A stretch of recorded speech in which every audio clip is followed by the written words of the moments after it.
Steve Parker Audiobook!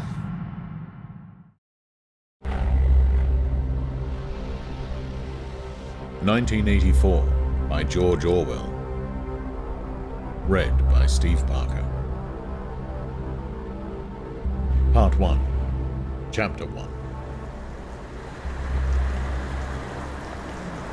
It was a bright, cold day in April, and the clocks were striking 13.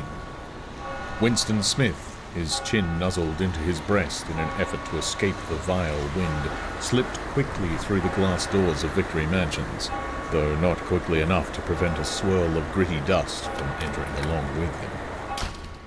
The hallway smelt of boiled cabbage and old rag mats. At one end of it, a coloured poster, too large for indoor display, had been tacked to the wall. It depicted simply an enormous face, more than a metre wide, the face of a man of about 45, with a heavy black moustache and ruggedly handsome features. Winston made for the stairs. It was no use trying the lift. Even at the best of times it was seldom working, and at present the electric current was cut off during daylight hours. It was part of the economy drive, in preparation for Hate Week. The flat was 7 flights up, and Winston, who was 39 and had a varicose ulcer above his right ankle, went slowly, resting several times on the way. On each landing, opposite the lift shaft, the poster with the enormous face gazed from the wall. It was one of those pictures which are so contrived that the eyes follow you about when you move. "Big Brother is watching you," the caption beneath it ran. Inside the flat, a fruity voice was reading out a list of figures which had something to do with the production of pig iron. The voice came from an oblong metal plaque, like a dulled mirror, which formed part of the surface of the right-hand wall. Winston turned a switch, and the voice sank somewhat, though the words were still distinguishable. The instrument, the telescreen, it was called, could be dimmed, but there was no way of shutting it off completely.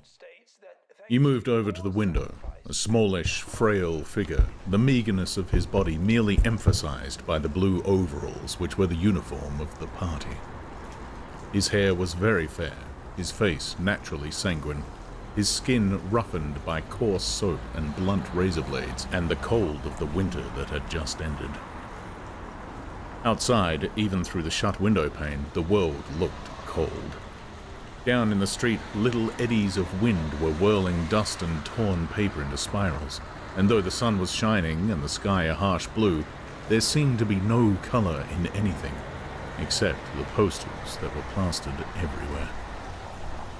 The black mustachioed face gazed down from every commanding corner. There was one on the house front immediately opposite. "Big Brother is watching you," the caption said, while the dark eyes looked deep into Winston's own. Down at street level, another poster, torn at one corner, flapping fitfully in the wind, alternately covering and uncovering the single word "Ingsoc." In the far distance, a helicopter skimmed down between the roofs, hovered for an instant like a bluebottle, and darted away again with a curving flight. It was the police patrol, snooping into people's windows. The patrols did not matter, however. Only the thought police mattered. Behind Winston's back, the voice from the telescreen was still babbling away about pig iron and the over-fulfillment of the 9th three-year plan. The telescreen received and transmitted simultaneously. Any sound that Winston made, above the level of a very low whisper, would be picked up by it. Moreover, so long as he remained within the field of vision which the metal plaque commanded, he could be seen as well as heard. There was, of course, no way of knowing whether you were being watched at any given moment. How often or on what system the thought police plugged in on any individual wire was guesswork. It was even conceivable that they watched everybody all the time. But, at any rate, they could plug in your wire whenever they wanted to. You had to did live, from habit that became instinct, in the assumption that every sound you made was overheard, and, except in darkness, every movement scrutinized. Winston kept his back turned to the telescreen. It was safer, though, as he well knew, even a back can be revealing. A kilometre away, the Ministry of Truth, his place of work, towered vast and white above the grimy landscape. This, he thought with a sort of vague distaste, this was London, chief city of Airstrip 1, itself the third most populous of the provinces of Oceania. He tried to squeeze out some childhood memory that should tell him whether London had always been quite like this. Were there always these vistas of rotting 19th century houses, their sides shored up with balks of timber, their windows patched with cardboard and their roofs with corrugated iron, their crazy garden walls sagging in all directions, and the bomb sites where the plaster dust swirled in the air and the willow herb straggled over the heaps of rubble, and the places where the bombs had cleared a larger patch and there had sprung up sordid colonies of wooden dwellings like chicken houses. It was no use. He could not remember. Nothing remained of his childhood except a series of bright-lit tableaux occurring against no background and mostly unintelligible. The Ministry of Truth, Mini-True in Newspeak. Newspeak was the official language of Oceania. For an account of its structure and etymology, see Appendix, was startlingly different from any other object in sight. It was an enormous pyramidal structure of glittering white concrete soaring up terrace after terrace, 300 meters into the air. From where Winston stood, it was just possible to read, picked out on its white face in elegant lettering, the three slogans of the party. War is peace. Freedom is slavery. Ignorance is strength. The Ministry of Truth contained, it was said, 3,000 rooms above ground level and corresponding ramifications below. Scattered about London, there were just 3 other buildings of similar appearance and size. So completely did they dwarf the surrounding architecture that from the roof of Victory Mansions you could see all 4 of them simultaneously. They were the homes of the 4 ministries between which the entire apparatus of government was divided. The Ministry of Truth, which concerned itself with news, entertainment, education, and the fine arts. The Ministry of Peace, which concerned itself with war. The Ministry of Love, which maintained law and order. And the Ministry of Plenty, which was responsible for economic affairs. Their names, in Newspeak, Mini-True, Mini-Pax, Mini-Love, and Mini-Plenty. The Ministry of Love was the really frightening one. There were no windows in it at all. Winston had never been inside the Ministry of Love, nor within half a kilometre of it. It was a place impossible to enter except on official business, and then only by penetrating through a maze of barbed wire entanglements, steel doors, and hidden machine gun nests. Even the streets leading up to its outer barriers were roamed by gorilla-faced guards in black uniforms, armed with jointed truncheons. Winston turned round abruptly. He had set his features into the expression of quiet optimism, which it was advisable to wear when facing the telescreen. He crossed the room into the tiny kitchen. By leaving the ministry at this time of day, he had sacrificed his lunch in the canteen, and he was aware that there was no food in the kitchen except a hunk of dark-coloured bread, which had got to be saved for tomorrow's breakfast. He took down from the shelf a bottle of colourless liquid with a plain white label marked Victory Gin. It gave off a sickly, oily smell as of Chinese rice spirit. Winston poured out nearly a teacupful, nerved himself for a shock, and gulped it down like a dose of medicine. Instantly, his face turned scarlet, and the water ran out of his eyes. The stuff was like nitric acid, and moreover, in swallowing it, one had the sensation of being hit on the back of the head with a rubber club. The next moment, however, the burning in his belly died down, and the world began to look more cheerful. He took a cigarette from a crumpled packet marked Victory Cigarettes, and incautiously held it upright, whereupon the tobacco fell out onto the floor. With the next he was more successful. He went back to the living room and sat down at a small table that stood to the left of the telescreen. From the table drawer he took out a pen holder, a bottle of ink, and a thick, quarto-sized blank book with a red back and a marbled cover.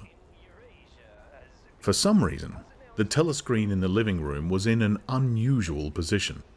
Instead of being placed, as was normal, in the end wall where it could command the whole room, it was in the longer wall, opposite the window. To one side of it, there was a shallow alcove in which Winston was now sitting, and which, when the flats were built, had probably been intended to hold bookshelves. By sitting in the alcove and keeping well back, Winston was able to remain outside the range of the telescreen so far as sight went. He could be heard, of course, but so long as he stayed in his present position, he could not be seen. It was partly the unusual geography of the room that had suggested to him the thing that he was now about to do. But it had also been suggested by the book that he had just taken out of the drawer. It was a particularly beautiful book. Its smooth, creamy paper, a little yellowed by age, was of a kind that had not been manufactured for at least 40 years past. He could guess, however, that the book was much older than that. He had seen it lying in the window of a frowsy little junk shop in a slummy quarter of the town, just what quarter he did not now remember, and had been stricken immediately by an overwhelming desire to possess it. Party members were supposed not to go into ordinary shops. Dealing on the free market, it was called. But the rule was not strictly kept, because there were various things, such as shoelaces and razor blades, which it was impossible to get hold of in any other way. He had given a quick glance up and down the street, and then had slipped inside and bought the book for $2.50. At the time, he was not conscious of wanting it for any particular purpose. He had carried it guiltily home in his briefcase. Even with nothing written in it, it was a compromising possession. The thing that he was about to do was to open a diary. This was not illegal. Nothing was illegal since there were no longer any laws. But if detected, it was reasonably certain that it would be punished by death, or at least by 25 years in a forced labor camp. Winston fitted a nib into the pen holder and sucked it to get the grease off. The pen was an archaic instrument, seldom used even for signatures, and he had procured one furtively and with some difficulty, simply because of a feeling that the beautiful creamy paper deserved to be written on with a real nib, instead of being scratched with an ink pencil. Actually, he was not used to writing by hand. Apart from very short notes, it was usual to dictate everything into the speak-write, which was of course impossible for his present purpose. He dipped the pen into the ink and then faltered for just a second. A tremor had gone through his bowels. To mark the paper was the decisive act. In small, clumsy letters, he wrote, April 4, 1984. He sat back. A sense of complete helplessness had descended upon him. To begin with, he did not know with any certainty that it was 1984.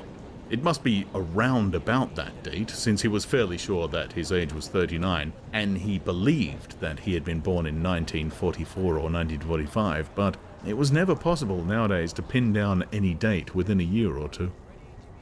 For whom, it suddenly occurred to him to wonder, was he writing this diary? For the future, for the unborn. His mind hovered for a moment round the doubtful date on the page, and then fetched up with a bump against the newspeak word, doublethink. For the first time, the magnitude of what he had undertaken came home to him. How could you communicate with the future? It was, of its nature, impossible.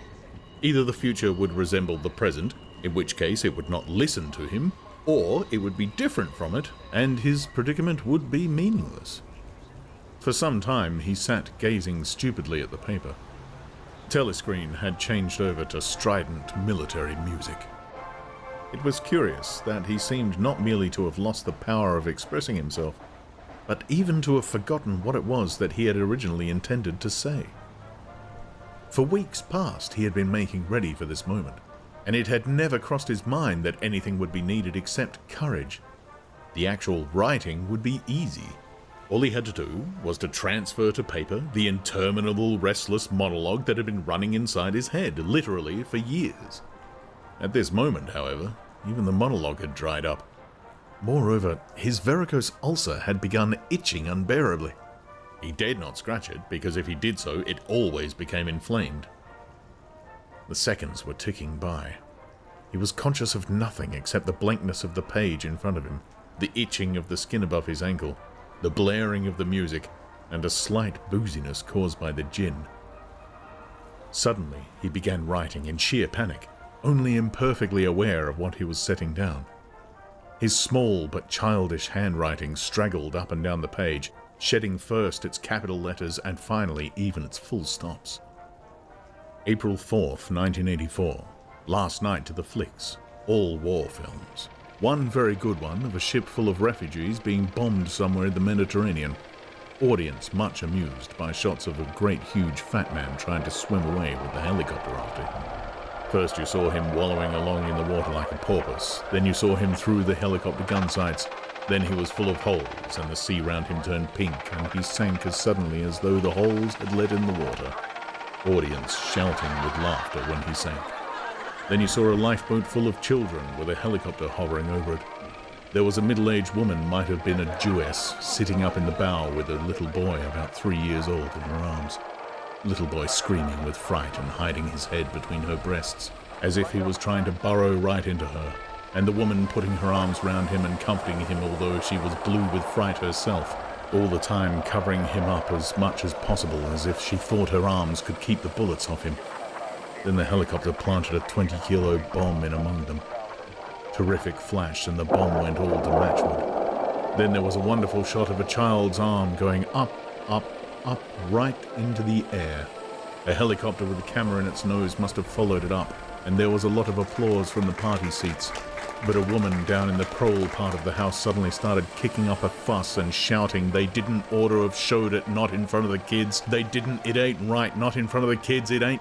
Until the police turned her out. I don't suppose anything happened to her. Nobody cares what the proles say. Typical prole reaction. They never.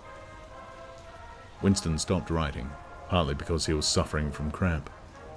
He did not know what had made him pour out this stream of rubbish. But the curious thing was that while he was doing so, a totally different memory had clarified itself in his mind, to the point where he almost felt equal of writing it down. It was, he now realized, because of this other incident that he had suddenly decided to come home and begin the diary today. It had happened that morning at the ministry, if anything so nebulous could be said to happen. It was nearly 1100, and in the records department, where Winston worked, they were dragging the chairs out of the cubicles and grouping them in the center of the hall opposite the big telescreen, in preparation for the 2 minutes hate. Winston was just taking his place in one of the middle rows when 2 people whom he knew by sight but had never spoken to came unexpectedly into the room. One of them was a girl whom he often passed in the corridors. He did not know her name, but he knew that she worked in the fiction department. Presumably, since he had sometimes seen her with the oily hands and carrying a spanner, she had some mechanical job on one of the novel-writing machines. She was a bold-looking girl of about 27, with thick hair, a freckled face, and swift, athletic movements. A narrow scarlet sash, emblem of the Junior Anti-Sex League, was wound several times round the waist of her overalls, just tightly enough to bring out the shapeliness of her hips. Winston had disliked her from the very first moment of seeing her. He knew the reason. It was because of the atmosphere of hockey fields and cold baths and community hikes and general clean-mindedness which she managed to carry about with her. He disliked nearly all women, and especially the young and pretty ones. It was always the women, and above all the young ones, who were the most bigoted adherents of the party, the swallowers of slogans, the amateur spies and nosers out of unorthodoxy. But this particular girl gave him the impression of being more dangerous than most. Once, when they passed in the corridor, she gave him a quick sidelong glance which seemed to pierce right into him, and for a moment had filled him with black terror. The idea had even crossed his mind that she might be an agent of the thought police. That, it was true, was very unlikely. Still, he continued to feel a particular uneasiness, which had fear mixed up in it as well as hostility whenever she was anywhere near him. The other person was a man named O'Brien, a member of the inner party and a holder of some post so important and remote that Winston had only a dim idea of its nature. A momentary hush passed over the group of people round the chairs as they saw the black overalls of an inner party member approaching. O'Brien was a large, burly man with a thick neck and a coarse, humorous, brutal face. In spite of his formidable appearance, he had a certain charm of manner. He had a trick of resettling his spectacles on his nose, which was curiously disarming, in some indefinable way, curiously civilized. It was a gesture which, if anyone had still thought in such terms, might have recalled an 18th century nobleman offering his snuff-box. Winston had seen O'Brien perhaps a dozen times in almost as many years. He felt deeply drawn to him, and not solely because he was intrigued by the contrast between O'Brien's urbane manner and his prize-fighter's physique. Much more, it was because of a secretly held belief, or perhaps not even a belief, but merely a hope, that O'Brien's political orthodoxy was not perfect. Something in his face suggested it irresistibly. And again, perhaps it was not even unorthodoxy that was written in his face, but simply intelligence. But at any rate, he had the appearance of being a person that you could talk to if somehow you could cheat the telescreen and get him alone. Winston had never made the smallest effort to verify this guess. Indeed, there was no way of doing so. At this moment, O'Brien glanced at his wristwatch, saw that it was nearly 1100, and evidently decided to stay in the records department until the 2 minutes hate was over. He took a chair in the same row as Winston, a couple of places away. A small, sandy-haired woman who worked in the next cubicle to Winston was between them. The girl with dark hair was sitting immediately behind. The next moment, a hideous, grinding speech, as of some monstrous machine running without oil, burst from the big telescreen at the end of the room. It was a noise that set one's teeth on edge and bristled the hair at the back of one's neck. The hate had started. As usual, the face of Emmanuel Goldstein, the enemy of the people, had flashed onto the screen. There were hisses here and there among the audience. The little sandy-haired woman gave a squeak of mingled fear and disgust. Goldstein was the renegade and backslider who once, long ago, how long ago nobody quite remembered, had been one of the leading figures of the party, almost on a level with Big Brother himself, and then had engaged in counter-revolutionary activities, had been condemned to death, and had mysteriously escaped and disappeared. The programs of the 2 Minutes Hate varied from day to day, but there was none in which Goldstein was not the principal figure. He was the primal traitor, the earliest defiler of the party's purity. All subsequent crimes against the party, all treacheries, acts of sabotage, heresies, deviations sprang directly out of his teaching. Somewhere or other he was still alive and hatching his conspiracies.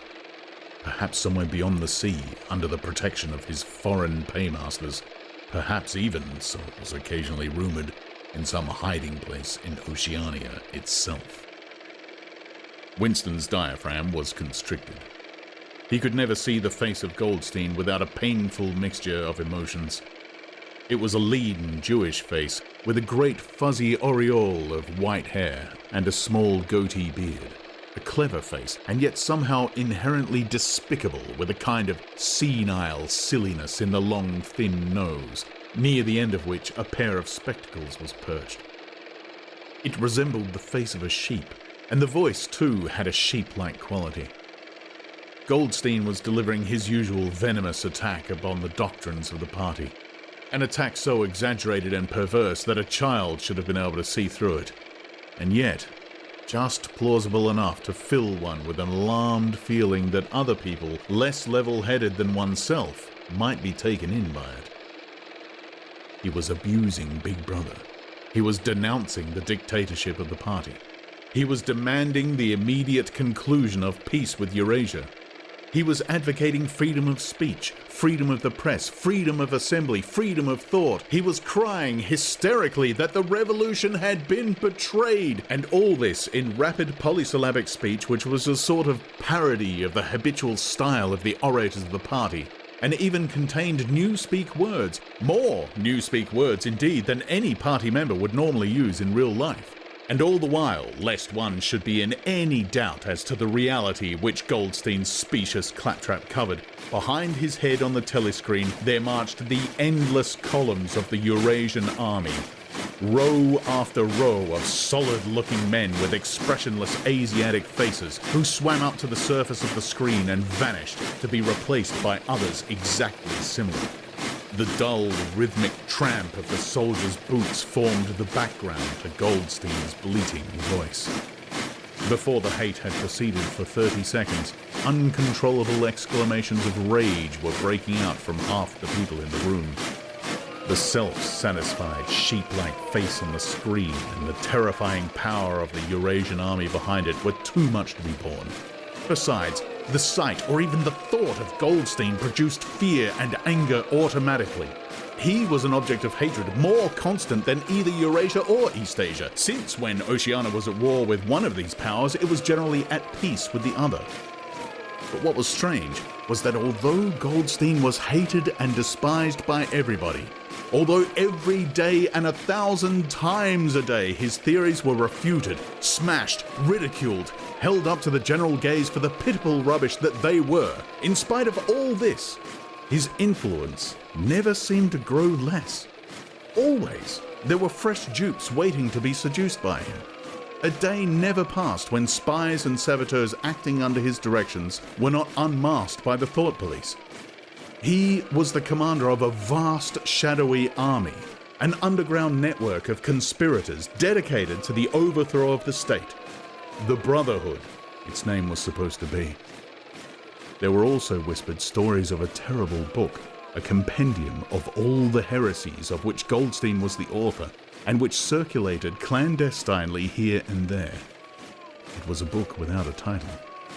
People referred to it, if at all, simply as the book, but one knew of such things only through vague rumors. Neither the Brotherhood nor the book was a subject that any ordinary party member would mention if there was a way of avoiding it. In its second minute, the hate rose to a frenzy. People were leaping up and down in their places and shouting at the tops of their voices in an effort to drown the maddening, bleating voice that came from the screen. The little sandy-haired woman had turned bright pink, and her mouth was opening and shutting like that of a landed fish. Even O'Brien's heavy face was flushed. He was sitting very straight in his chair, his powerful chest swelling and quivering as though he were standing up to the assault of a wave. The dark-haired girl behind Winston had begun crying out, "Swine! Swine! Swine!" And suddenly she picked up a heavy Newspeak dictionary and flung it at the screen. It struck Goldstein's nose and bounced off. The voice continued inexorably. In a lucid moment, Winston found that he was shouting with the others and kicking his heel violently against the rung of his chair. The horrible thing about the 2 minutes hate was not that one was obliged to act a part, but on the contrary, that it was impossible to avoid joining in. Within 30 seconds, any pretense was always unnecessary. A hideous ecstasy of fear and vindictiveness, a desire to kill, to torture, to smash faces in with a sledgehammer, seemed to flow through the whole group of people like an electric current, turning one, even against one's will, into a grimacing, screaming lunatic. And yet, the rage that one felt was an abstract, undirected emotion which could be switched from one object to another like the flame of a blow lamp. Thus, at one moment, Winston's hatred was not turned against Goldstein at all, but on the contrary, against Big Brother, the party, and the thought police. And at such moments his heart went out to the lonely, derided heretic on the screen, sole guardian of truth and sanity in the world of lies. And yet, the very next instant he was at one with the people around him, and all that was said of Goldstein seemed to him to be true. At those moments, his secret loathing of Big Brother changed into adoration, and Big Brother seemed to tower up, an invincible, fearless protector, standing like a rock against the hordes of Asia. And Goldstein, in spite of his isolation, his helplessness, and the doubt that hung about his very existence, seemed like some sinister enchanter, capable by the mere power of his voice of wrecking the structure of civilization. It was even possible, at moments, to switch one's hatred this way or that by a voluntary act. Suddenly, by the sort of violent effort with which one wrenches one's head away from the pillow in a nightmare, Winston succeeded in transferring his hatred from the face on the screen to the dark-haired girl behind him. Vivid, beautiful hallucinations flashed through his mind. He would flog her to death with a rubber truncheon.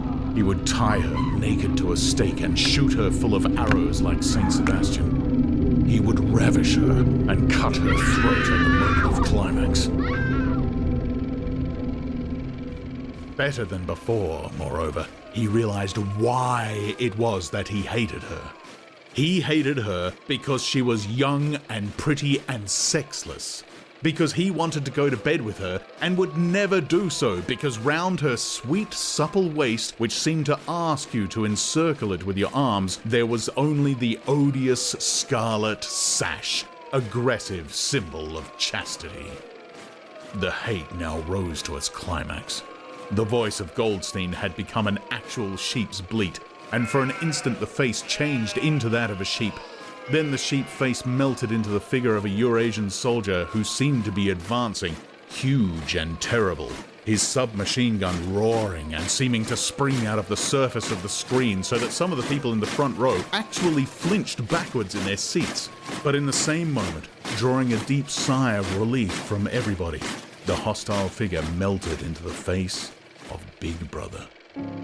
Black-haired, black-mustachioed, full of power and mysterious calm, and so vast that it almost filled up the screen.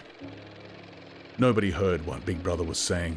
It was merely a few words of encouragement, the sort of words that are uttered in the din of battle, not distinguishable individually, but restoring confidence by the fact of being spoken. Then the face of Big Brother faded away again, and instead the three slogans of the party stood out in bold capitals. War is peace. Freedom is slavery. Ignorance is strength. But the face of Big Brother seemed to persist for several seconds on the screen, as though the impact that it had made on everyone's eyeballs was too vivid to wear off immediately. The little sandy-haired woman had flung herself forward over the back of the chair in front of her. With a tremulous murmur that sounded like, "My Savior," she extended her arms towards the screen. Then she buried her face in her hands. It was apparent that she was uttering a prayer. At this moment, the entire group of people broke into a deep, slow, rhythmical chant of B.B., B.B., over and over again, very slowly, with a long pause between the first B and the second. A heavy, murmurous sound, somehow curiously savage, in the background of which one seemed to hear the stamp of naked feet and the throbbing of tom-toms. For perhaps as much as 30 seconds they kept it up. It was a refrain that was often heard in moments of overwhelming emotion. Partly it was a sort of hymn to the wisdom and majesty of Big Brother, but still more it was an act of self-hypnosis, a deliberate drowning of consciousness by means of rhythmic noise. Winston's entrails seemed to grow cold. In the 2 minutes' hate he could not help sharing in the general delirium, but this subhuman chanting of B, B, B, B always filled him with horror. Of course, he chanted with the rest. It was impossible to do otherwise. To dissemble your feelings, to control your face, to do what everyone else was doing was an instinctive reaction. But there was a space of a couple of seconds during which the expression of his eyes might conceivably have betrayed him. And it was exactly at this moment that the significant thing happened, if indeed it did happen. Momentarily, he caught O'Brien's eye. O'Brien had stood up. He had taken off his spectacles and was in the act of resettling them on his nose with his characteristic gesture. But there was a fraction of a second when their eyes met, and for as long as it took to happen, Winston knew, yes, he knew, that O'Brien was thinking the same thing as himself. An unmistakable message had passed. It was as though their two minds had opened and the thoughts were flowing from one into the other through their eyes. "I am with you," O'Brien seemed to be saying to him. "I know precisely what you are feeling. I know all about your contempt, your hatred, your disgust, but don't worry. I am on your side." And then the flash of intelligence was gone, and O'Brien's face was as inscrutable as everybody else's. That was all. And he was already uncertain whether it had happened. Such incidents never had any sequel. All that they did was to keep him alive in one belief or hope that others beside himself were the enemies of the party.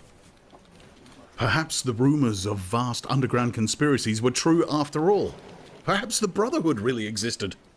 It was impossible, in spite of the endless arrests and confessions and executions, to be sure that the Brotherhood was not simply a myth. Some days he believed in it, some days not. There was no evidence, only fleeting glimpses that might mean anything or nothing, snatches of overheard conversation, faint scribbles on lavatory walls. Once, even when two strangers met, a small movement of the hand which had looked as though it might be a signal of recognition. It was all guesswork. Very likely he had imagined everything.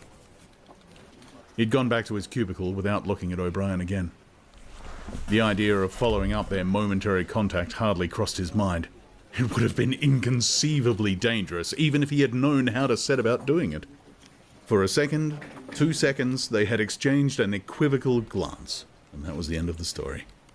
But even that was a memorable event in the locked loneliness in which one had to live. Winston roused himself and sat up straighter. He let out a belch. The gin was rising from his stomach. His eyes refocused on the page. He discovered that while he sat helplessly musing, he had also been writing, as though by automatic action. And it was no longer the same cramped, awkward handwriting as before. His pen had slid voluptuously over the smooth paper, printing in large, neat capitals, "Down with Big Brother, down with Big Brother, down with Big Brother, down with Big Brother, down with Big Brother," over and over again, filling half a page. He could not help feeling a twinge of panic. It was absurd, since the writing of those particular words was not more dangerous than the initial act of opening the diary, but for a moment he was tempted to tear out the spoiled pages and abandon the enterprise altogether. He did not do so, however, because he knew that it was useless. Whether he wrote "Down with Big Brother" or whether he refrained from writing it made no difference. Whether he went on with the diary or whether he did not go on with it made no difference. The thought police would get him just the same.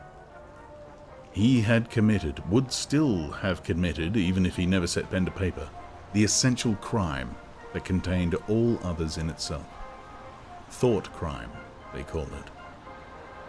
Thought crime was not a thing that could be concealed forever. You might dodge successfully for a while, even for years, but sooner or later they were bound to get you. It was always at night. The arrests invariably happened at night. The sudden jerk out of sleep, the rough hands shaking your shoulder, the lights glaring in your eyes, the ring of hard faces round the bed. In the vast majority of cases there was no trial, no report of the arrest. People simply disappeared, always during the night. Your name was removed from the registers. Every record of everything you had ever done was wiped out. Your one-time existence was denied and then forgotten. You were abolished, annihilated. Vaporized was the usual word. For a moment he was seized by a kind of hysteria. He began writing in a hurried, untidy scrawl. "They'll shoot me, I don't care. They'll shoot me in the back of the neck, I don't care. Down with Big Brother, they always shoot you in the back of the neck, I don't care. Down with Big Brother." He sat back in his chair, slightly ashamed of himself, and laid down the pen. The next moment he started violently. There was a knocking at the door. Already! He sat as still as a mouse, in the futile hope that whoever it was might go away after a single attempt. But no, The knocking was repeated. The worst thing of all would be to delay. His heart was thumping like a drum, but his face, from long habit, was probably expressionless. He got up and moved heavily toward... Chapter 2. As he put his hand to the doorknob, Winston saw that he had left the diary open on the table. "Down with Big Brother" was written all over it, in letters almost big enough to be legible across the room. It was an inconceivably stupid thing to have done. But, he realized, even in his panic, he had not wanted to smudge the creamy paper by shutting the book while the ink was wet. He drew in his breath and opened the door. Instantly, a warm wave of relief flowed through him. A colourless, crushed-looking woman with wispy hair and a lined face was standing outside. "Oh, comrade," she began in a dreary, whining sort of voice. "I thought I heard you come in. Do you think you could come across and have a look at our kitchen sink? It's got blocked and..." It was Mrs. Parsons, the wife of a neighbour on the same floor. Mrs. was a word somewhat discountenanced by the party. You were supposed to call everyone comrade, but with some women, one used it instinctively. She was a woman of about 30, but looked much older. One had the impression that there was dust in the creases of her face. Winston followed her down the passage. These amateur repair jobs were an almost daily irritation. Victory Mansions were old flats built in 1930 or thereabouts and were falling to pieces. The plaster flaked constantly from ceilings and walls. The pipes burst in every hard frost. The roof leaked whenever there was snow. The heating system was usually running at half steam when it was not closed down altogether from motives of economy.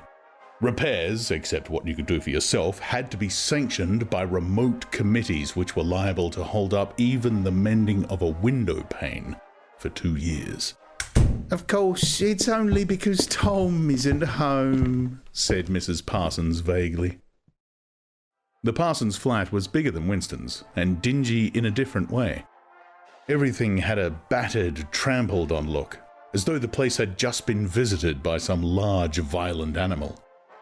Games impediments, hockey sticks, boxing gloves, a burst football, a pair of sweaty shorts turned inside out, lay all over the floor, and on the table there was a litter of dirty dishes and dog-eared exercise books.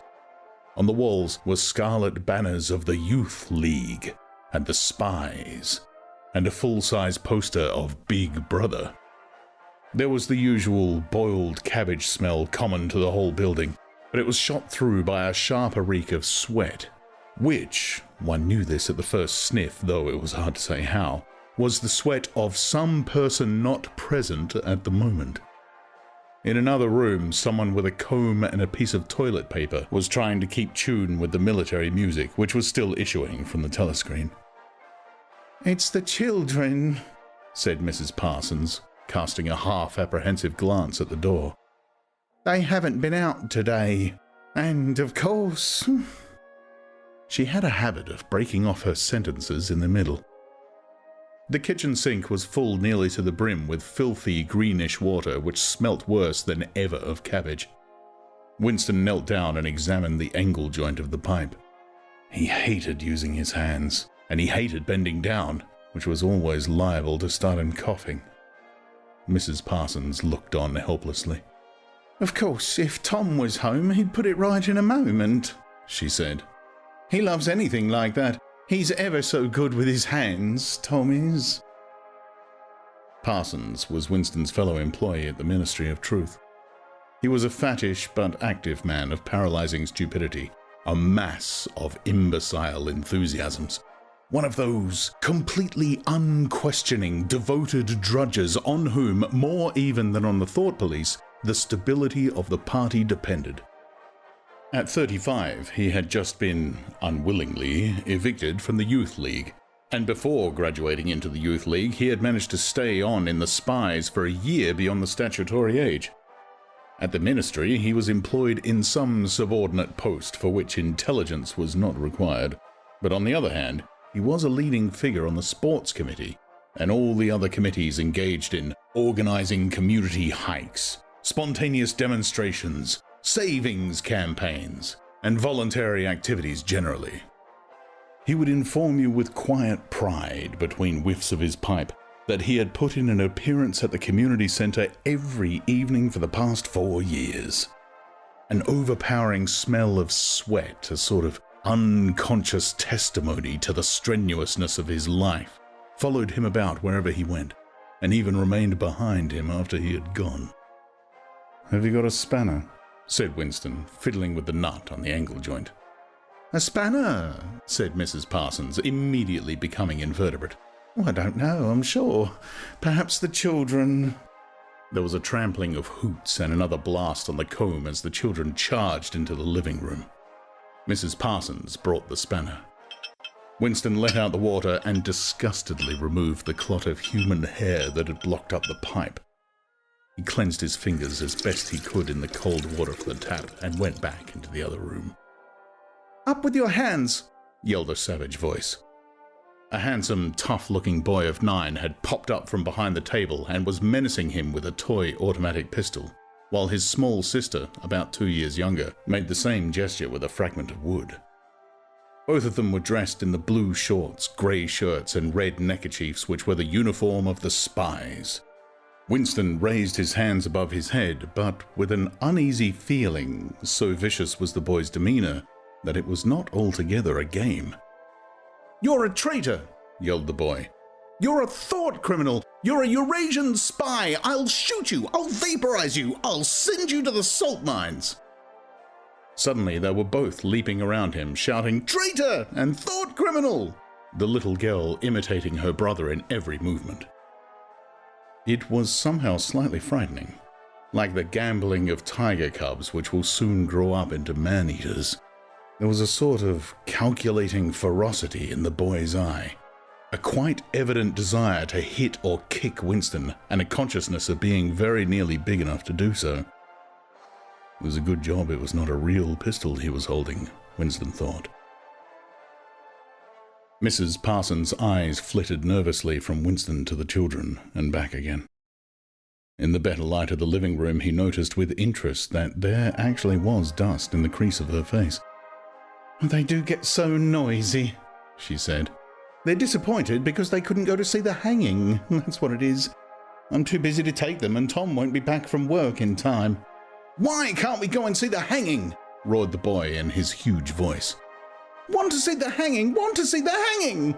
chanted the little girl, still capering round. Some Eurasian prisoners guilty of war crimes were to be hanged in the park that evening, Winston remembered.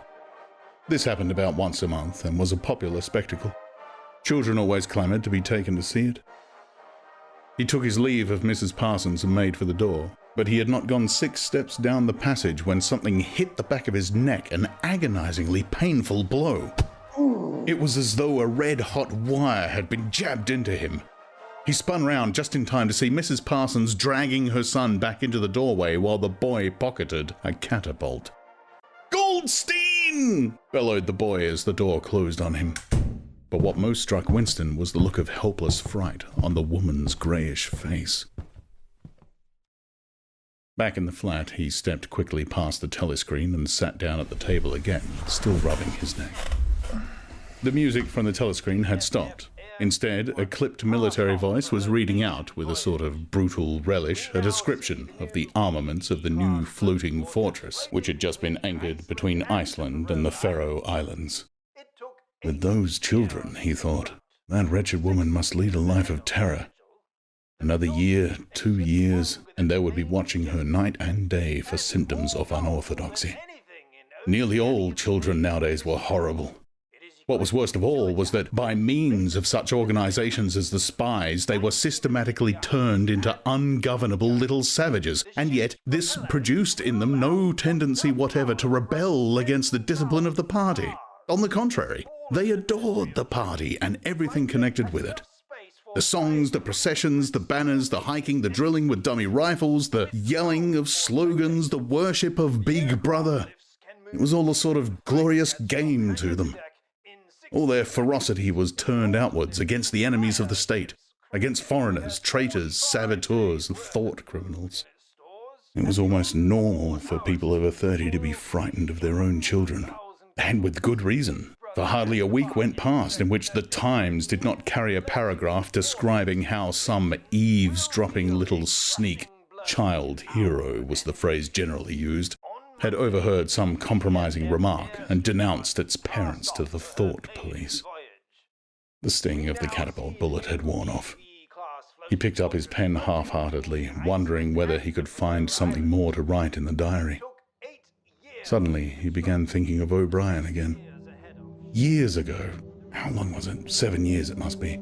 He had dreamed that he was walking through a pitch-dark room and someone sitting to one side of him had said as he passed, "We shall meet in the place where there is no darkness."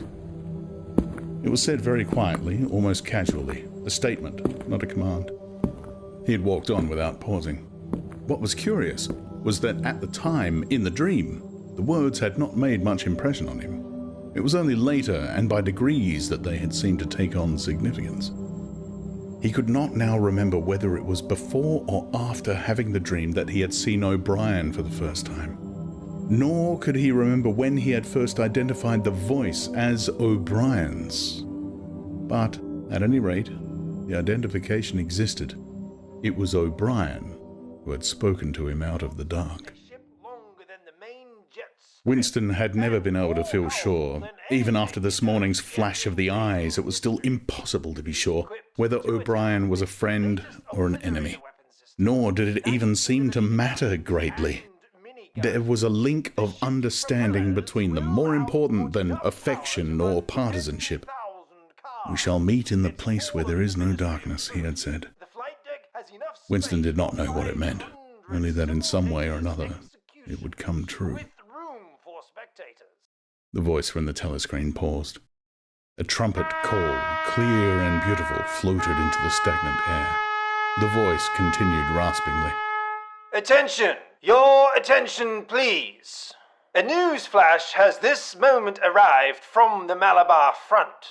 Our forces in South India have won a glorious victory. I am authorized to say that the action we are now reporting may well bring the war within measurable distance of its end. Here is the news flash." Bad news coming, thought Winston. And sure enough, following on, a gory description of the annihilation of a Eurasian army. With stupendous figures of killed and prisoners came the announcements that, as from next week, the chocolate ration would be reduced from 30 grams to 20. As of tomorrow. Winston belched again. The gin was wearing off, leaving a deflated feeling. The telescreen, perhaps to celebrate the victory, perhaps to drown the memory of the lost chocolate, crashed into Oceania, 'tis for thee.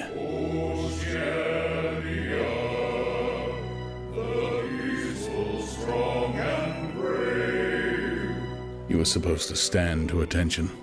However, in his present position, he was invisible. Oceania, 'tis for thee gave way to lighter music. Winston walked over to the window, keeping his back to the telescreen. The day was still cold and clear.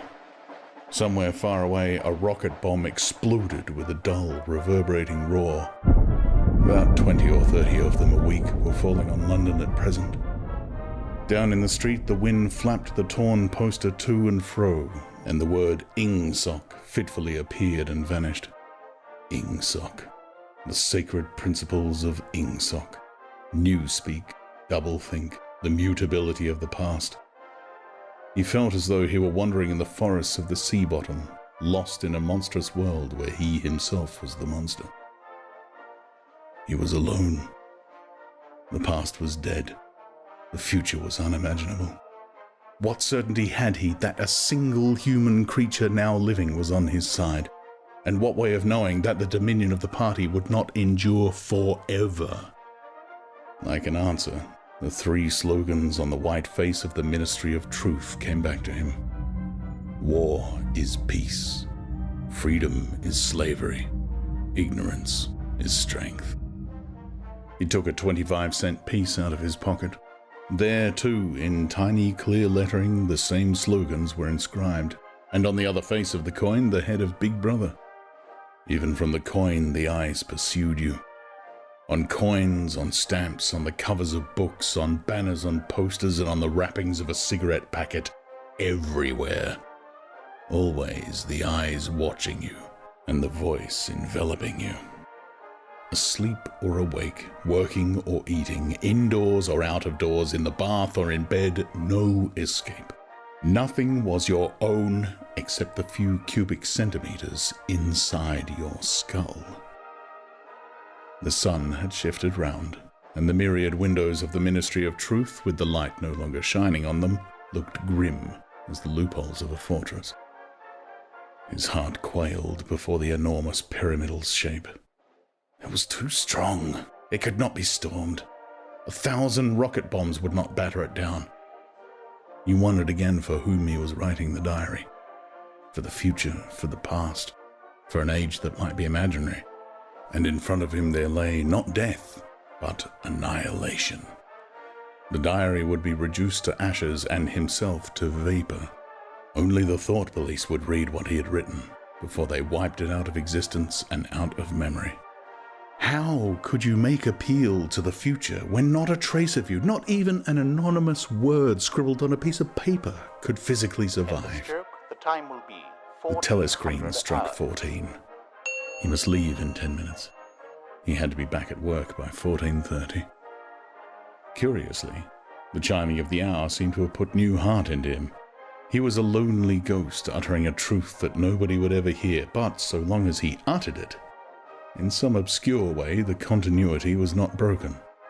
It was not by making yourself heard, but by staying sane that you carried on the human heritage. He went back to the table, dipped his pen, and wrote. To the future or to the past, to a time when thought is free, when men are different from one another and do not live alone, to a time when truth exists and what is done cannot be undone.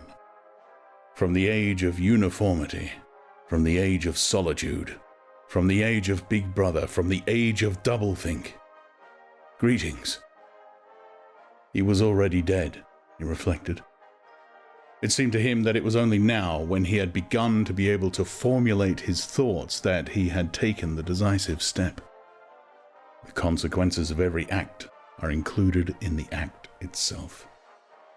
He wrote, Thought crime does not entail death. Thought crime is death.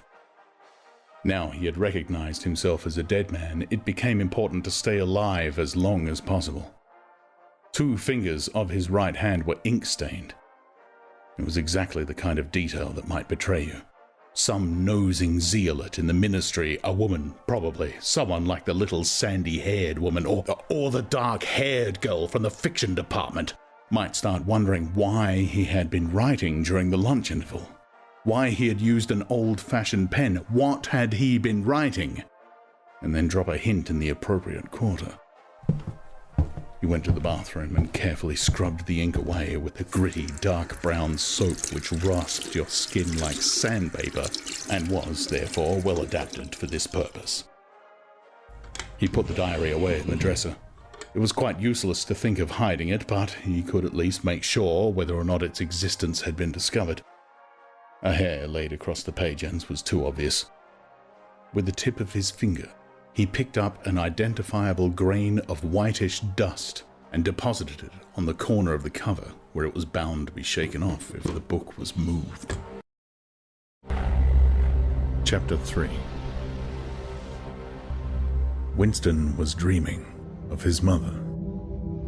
He must, he thought, have been 10 or 11 years old when his mother had disappeared. She was a tall, statuesque, rather silent woman with slow movements and magnificent fair hair. His father he remembered more vaguely as dark and thin, dressed always in neat, dark clothes. Winston remembered especially the very thin soles of his father's shoes, and wearing spectacles.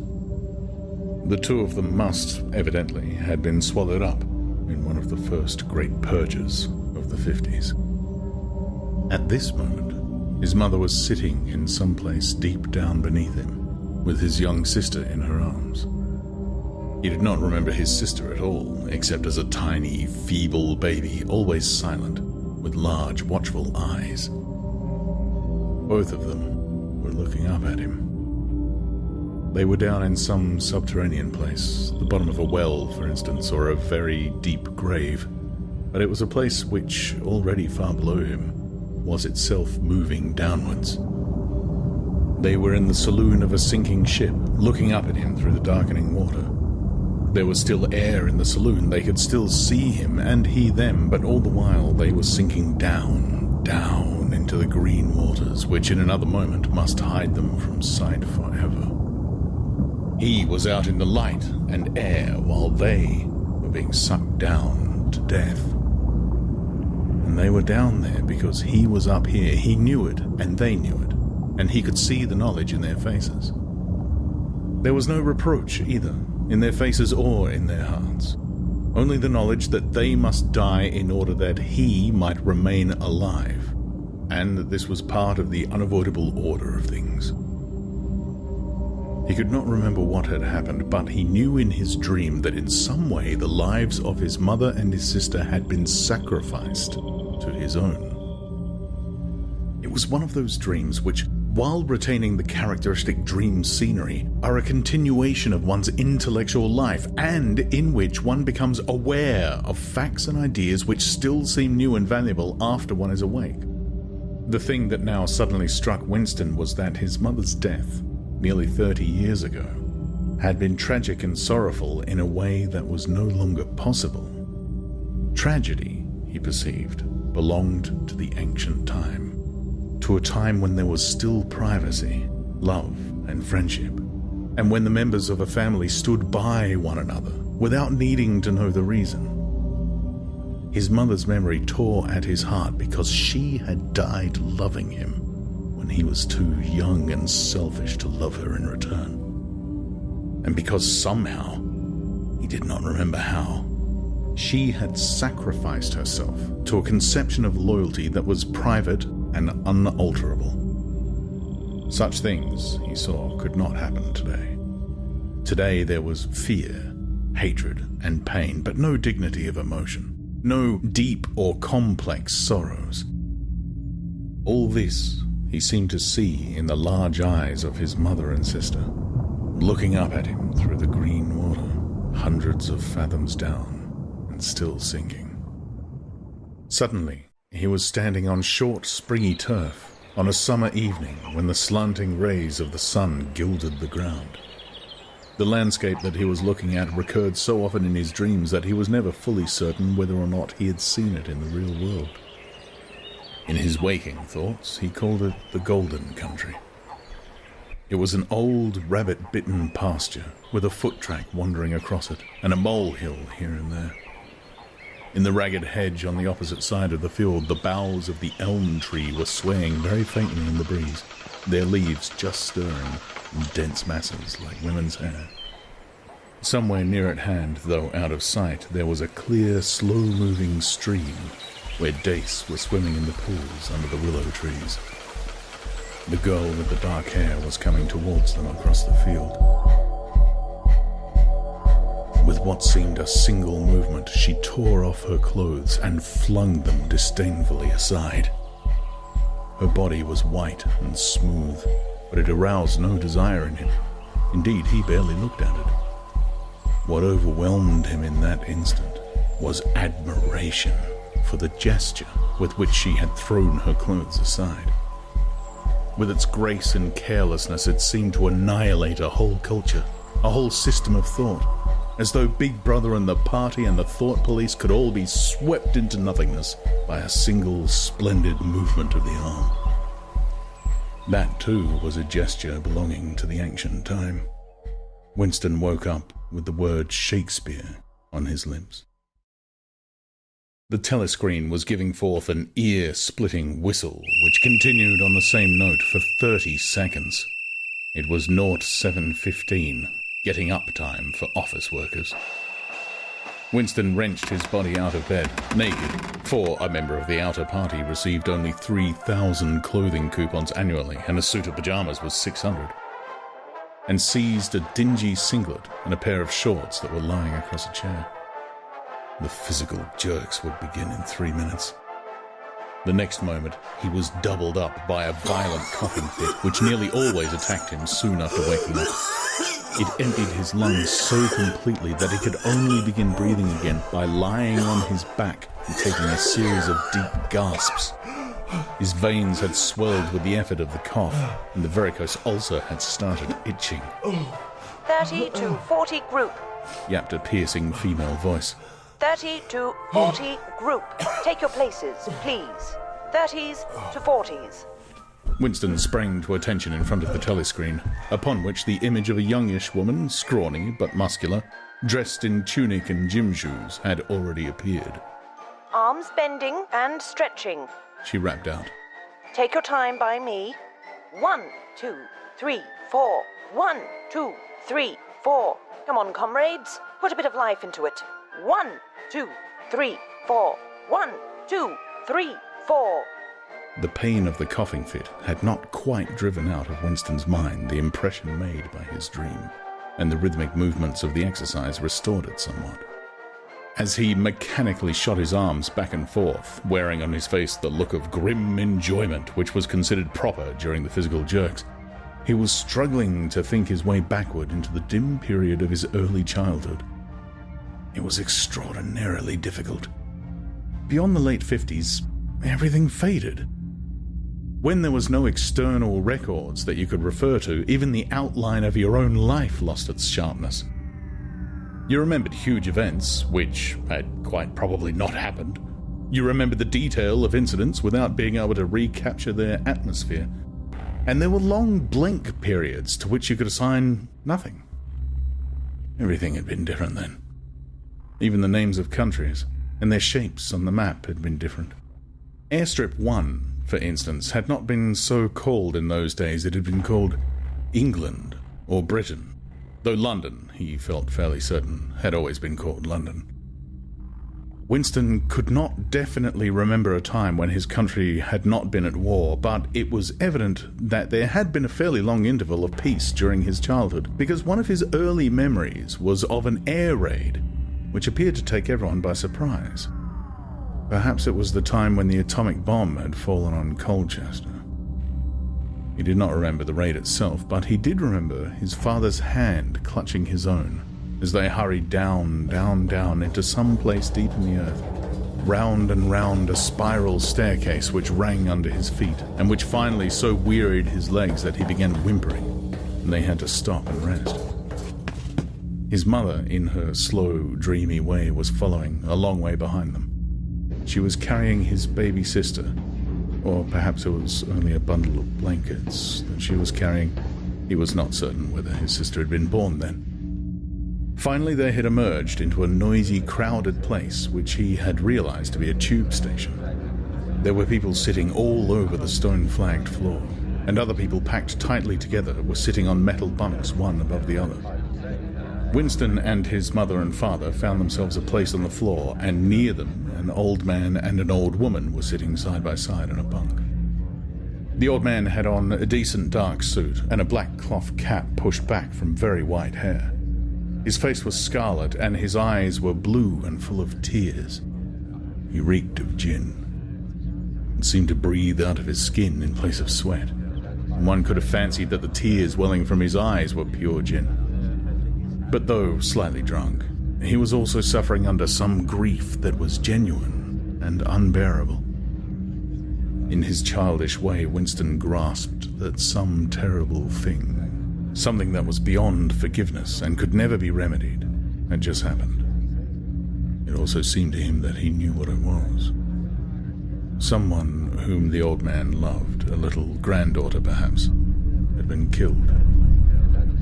Every few minutes, the old man kept repeating, "We did not have trusted them. I said so, Ma, didn't I? That's what comes of trusting them. I said so all along. We did not have trusted the buggers." But which buggers they did not have trusted, Winston could not now remember. Since about that time, war had been literally continuous, though strictly speaking, it had not always been the same war. For several months during his childhood, there had been confused street fighting in London itself, some of which he remembered vividly. But to trace out the history of the whole period, to say who was fighting whom at any given moment would have been utterly impossible, since no written record and no spoken word ever made mention of any other alignment than the existing one. At this moment, for example, in 1984, if it was 1984, Oceania was at war with Eurasia and in alliance with Eastasia. In no public or private utterance was it ever admitted that the three powers had at any time been grouped along different lines. Actually, as Winston well knew, it was only 4 years since Oceania had been at war with Eastasia and in alliance with Eurasia. But that was merely a piece of furtive knowledge which he happened to possess because his memory was not satisfactorily under control. Officially, the change of partners had never happened. Oceania was at war with Eurasia. Therefore, Oceania had always been at war with Eurasia. The enemy of the moment always represented absolute evil, and it followed that any past or future agreement with him was impossible. The frightening thing, he reflected for the 10,000th time as he forced his shoulder painfully backward. With 2 hands on hips, they were gyrating their bodies from the waist, an exercise that was supposed to be good for the back muscles. The frightening thing was that it might all be true. If the party could thrust its hand into the past and say of this or that event it never happened, that surely was more terrifying than mere torture or death. The party said that Oceania had never been in alliance with Eurasia. He, Winston Smith, knew that Oceania had been in alliance with Eurasia as short a time as 4 years ago. But where did that knowledge exist? Only in his own consciousness, which, in any case, must soon be annihilated. And if all others accepted the lie which the party imposed, if all records told the same tale, then the lie passed into history and became truth. Who controls the past, ran the party slogan, controls the future. Who controls the present, controls the past. And yet, the past, though of its nature alterable, had never been altered. Whatever was true now was true from everlasting to everlasting. It was quite simple. All there was needed was an unending series of victories over your own memory. Reality control, they called it. In newspeak, doublethink. Stand easy. Barked the instructress, a little more genially.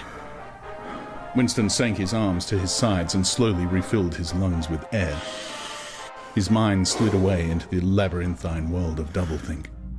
To know and not to know. To be conscious of complete truthfulness while telling carefully constructed lies. To hold simultaneously 2 opinions which cancelled out. Knowing them to be contradictory and believing in both of them. To use logic against logic. To repudiate morality while laying claim to it. To believe that democracy was impossible and that the party was the guardian of democracy.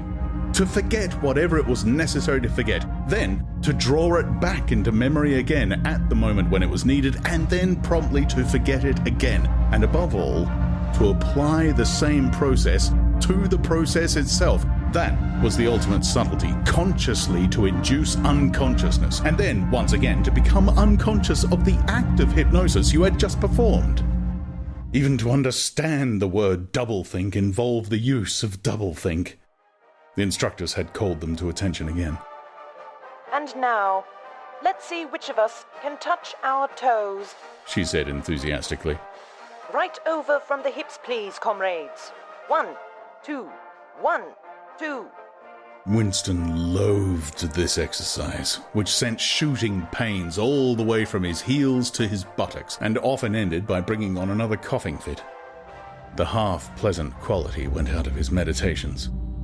The past, he reflected, had not merely been altered, it had been actually destroyed. For how could you establish even the most obvious fact when there existed no record outside your own memory? He tried to remember in what year he had first heard mention of Big Brother. He thought it must have been at some time in the 60s, but it was impossible to be certain. In the party histories, of course, Big Brother figured as leader and guardian of the revolution since its very earliest days. His exploits had been gradually pushed backwards in time until already they extended into the fabulous world of the 40s and the 30s, when the capitalists in their strange cylindrical hats still rode through the streets of London in great gleaming motor cars or horse carriages with glass sides. There was no knowing how much of this legend was true and how much was invented. Winston could not even remember at what date the party itself had come into existence. He did not believe he had ever heard the word ingsoc before 1960, but it was possible that in its old speak form, English socialism, that is to say, it had been current earlier. Everything melted into mist. Sometimes, indeed, you could put your finger on a definite lie. It was not true, for example, as was claimed in the party history books, that the party had invented aeroplanes. He remembered aeroplanes since his earliest childhood, but you could prove nothing. There was never any evidence. Just once in his whole life, he had held in his hands unmistakable documentary proof of the falsification of an historical fact, and on that occasion... Smith! Screamed the shrewish voice from the telescreen. 6079 Smith W. Yes, you. Bend lower, please. You can do better than that. You're not trying. Lower, please. That's better, comrade. Now, stand at ease, the whole squad, and watch me. A sudden hot sweat had broken out all over Winston's body. His face remained completely inscrutable. Never show dismay, never show resentment. A single flicker of the eyes could give you away. He stood watching while the instructress raised her arms above her head and, one could not say gracefully, but with remarkable neatness and efficiency, bent over and tucked the first joint of her fingers under her toes. There, comrades. That's how I want to see you doing it. Watch me again. I'm 39 and I've had 4 children. Now look. She bent over again. You see, my knees aren't bent. You can all do it if you want to, she added as she straightened herself up. Anyone under 45 is perfectly capable of touching his toes. We don't all have the privilege of fighting in the front line, but at least we can all keep fit. Remember our boys on the Malabar front and the sailors in the floating fortresses. Just think what they have to put up with. Now, try again. That's better, comrade. That's much better.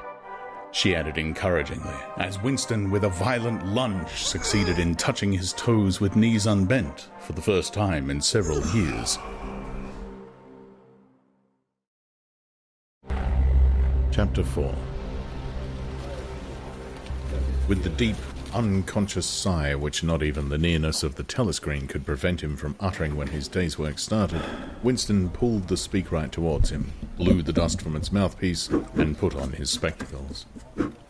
Then he unrolled and clipped together 4 small cylinders of paper, which had already flopped out of the pneumatic tube on the right-hand side of his desk. In the walls of the cubicle there were 3 orifices. To the right of the speakwrite, a small pneumatic tube for written messages. To the left, a larger one for newspapers. And in the side wall, within easy reach of Winston's arm, a large oblong slit protected by a wire grating. This last was for the disposal of waste paper. Similar slits existed in thousands or tens of thousands throughout the building, not only in every room, but at short intervals in every corridor. For some reason, they were nicknamed memory holes. When one knew that any document was due for destruction, or even when one saw a scrap of waste paper lying about, it was an automatic action to lift the flap of the nearest memory hole and drop it in, whereupon it would be whirled away on a current of warm air to the enormous furnaces, which were hidden somewhere in the recesses of the building. Winston examined the 4 slips of paper which he had unrolled. Each contained a message of only 1 or 2 lines, in the abbreviated jargon, not actually Newspeak, but consisting largely of Newspeak words, which was used in the ministry for internal purposes. Times, 17.384. BB speech malreported Africa. Rectify. Times, 19/12/83. Forecast 3-year plan, 4th quarter, 83 misprints. Verify current issue. Times, 14/2/84. Mini plenty malquoted chocolate. Rectify. Times, 3/12/83. reporting BB day order, double plus ungood, refs unpersons, rewrite full-wise upsub anti-filing. With a faint feeling of satisfaction, Winston laid the fourth message aside. It was an intricate and responsible job, and had better be dealt with last. The other three were routine matters, though the second one would probably mean some tedious wading through lists of figures. Winston dialed back numbers on the telescreen and called for the appropriate issues of the Times, which slid out of a pneumatic tube after only a few minutes' delay. The messages he had received referred to articles or news items which, for one reason or another, it was thought necessary to alter, or, as the official phrase had it, to rectify. For example, it appeared from the Times of the 17th of March that Big Brother, in his speech of the previous day, had predicted that the South Indian Front would remain quiet, but that a Eurasian offensive would shortly be launched in North Africa. As it happened, the Eurasian Higher Command had launched its offensive in South India and left North Africa alone. It was therefore necessary to rewrite a paragraph of Big Brother's speech in such a way as to make him predict the thing that had actually happened. Or again, the Times of the 19th of December had published the official forecast of the output of various classes of consumption goods in the fourth quarter of 1983, which was also the sixth quarter of the ninth three-year plan. Today's issue contained a statement of the actual output, from which it appeared that the forecasts were in every instance grossly wrong. Winston's job was to rectify the original figures by making them agree with the later ones. As for the third message, it referred to a very simple error which could be set right in a couple of minutes. As short a time ago as February, the Ministry of Plenty had issued a promise, a categorical pledge, were the official words, that there would be no reduction of the chocolate ration during 1984. Actually, as Winston was aware, the chocolate ration was to be reduced from 30 grams to 20 at the end of the present week. All that was needed was to substitute for the original promise a warning that it would probably be necessary to reduce the ration at some time in April. As soon as Winston had dealt with each of the messages, he clipped his speak-written corrections to the appropriate copy of the Times and pushed them into the pneumatic tube. Then, with a movement which was as nearly as possible unconscious, he crumpled up the original message and any notes that he himself had made and dropped them into the memory hole to be devoured by the flames. What happened in the unseen labyrinth to which the pneumatic tubes led he did not know in detail, but he did know in general terms. As soon as all the corrections which happened to be necessary in any particular number of the Times had been assembled and collated, that copy would be reprinted, the original copy destroyed, and the corrected copy placed on the files in its stead.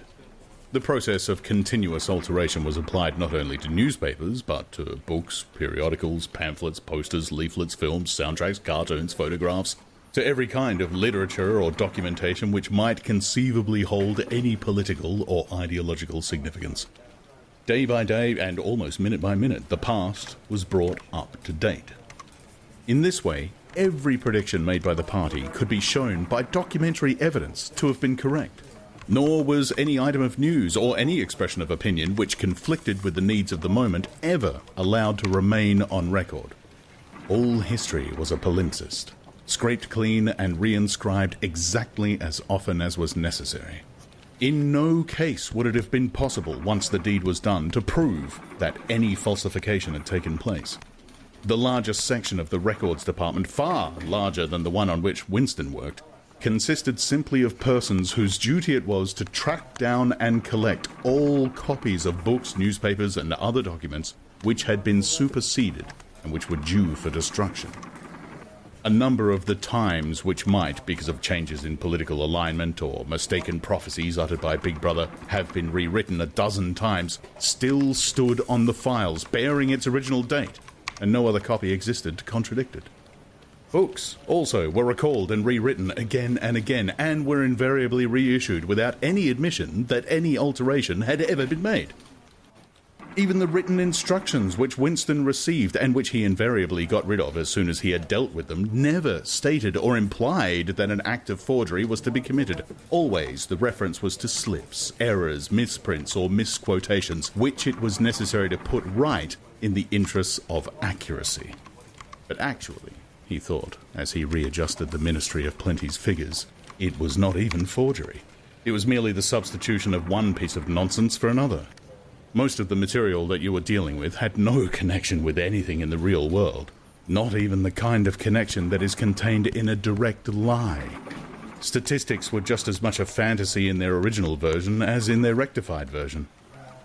A great deal of the time, you were expected to make them up out of your head. For example, the Ministry of Plenty's forecast had estimated the output of boots for the quarter at 145 million pairs. The actual output was given as 62 millions. Winston, however, in rewriting the forecast, marked the figure down to 57 millions, so as to allow for the usual claim that the quota had been over-fulfilled. In any case, 62 millions was no nearer the truth than 57 millions, or than 145 millions. Very likely no boots had been produced at all. Likelier still, nobody knew how many had been produced, much less cared. All one knew was that every quarter, astronomical numbers of boots were produced on paper, while perhaps half the population of Oceania went barefoot. And so it was with every class of recorded fact, great or small. Everything faded away into a shadow world in which finally even the date of the year had become uncertain. Winston glanced across the hall. In the corresponding cubicle on the other side, a small, precise-looking, dark-chinned man named Tillotson was working steadily away with a folded newspaper on his knee and his mouth very close to the mouthpiece of the speakwrite.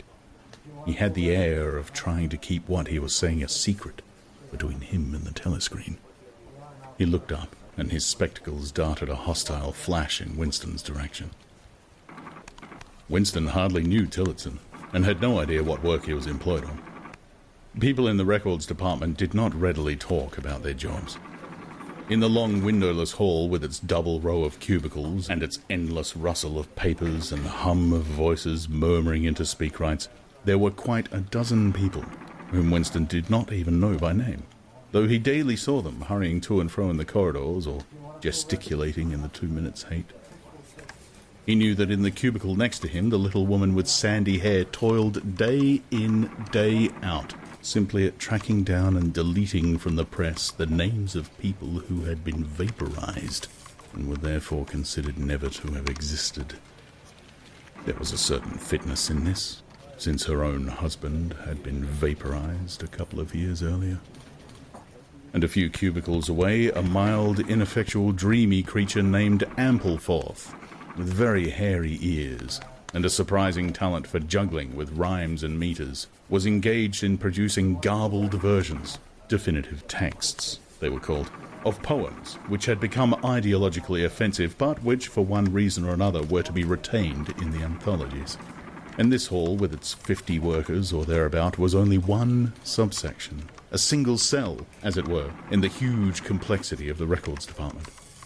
Beyond, above, below were other swarms of workers engaged in an unimaginable multitude of jobs. There were the huge printing shops with their sub-editors, their typography experts, and their elaborately equipped studios for the faking of photographs. There was the teleprogram section with its engineers, its producers, and its teams of actors specifically chosen for their skill in imitating voices. There were the armies of reference clerks, whose job was simply to draw up lists of books and periodicals which were due for recall. There were the vast repositories where the corrected documents were stored, and the hidden furnaces where the original copies were destroyed. And somewhere or other, quite anonymous, there were the directing brains who coordinated the whole effort and laid down the lines of policy which made it necessary that this fragment of the past should be preserved, that one falsified, and the other rubbed out of existence. And the records department, after all, was itself only a single branch of the Ministry of Truth, whose primary job was not to reconstruct the past, but to supply the citizens of Oceania with newspapers, films, textbooks, telescreen programs, plays, novels, with every conceivable kind of information, instruction, or entertainment, from a statue to a slogan, from a lyric poem to a biological treatise, and from a child's spelling book to a newspeak dictionary. And the ministry had not only to supply the multifarious needs of the party, but also to repeat the whole operation at a lower level for the benefit of the proletariat. There was a whole chain of separate departments dealing with proletarian literature, music, drama, and entertainment generally. Here were produced rubbishy newspapers containing almost nothing except sport, crime, and astrology, sensational 5-cent novelettes, films oozing with sex, and sentimental songs which were composed entirely by mechanical means on a special kind of kaleidoscope known as a versifactor. There was even a whole subsection, pornosec, it was called in newspeak, engaged in producing the lowest kind of pornography, which was sent out in sealed packets, and which no party member, other than those who worked on it, was permitted to look at. 3 messages had slipped out of the pneumatic tube while Winston was working, but they were simple matters, and he had disposed of them before the 2 minutes' hate interrupted him. When the hate was over, he returned to his cubicle, took the Newspeak dictionary from the shelf, pushed the speakwrite to one side, cleaned his spectacles, and settled down to his main job of the morning. Winston's greatest pleasure in life was in his work. Most of it was a tedious routine, but included in it, there were also jobs so difficult and intricate that you could lose yourself in them as in the depths of a mathematical problem. Delicate pieces of forgery in which you had nothing to guide you except your knowledge of the principles of ingsoc and your estimate of what the party wanted you to say. Winston was good at this kind of thing. On occasion, he had even been entrusted with the rectification of the Times' leading articles, which were written entirely in newspeak. He unrolled the message that he had set aside earlier. It ran, Times, 3/12/83, reporting BB day order double plus ungood, refs unpersons, rewrite full ways up sub anti-filing. In old speak, or standard English, this might be rendered, this reporting of Big Brother's order for the day in the Times of December 3rd, 1983 is extremely unsatisfactory and makes references to non-existent persons. Rewrite it in full and submit your draft to higher authority before filing. Winston read through the offending article. Big Brother's orders for the day, it seemed, had been chiefly devoted to praising the work of an organization known as FFCC, which supplied cigarettes and other comforts to the sailors in the floating fortresses. A certain Comrade Withers, a prominent member of the inner party, had been singled out for special mention and awarded a decoration, the Order of Conspicuous Merit, 2nd class. 3 months later, FFCC had suddenly been dissolved, with no reason given. One could assume that Withers and his associates were now in disgrace, but there had been no report of the matter in the press or on the telescreen. That was to be expected, since it was unusual for political offenders to be put on trial or even publicly denounced.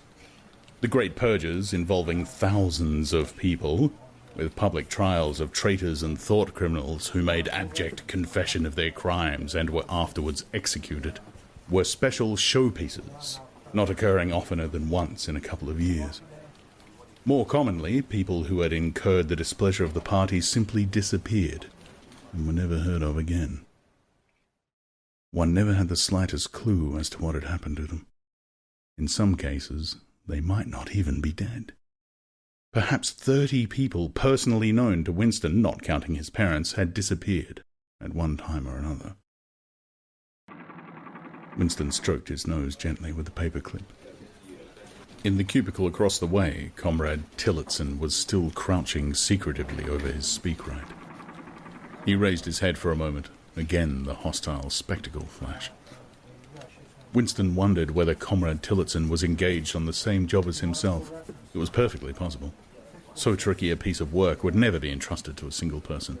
On the other hand, to turn it over to a committee would be to admit openly that an act of fabrication was taking place. Very likely, as many as a dozen people were now working away on rival versions of what Big Brother had actually said.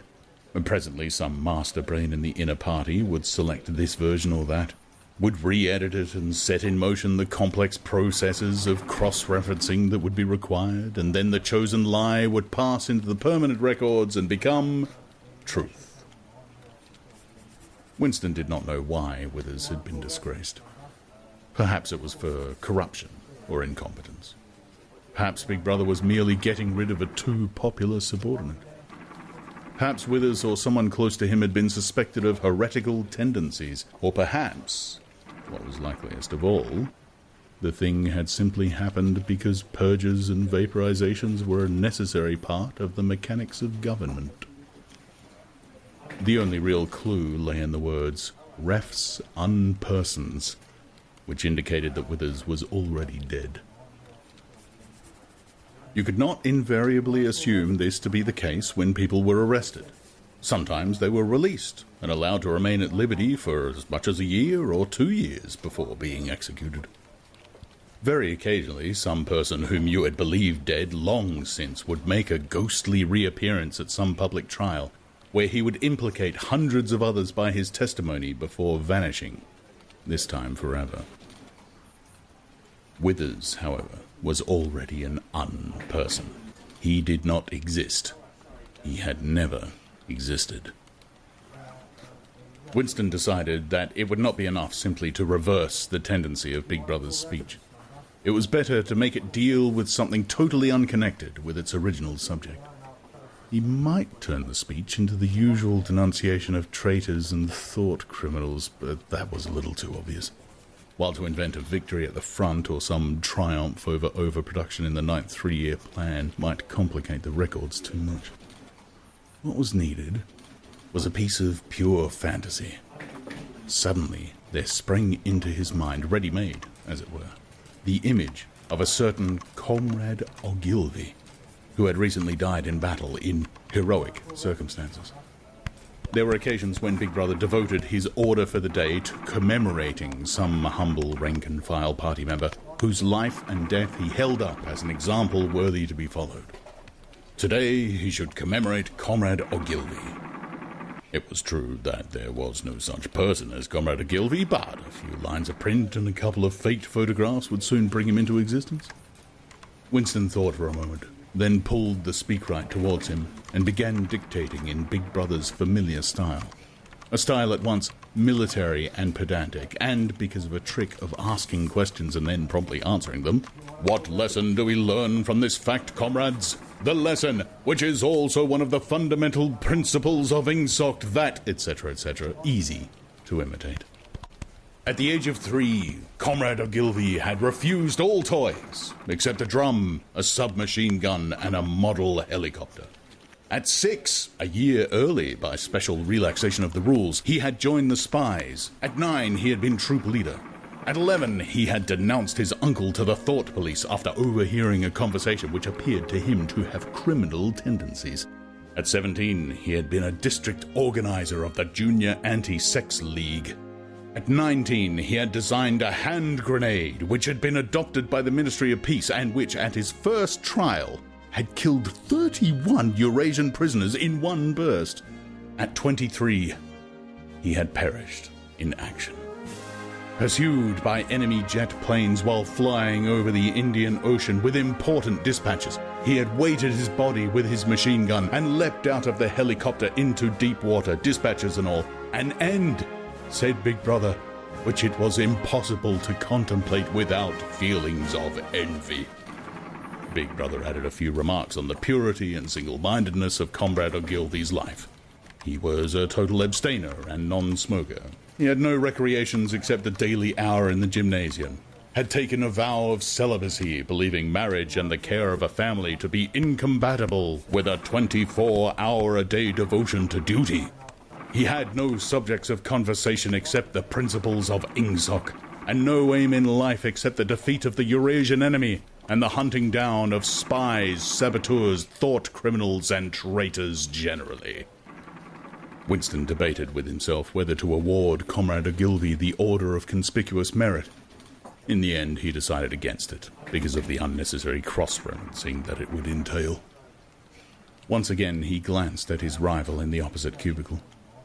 Something seemed to tell him with certainty that Tillotson was busy on the same job as himself. There was no way of knowing whose job would finally be adopted, but he felt a profound conviction that it would be his own. Comrade Ogilvy, unimagined an hour ago, was now a fact. It struck him as curious that you could create dead men but not living ones.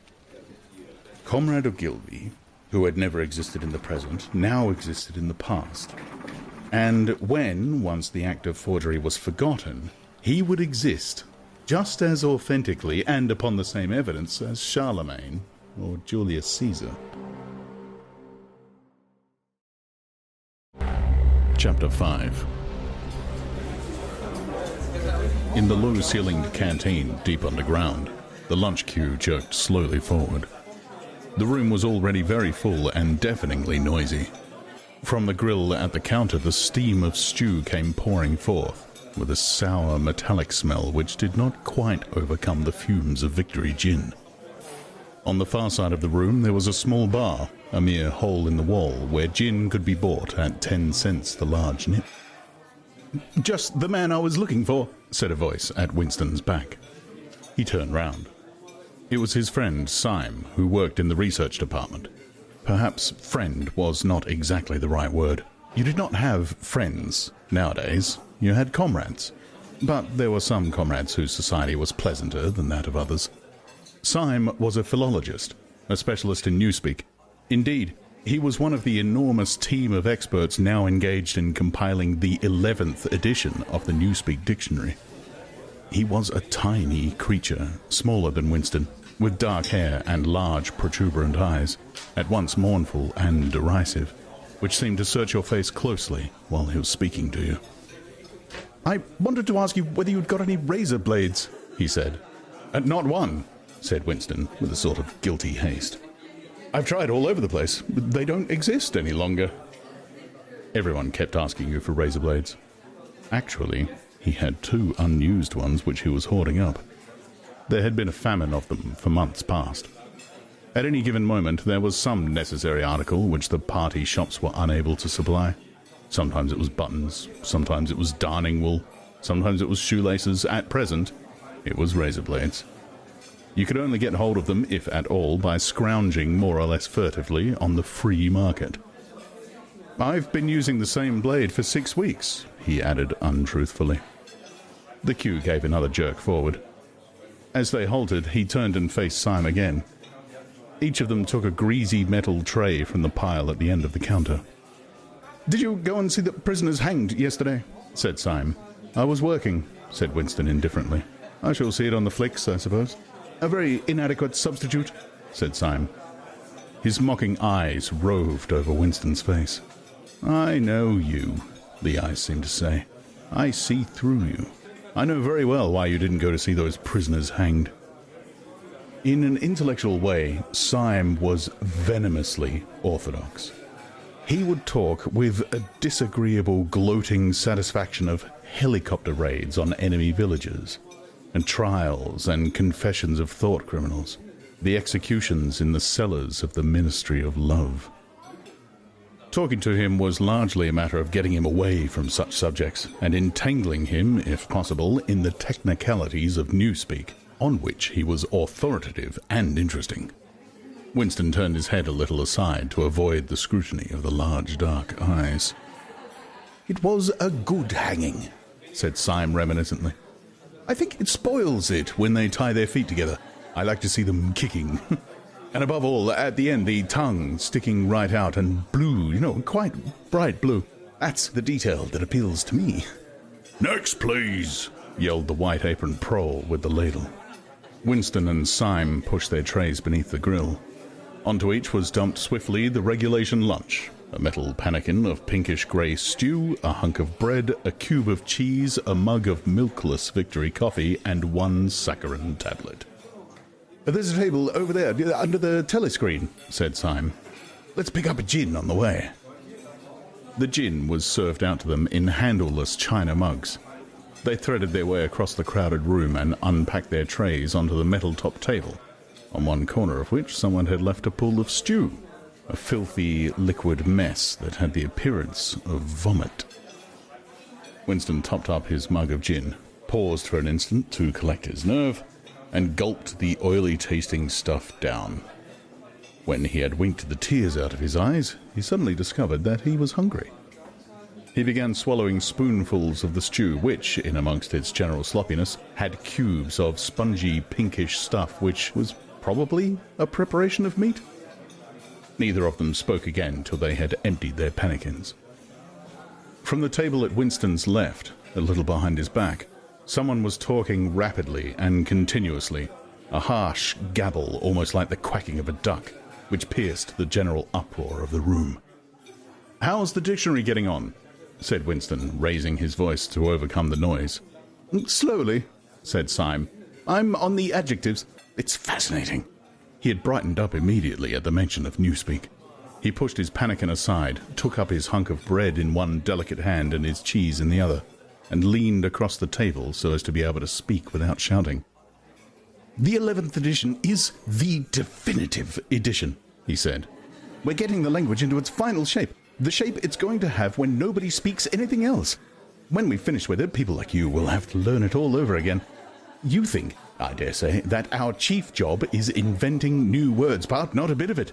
We're destroying words, scores of them, hundreds of them, every day. We're cutting the language down to the bone. The 11th edition won't contain a single word that will become obsolete before the year 2050. He bit hungrily into his bread and swallowed a couple of mouthfuls, then continued speaking with a sort of pedant's passion. His thin, dark face had become animated, his eyes had lost their mocking expression and grown almost dreamy. "It's a beautiful thing, the destruction of words.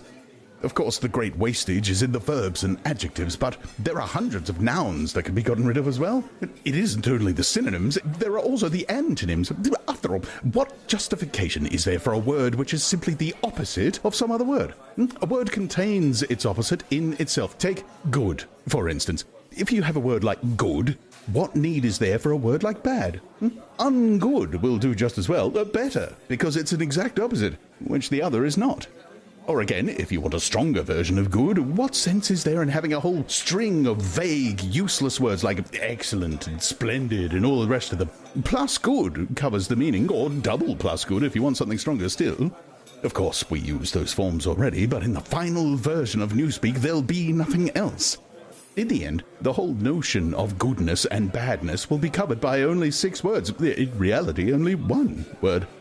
Don't you see the beauty of that, Winston? It was BB's idea originally, of course, he added as an afterthought. A sort of vapid eagerness flitted across Winston's face at the mention of Big Brother. Nevertheless, Syme immediately detected a certain lack of enthusiasm. "You haven't a real appreciation of Newspeak, Winston," he said almost sadly. "Even when you write it, you're still thinking in Old Speak.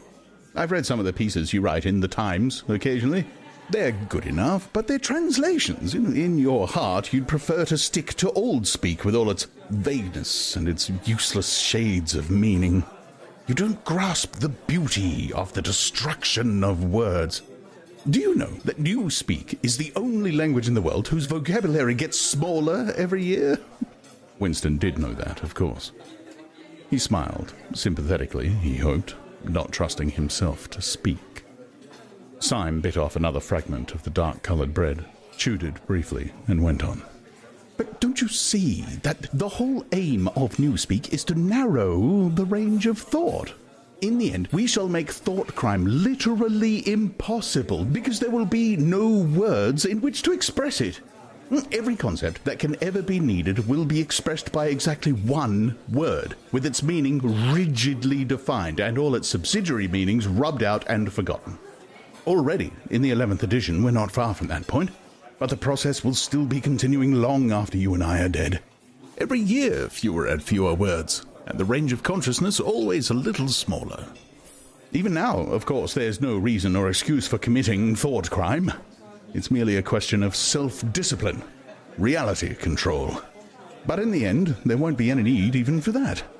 The revolution will be complete when the language is perfect. Newspeak is Ingsoc, and Ingsoc is Newspeak," he added with a sort of mystical satisfaction. "Has it ever occurred to you, Winston, that by the year 2050, at the very latest, not a single human being will be alive who could understand such a conversation as we are having now?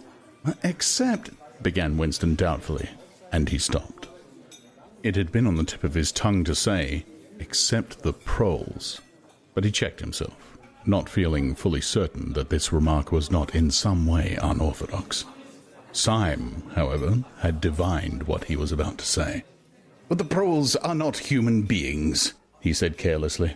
"By 2050, earlier probably, all real knowledge of old speak will have disappeared.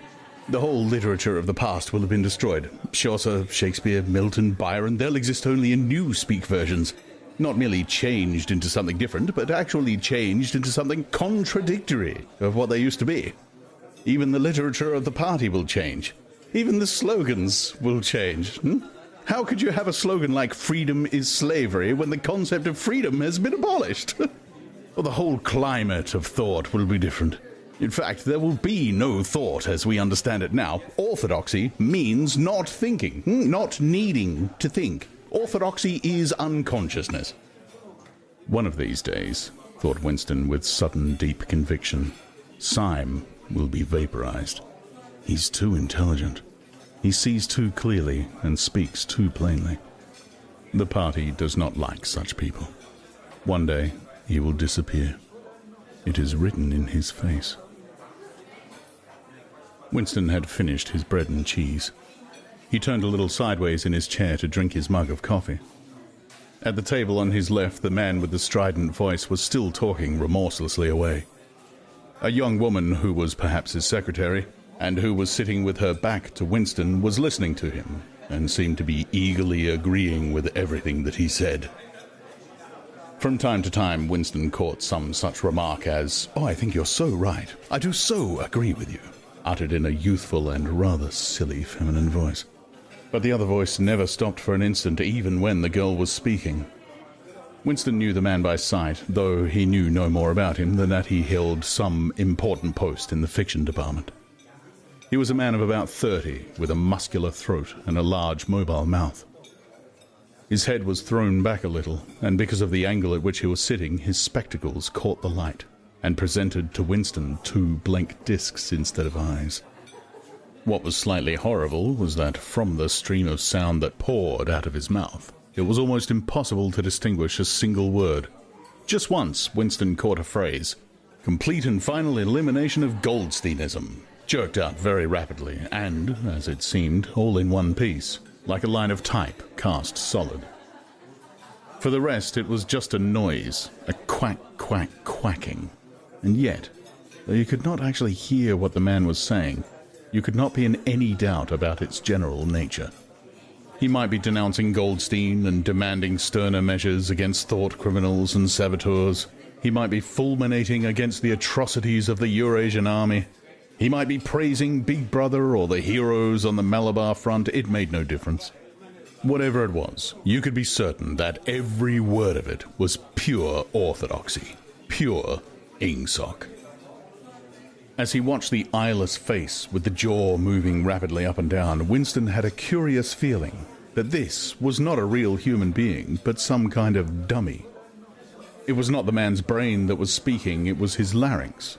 The stuff that was coming out of him consisted of words, but it was not speech in the true sense. It was a noise, uttered in unconsciousness, like the quacking of a duck. Syme had fallen silent for a moment, and with the handle of his spoon was tracing patterns in the puddle of stew. The voices from the other table quacked rapidly on, easily audible in spite of the surrounding din. "There is a word in Newspeak," said Syme.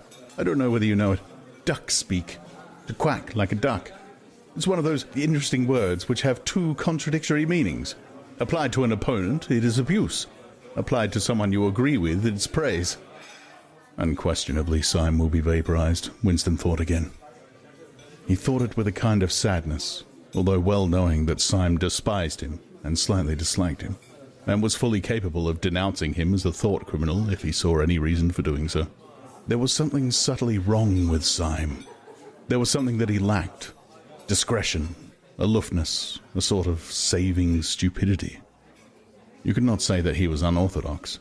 He believed in the principles of ingsoc. He venerated Big Brother. He rejoiced over victories. He hated heretics, not merely with sincerity, but with a sort of restless zeal, an up-to-dateness of information which the ordinary party member did not approach. Yet A faint air of disreputability always clung to him. He said things that would have been better unsaid. He had read too many books. He frequented the Chestnut Tree Cafe, haunt of painters and musicians. There was no law, not even an unwritten law, against frequenting the Chestnut Tree Cafe, yet the place was somehow ill-omened. The old, discredited leaders of the party had been used to gather there before they were finally purged. Goldstein himself, it was said, had sometimes been seen there, years and decades ago. Syme's fate was not difficult to foresee. And yet it was a fact that if Syme grasped, even for 3 seconds, the nature of his, Winston's, secret opinions, he would betray him instantly to the thought police. So would anybody else, for that matter. But Syme more than most. Zeal was not enough. Orthodoxy was unconsciousness. Syme looked up. "Here comes Parsons," he said. Something in the tone of his voice seemed to add, "That bloody fool." Parsons, Winston's fellow tenant at Victory Mansions, was in fact threading his way across the room. A tubby, middle-sized man with fair hair and a frog-like face. At 35, he was already putting on rolls of fat at neck and waistline, but his movements were brisk and boyish. His whole appearance was that of a little boy grown large, so much so that, although he was wearing the regulation overalls, it was almost impossible not to think of him as being dressed in the blue shorts, grey shirt and red neckerchief of the spies. In visualizing him, one saw always a picture of dimpled knees and sleeves rolled back from pudgy forearms. Parsons did, indeed, invariably revert to shorts when a community hike or any other physical activity gave him an excuse for doing so. He greeted them both with a cheery "Hello, hello," and sat down at the table, giving off an intense smell of sweat. Beads of moisture stood out all over his pink face. His powers of sweating were extraordinary. At the community center, you could always tell when he had been playing table tennis by the dampness of the bat handle. Syme had produced a strip of paper on which there was a long column of words, and was studying it with an ink pencil between his fingers. "Oh, look at him working away in the lunch hour," said Parsons, nudging Winston. "Keenness, eh? What's that you've got there, old boy? Something a bit too brainy for me, I expect. Smith, old boy, I'll tell you why I'm chasing you. It's the sub you forgot to give me." What sub is that?" said Winston, automatically feeling for money. About a quarter of one's salary had to be earmarked for voluntary subscriptions, which were so numerous that it was difficult to keep track of them. For Hate Week, you know, the house-by-house fund. I'm treasurer for our block. We're making an all-out effort, going to put on a tremendous show. I tell you, it won't be my fault if old Victory Mansions doesn't have the biggest outfit of flags in the whole street. $2, you promised me? Winston found and handed over 2 creased and filthy notes, which Parsons entered in a small notebook in the neat handwriting of the illiterate. "By the way, old boy," he said, "I hear that little beggar of mine let fly at you with his catapult yesterday. I gave him a good dressing down for it. In fact, I told him I'd take the catapult away if he does it again." "I think he was a little upset at not going to the execution," said Winston. Well, what I meant to say shows the right spirit, doesn't it? Mischievous little beggars they are, both of them, but talk about keenness.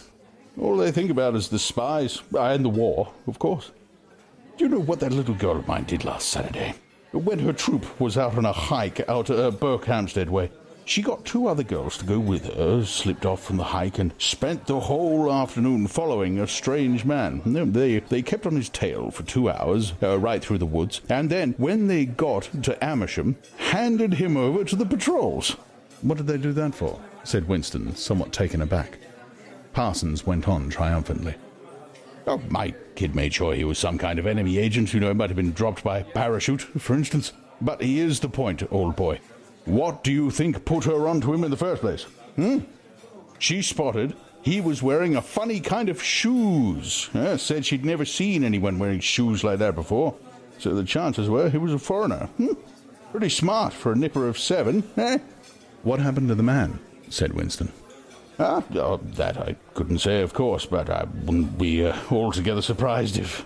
Parsons made the motion of aiming a rifle and clicked his tongue for the explosion. Good, said Syme abstractedly, without looking up from his strip of paper. Of course, we can't afford to take chances, agreed Winston dutifully. Well, I mean to say there is a war on, said Parsons. As though in confirmation of this, a trumpet call floated from the telescreen just above their heads. However, it was not the proclamation of a military victory this time, but merely an announcement from the Ministry of Plenty. Comrades! Cried an eager, youthful voice. Attention, comrades. We have glorious news for you. We have won the battle for production. Returns now completed of the output of all classes of consumption goods show that the standard of living has risen by no less than 20% over the past year. All over Oceania this morning, there were irrepressible, spontaneous demonstrations when workers marched out of factories and offices and paraded through the streets, with banners voicing their gratitude to Big Brother for the new happy life which his wise leadership has bestowed upon us. Here are some of the completed figures. Foodstuffs are just... The phrase, our new happy life, recurred several times. It had been a favourite of late with the Ministry of Plenty. Parsons, his attention caught by the trumpet call, sat listening with a sort of gaping solemnity, a sort of edified boredom. He could not follow the figures, but he was aware that they were in some way a cause for satisfaction. He had lugged out a huge and filthy pipe, which was already half full of charred tobacco. With the tobacco ration at 100 grams a week, it was seldom possible to fill the pipe to the top. Winston was smoking a Victory cigarette, which he held carefully horizontal. The new ration did not start till tomorrow, and he had only 4 cigarettes left. For the moment, he had shut his ears to the remoter noises, and was listening to the stuff that streamed out of the telescreen. It appeared that there had even been a demonstration to thank Big Brother for raising the chocolate rations to 20 grams a week. And only yesterday, he reflected, it had been announced that the ration was to be reduced to 20 grams a week. Was it possible that they could swallow that after only 24 hours? Yes, they swallowed it. Parsons swallowed it easily, with the stupidity of an animal. The eyeless creature at the other table swallowed it fanatically, passionately, with a furious desire to track down, denounce, and vaporize anyone who should suggest that last week the ration had been 30 grams. Syme, too, in some more complex way involving doublethink, Syme swallowed it. Was he then alone in the possession of a memory? The fabulous statistics continued to pour out of the telescreen. As compared with last year, there was more food, more clothes, more houses, more furniture, more cooking pots, more fuel, more ships, more helicopters, more books, more babies, more of everything except disease, crime, and insanity. Year by year and minute by minute, everybody and everything was whizzing rapidly upwards. As Syme had done earlier, Winston was taking up his spoon and was dabbling in the pale-coloured gravy that dribbled across the table, drawing a long streak of it out into a pattern. He meditated resentfully on the physical texture of life. Had it always been like this? Had food always tasted like this? He looked round the canteen. A low-ceilinged, crowded room, its walls grimy from the contact of innumerable bodies. Battered metal tables and chairs, placed so close together that you sat with elbows touching. Bent spoons, dented trays, coarse white mugs, all surfaces greasy, grime in every crack, and a sourish composite smell of bad gin and bad coffee and metallic stew and dirty clothes. Always in your stomach and in your skin there was a sort of protest, a feeling that you had been cheated of something that you had a right to. It was true that he had no memories of anything greatly different. In any time that he could accurately remember, there had never been quite enough to eat. One had never had socks or underclothes that were not full of holes. Furniture had always been battered and rickety, rooms underheated, tube trains crowded, houses falling to pieces, bread dark-coloured, tea a rarity, coffee filthy tasting, cigarettes insufficient, nothing cheap and plentiful except synthetic gin. And though, of course, it grew worse as one's body aged, was it not a sign that this was not the natural order of things if one's heart sickened at the discomfort and dirt and scarcity, the interminable winters, the stickiness of one's socks, the lifts that never worked, the cold water, the gritty soap, the cigarettes that came to pieces, the food with its strange, evil tastes? Why should one feel it to be intolerable unless one had some kind of ancestral memory that things had once been different? He looked round the canteen again. Nearly everyone was ugly, and would still have been ugly even if dressed otherwise than in the uniform blue overalls. On the far side of the room, sitting at a table alone, a small, curiously beetle-like man was drinking a cup of coffee, his little eyes darting suspicious glances from side to side. How easy it was, thought Winston, if you did not look about you, to believe that the physical type set up by the party as an ideal, tall, muscular youths and deep-bosomed maidens, blonde-haired, vital, sunburnt, carefree, existed, and even predominated. Actually, so far as he could judge, the majority of people in Airstrip 1 were small, dark, and ill-favoured. It was curious how that beetle-like type proliferated in the ministries. Little dumpy men, growing stout very early in life, with short legs, swift scuttling movements, and fat, inscrutable faces with very small eyes. It was the type that seemed to flourish best under the dominion of the party. The announcement from the Ministry of Plenty ended on another trumpet call and gave way to tinny music. Parsons, stirred to vague enthusiasm by the bombardment of figures, took his pipe out of his mouth.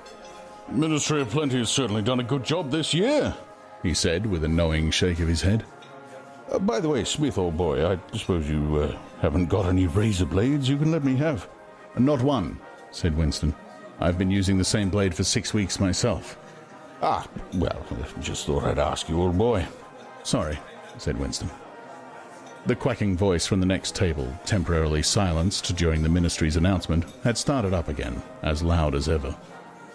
For some reason, Winston suddenly found himself thinking of Mrs. Parsons, with her wispy hair and the dust in the creases of her face. Within 2 years, those children would be denouncing her to the thought police. Mrs. Parsons would be vaporized. Syme would be vaporized. Winston would be vaporized. O'Brien would be vaporized.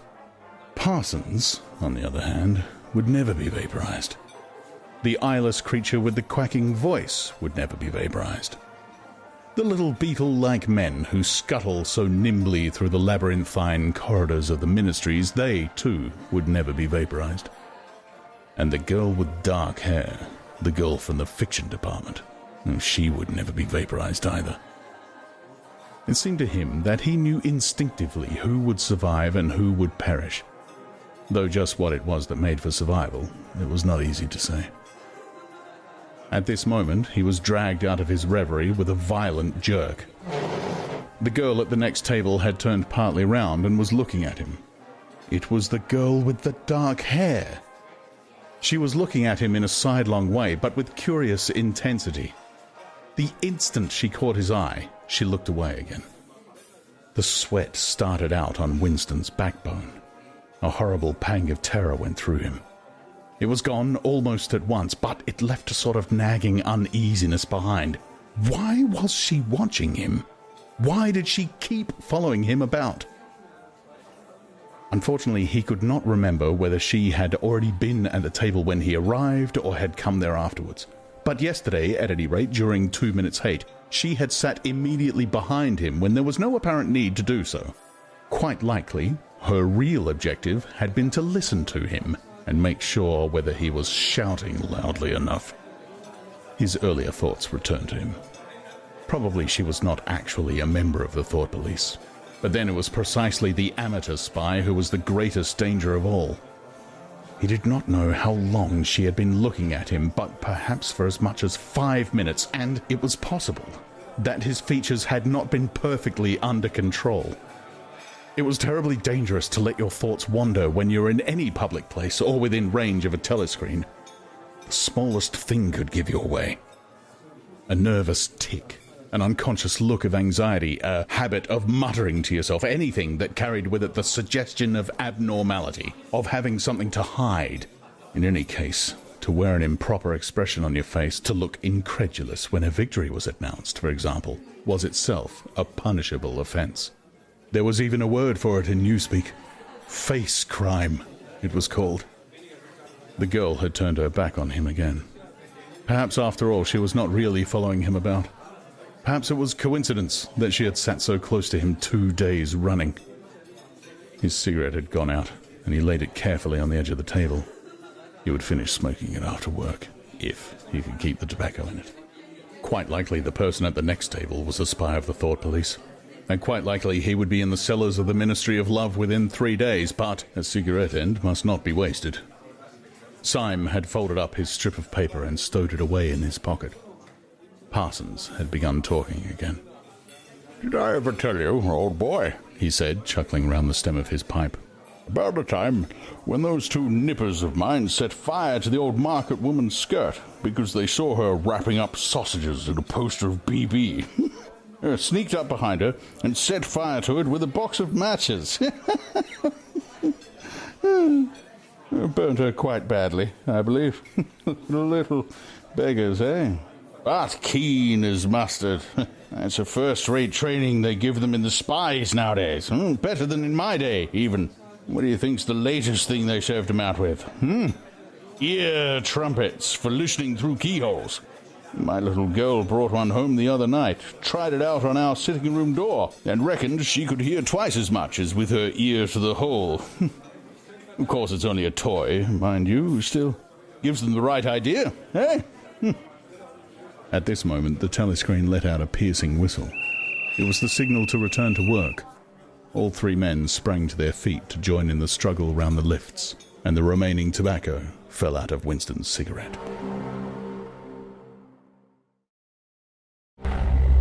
Chapter 6. It was 3 years ago. It was on a dark evening in a narrow side street near one of the big railway stations. She was standing near a doorway in the wall under a street lamp that hardly gave any light.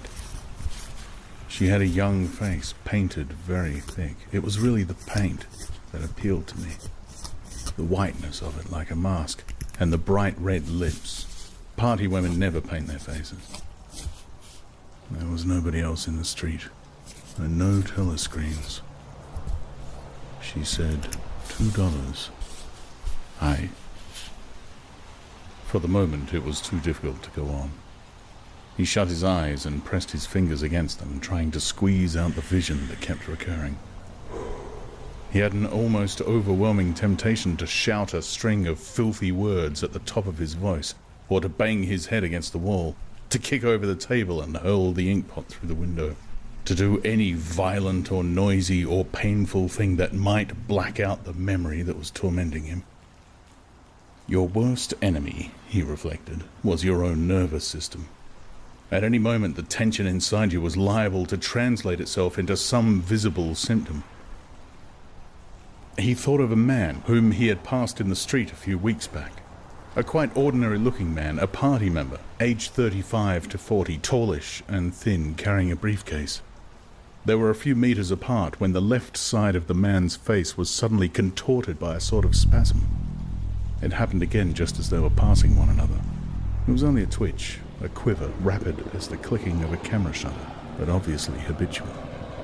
He remembered thinking at the time, that poor devil is done for. And what was frightening was that the action was quite possibly unconscious. The most deadly danger of all was talking in your sleep. There was no way of guarding against that so far as he could see. He drew his breath and went on writing. I went with her through the doorway and across a backyard into a basement kitchen. There was a bed against the wall and a lamp on the table, turned down very low. His teeth were set on edge. He would have liked to spit. Simultaneously with the woman in the basement kitchen, he thought of Catherine, his wife. Winston was married, had been married, at any rate. Probably he was still married, so far as he knew his wife was not dead. He seemed to breathe again the warm, stuffy odor of the basement kitchen. an odour compounded of bugs and dirty clothes and villainous cheap scent, but nevertheless alluring, because no woman of the party ever used scent, or could be imagined as doing so. Only the proles used scent. In his mind, the smell of it was inextricably mixed up with fornication. When he had gone with that woman, it had been his first lapse in 2 years or thereabouts. Consorting with prostitutes was forbidden, of course, but it was one of those rules that you could occasionally nerve yourself to break. It was dangerous, but it was not a life and death matter. To be caught with a prostitute might mean 5 years in a forced labour camp, not more if you had committed no other offence, and it was easy enough, provided that you could avoid being caught in the act. The poorer quarters swarmed with women who were ready to sell themselves. Some could even be purchased for a bottle of gin, which the proles were not supposed to drink. Tacitly, the party was even inclined to encourage prostitution, as an outlet for instincts which could not be altogether suppressed. Mere debauchery did not matter very much, so long as it was furtive and joyless, and only involved the women of a submerged and despised class. The unforgivable crime was promiscuity between party members. But, though this was one of the crimes that the accused in the great purges invariably confessed to, it was difficult to imagine any such thing actually happening. The aim of the party was not merely to prevent men and women from forming loyalties, which it might not be able to control.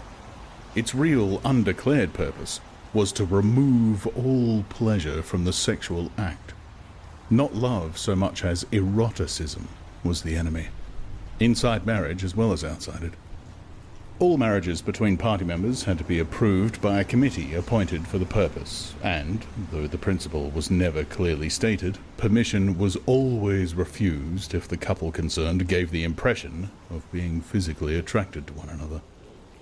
The only recognized purpose of marriage was to beget children for the service of the party. Sexual intercourse was to be looked on as a slightly disgusting minor operation, like having an enema. This, again, was never put into plain words, but in an indirect way it was rubbed into every party member from childhood onwards.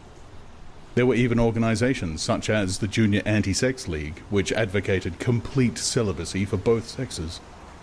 All children were to be begotten by artificial insemination, artsem, it was called in Newspeak, and brought up in public institutions. This, Winston was aware, was not meant altogether seriously, but somehow it fitted in with the general ideology of the party. The party was trying to kill the sex instinct, or, if it could not be killed, then to distort it and dirty it. He did not know why this was so, but it seemed natural that it should be so. And as far as the women were concerned, the party's efforts were largely successful. He thought again of Catherine. It must be 9, 10, nearly 11 years since they had parted. It was curious how seldom he thought of her. For days at a time he was capable of forgetting that he had ever been married. They'd only been together for about 15 months. The party did not permit divorce, but it rather encouraged separation in cases where there were no children. Catherine was a tall, fair-haired girl, very straight, with splendid movements. She had a bold, aquiline face, a face that one might have called noble, until one discovered that there was as nearly as possible nothing behind it. Very early in her married life he had decided, though perhaps it was only that he knew her more intimately than he knew most people, that she had, without exception, the most stupid, vulgar, empty mind that he had ever encountered. She had not a thought in her head that was not a slogan, and there was no imbecility, absolutely none, that she was not capable of swallowing if the party handed it out to her. The human soundtrack, he nicknamed her in his own mind. Yet he could have endured living with her if it had not been for just one thing: sex. As soon as he touched her, she seemed to wince and stiffen. To embrace her was like embracing a jointed wooden image. And what was strange was that even when she was clasping him against her, he had the feeling that she was simultaneously pushing him away with all her strength. The rigidity of her muscles managed to convey that impression. She would lie there with shut eyes, neither resisting nor cooperating, but submitting. It was extraordinarily embarrassing, and after a while, horrible. But even then, he could have borne living with her if it had been agreed that they should remain celibate. But curiously enough, it was Catherine who refused this. They must, she said, produce a child if they could. So the performance continued to happen, once a week, quite regularly, whenever it was not impossible. She even used to remind him of it in the morning, as something which had to be done that evening and which must not be forgotten. She had two names for it. One was making a baby, and the other was our duty to the party. Yes, she had actually used that phrase. Quite soon, he grew to have a feeling of positive dread when the appointed day came round. But luckily no child appeared, and in the end she agreed to give up trying, and soon afterwards they parted. Winston sighed inaudibly. He picked up his pen again and wrote. She threw herself down on the bed and at once, without any kind of preliminary, in the most coarse, horrible way you can imagine, pulled up her skirt.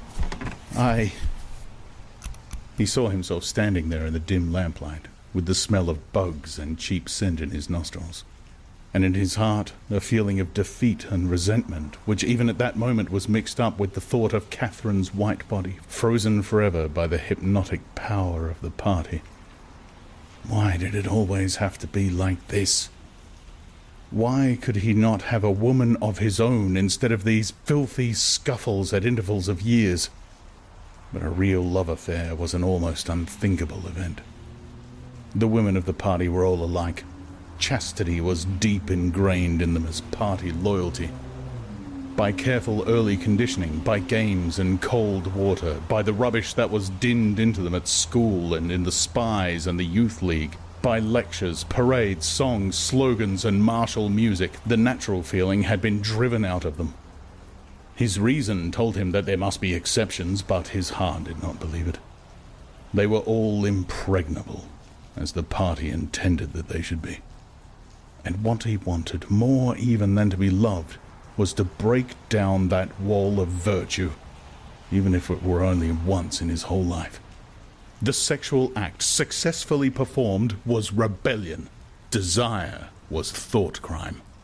Even to have awakened Catherine, if he could have achieved it, would have been like a seduction, although she was his wife. But the rest of the story had got to be written down. He wrote, I turned up the lamp when I saw her in the light. After the darkness, the feeble light of the paraffin lamp had seemed very bright. For the first time he could see the woman properly. He had taken a step towards her and then halted, full of lust and terror. He was painfully conscious of the risk he had taken in coming here. It was perfectly possible that the patrols would catch him on the way out. For that matter, they might be waiting outside the door at this moment. If he went away without even doing what he had come here to do... It had got to be written down. It had got to be confessed. What he had suddenly seen in the lamplight was that the woman was old. The paint was plastered so thick on her face that it looked as though it might crack like a cardboard mask. There were streaks of white in her hair, but the truly dreadful detail was that her mouth had fallen a little open, revealing nothing except a cavernous blackness. She had no teeth at all. He wrote hurriedly, in scribbling handwriting. When I saw her in the light, she was quite an old woman. 50 years old at least. But I went ahead and did it just the same. He pressed his fingers against his eyelids again. He had written it down at last, but it made no difference. The therapy had not worked. The urge to shout filthy words at the top of his voice was as strong as ever.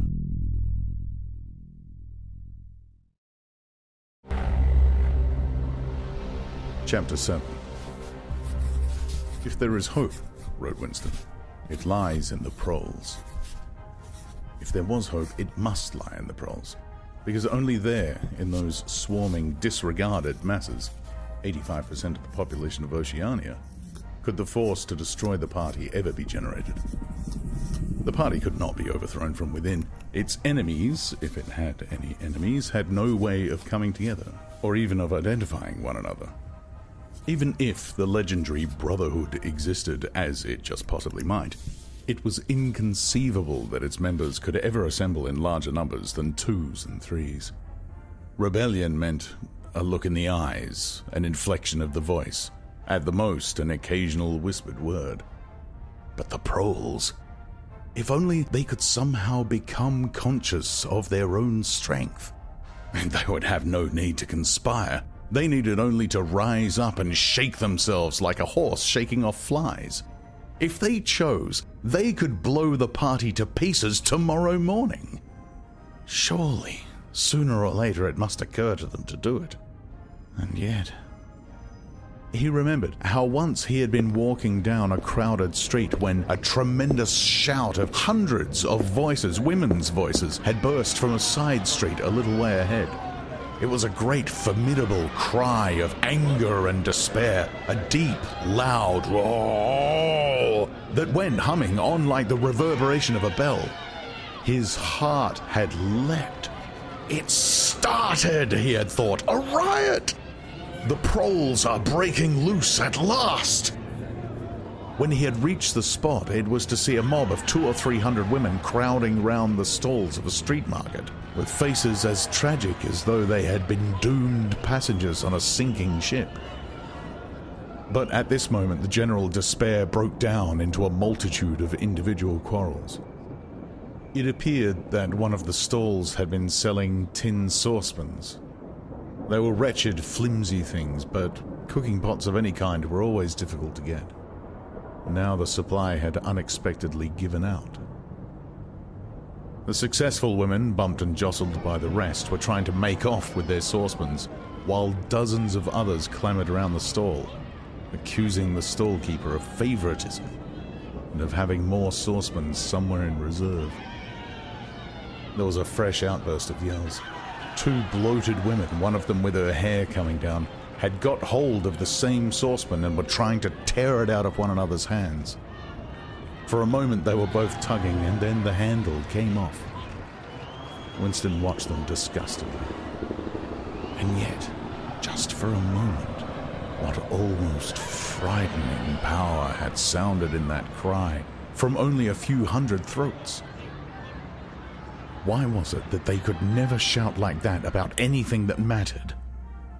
He wrote, "Until they become conscious, they will never rebel. And until after they have rebelled, they cannot become conscious." That, he reflected, might almost have been a transcription from one of the party textbooks. The party claimed, of course, to have liberated the proles from bondage. Before the revolution, they had been hideously oppressed by the capitalists. They'd been starved and flogged. Women had been forced to work in the coal mines. Women still did work in the coal mines, as a matter of fact. Children had been sold into the factories at the age of 6. But, simultaneously, true to the principles of doublethink, the party taught that the proles were natural inferiors, who must be kept in subjection, like animals, by the application of a few simple rules. In reality, very little was known about the proles. It was not necessary to know much. So long as they continued to work and breed, their other activities were without importance. Left to themselves, like cattle turned loose upon the plains of Argentina, they had reverted to a style of life that appeared to be natural to them, a sort of ancestral pattern.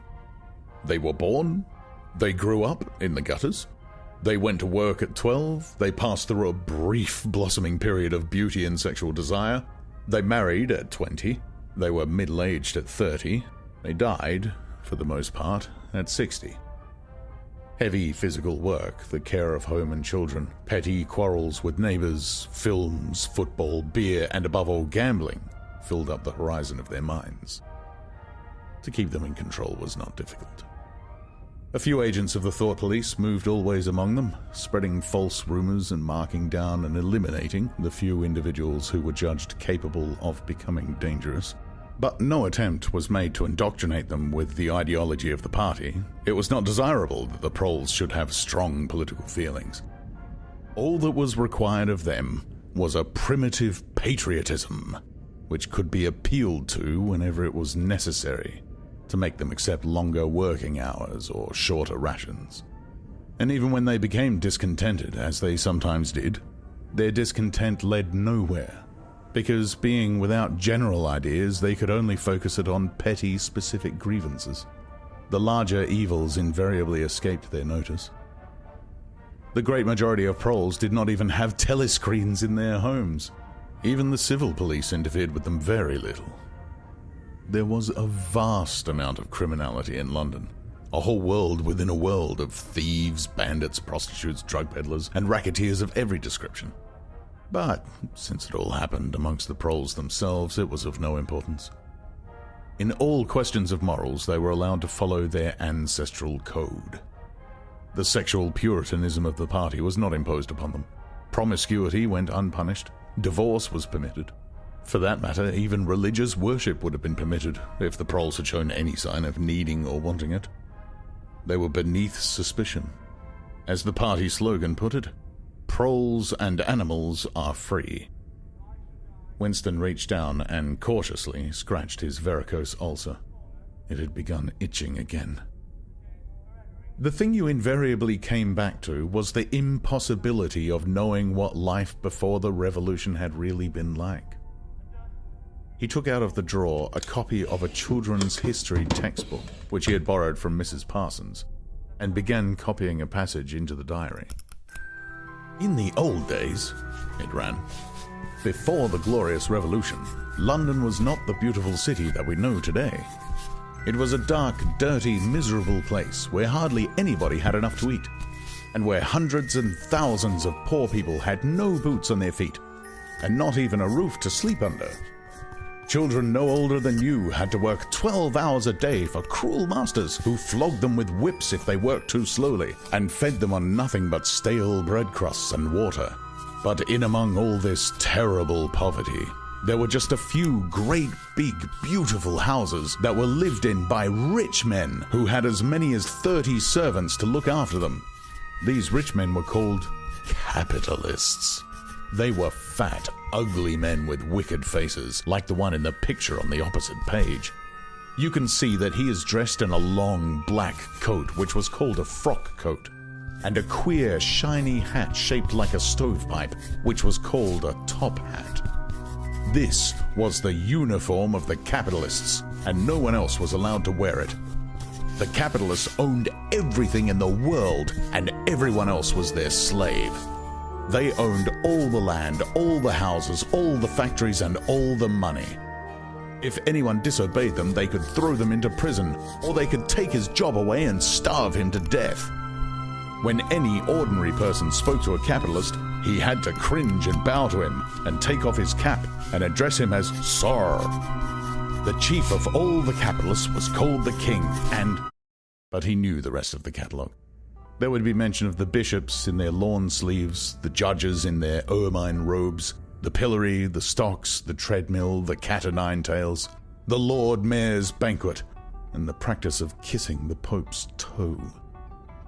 There was also something called jus prima noctis, which would probably not be mentioned in a textbook for children.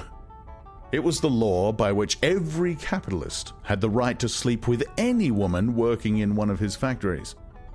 How could you tell how much of it was lies? It might be true that the average human was better off now than he had been before the revolution. The only evidence to the contrary was the mute protest in your own bones, the instinctive feeling that the conditions you lived in were intolerable, and that at some other time they must have been different. It struck him that the truly characteristic thing about modern life was not its cruelty and insecurity, but simply its bareness, its dinginess, its listlessness. Life, if you looked around you, bore no resemblance not only to the lies that streamed out of the telescreens, but even to the ideals that the party was trying to achieve. Great areas of it, even for a party member, were neutral and non-political, a matter of slogging through dreary jobs, fighting for a place on the tube, darning a worn-out sock, cadging a saccharin tablet, saving a cigarette end. The ideal set up by the party was something huge, terrible, and glittering. A world of steel and concrete, of monstrous machines and terrifying weapons. A nation of warriors and fanatics marching forward in perfect unity, all thinking the same thoughts and shouting the same slogans, perpetually working, fighting, triumphing, persecuting 300 million people, all with the same face. The reality was decaying, dingy cities where underfed people shuffled to and fro in leaky shoes, in patched-up 19th century houses that smelt always of cabbage and bad lavatories. He seemed to see a vision of London, vast and ruinous, city of 1,000,000 dustbins, and mixed up with it was a picture of Mrs. Parsons, a woman with lined face and wispy hair, fiddling helplessly with a blocked waste pipe. He reached down and scratched his ankle again.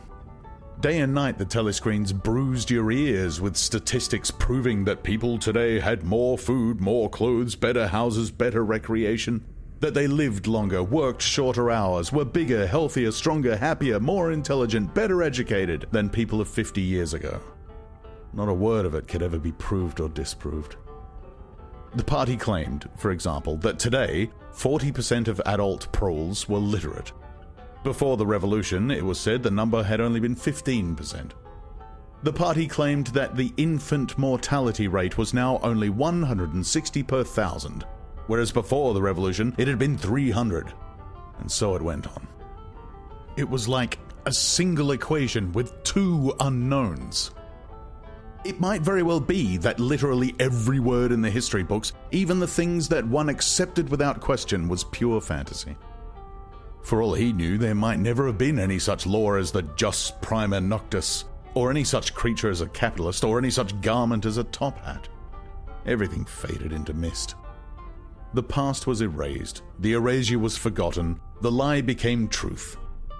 Just once in his life he had possessed, after the event, that was what counted, concrete, unmistakable evidence of an act of falsification. He had held it between his fingers for as long as 30 seconds. In 1973, it must have been. At any rate, it was about the time when he and Catherine had parted. But the really relevant date was 7 or 8 years earlier. The story really began in the middle 60s, the period of the Great Purges, in which the original leaders of the revolution were wiped out once and for all. By 1970, none of them were left except Big Brother himself. All the rest had by that time been exposed as traitors and counter-revolutionaries. Goldstein had fled and was hiding no one knew where, and the others, a few had simply disappeared, while the majority had been executed after spectacular public trials, at which they made confession of their crimes. Among the last survivors were 3 men named Jones, Aronson, and Rutherford. It must have been in 1965 that these 3 had been arrested. As often happened, they had vanished for a year or more, so that one did not know whether they were alive or dead, and then had suddenly been brought forth to incriminate themselves in the usual way. They had confessed to intelligence with the enemy. At that date, too, the enemy was Eurasia. Embezzlement of public funds, the murder of various trusted party members, intrigues against the leadership of Big Brother, which had started long before the revolution happened, and acts of sabotage causing the deaths of hundreds of thousands of people. After confessing to these things, they had been pardoned, reinstated in the party, and given posts which were, in fact, sinecures, but which sounded important. All 3 had written long, abject articles in the Times analyzing the reasons for their defection and promising to make amends. Sometime after their release, Winston had actually seen all 3 of them in the Chestnut Tree Cafe. He remembered the sort of terrified fascination with which he had watched them out of the corner of his eye.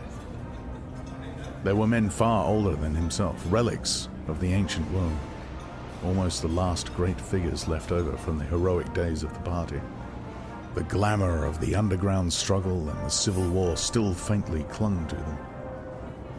He had the feeling, though already at that time the facts and dates were growing blurry, that he had known their names years earlier than he had known that of Big Brother. But also they were outlaws, enemies, untouchables, doomed with absolute certainty to extinction within a year or two. No one who had once fallen into the hands of the thought police ever escaped in the end. They were corpses waiting to be sent back to the grave. There was no one at any of the tables nearest to them. It was not wise even to be seen in the neighborhood of such people. They were sitting in silence before glasses of the gin flavored with cloves, which was the specialty of the cafe. Of the three, it was Rutherford whose appearance had most impressed Winston. Rutherford had once been a famous caricaturist whose brutal cartoons had helped to inflame popular opinion before and during the Revolution. Even now, at long intervals, his cartoons were appearing in the Times. They were simply an imitation of his earlier manner, and curiously lifeless and unconvincing. Always they were a rehashing of the ancient themes: slum tenements, starving children, street battles, capitalists in top hats. Even on the barricades, the capitalists still seemed to cling to their top hats in an endless, hopeless effort to get back into the past. He was a monstrous man with a mane of greasy grey hair, his face pouched and seamed with thick negroid lips. At one time he must have been immensely strong. Now his great body was sagging, sloping, bulging, falling away in every direction. He seemed to be breaking up before one's eyes, like a mountain crumbling. It was the lonely hour of 15. Winston could not now remember how he had come to be in the cafe at such a time. The place was almost empty. A tinny music was trickling from the telescreens. The three men sat in their corner, almost motionless, never speaking. Uncommanded, the waiter brought fresh glasses of gin. There was a chessboard on the table beside them with the pieces set out, but no game started. And then, for perhaps half a minute in all, something happened to the telescreens. The tune that they were playing changed, and the tone of the music changed too. There came into it, but it was something hard to describe. It was a peculiar, cracked, braying, jeering note. In his mind, Winston called it a yellow note, and then a voice from the telescreen was singing.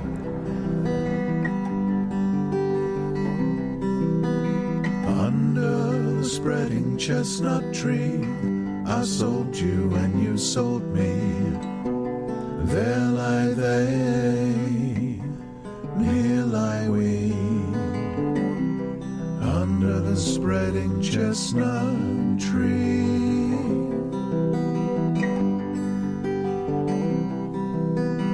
The three men never stirred, but when Winston glanced again at Rutherford's ruinous face, he saw that his eyes were full of tears. And for the first time he noticed, with a kind of inward shudder, and yet not knowing at what he shuddered, that both Aronson and Rutherford had broken noses. A little later, all three were rearrested. It appeared that they had engaged in fresh conspiracies from the very moment of their release. At the second trial, they confessed to all their old crimes over again with a whole string of new ones. They were executed, and their fate was recorded in the party histories, a warning to posterity.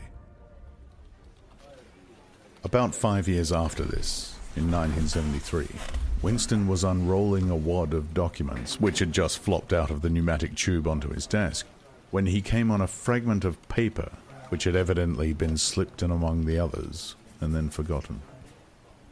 The instant he had flattened it out, he saw its significance. It was a half-torn page out of the Times of about 10 years earlier, the top half of the page, so that it included the date. And it contained a photograph of the delegates at some party function in New York.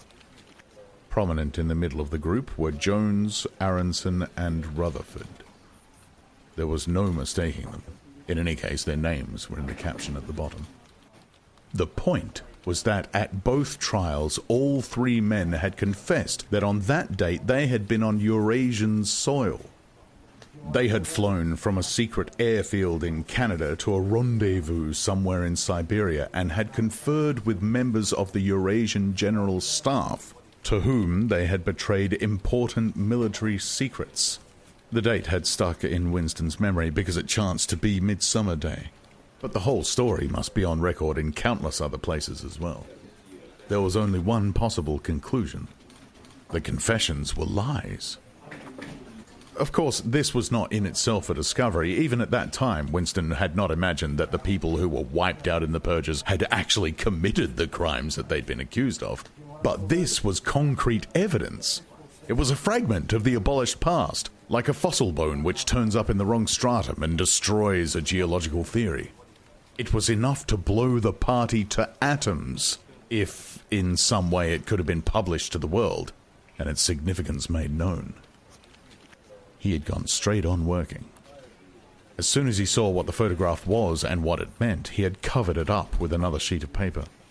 Luckily, when he unrolled it, it had been upside down from the point of view of the telescreen. He took his scribbling pad on his knee and pushed back his chair, so as to get as far away from the telescreen as possible.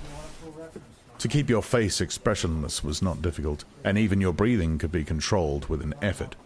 But you could not control the beating of your heart, and the telescreen was quite delicate enough to pick it up. He let what he judged to be 10 minutes go by, tormented all the while by the fear that some accident, a sudden draft blowing across his desk, for instance, would betray him. Then, without uncovering it again, he dropped the photograph into the memory hole, along with some other waste papers. Within another minute, perhaps it would have crumbled into ashes. That was 10, 11 years ago. Today, probably, he would have kept the photograph. It was curious that the fact of having held it in his fingers seemed to him to make a difference even now, when the photograph itself, as well as the event it recorded, was only a memory. Was the party's hold upon the past less strong, he wondered, because a piece of evidence which existed no longer had once existed? But today, supposing that it could be somehow resurrected from its ashes, the photograph might not even be evidence. Already at the time when he had made the discovery, Oceania was no longer at war with Eurasia, and it must have been to the agents of East Asia that the three dead men had betrayed their country. Since then, there had been other changes, 2, 3, he could not remember how many. Very likely, the confessions had been rewritten and rewritten until the original facts and dates no longer had the smallest significance. The past not only changed, but changed continuously. What most afflicted him with a sense of nightmare was that he had never clearly understood why the great imposture was undertaken. The immediate advantages of falsifying the past were obvious, but the ultimate motives were mysterious. He took up his pen again and wrote, "I understand how. I do not understand why." He wondered, as he had many times wondered before, whether he himself was a lunatic. Perhaps a lunatic was simply a minority of one. At one time it had been the sign of madness to believe that the earth goes round the sun. Today, to believe that the past is inalterable. He might be alone in holding that belief.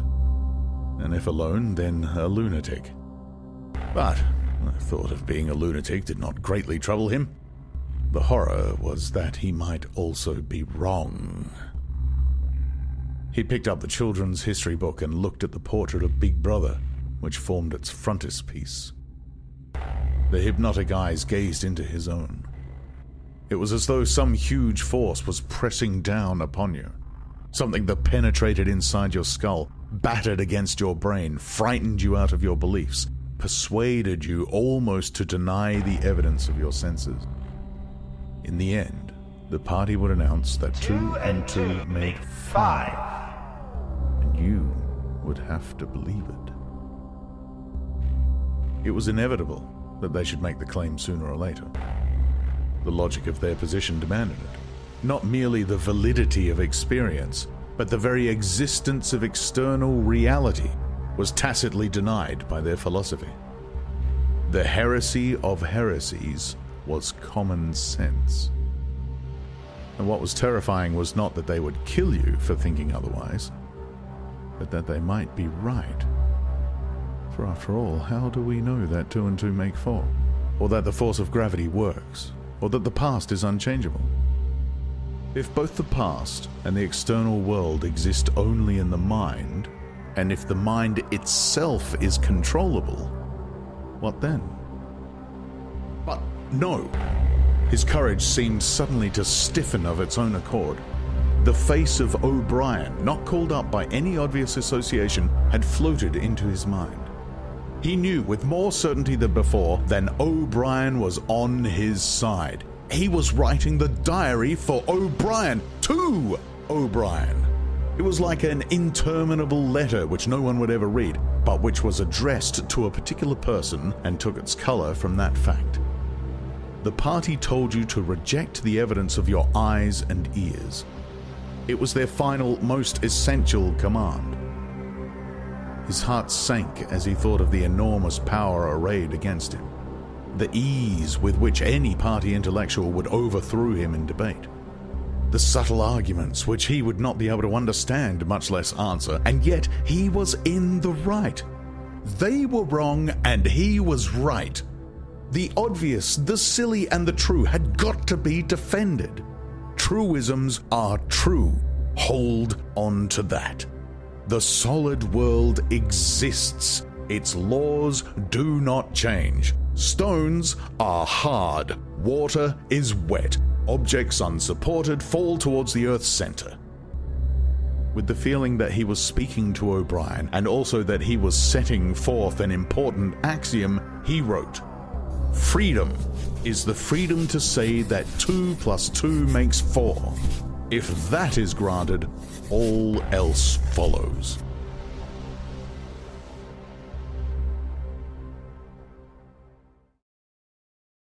Chapter 8. From somewhere at the bottom of a passage, the smell of roasting coffee, real coffee, not victory coffee, came floating out into the street. Winston paused involuntarily. For perhaps 2 seconds he was back in the half-forgotten world of his childhood. Then a door banged, seeming to cut off the smell as abruptly as though it had been a sound. He had walked several kilometers over pavements, and his varicose ulcer was throbbing. This was the second time in 3 weeks that he had missed an evening at the community center. A rash act, since you could be certain that the number of your attendances at the center was carefully checked. In principle, a party member had no spare time and was never alone except in bed. It was assumed that when he was not working, eating, or sleeping, he would be taking part in some kind of communal recreation. To do anything that suggested a taste for solitude, even to go for a walk by yourself, was always slightly dangerous. There was a word for it in Newspeak. Own life, it was called, meaning individualism and eccentricity. But this evening, as he came out of the ministry, the balminess of the April air had tempted him. The sky was a warmer blue than he had seen it that year, and suddenly the long, noisy evening at the center, the boring, exhausting games, the lectures, the creaking camaraderie oiled by gin had seemed intolerable. On impulse, he had turned away from the bus stop and wandered off into the labyrinth of London. First south, then east, then north again, losing himself amongst unknown streets and hardly bothering in which direction he was going. If there is hope, he had written in the diary, it lies in the proles. The words kept coming back to him, statement of a mystical truth and a palpable absurdity. He was somewhere in the vague, brown-coloured slums to the north and east of what had once been St. Pancras Station. He was walking up a cobbled street of little 2-story houses with battered doorways, which gave straight on the pavement, and which were somehow curiously suggestive of rat holes. There were puddles of filthy water here and there among the cobbles. In and out of the dark doorways and down narrow alleyways that branched off on either side, people swarmed in astonishing numbers. Girls in full bloom with crudely lipsticked mouths, and youths who chased the girls, and swollen waddling women who showed you what the girls would be like in 10 years' time, and old bent creatures shuffling along on splayed feet, and ragged barefooted children who played in the puddles and then scattered at angry yells from their mothers. Perhaps a quarter of the windows in the street were broken and boarded up. Most of the people paid no attention to Winston. A few eyed him with a sort of guarded curiosity. Two monstrous women with brick-red forearms folded against their aprons were talking outside a doorway. Winston caught scraps of conversation as he approached. "Yes," I says to her, "that's all very well," I says, "but if you'd have been in my place, you'd have done the same as what I done. It's easy to criticise," I says, "but you ain't got the same problems as what I got."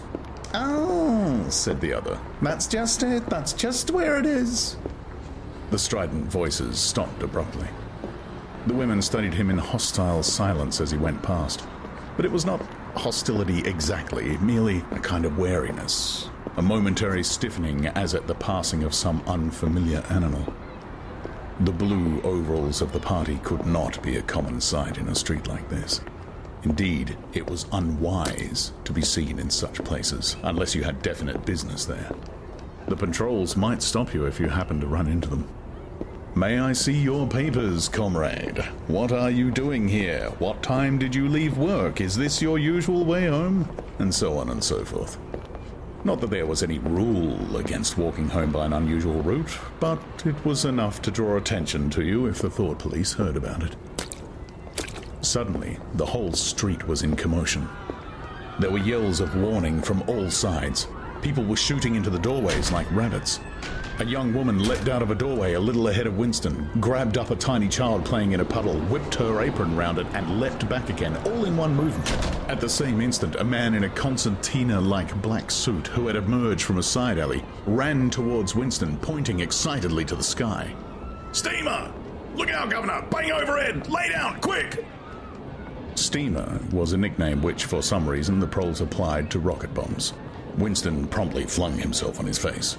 The proles were nearly always right when they gave you a warning of this kind. They seemed to possess some kind of instinct which told them several seconds in advance when a rocket was coming, although the rockets supposedly travelled faster than sound. Winston clasped his forearms above his head. There was a roar that seemed to make the pavement heave.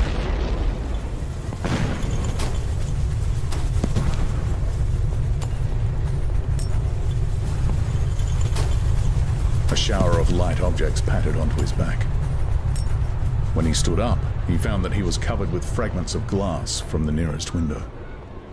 He walked on. The bomb had demolished a group of houses 200 meters up the street. A black plume of smoke hung in the sky, and below it a cloud of plaster dust in which a crowd was already forming around the ruins. There was a little pile of plaster lying on the pavement ahead of him, and in the middle of it he could see a bright red streak. When he got up to it, he saw that it was a human hand, severed at the wrist. Apart from the bloody stump, the hand was so completely whitened as to resemble a plaster cast. He kicked the thing into the gutter, and then, to avoid the crowd, turned down a side street to the right. Within 3 or 4 minutes he was out of the area which the bomb had affected, and the sordid, swarming life of the streets was going on as though nothing had happened. It was nearly 24 hours, and the drinking shops which the proles frequented, pubs they called them, were choked with customers. From their grimy swing doors, endlessly opening and shutting, there came forth a smell of urine, sawdust, and sour beer. In an angle formed by a projecting house front, 3 men were standing very close together. The middle one of them was holding a folded-up newspaper, which the other 2 were studying over his shoulder. Even before he was near enough to make out the expression on their faces, Winston could see absorption in every line of their bodies. It was obviously some serious piece of news that they were reading. He was a few paces away from them when suddenly the group broke up, and 2 of the men were in a violent altercation. For a moment they seemed almost on the point of blows. "Can't you bleeding well listen to what I say?" I tell you, no number ending in 7 ain't won for over 14 months. Yes, it has, then. No, it has not. Back home, I got the whole lot of them for over 2 years written down on a piece of paper. I takes them down regular as the clock, and I tell you, no number ending in 7. Yes, a 7 has one. I could pretty near tell you the bleeding number. 407 it ended in. It were in February. Second week in February. February, your grandmother. I got it all down in black and white, and I tell you, no number. Oh, pack it in, said the third man. They were talking about the lottery. Winston looked back when he had gone 30 meters. They were still arguing, with vivid, passionate faces. The lottery, with its weekly payout of enormous prizes, was the one public event to which the proles paid serious attention. It was probable that there were some millions of proles for whom the lottery was the principal, if not the only reason for remaining alive. It was their delight, their folly, their anodyne, their intellectual stimulant. Where the lottery was concerned, even people who could barely read and write seemed capable of intricate calculations and staggering feats of memory. There was a whole tribe of men who made a living simply by selling systems, forecasts, and lucky amulets. Winston had nothing to do with the running of the lottery, which was managed by the Ministry of Plenty, but he was aware, indeed everyone in the party was aware, that the prizes were largely imaginary. Only small sums were actually paid out, the winners of the big prizes being non-existent persons. In the absence of any real intercommunication between one part of Oceania and another, this was not difficult to arrange. But, if there was hope, it lay in the proles. You had to cling on to that. When you put it in words, it sounded reasonable. It was when you looked at the human beings passing you on the pavement that it became an act of faith. The street into which he had turned ran downhill. He had a feeling that he had been in this neighborhood before, and that there was a main thoroughfare not far away. From somewhere ahead there came a din of shouting voices. The street took a sharp turn, and then ended in a flight of steps which led down into a sunken alley where a few stall holders were selling tired-looking vegetables. At this moment, Winston remembered where he was. The alley led out into the main street, and down the next turning, not 5 minutes away, was the junk shop, where he had bought the blank book, which was now his diary. And in a small stationer's shop not far away, he had bought his pen holder and his bottle of ink. He paused for a moment at the top of the steps. On the opposite side of the alley, there was a dingy little pub whose windows appeared to be frosted over, but in reality were merely coated with dust. A very old man, bent but active, with white moustaches that bristled forward like those of a prawn, pushed open the swing door and went in. As Winston stood watching, it occurred to him that the old man, who must be 80 at the least, had already been middle-aged when the revolution happened. He and a few others like him were the last links that now existed with the vanished world of capitalism. In the party itself, there was not many people left whose ideas had been formed before the revolution. The older generation had mostly been wiped out in the great purges of the 50s and 60s, and the few who survived had long ago been terrified into complete intellectual surrender. If there was anyone still alive who could give you a truthful account of conditions in the early part of the century, it could only be a prole. Suddenly, the passage from the history book that he had copied into his diary came back into Winston's mind, and a lunatic impulse took hold of him. He would go into the pub. He would make acquaintance with that old man and question him. He would say to him, "Tell me about your life when you were a boy. What was it like in those days? Were things better than they are now, or were they worse?" Hurriedly, lest he should have time to become frightened, he descended the steps and crossed the narrow street. It was madness, of course. As usual, there was no definite rule against talking to proles and frequenting their pubs, but it was far too unusual an action to pass unnoticed. If the patrols appeared, he might plead an attack of faintness, but it was not likely that they would believe him. He pushed open the door, and the hideous, cheesy smell of sour beer hit him in the face. As he entered, the din of voices dropped to about half its volume.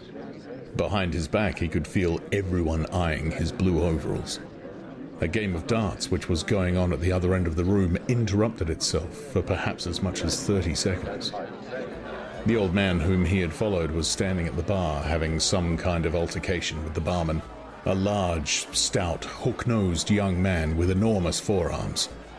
A knot of others standing round with glasses in their hands were watching the scene. "I asked you civil enough, didn't I?" said the old man, straightening his shoulders pugnaciously. "You telling me you ain't got a pint mug in the old bleeding boozer?" And what in hell's name is a pint? said the barman, leaning forward with the tips of his fingers on the counter. Or get him, calls himself a barman and don't know what a pint is. Why, a pint's the half of a quart, and there's 4 quarts to a gallon. I'll have to teach you the ABCs next. Never heard of 'em, said the barman shortly. Litre and half litre, that's all we serve. There's the glasses on the shelf in front of you. I likes a pint, persisted the old man. You could have drawed me off a pint easy enough. We didn't have these bleeding litres when I was a young man. When you were a young man, we were all living in the treetops, said the barman with a glance at the other customers. There was a shout of laughter, and the uneasiness caused by Winston's entry seemed to disappear.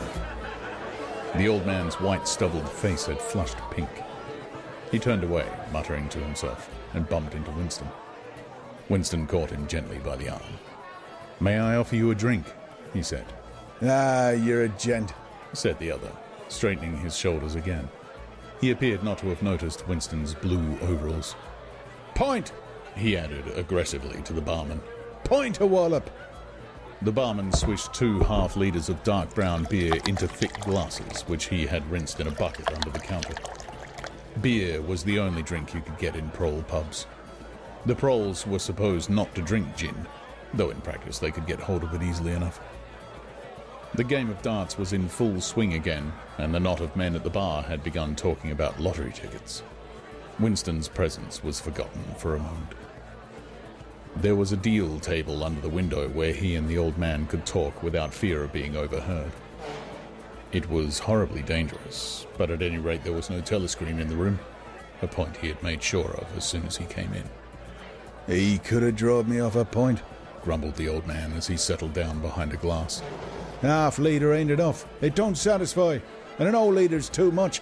It starts my bladder running, let alone the price." "You must have seen great changes since you were a young man," said Winston tentatively. The old man's pale blue eyes moved from the darts board to the bar, and from the bar to the door of the gents, as though it were in the bar room that he expected the changes to have occurred. "The beer was better," he said finally, "and cheaper. When I was a young man, mild beer, wallop, we used to call it, was 4p a pint. That was before the war, of course." "Which war was that?" said Winston. "That's all wars," said the old man vaguely. He took up his glass and his shoulders straightened again. "Here's wishing you the very best of Alf." In his lean throat, the sharp-pointed Adam's apple made a surprisingly rapid up-and-down movement, and the beer vanished. Winston went to the bar and came back with 2 more half-litres. The old man appeared to have forgotten his prejudice against drinking a full litre. "You are very much older than I am," said Winston. "You must have been a grown man before I was born. You can remember what it was like in the old days, before the revolution. People of my age don't really know anything about those times. We can only read about them in books, and what it says in the books may not be true. I should like your opinion on that. The history books say that life before the revolution was completely different from what it is now. There was the most terrible oppression, injustice, poverty, worse than anyone can imagine. Here in London, the great mass of the people had never had enough to eat from birth to death. Half of them hadn't even boots on their feet. They worked 12 hours a day, they left school at 9, they slept 10 in a room, and at the same time there were very few people, only a few thousands, the capitalists they were called, who were rich and powerful. They owned everything that there was to own. They lived in gorgeous houses with 30 servants. They rode about in motor cars and 4-horse carriages. They drank champagne. They wore top hats. The old man brightened suddenly. "Top hats," he said. "Ah, funny you should mention them. The same thing came into my head only yesterday. I don't know why. I was just thinking, I ain't seen a top hat in years. Gone right out they have. The last time I wore one was at my sister-in-law's funeral. And that was, Well, I couldn't give you the date, but it must have been 50 years ago. Of course, it was only hired for the occasion, you understand. It isn't very important about the top hats, said Winston patiently. The point is, these capitalists, they and a few lawyers and priests and so forth who lived on them, were the lords of the earth.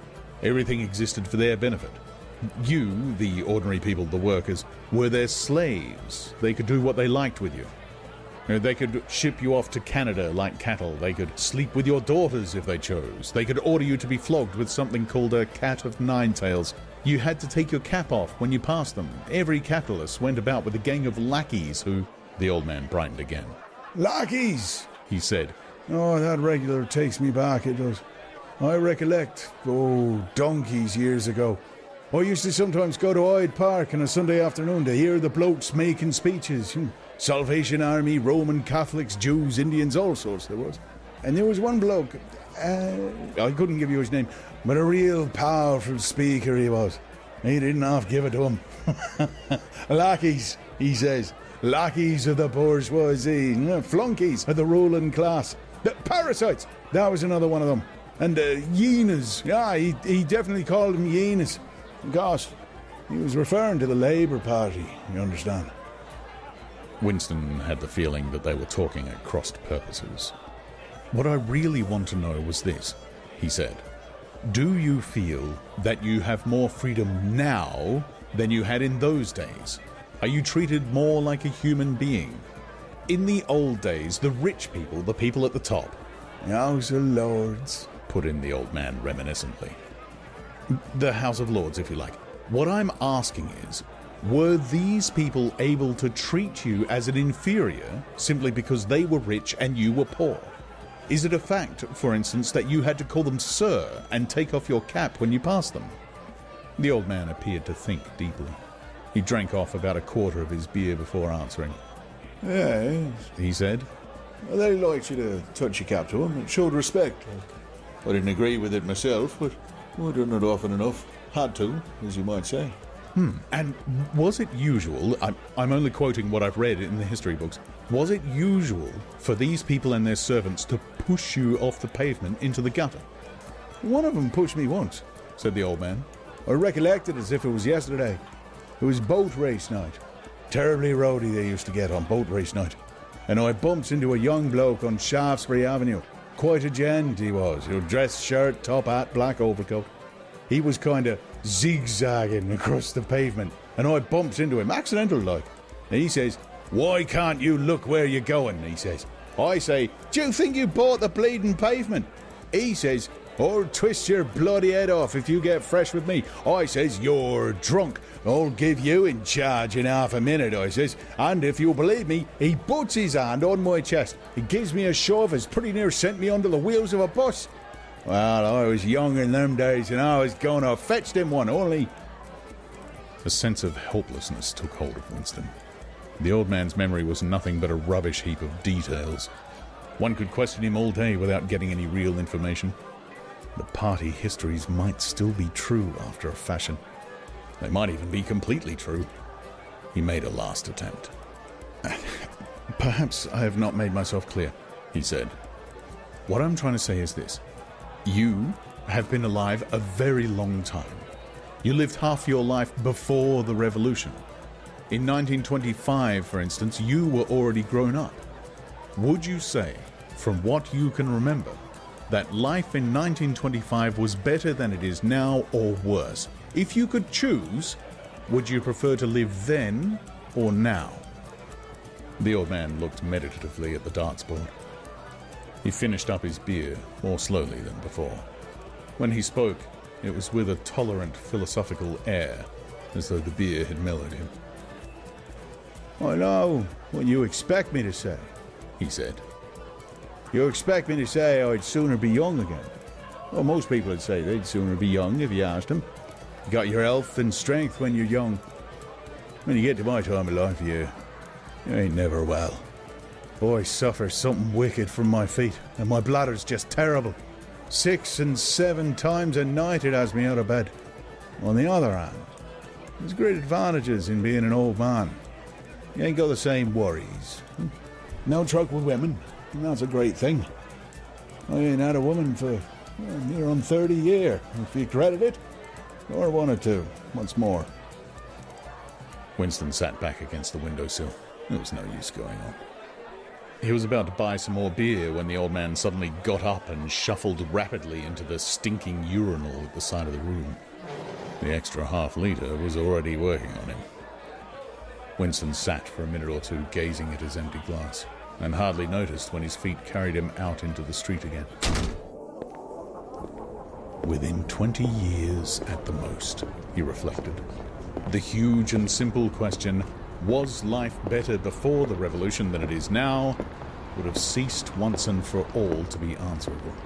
But in effect it was unanswerable even now, since the few scattered survivors from the ancient world were incapable of comparing one age with another. They remembered a million useless things. A quarrel with a workmate, a hunt for a lost bicycle pump, the expression on a long-dead sister's face, the swirls of dust on a windy morning 70 years ago. But all the relevant facts were outside the range of their vision. They were like the ant, which can see small objects but not large ones. And when memory failed and written records were falsified, when that happened, the claim of the party to have improved the conditions of human life had got to be accepted, because there did not exist, and never again could exist, any standard against which it could be tested. At this moment his train of thought stopped abruptly. He halted and looked up. He was in a narrow street, with a few dark little shops, interspersed amongst dwelling houses. Immediately above his head there hung 3 discoloured metal balls, which looked as if they had once been gilded. He seemed to know the place. Of course, he was standing outside the junk shop where he had bought the diary. A twinge of fear went through him. It had been a sufficiently rash act to buy the book in the beginning, and he had sworn never to come near the place again. And yet the instant he allowed his thoughts to wander, his feet had brought him back here of their own accord. It was precisely against suicidal impulses of this kind that he had hoped to guard himself by opening the diary. At the same time, he noticed that although it was nearly 21 hours, the shop was still open. With the feeling that he would be less conspicuous inside than hanging about on the pavement, he stepped through the doorway. If questioned, he could plausibly say that he was trying to buy razor blades.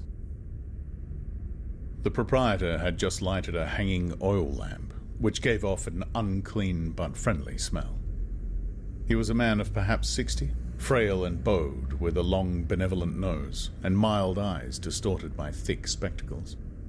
His hair was almost white, but his eyebrows were bushy and still black.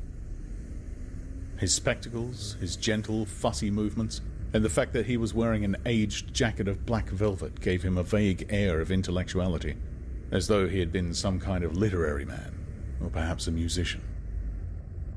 His voice was soft, as though faded, and his accent less debased than that of the majority of proles. "I recognized you on the pavement," he said immediately. "You're the gentleman that bought the young lady's keepsake album. That was a beautiful bit of paper, that was. Cream laid, it used to be called. There's been no paper like that made for, I dare say, 50 years. He peered at Winston over the top of his spectacles. "Is there anything special I can do for you, or did you just want to look round?" "I was passing," said Winston vaguely. "I just looked in. I don't want anything in particular." "It's just as well," said the other, "because I don't suppose I could have satisfied you." He made an apologetic gesture with his soft-palmed hand. "You see how it is, an empty shop, you might say. Between you and me, the antique trade's just about finished. No demand any longer, and no stock either. Furniture, china, glass, it's all been broken up by degrees. And, of course, the metal stuff's mostly been melted down. I haven't seen a brass candlestick in years." The tiny interior of the shop was, in fact, uncomfortably full, but there was almost nothing in it of the slightest value. The floor space was very restricted, because all round the walls were stacked innumerable dusty picture frames. In the window there were trays of nuts and bolts, worn-out chisels, penknives with broken blades, tarnished watches that did not even pretend to be in going order, and other miscellaneous rubbish. Only on a small table in the corner was there a litter of odds and ends, lacquered snuff boxes, agate brooches, and the like, which looked as though they might include something interesting. As Winston wandered towards the table, his eye was caught by a round, smooth thing that gleamed softly in the lamplight, and he picked it up. It was a heavy lump of glass, curved on one side, flat on the other, making almost a hemisphere. There was a peculiar softness, as of rainwater, in both the colour and the texture of the glass. At the heart of it, magnified by the curved surface, there was a strange, pink, convoluted object that recalled a rose or a sea anemone. "What is it?" said Winston, fascinated. That's coral, that is, said the old man. It must have come from the Indian Ocean. They used to kind of embed it in the glass. That wasn't made less than 100 years ago, more by the look. "It's a beautiful thing," said Winston. It is a beautiful thing, said the other appreciatively. Well, there's not many that'd say so nowadays. He coughed. Now, if it so happened that you wanted to buy it, that'd cost you $4. I can remember when a thing like that would have fetched £8, and £8 was... well, I can't work it out, but it was a lot of money. But who cares about genuine antiques nowadays, even the few that's left? Winston immediately paid over the $4 and slid the coveted thing into his pocket.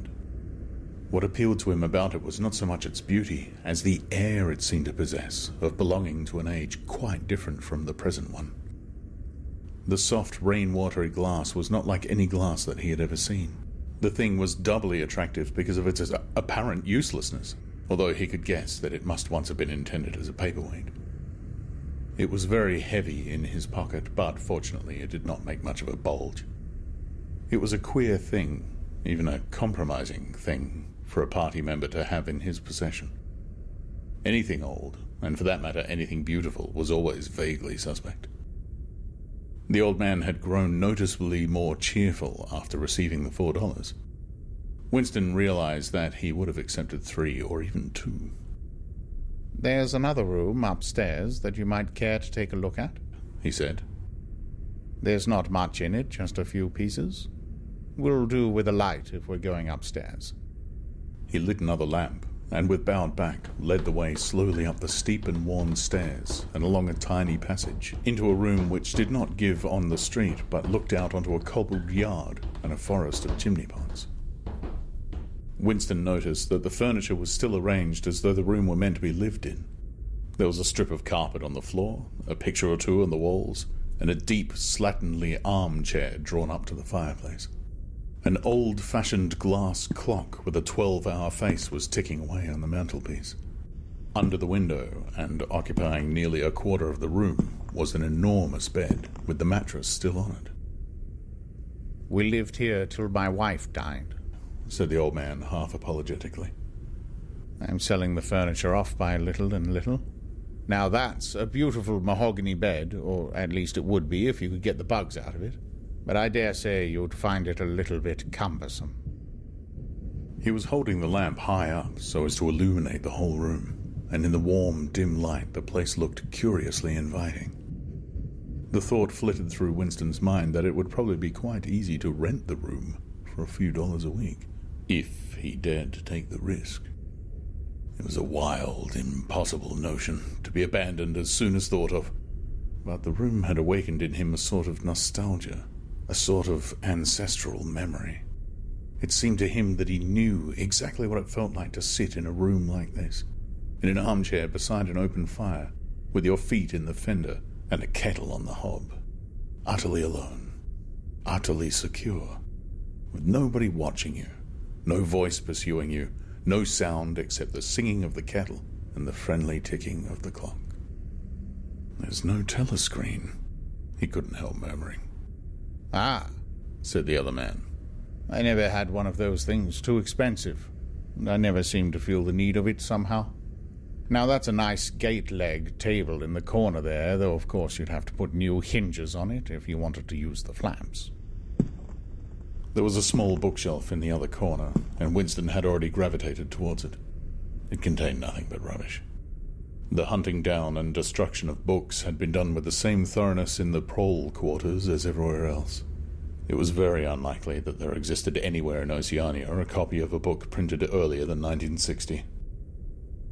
The old man, still carrying the lamp, was standing in front of a picture in a rosewood frame, which hung on the other side of the fireplace, opposite the bed. "Now, if you happen to be interested in old prints at all," he began delicately. Winston came across to examine the picture. It was a steel engraving of an oval building with rectangular windows and a small tower in front. There was a railing running around the building, and at the rear end there was what appeared to be a statue. Winston gazed at it for some moments.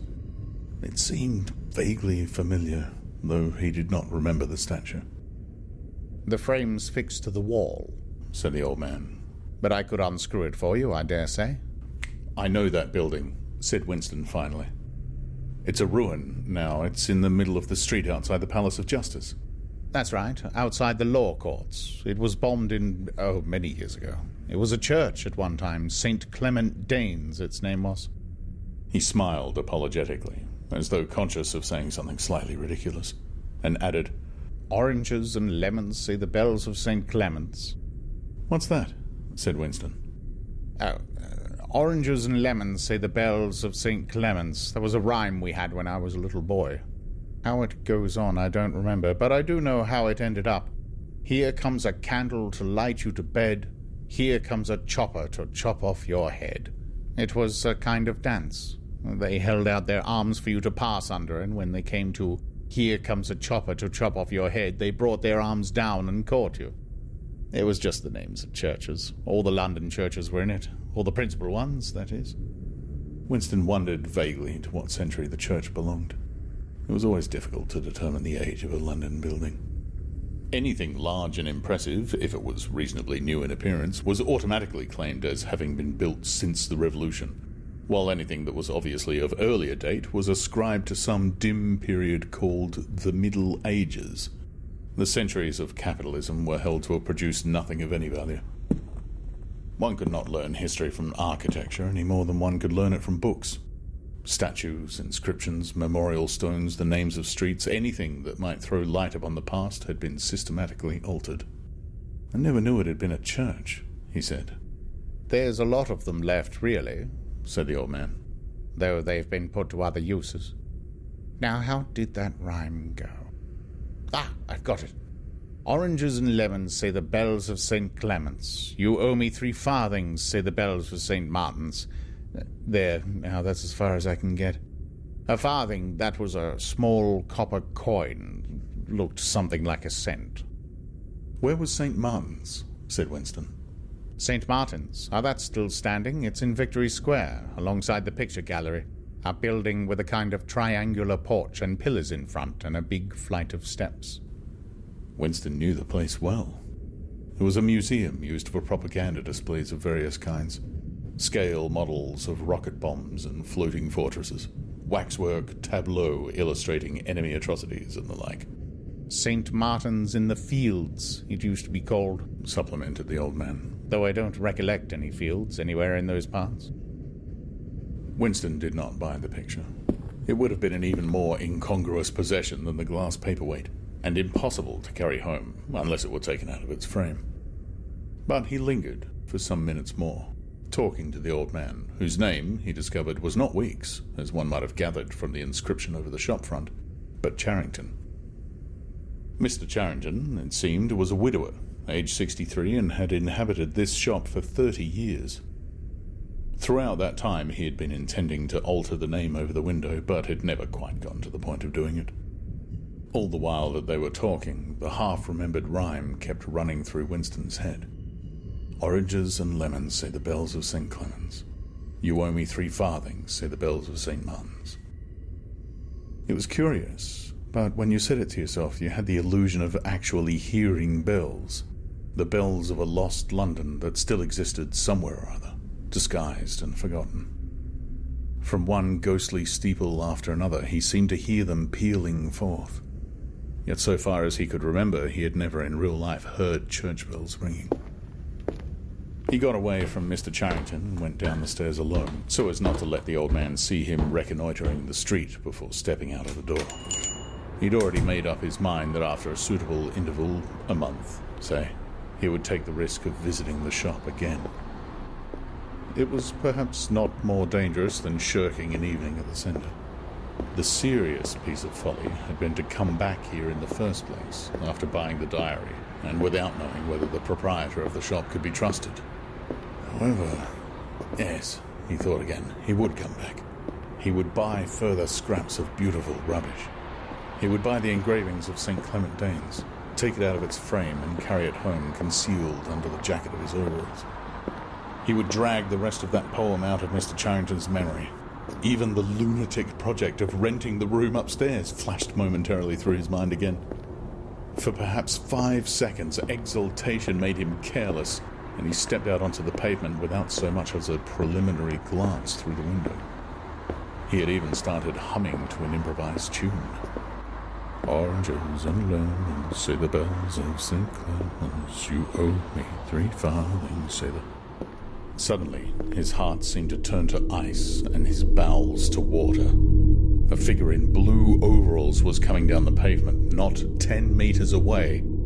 It was the girl from the fiction department, the girl with dark hair. The light was failing, but there was no difficulty in recognizing her. She looked him straight in the face, then walked quickly on as though she had not seen him. For a few seconds, Winston was too paralyzed to move. Then he turned to the right and walked heavily away, not noticing for the moment that he was going in the wrong direction. At any rate, one question was settled. There was no doubting any longer that the girl was spying on him. She must have followed him here, because it was not credible that by pure chance she should have happened to be walking on the same evening up the same obscure back street, kilometers distant from any quarter where party members lived. It was too great a coincidence. Whether she was really an agent of the thought police or simply an amateur spy actuated by officialness hardly mattered. It was enough that she was watching him. Probably she had seen him go into the pub as well. It was an effort to walk. The lump of glass in his pocket banged against his thigh at each step, and he was half-minded to take it out and throw it away. The worst thing was the pain in his belly. For a couple of minutes he had the feeling that he would die if he did not reach a lavatory soon. But there would be no public lavatories in a quarter like this. Then the spasm passed, leaving a dull ache behind. The street was a blind alley. Winston halted, stood for several seconds wondering vaguely what to do, then turned around and began to retrace his steps. As he turned, it occurred to him that the girl had only passed him 3 minutes ago, and that by running he could probably catch up with her. He could keep on her track till they were in some quiet place, and then smash her skull in with a cobblestone. The piece of glass in his pocket would be heavy enough for the job. But he abandoned the idea immediately, because even the thought of making any physical effort was unbearable. He could not run, he could not strike a blow. Besides, she was young and lusty and would defend herself. He thought also of hurrying to the community centre and staying there till the place closed, so as to establish a partial alibi for the evening. But that too was impossible. A deadly lassitude had taken hold of him. All he wanted was to get home quickly and then sit down and be quiet. It was after 22 hours when he got back to the flat. The lights would be switched off at the main at 23:30. He went into the kitchen and swallowed nearly a teacupful of Victory gin. Then he went to the table in the alcove, sat down and took the diary out of the drawer. But he did not open it at once. From the telescreen, a brassy female voice was squalling a patriotic song. He sat staring at the marbled cover of the book, trying without success to shut the voice out of his consciousness. It was at night that they came for you. Always at night. The proper thing was to kill yourself before they got you. Undoubtedly, some people did so. Many of the disappearances were actually suicides. But it needed a desperate courage to kill yourself in a world where firearms or any quick and certain poison were completely unprocurable. He thought with a kind of astonishment of the biological uselessness of pain and fear. The treachery of the human body, which always freezes into inertia at exactly the moment when a special effort is needed. He might have silenced the dark-haired girl if only he had acted quickly enough. But precisely because of the extremity of his danger, he had lost the power to act. It struck him that in moments of crisis, one is never fighting against an external enemy, but always against one's own body. Even now, in spite of the gin, the dull ache in his belly made consecutive thought impossible.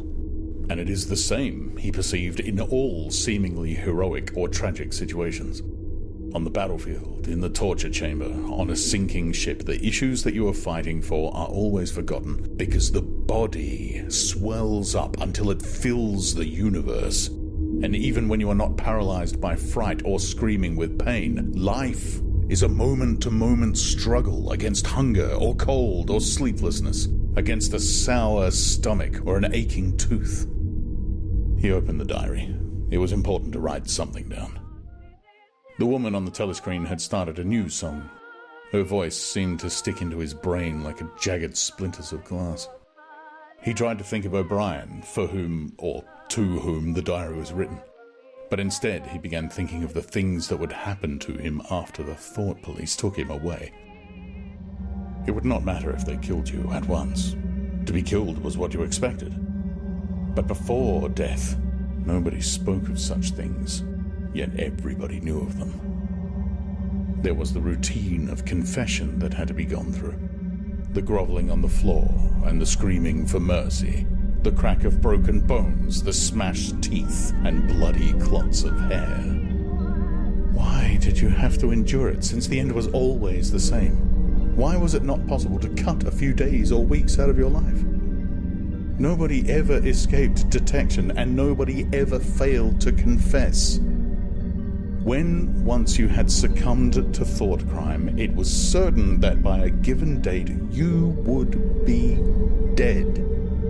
Why then did that horror, which altered nothing, have to lie embedded in future time? He tried, with a little more success than before, to summon up the image of O'Brien. "We shall meet in the place where there is no darkness," O'Brien had said to him. He knew what it meant, or thought he knew.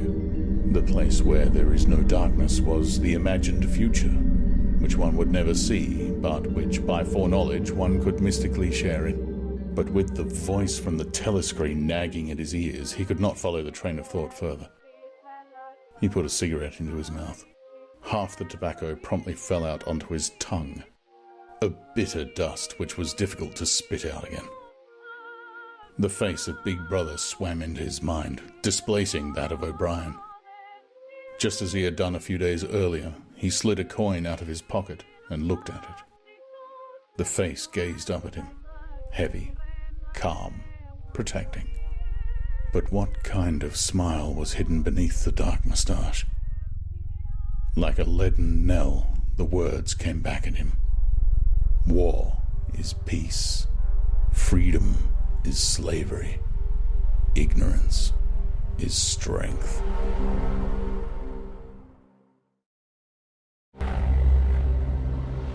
(1984), Part 2, Chapter 1. It was the middle of the morning, and Winston had left the cubicle to go to the lavatory. A solitary figure was coming towards him from the other end of the long, brightly lit corridor. It was the girl with the dark hair. 4 days had gone past since the evening when he had run into her outside the junk shop. As she came nearer, he saw that her right arm was in a sling, not noticeable at a distance because it was of the same color as her overalls. Probably she had crushed her hand while swinging round one of the big kaleidoscopes on which the plots of novels were roughed in. It was a common accident in the fiction department. They were perhaps 4 meters apart when the girl stumbled and fell almost flat on her face. A sharp cry of pain was wrung out of her. She must have fallen right on the injured arm. Winston stopped short. The girl had risen to her knees. Her face had turned a milky yellow color against which her mouth stood out redder than ever. Her eyes were fixed on his, with an appealing expression that looked more like fear than pain. A curious emotion stirred in Winston's heart. In front of him was an enemy, who was trying to kill him. In front of him also was a human creature, in pain and perhaps with a broken bone. Already he had instinctively started forward to help her. In the moment when he had seen her fall on the bandaged arm, it had been as though he felt the pain in his own body. "You're hurt," he said. "It's nothing. My arm. It'll be all right in a second." She spoke as though her heart were fluttering. She had certainly turned very pale. "You haven't broken anything?" "No, I'm all right. It hurt for a moment, that's all." She held out her free hand to him, and he helped her up. She had regained some of her colour and appeared very much better. "It's nothing," she repeated shortly. "I only gave my wrist a bit of a bang. Thanks, comrade." And with that she walked on in the direction in which she had been going, as briskly as though it had really been nothing. The whole incident could not have taken as much as half a minute. Not to let one's feelings appear in one's face was a habit that had acquired the status of an instinct, and in any case they had been standing straight in front of a telescreen when the thing happened. Nevertheless, it had been very difficult not to betray a momentary surprise, for in the 2 or 3 seconds when he was helping her up, the girl had slipped something into his hand. There was no question that she had done it intentionally. It was something small and flat. As he passed through the lavatory door, he transferred it to his pocket and felt it with the tips of his fingers. It was a scrap of paper, folded into a square. While he stood at the urinal, he managed, with a little more fingering, to get it unfolded. Obviously, there must be a message of some kind written on it. For a moment, he was tempted to take it into one of the water closets and read it at once, but that would be shocking folly, as he well knew. There was no place where you could be more certain that the telescreens were watched continuously. He went back to his cubicle, sat down, threw the fragment of paper casually amongst the other papers on the desk, put on his spectacles, and hitched the speakwrite towards him. 5 minutes, he told himself. 5 minutes at the very least. His heart bumped in his breast with frightening loudness. Fortunately, the piece of work he was engaged on was mere routine, the rectification of a long list of figures, not needing close attention. Whatever was written on the paper, it must have some kind of political meaning. So far as he could see, there were 2 possibilities. One, much the more likely, was that the girl was an agent of the thought police, just as he had feared. He did not know why the thought police should choose to deliver their message in such a fashion, but perhaps they had their reasons. The thing that was written on the paper might be a threat, a summons, an order to commit suicide, a trap of some description. But there was another, wilder possibility that kept raising its head, though he tried vainly to suppress it. This was that the message did not come from the thought police at all, but from some kind of underground organization. Perhaps the Brotherhood existed after all. Perhaps the girl was part of it. No doubt the idea was absurd, but it had sprung into his mind the very instant of feeling the scrap of paper in his hand. It was not till a couple of minutes later that the other, more probable explanation had occurred to him. And even now, though his intellect told him that the message probably meant death, still, that was not what he believed, and the unreasonable hope persisted, and his heart banged, and it was with difficulty that he kept his voice from trembling as he murmured his figures into the speakwrite. He rolled up the completed bundle of work and slid it into the pneumatic tube. 8 minutes had gone by. He readjusted his spectacles on his nose, sighed, and drew the next batch of work towards him, with the scrap of paper on top of it. He flattened it out. On it was written, in a large, unformed handwriting, "I love you." For several seconds he was too stunned even to throw the incriminating thing into the memory hole. When he did so, although he knew very well the danger of showing too much interest, he could not resist reading it once again, just to make sure that the words were really there. For the rest of the morning it was very difficult to work. What was even worse than having to focus his mind on a series of niggling jobs was the need to conceal his agitation from the telescreen. He felt as though a fire were burning in his belly. Lunch in the hot, crowded, noise-filled canteen was torment. He had hoped to be alone for a little while during the lunch hour, But as bad luck would have it, the imbecile Parsons flopped down beside him, the tang of his sweat almost defeating the tinny smell of stew, and kept up a stream of talk about the preparations for Hate Week. He was particularly enthusiastic about a papier-mâché model of Big Brother's head 2 meters wide, which was being made for the occasion by his daughter's troop of spies. The irritating thing was that in the racket of voices, Winston could hardly hear what Parsons was saying, and was constantly having to ask for some fatuous remark to be repeated. Just once he caught a glimpse of the girl, at a table with 2 other girls at the far end of the room. She appeared not to have seen him, and he did not look in that direction again. The afternoon was more bearable. Immediately after lunch there arrived a delicate, difficult piece of work which would take several hours and necessitated putting everything else aside. It consisted in falsifying a series of production reports of 2 years ago, in such a way as to cast discredit on a prominent member of the inner party, who was now under a cloud. This was the kind of thing that Winston was good at, and for more than 2 hours he succeeded in shutting the girl out of his mind altogether, and the memory of her face came back, and with it a raging, intolerable desire to be alone. Until he could be alone, it was impossible to think this new development out. Tonight was one of his nights at the community centre. He wolfed another tasteless meal in the canteen, hurried off to the centre, took part in the solemn foolery of a discussion group, played 2 games of table tennis, swallowed several glasses of gin, and sat for half an hour through a lecture entitled Ingsoc in relation to chess. His soul writhed with boredom, but for once he had no impulse to shirk his evening at the centre. At the sight of the words, "I love you," the desire to stay alive had welled up in him, and the taking of minor risks suddenly seemed stupid. It was not till 23 hours, when he was home and in bed, in the darkness, where you were safe even from the telescreen so long as you kept silent, that he was able to think continuously. It was a physical problem that had to be solved. How to get in touch with the girl and arrange a meeting.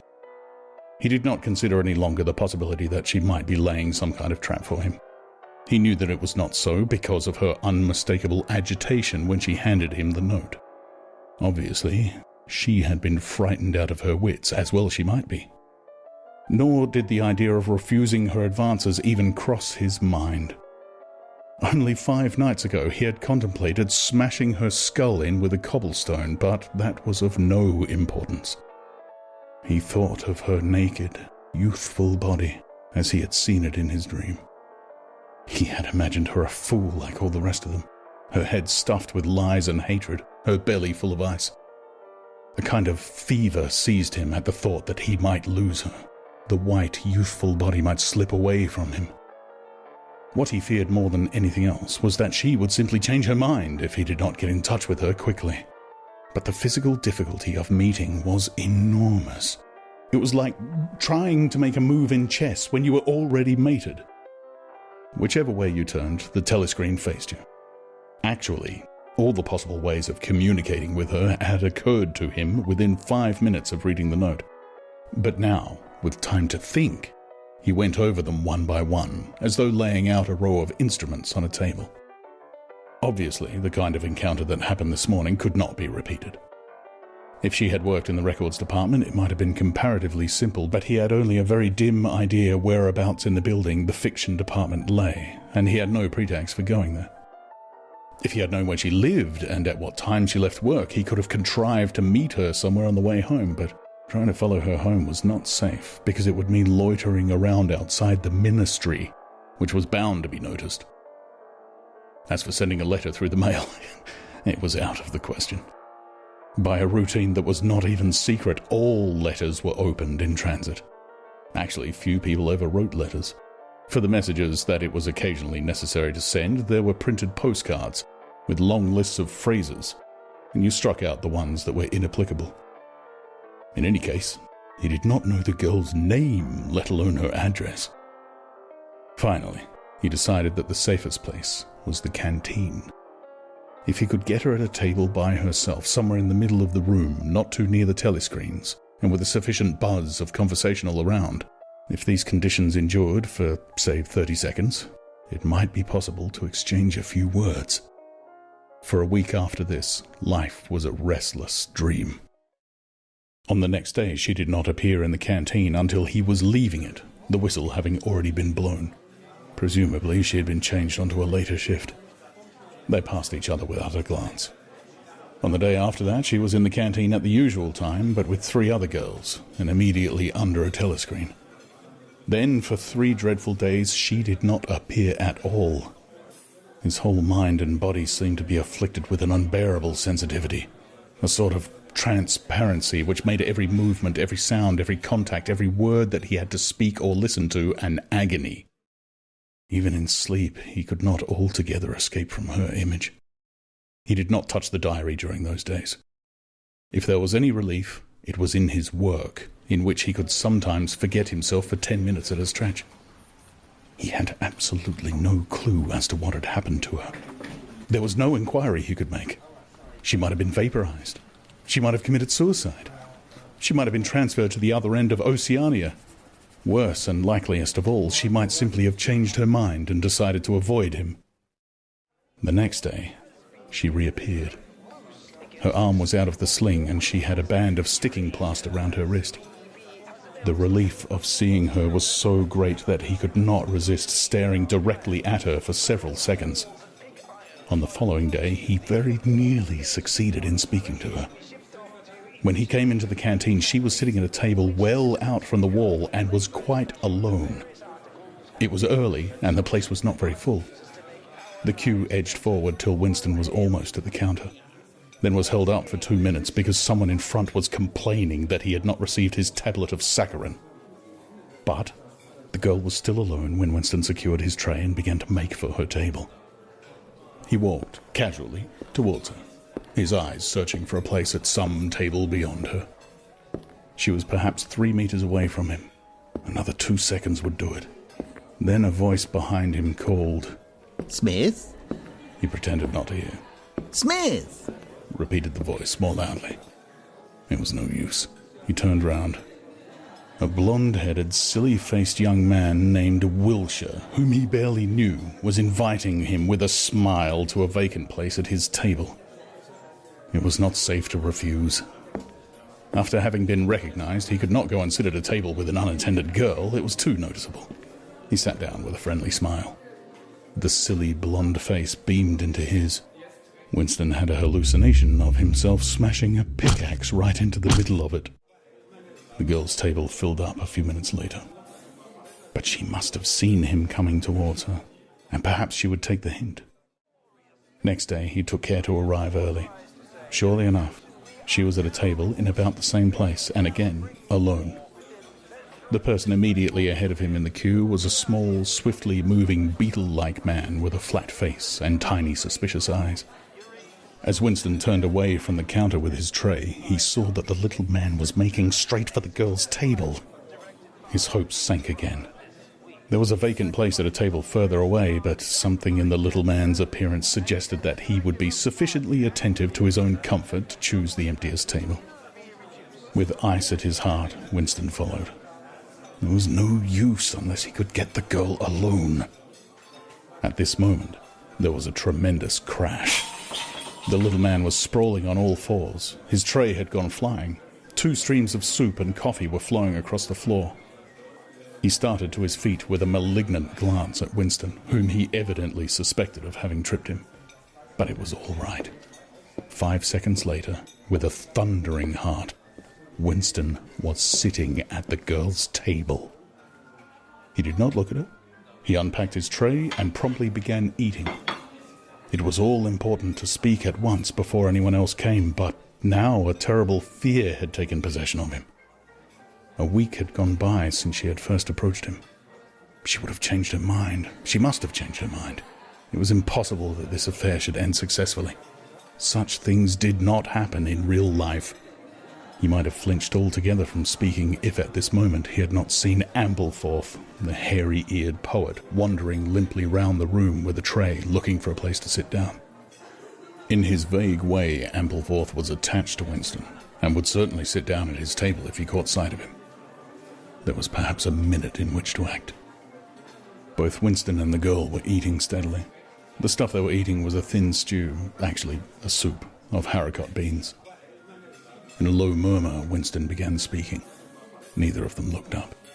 Steadily, they spooned the watery stuff into their mouths, and between spoonfuls exchanged the few necessary words in low, expressionless voices.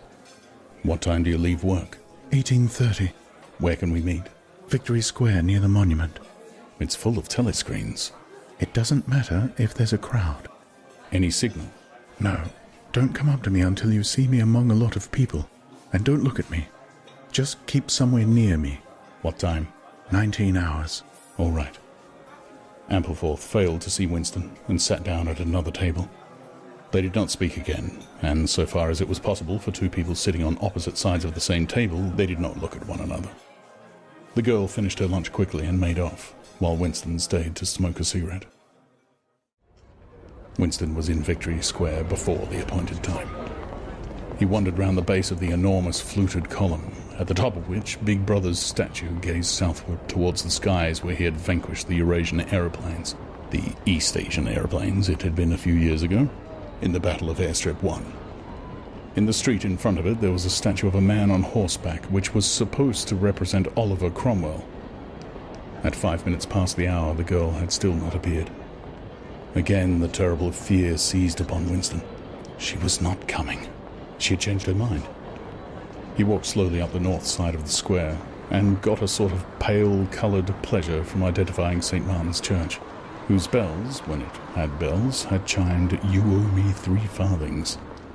Then he saw the girl, standing at the base of the monument, reading or pretending to read a poster which ran spirally up the column. It was not safe to go near her until some more people had accumulated.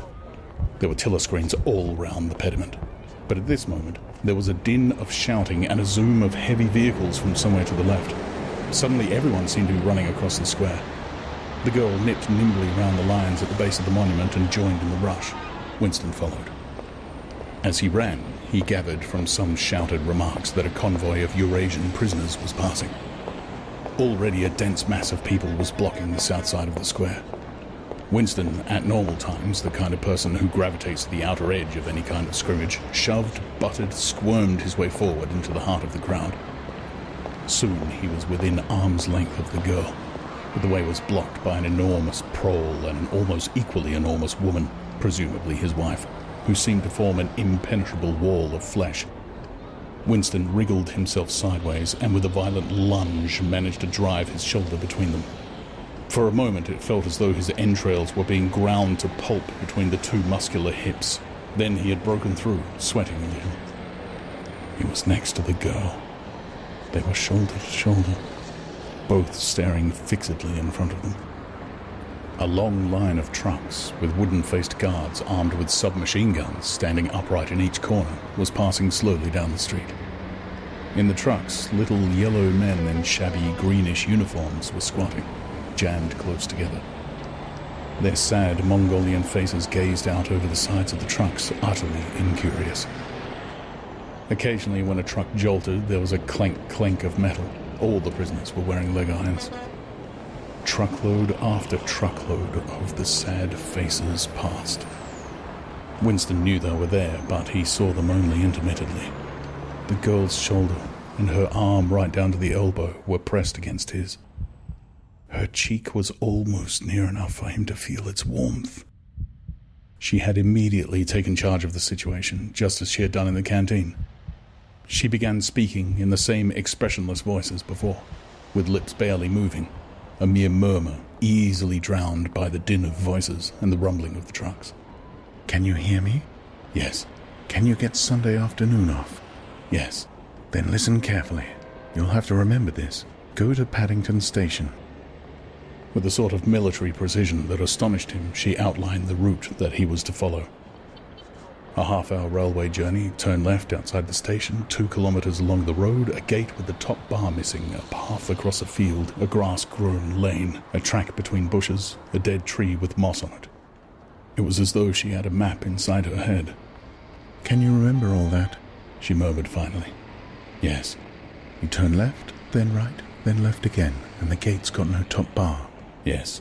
What time? About 15. You may have to wait. I'll get there by another way. Are you sure you remember everything? Yes. Then get away from me as quick as you can. She need not have told him that, but for the moment they could not extricate themselves from the crowd. The trucks were still filing past, the people still insatiably gasping. At the start there had been a few boos and hisses, but it came only from the party members amongst the crowd, and had soon stopped. The prevailing emotion was simply curiosity. Foreigners, whether from Eurasia or East Asia, were a kind of strange animal. One literally never saw them except in the guise of prisoners, and even as prisoners one never got more than a momentary glimpse of them. Nor did one know what became of them, apart from the few who were hanged as war criminals. The others simply vanished, presumably into forced labor camps. The round Mongol faces had given way to faces of a more European type, dirty, bearded, and exhausted. From over scrubby cheekbones, eyes looked into Winston's, sometimes with strange intensity, and flashed away again. The convoy was drawing to an end. In the last truck he could see an aged man, his face a mass of grizzled hair, standing upright with wrists crossed in front of him, as though he were used to having them bound together. It was almost time for Winston and the girl to part, but at the last moment, while the crowd still hemmed them in, her hand felt for his and gave it a fleeting squeeze. It could not have been 10 seconds, and yet it seemed a long time that their hands were clasped together. He had time to learn every detail of her hand. He explored the long fingers, the shapely nails, the work-hardened palm with its row of calluses, the smooth flesh under the wrist. Merely from feeling it, he would have known it by sight. In the same instant, it occurred to him that he did not know what color the girl's eyes were. They were probably brown, but people with dark hair sometimes had blue ones.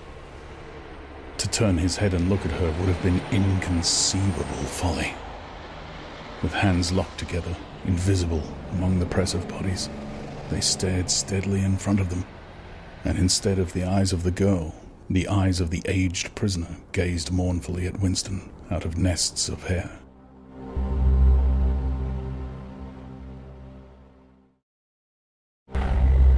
Part 2, Chapter 2. Winston picked his way up the lane through dappled light and shade, stepping out into pools of gold wherever the boughs parted. Under the trees to the left of him, the ground was misty with bluebells. The air seemed to kiss one's skin. It was the 2nd of May. From somewhere deeper in the heart of the wood came the droning of ringdoves. He was a bit early. There had been no difficulties about the journey, and the girl was so evidently experienced that he was less frightened than he would normally have been. Presumably, she could be trusted to find a safe place. In general, you could not assume that you were much safer in the country than in London. There were no telescreens, of course, but there was always the danger of concealed microphones by which your voice might be picked up and recognized. Besides, it was not easy to make a journey by yourself without attracting attention. For distances of less than 100 kilometers, it was not necessary to get your passport endorsed, but sometimes there were patrols hanging about the railway stations who examined the papers of any party members they found there and asked awkward questions. However, no patrols had appeared, and on the walk from the station he had made sure by cautious backward glances that he was not being followed. The train was full of proles, in holiday mood because of the summery weather. The wooden-seated carriage in which he travelled was filled to overflowing by a single enormous family, ranging from a toothless great-grandmother to a month-old baby, going out to spend an afternoon with in-laws in the country, and, as they freely explained to Winston, to get hold of a little black-market butter. The lane widened, and in a minute he came to the footpath she had told him of, a mere cattle track which plunged between the bushes. He had no watch, but it could not be 15 yet. The bluebells were so thick underfoot that it was impossible not to tread on them. He knelt down and began picking some, partly to pass the time away, but also from a vague idea that he would like to have a bunch of flowers to offer to the girl when they met. He had got together a big bunch and was smelling their faint sickly scent when a sound at his back froze him. The unmistakable crackle of a foot on twigs. He went on picking bluebells. It was the best thing to do. It might be the girl, Or he might have been followed after all. To look around was to show guilt. He picked another, and another. A hand fell lightly on his shoulder. He looked up. It was the girl. She shook her head, evidently as a warning that he must keep silent, then parted the bushes and quickly led the way along the narrow track into the wood. Obviously she had been that way before, for she dodged the boggy bits as though by habit. Winston followed, still clasping his bunch of flowers. His first feeling was relief, but as he watched the strong, slender body moving in front of him with the scarlet sash that was just tight enough to bring out the curve of her hips, the sense of his own inferiority was heavy upon him. Even now it seemed quite likely that when she turned round and looked at him, she would draw back after all. The sweetness of the air and the greenness of the leaves daunted him. Already on the walk from the station, the May sunshine had made him feel dirty and etiolated, a creature of indoors with the sooty dust of London in the pores of his skin. It occurred to him that till now she had probably never seen him in broad daylight, in the open. They came to the fallen tree that she had spoken of. The girl hopped over and forced apart the bushes, in which there did not seem to be an opening. When Winston followed her, he found that they were in a natural clearing, a tiny grassy knoll surrounded by tall saplings that shut it in completely. The girl stopped and turned. "Here we are," she said. He was facing her at several paces distance, and yet he did not dare move nearer to her. "I didn't want to say anything in the lane," she went on, "in case there's a mic hidden there. I don't suppose there is, but there could be. There's always the chance of one of those swine recognizing your voice. We're all right here." He still had not the courage to approach her. "We're all right here," he replied stupidly. "Yes, look at the trees." They were small ashes which at some time had been cut down and had sprouted up again into a forest of poles, none of them thicker than one's wrist. "There's nothing big enough to hide a mic in. Besides, I've been here before." They were only making conversation. He had managed to move closer to her now. She stood before him very upright with a smile on her face that looked faintly ironical, as though she were wondering why he was so slow to act. The bluebells had cascaded onto the ground. They seemed to have fallen of their own accord. He took her hand. "Would you believe," he said, "that till this moment I didn't know what colour your eyes were?" They were brown, he noted, a rather light shade of brown, with dark lashes. "Now that you've seen what I'm really like, can you still bear to look at me?" "Yes, easily." "I'm 39 years old. I've got a wife that I can't get rid of. I've got varicose veins. I've got 5 false teeth." "I couldn't care less," said the girl. The next moment, it was hard to say by whose act, she was in his arms. At the beginning, he had no feeling except sheer incredulity. The youthful body was strained against his own, the mass of dark hair was against his face. And yes, actually she had turned her face up and he was kissing the wide red mouth. She had clasped her arms about his neck. She was calling him darling, precious one, loved one. He had pulled her down to the ground. She was utterly unresisting. He could do what he liked with her. But the truth was that he had no physical sensation except that of mere contact. All he felt was incredulity and pride. He was glad that this was happening, but he had no physical desire. It was too soon. Her youth and prettiness had frightened him. He was too much used to living without women. He did not know the reason. The girl picked herself up and pulled a bluebell out of her hair. She sat against him, putting her arm round his waist. "Never mind, dear. There's no hurry. We've got the whole afternoon. Isn't this a splendid hideout? I found it when I got lost once on a community hike. If anyone was coming, you could hear them 100 meters away." "What is your name?" said Winston. "Julia. I know yours. It's Winston. Winston Smith." "How did you find that out?" "I expect I'm better at finding things out than you are, dear.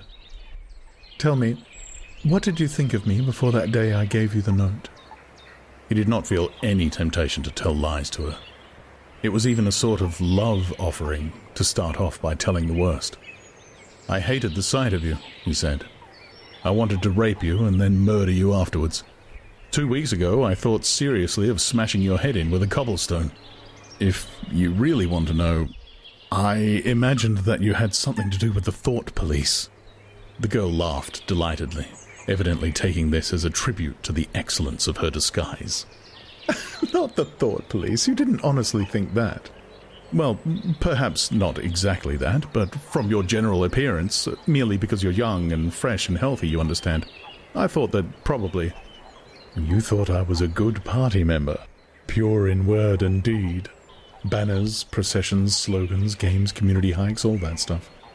And you thought that if I had a quarter of a chance, I'd denounce you as a thought criminal and get you killed off." "Yes, something of that kind. A great many young girls are like that, you know." "It's this bloody thing that does it," she said, ripping off the scarlet sash of the Junior Anti-Sex League and flinging it onto a bough. Then, as though touching her waist had reminded her of something, she felt in the pocket of her overalls and produced a small slab of chocolate. She broke it in half and gave one of the pieces to Winston. Even before he had taken it, he knew by the smell that it was very unusual chocolate. It was dark and shiny and was wrapped in silver paper. Chocolate normally was dull brown, crumbly stuff that tasted, as near as one could describe it, like the smoke of a rubbish fire. But at some time or another, he had tasted chocolate like the piece she had given him. The first whiff of its scent had stirred up some memory which he could not pin down, but which was powerful and troubling. "Where did you get this stuff?" he said. "Black market," she said indifferently. "Actually, I am that sort of girl to look at. I'm good at games. I was a troop leader in the Spies. I do voluntary work 3 evenings a week for the Junior Anti-Sex League. Hours and hours I've spent pasting their bloody rot all over London. I always carry one end of the banner in the processions. I always look cheerful and I never shirk anything. Always yell with the crowd, that's what I say. It's the only way to be safe." The first fragment of chocolate had melted on Winston's tongue. The taste was delightful. But there was still that memory moving round the edges of his consciousness. Something strongly felt but not reducible to definite shape, like an object seen out of the corner of one's eye. He pushed it away from him, aware only that it was the memory of some action which he would have liked to undo, but could not. "You are very young," he said. "You are 10 or 15 years younger than I am. What could you see to attract you to a man like me?" "There was something in your face. I thought I'd take a chance. I'm good at spotting people who don't belong. As soon as I saw you, I knew you were against them." Them, it appeared, meant the party, and above all the inner party, about whom she talked with an open, jeering hatred which made Winston feel uneasy, although he knew that they were safe here if they could be safe anywhere. A thing that astonished him about her was the coarseness of her language. Party members were supposed not to swear, and Winston himself very seldom did swear, aloud at any rate. Julia, however, seemed unable to mention the party, and especially the inner party, without using the kind of words you saw chalked up in dripping alleyways. He did not dislike it. It was merely one symptom of her revolt against the party and all its ways, and somehow it seemed natural and healthy, like the sneeze of a horse that smells bad hay. They had left the clearing and were wandering again through the checkered shade with their arms round each other's waists whenever it was wide enough to walk 2 abreast. He noticed how much softer her waist seemed to feel now that the sash was gone. They did not speak above a whisper. Outside the clearing, Julia said it was better to go quietly. Presently they had reached the edge of the little wood. She stopped him. "Don't go out into the open. There might be someone watching. We're all right if we keep behind the boughs." They were standing in the shade of hazel bushes. The sunlight, filtering through innumerable leaves, was still hot on their faces. Winston looked out into the field beyond and underwent a curious, slow shock of recognition. He knew it by sight. An old, close-bitten pasture, with a footpath wandering across it and a molehill here and there. In the ragged hedge on the opposite side, the boughs of the elm trees swayed just perceptibly in the breeze, and their leaves stirred faintly in dense masses like women's hair. Surely, somewhere nearby, but out of sight, There must be a stream with green pools where dace were swimming. "Isn't there a stream somewhere near here?" he whispered. "That's right, there is a stream. It's at the edge of the next field, actually. There are fish in it, great big ones. You can watch them lying in the pools under the willow trees, waving their tails." "It's the Golden Country, almost," he murmured. "The Golden Country?" "It's nothing, really. A landscape I've seen sometimes in a dream." "Look," whispered Julia. A thrush had alighted on a bough not 5 meters away, almost at the level of their faces. Perhaps it had not seen them. It was in the sun, they in the shade. It spread out its wings, fitted them carefully into place again, ducked its head for a moment as though making a sort of obeisance to the sun, and then began to pour forth a torrent of song.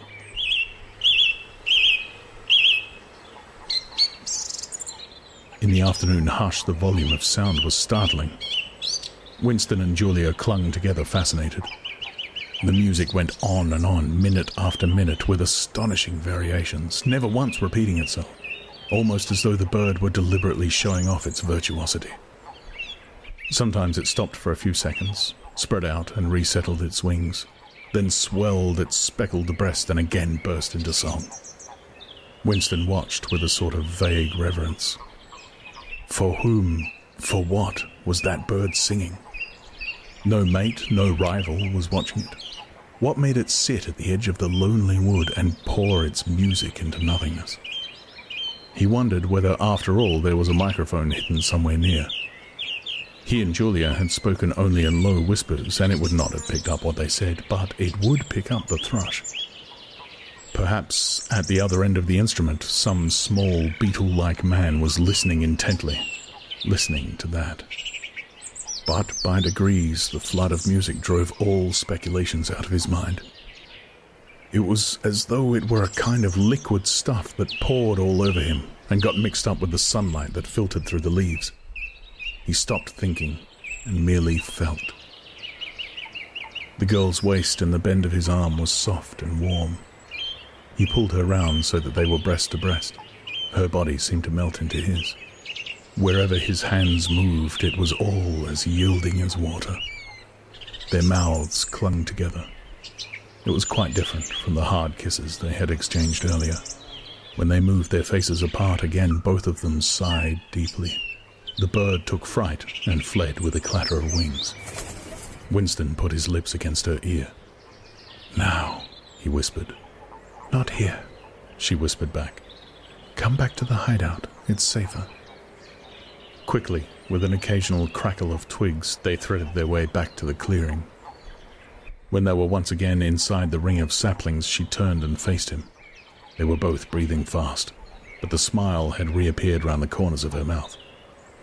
She stood looking at him for an instant, then felt at the zipper of her overalls, and, yes, it was almost as in the dream.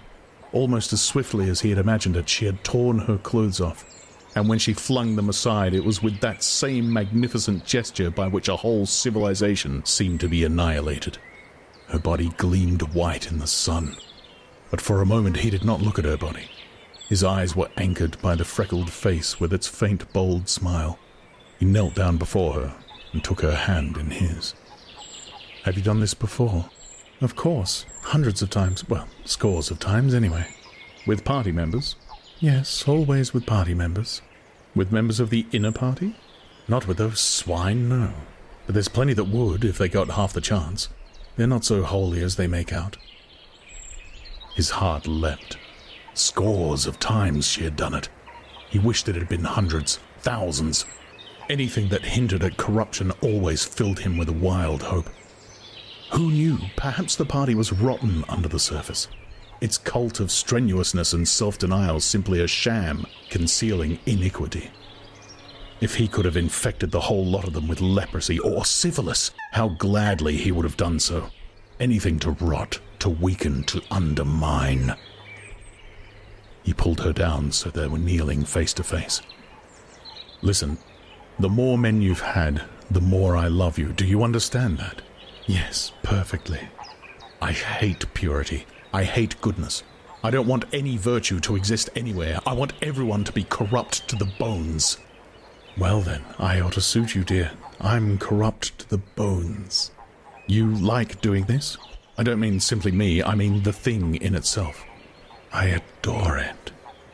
That was above all what he wanted to hear. Not merely the love of one person, but the animal instinct. The simple, undifferentiated desire. That was the force that would tear the party to pieces.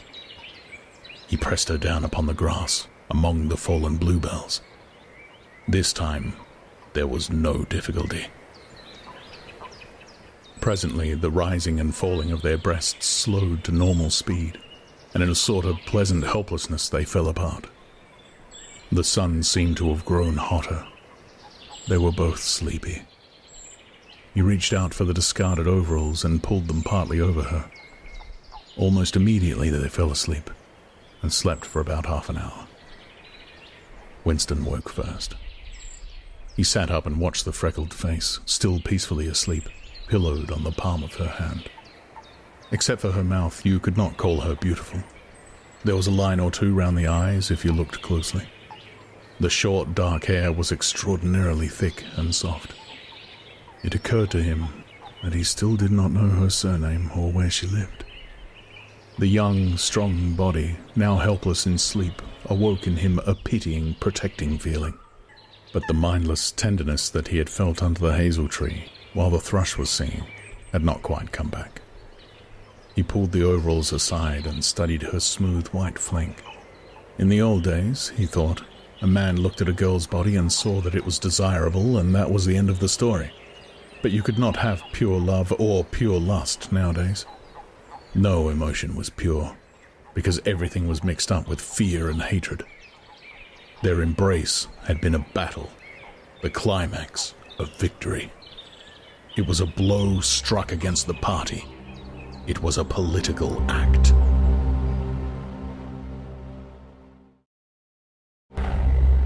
Part 2, Chapter 3. "We can come here once again," said Julia. "It's generally safe to use any hideout twice, but not for another month or two, of course." As soon as she had woke up, her demeanor had changed. She became alert and businesslike, put her clothes on, knotted the scarlet sash around her waist, and began arranging the details of the journey home. It seemed natural to leave this to her. She obviously had a practical cunning which Winston lacked, and she seemed also to have an exhaustive knowledge of the countryside round London, stored away from innumerable community hikes. The route she gave him was quite different from the one by which he had come, and brought him out at a different railway station. "Never go home the same way as you went out," she said, as though enunciating an important general principle. She would leave first, and Winston was to wait half an hour before following her. She had named a place where they could meet after work 4 evenings hence. It was a street in one of the poorer quarters, where there was an open market which was generally crowded and noisy. She would be hanging about among the stalls, pretending to be in search of shoelaces or sewing thread. If she judged that the coast was clear, she would blow her nose when he approached. Otherwise, he was to walk past her without recognition. But with luck, in the middle of the crowd, it would be safe to talk for a quarter of an hour and arrange another meeting. "And now I must go," she said as soon as he had mastered his instructions. "I'm due back at 19:30. I've got to put in 2 hours for the Junior Anti-Sex League, handing out leaflets or something. Isn't it bloody? Give me a brush down, would you? Have I got twigs in my hair? Are you sure? Then goodbye, my love, goodbye." She flung herself into his arms, kissed him almost violently, and a moment later pushed her way through the saplings and disappeared into the wood with very little noise. Even now, he had not found out her surname or her address. However, it made no difference, for it was inconceivable that they could ever meet indoors or exchange any kind of written communication. As it happened, they never went back to the clearing in the wood.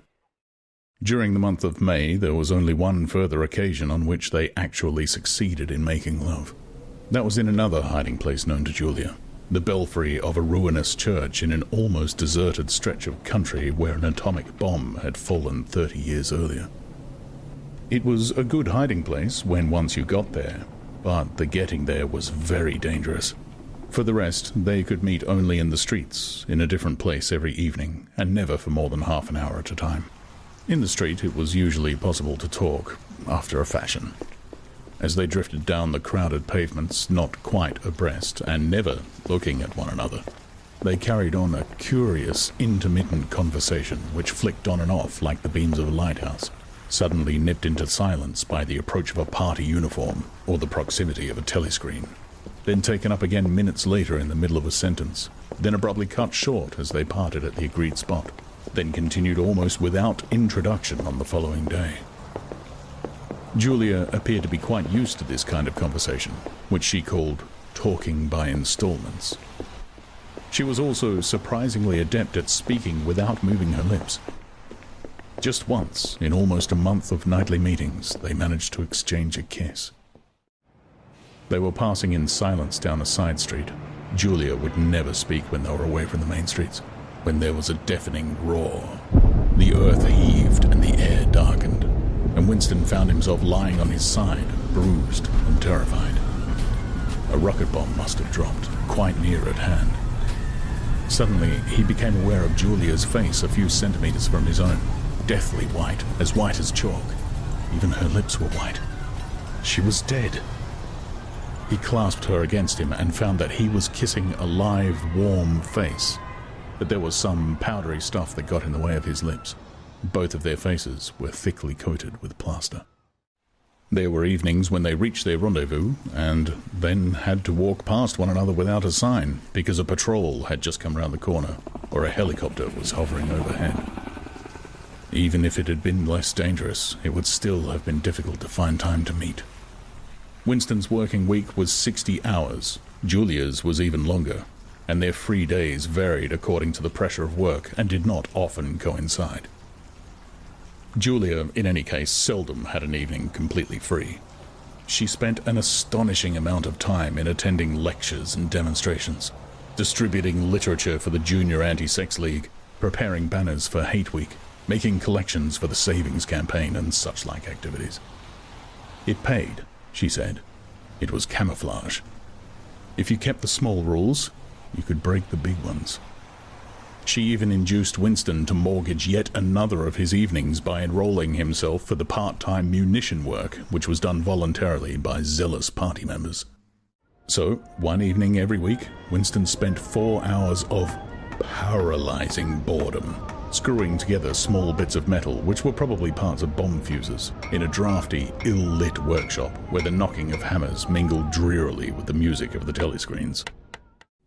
When they met in the church tower, the gaps in their fragmentary conversations were filled up. It was a blazing afternoon. The air in the little square chamber above the bells was hot and stagnant, and smelt overpoweringly of pigeon dung. They sat talking for hours on the dusty, twig-littered floor, one or other of them getting up from time to time to cast a glance through the arrow slits and make sure that no one was coming.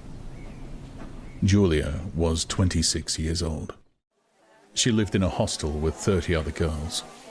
"Always in the stink of women. How I hate women," she said parenthetically. And she worked, as he had guessed, on the novel-writing machines in the fiction department. She enjoyed her work, which consisted chiefly in running and servicing a powerful but tricky electric motor.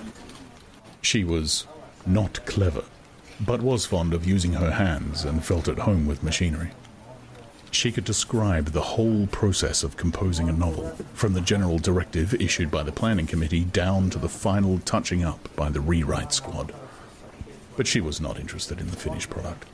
She didn't much care for reading, she said. Books were just a commodity that had to be produced, like jam or bootlaces. She had no memories of anything before the early 60s, and the only person she had ever known who talked frequently of the days before the revolution was a grandfather who had disappeared when she was 8. At school, she had been captain of the hockey team and had won the gymnastics trophy 2 years running. She had been a troop leader in the Spies and a branch secretary in the Youth League before joining the Junior Anti-Sex League. She had always borne an excellent character. She had even, an infallible mark of good reputation, been picked out to work in pornosec, the subsection of the fiction department which turned out cheap pornography for distribution amongst the proles. It was nicknamed Muck House by the people who worked in it, she remarked. There she had remained for a year, helping to produce booklets in sealed packets with titles like Spanking Stories or One Night in a Girls' School, to be bought furtively by proletarian youths who were under the impression that they were buying something illegal. "What are these books like?" said Winston curiously. "Oh, ghastly rubbish. They're boring, really. They only have 6 plots, but they swap them round a bit. Of course, I was only on the kaleidoscopes. I was never in the rewrite squad. I'm not literary, dear, not even enough for that." He learned with astonishment that all the workers in Pornosec, except the heads of the departments, were girls. The theory was that men, whose sex instincts were less controllable than those of women, were in greater danger of being corrupted by the filth they handled. "They don't even like having married women there," she added. "Girls are always supposed to be so pure. Well, here's one who isn't, anyway." She had had her first love affair when she was 16, with a party member of 60, who later committed suicide to avoid arrest. "And a good job, too," said Julia. "Otherwise they'd have had my name out of him when he confessed." Since then there had been various others. Life, as she saw it, was quite simple. You wanted a good time. They, meaning the party, wanted to stop you having it. You broke the rules as best you could. She seemed to think it just as natural that they should want to rob you of your pleasures as that you should want to avoid being caught. She hated the party, and said so in the crudest words, but she made no general criticism of it. Except where it touched upon her own life, she had no interest in party doctrine. He noticed that she never used new-speak words except the ones that had passed into everyday use. She had never heard of the Brotherhood and refused to believe in its existence. Any kind of organized revolt against the party, which was bound to be a failure, struck her as stupid. The clever thing was to break the rules and stay alive all the same. He wondered vaguely how many others like her there might be in the younger generation. People who had grown up in the world of the revolution, knowing nothing else, accepting the party as something unalterable, like the sky, not rebelling against its authority, but simply evading it, as a rabbit dodges a dog. They did not discuss the possibility of getting married. It was too remote to be worth thinking about. No imaginable committee would ever sanction such a marriage, even if Catherine, Winston's wife, could somehow have been got rid of. It was hopeless, even as a daydream. "What was she like, your wife?" said Julia. "She was... Do you know the newspeak word good thinkful? Meaning naturally orthodox, incapable of thinking a bad thought." "No, I didn't know the word, but I know the kind of person, right enough?" He began telling her the story of his married life. But curiously enough, she appeared to know the essential parts of it already. She described to him, almost as though she had seen or felt it, the stiffening of Catherine's body as soon as he touched her. The way in which she still seemed to be pushing him from her with all her strength, even when her arms were clasped tightly round him. With Julia, he felt no difficulty in talking about such things. Catherine, in any case, had long since ceased to be a painful memory and become merely a distasteful one. "I could have stood it if it hadn't been for one thing," he said. He told her about the frigid little ceremony that Catherine had forced him to go through on the same night every week. She hated it, but nothing would make her stop doing it. She used to call it, but you'll never guess, "our duty to the party," said Julia promptly. "How did you know that?" "I've been at school too, dear. Sex talks once a month for the over-16s, and in the youth movement. They rub it into you for years. I dare say it works in a lot of cases. But of course you can never tell. People are such hypocrites." She began to enlarge upon the subject. With Julia, everything came back to her own sexuality. As soon as this was touched upon in any way, she was capable of great acuteness. Unlike Winston, she had grasped the inner meaning of the party's sexual puritanism. It was not merely that the sex instinct created a world of its own which was outside the party's control, and which therefore had to be destroyed if possible. What was more important was that sexual privation induced hysteria, which was desirable because it could be transformed into war fever or leader worship. The way she put it was, when you make love, you're using up energy, and afterwards you feel happy and don't give a damn for anything. They can't bear you to feel like that. They want you to be bursting with energy all the time. All this marching up and down and cheering and waving flags is simply sex gone sour. If you're happy inside yourself, why should you get excited about Big Brother and the 3-year plans and the 2 minutes hate and all the rest of their bloody rot? That was very true, he thought. There was a direct, intimate connection between chastity and political orthodoxy. For how could the fear, the hatred, and the lunatic credulity which the party needed in its members be kept at the right pitch except by bottling down some powerful instinct and using it as a driving force? The sex impulse was dangerous to the party, and the party had turned it to account. They had played a similar trick with the instinct of parenthood. The family could not actually be abolished, and indeed people were encouraged to be fond of their children in almost the old-fashioned way. The children, on the other hand, were systematically turned against their parents and taught to spy on them and report their deviations. The family had become, in effect, an extension of the thought police. It was a device by means of which everyone could be surrounded night and day by informers who knew him intimately. Abruptly, his mind went back to Catherine. Catherine would unquestionably have denounced him to the thought police if she had not happened to be too stupid to detect the unorthodoxy of his opinions. But what really recalled her to him at this moment was the stifling heat of the afternoon, which had brought the sweat out on his forehead. He began telling Julia of something that had happened, or rather had failed to happen, on another sweltering summer afternoon 11 years ago. It was 3 or 4 months after they were married. They'd lost their way on a community hike somewhere in Kent. They'd only lagged behind the others for a couple of minutes, but they took a wrong turning, and presently found themselves pulled up short by the edge of an old chalk quarry. It was a sheer drop of 10 or 20 meters, with boulders at the bottom. There was nobody of whom they could ask the way. As soon as she realized that they were lost, Catherine became very uneasy. To be away from the noisy mob of hikers, even for a moment, gave her a feeling of wrongdoing. She wanted to hurry back by the way they had come and start searching in the other direction. But at this moment, Winston noticed some tufts of loose strife growing in the cracks of the cliff beneath them. One tuft was of 2 colors, magenta and brick red, apparently growing on the same root. He had never seen anything of the kind before, and he called to Catherine to come and look at it. "Look, Catherine, look at those flowers. That clump down near the bottom. Do you see they're 2 different colors?" She had already turned to go, but she did rather fretfully come back for a moment. She even leaned out over the cliff face to see where he was pointing. He was standing a little behind her, and he put his hand on her waist to steady her. At this moment, it suddenly occurred to him how completely alone they were. There was not a human creature anywhere, not a leaf stirring, not even a bird awake. In a place like this, the danger that there would be a hidden microphone was very small, and even if there was a microphone, it would only pick up sounds. It was the hottest, sleepiest hour of the afternoon. The sun blazed down upon them. The sweat tickled his face, and the thought struck him. "Why didn't you give her a good shove?" said Julia. "I would have." "Yes, dear, you would have.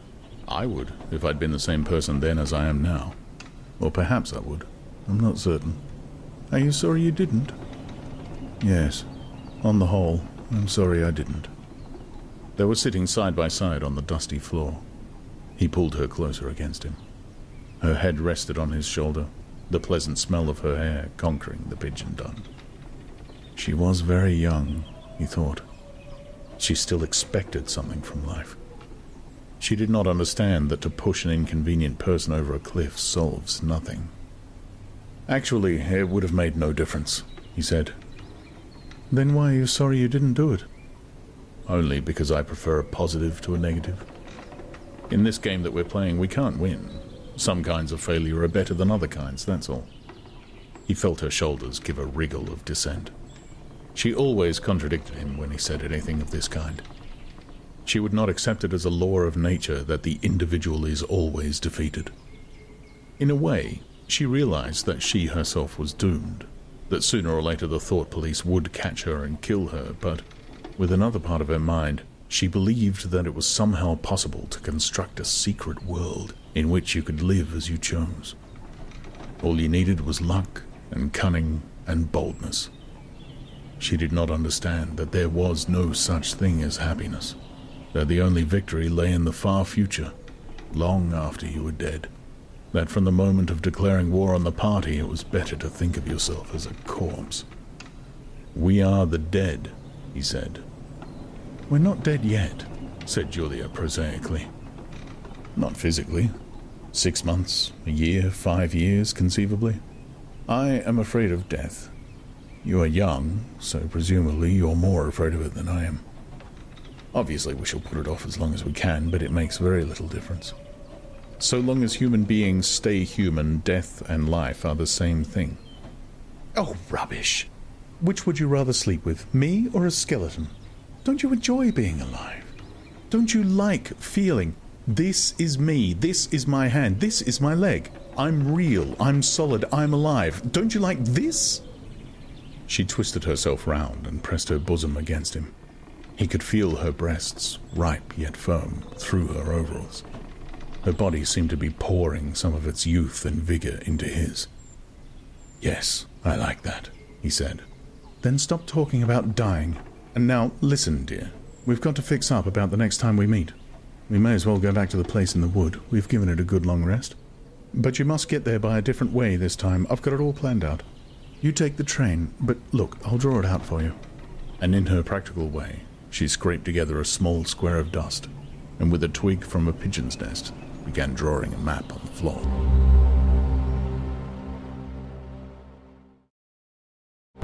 Part 2, Chapter 4. Winston looked round the shabby little room above Mr. Charrington's shop. Beside the window, the enormous bed was made up, with ragged blankets and a coverless bolster. The old-fashioned clock with the 12-hour face was ticking away on the mantelpiece. In the corner, on the gate-leg table, the glass paperweight which he had bought on his last visit gleamed softly out of the half-darkness. In the fender was a battered tin oil stove, a saucepan and 2 cups, provided by Mr. Charrington. Winston lit the burner and set a pan of water to boil. He had brought an envelope full of Victory coffee and some saccharin tablets. The clock's hands said 17:20. It was 19:20, really. She was coming at 19:30. "Folly, folly," his heart kept saying. "Conscious, gratuitous, suicidal folly. Of all the crimes that a party member could commit, this one was the least possible to conceal." Actually, the idea had first floated into his head in the form of a vision of the glass paperweight mirrored by the surface of the gate-leg table. As he had foreseen, Mr. Charrington had made no difficulty about letting the room. He was obviously glad of the few dollars that it would bring him. Nor did he seem shocked or become offensively knowing when it was made clear that Winston wanted the room for the purpose of a love affair. Instead, he looked into the middle distance and spoke in generalities, with so delicate an air as to give the impression that he had become partly invisible. Privacy, he said, was a very valuable thing. Everyone wanted a place where they could be alone occasionally, and when they had such a place, it was only common courtesy in anyone else who knew of it to keep his knowledge to himself. He even, seeming almost to fade out of existence as he did so, added that there were 2 entries to the house, one of them through the backyard, which gave on an alley. Under the window, somebody was singing. Winston peeped out, secure in the protection of the muslin curtain.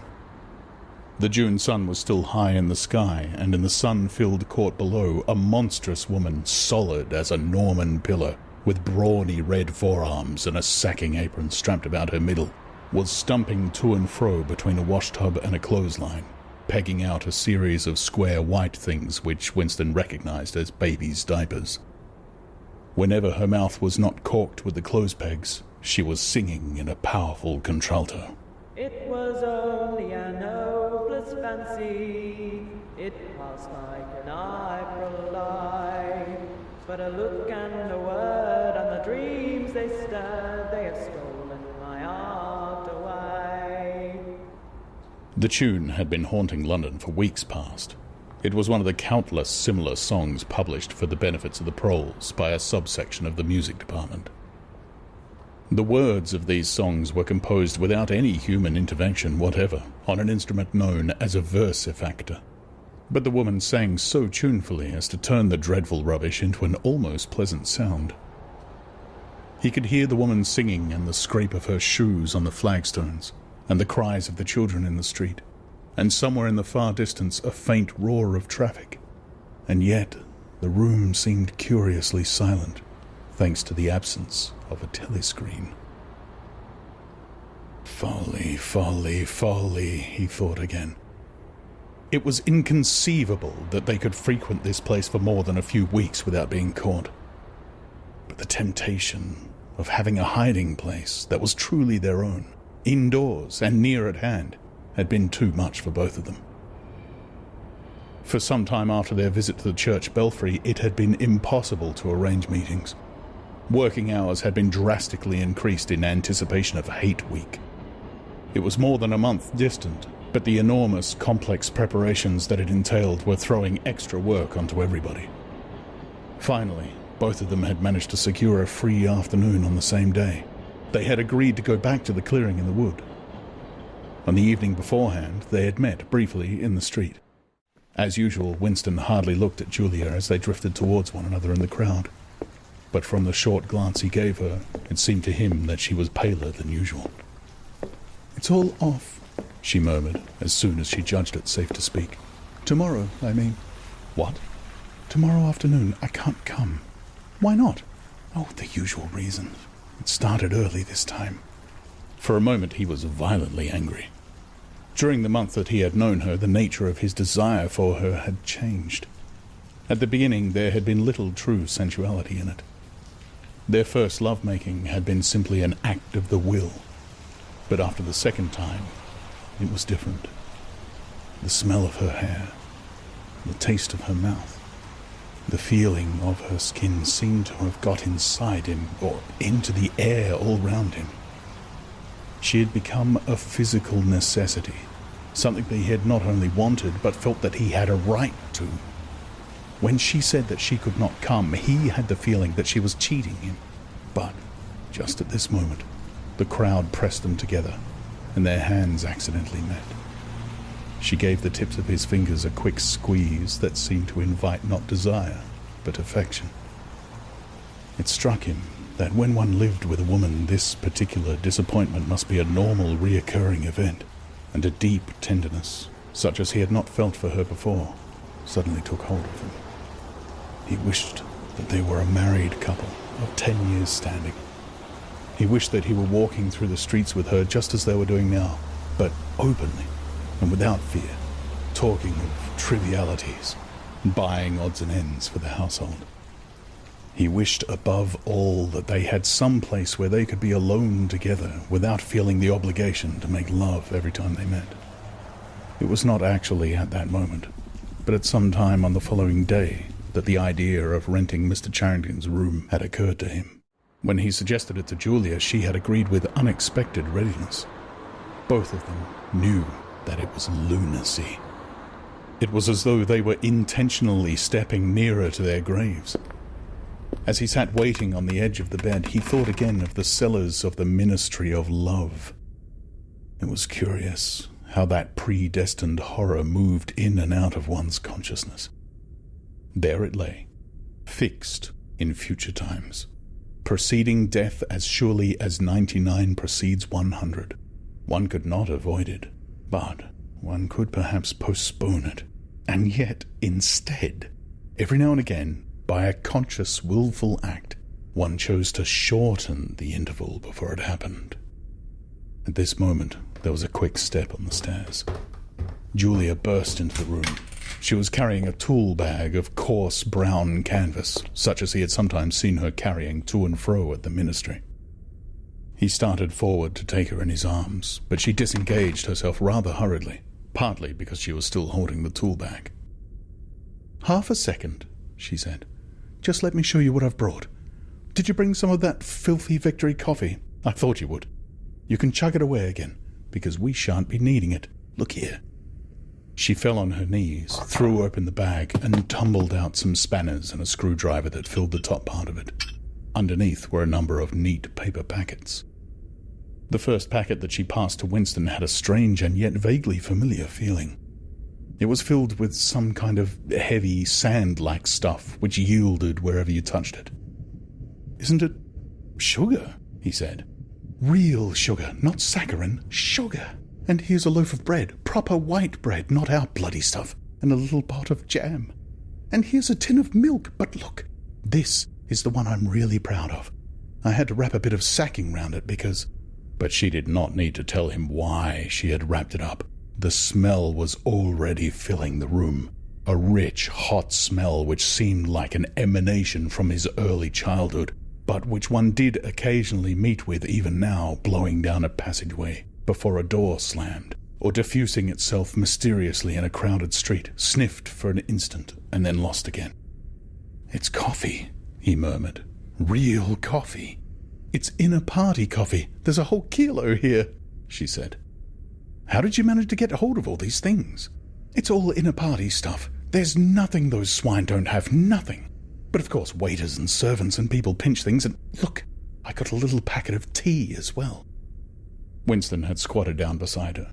He tore open a corner of the packet. "It's real tea, not blackberry leaves. There's been a lot of tea about lately. They've captured India or something," she said vaguely. "But listen, dear, I want you to turn your back on me for 3 minutes. Go and sit on the other side of the bed. Don't go too near the window, and don't turn around till I tell you." Winston gazed abstractedly through the muslin curtain. Down in the yard, the red-armed woman was still marching to and fro between the washtub and the line. She took 2 more pegs out of her mouth and sang with deep feeling. They say that time heals all things. They say you can always forget. But the smiles and the tears across the years, they twist my heartstrings yet. She knew the whole drivelling song by heart, it seemed. Her voice floated upward with a sweet summer air, very tuneful, charged with a sort of happy melancholy. One had the feeling that she would have been perfectly content if the June evening had been endless and the supply of clothes inexhaustible. To remain there for 1,000 years, pegging out diapers and singing rubbish. It struck him as a curious fact that he had never heard a member of the party singing alone and spontaneously. It would even have seemed slightly unorthodox, a dangerous eccentricity, like talking to oneself. Perhaps it was only when people were somewhere near the starvation level that they had anything to sing about. "You can turn round now," said Julia. He turned round, and for a second almost failed to recognize her. What he had actually expected to see was her naked, but she was not naked. The transformation that had happened was much more surprising than that. She had painted her face. She must have slipped into some shop in the proletarian quarters and bought herself a complete set of makeup materials. Her lips were deeply reddened, her cheeks rouged, her nose powdered. There was even a touch of something under the eyes to make them brighter. It was not very skillfully done, but Winston's standards in such matters were not high. He had never before seen or imagined a woman of the party with cosmetics on her face. The improvement in her appearance was startling. With just a few dabs of colour in the right places, she had become not only very much prettier, but above all, far more feminine. Her short hair and boyish overalls merely added to the effect. As he took her in his arms, a wave of synthetic violets flooded his nostrils. He remembered the half-darkness of a basement kitchen and a woman's cavernous mouth. It was the very same scent that she had used, but at the moment it did not seem to matter. "Scent too," he said. "Yes, dear, scent too. And do you know what I'm going to do next? I'm going to get hold of a real woman's frock from somewhere and wear it instead of these bloody trousers. I'll wear silk stockings and high-heeled shoes. In this room, I'm going to be a woman, not a party comrade." They flung their clothes off and climbed into the huge mahogany bed. It was the first time that he had stripped himself naked in her presence. Until now, he had been too much ashamed of his pale and meagre body, with the varicose veins standing out on his calves and the discoloured patch over his ankle. There were no sheets, but the blanket they lay on was threadbare and smooth, and the size and springiness of the bed astonished both of them. "It's sure to be full of bugs, but who cares?" said Julia. One never saw a double bed nowadays, except in the homes of the proles. Winston had occasionally slept in one in his boyhood. Julia had never been in one before, so far as she could remember. Presently, they fell asleep for a little while. When Winston woke up, the hands of the clock had crept round to nearly 9. He did not stir, because Julia was sleeping with her head in the crook of his arm. Most of the makeup had transferred itself to his own face or the bolster, but a light stain of rouge still brought out the beauty of her cheekbone. A yellow ray from the sinking sun fell across the foot of the bed and lighted up the fireplace, where the water in the pan was boiling fast. Down in the yard, the woman had stopped singing, but the faint shouts of children floated in from the street. He wondered vaguely whether in the abolished past it had been normal experience to lie in a bed like this, in the cool of a summer evening, a man and a woman, no clothes on, making love when they chose, talking of what they chose, not feeling any compulsion to get up, simply lying there and listening to peaceful sounds outside. Surely there could never have been a time when that seemed ordinary. Julia woke up, rubbed her eyes, and raised herself on her elbows to look at the oil stove. "Half that water's boiled away," she said. "I'll get up and make some coffee in another moment. We've got an hour. What time do they cut the lights off at your flats?" 23:30. It's 23 at the hostel, but you have to get in earlier than that because... Hi! Get out, you filthy brute! She suddenly twisted herself over in the bed, seized a shoe from the floor, and sent it hurtling into the corner with a boyish jerk of her arm, exactly as he had seen her fling the dictionary at Goldstein that morning during the 2 minutes hate. "What was it?" he said in surprise. "A rat! I saw him stick his beastly nose out of the wainscoting. There's a hole down there. I gave him a good fright anyway." "Rats," murmured Winston. "In this room." "They're all over the place," said Julia indifferently as she lay down again. "We even get them in the kitchen at the hostel. Some parts of London are swarming with them. Did you know they attack children? Yes, they do. In some of these streets, a woman daren't leave a baby alone for 2 minutes. It's the great, huge, brown ones that do it. And the nasty thing is that the brutes always—" "Don't go on," said Winston with his eyes tightly shut. "Dearest, you've gone quite pale. What's the matter? Do they make you feel sick?" "Of all the horrors in the world, a rat!"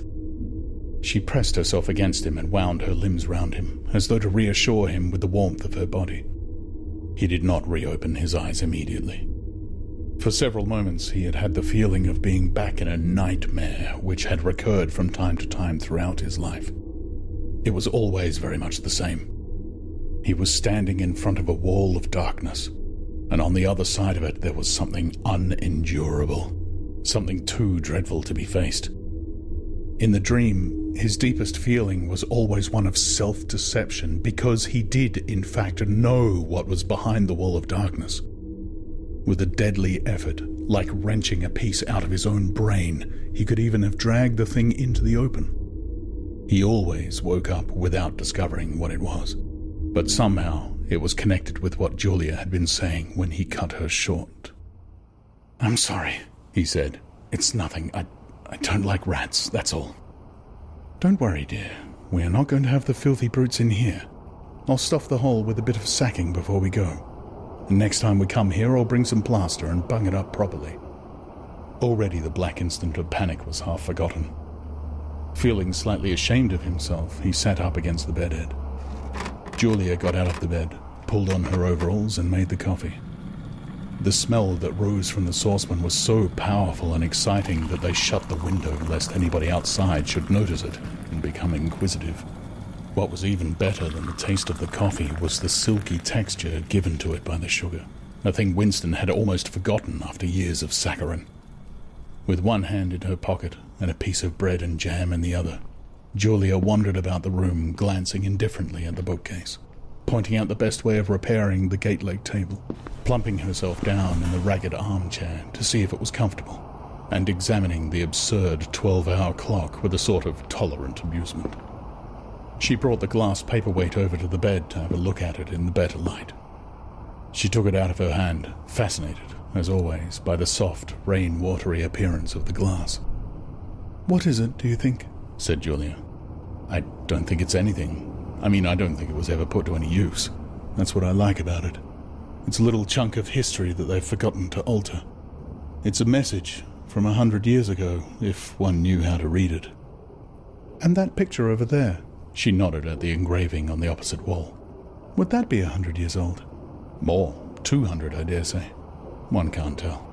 It's impossible to discover the age of anything nowadays." She went over to look at it. "Here's where that brute stuck his nose out," she said, kicking the wainscoting immediately below the picture. "What is this place? I've seen it before somewhere." "It's a church, or at least it used to be. St. Clement Danes, its name was." The fragment of rhyme that Mr. Charrington had taught him came back into his head, and he added half nostalgically, "Oranges and lemons, say the bells of St. Clement's." To his astonishment, she capped the line. "You owe me 3 farthings, say the bells of St. Martin's. When will you pay me, say the bells of Old Bailey." I can't remember how it goes on after that. But anyway, I remember it ends up, "Here comes a candle to light you to bed, here comes a chopper to chop off your head." It was like 2 halves of a countersign, but there must be another line after the bells of Old Bailey. Perhaps it could be dug out of Mr. Charrington's memory if he was suitably prompted. "Who taught you that?" he said. "My grandfather. He used to say it to me when I was a little girl. He was vaporized when I was 8. At any rate, he disappeared. I wonder what a lemon was," she added inconsequently. "I've seen oranges. They're a kind of round yellow fruit with a thick skin." "I can remember lemons," said Winston. "They were quite common in the 50s. They were so sour that it set your teeth on edge even to smell them." "I bet that picture's got bugs behind it," said Julia.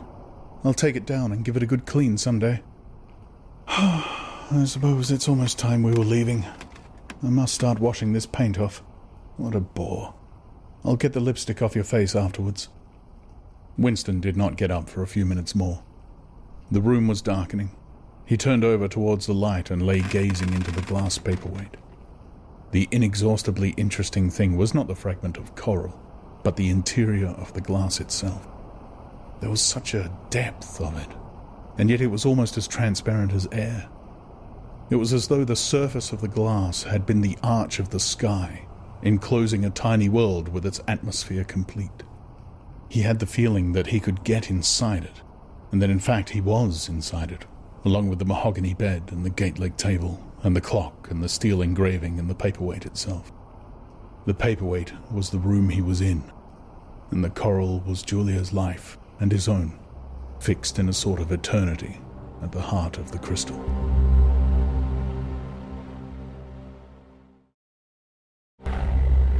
Part 2, Chapter 5. Syme had vanished. A morning came and he was missing from work. A few thoughtless people commented on his absence. On the next day, nobody mentioned him. On the 3rd day, Winston went into the vestibule of the records department to look at the notice board. One of the notices carried a printed list of the members of the chess committee, of whom Syme had been one. It looked almost exactly as it had looked before. Nothing had been crossed out, but it was one name shorter. It was enough. Syme had ceased to exist. He had never existed. The weather was baking hot. In the labyrinthine ministry, the windowless, air-conditioned rooms kept their normal temperature, but outside the pavement scorched one's feet, and the stench of the tubes at the rush hours was a horror. The preparations for Hate Week were in full swing, and the staff of all the ministries were working overtime.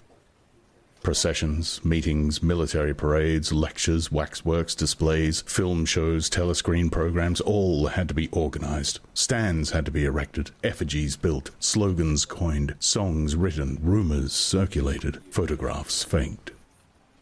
Julia's unit in the fiction department had been taken off the production of novels and was rushing out a series of atrocity pamphlets. Winston, in addition to his regular work, spent long periods every day in going through back files of The Times and altering and embellishing news items which were to be quoted in speeches. Late at night, when crowds of rowdy proles roamed the streets, the town had a curiously febrile air. The rocket bombs crashed oftener than ever, and sometimes in the far distance there were enormous explosions which no one could explain, and about which there were wild rumours. The new tune, which was to be the theme song of Hate Week, the Hate Song, it was called, had already been composed and was being endlessly plugged on the telescreens. It had a savage, barking rhythm which could not exactly be called music, but resembled the beating of a drum, roared out by hundreds of voices to the tramp of marching feet. It was terrifying. The proles had taken a fancy to it, and in the midnight streets it competed with the still popular It Was Only a Hopeless Fancy. The parson's children played it at all hours of the night and day, unbearably, on a comb and a piece of toilet paper. Winston's evenings were fuller than ever. Squads of volunteers, organized by parsons, were preparing the street for Hate Week, stitching banners, painting posters, erecting flagstaffs on the roofs, and perilously slinging wires across the street for the reception of streamers. Parsons posted that Victory Mansions alone would display 400 meters of bunting. He was in his native element and as happy as a lark. The heat and the manual work had even given him a pretext for reverting to shorts and an open shirt in the evenings. He was everywhere at once, pushing, pulling, sawing, hammering, improvising, jollying everyone along with comradely exhortations and giving out from every fold of his body what seemed an inexhaustible supply of acrid-smelling sweat. A new poster had suddenly appeared all over London. It had no caption and represented simply the monstrous figure of a Eurasian soldier, 3 or 4 meters high, striding forward with expressionless Mongolian face and enormous boots, a submachine gun pointed from his hip. From whatever angle you looked at the poster, the muzzle of the gun, magnified by the foreshortening, seemed to be pointed straight at you. The thing had been plastered on every blank space on every wall, even outnumbering the portraits of Big Brother. The proles, normally apathetic about the war, were being lashed into one of their periodical frenzies of patriotism. As though to harmonize with the general mood, the rocket bombs had been killing larger numbers of people than usual. One fell on a crowded film theater in Stepney, burying several hundred victims among the ruins. The whole population of the neighborhood turned out for a long, trailing funeral which went on for hours and was in effect an indignation meeting. Another bomb fell on a piece of waste ground which was used as a playground, and several dozen children were blown to pieces. There were further angry demonstrations. Goldstein was burnt in effigy. Hundreds of copies of the poster of the Eurasian soldier were torn down and added to the flames, and a number of shops were looted in the turmoil. Then a rumor flew round that spies were directing the rocket bombs by means of wireless waves, and an old couple who were suspected of being of foreign extraction had their house set on fire and perished of suffocation. In the room over Mr. Charrington's shop, when they could get there, Julia and Winston lay side by side on a stripped bed under the open window, naked for the sake of coolness. The rat had never come back, but the bugs had multiplied hideously in the heat. It did not seem to matter. Dirty or clean, the room was paradise. As soon as they arrived, they would sprinkle everything with pepper bought on the black market, tear off their clothes and make love with sweating bodies, then fall asleep and wake to find that the bugs had rallied and were massing for the counterattack. 4, 5, 6, 7 times they met during the month of June. Winston had dropped his habit of drinking gin at all hours. He seemed to have lost the need for it. He'd grown fatter. His varicose ulcer had subsided, leaving only a brown stain on the skin above his ankle.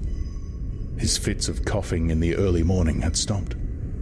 The process of life had ceased to be intolerable. He had no longer any impulse to make faces at the telescreen or shout curses at the top of his voice. Now that they had a secure hiding place, almost a home, it did not even seem a hardship that they could only meet infrequently and for a couple of hours at a time. What mattered was that the room over the junk shop should exist. To know that it was there, inviolate, was almost the same as being in it. The room was a world, a pocket of the past, where extinct animals could walk. Mr. Charrington, thought Winston, was another extinct animal. He usually stopped to talk with Mr. Charrington for a few minutes on his way upstairs. The old man seemed seldom or never to go out of doors, and on the other hand to have almost no customers. He led a ghost-like existence between the tiny dark shop and an even tinier back kitchen where he prepared his meals, and which contained, among other things, an unbelievably ancient gramophone with an enormous horn. He seemed glad of the opportunity to talk.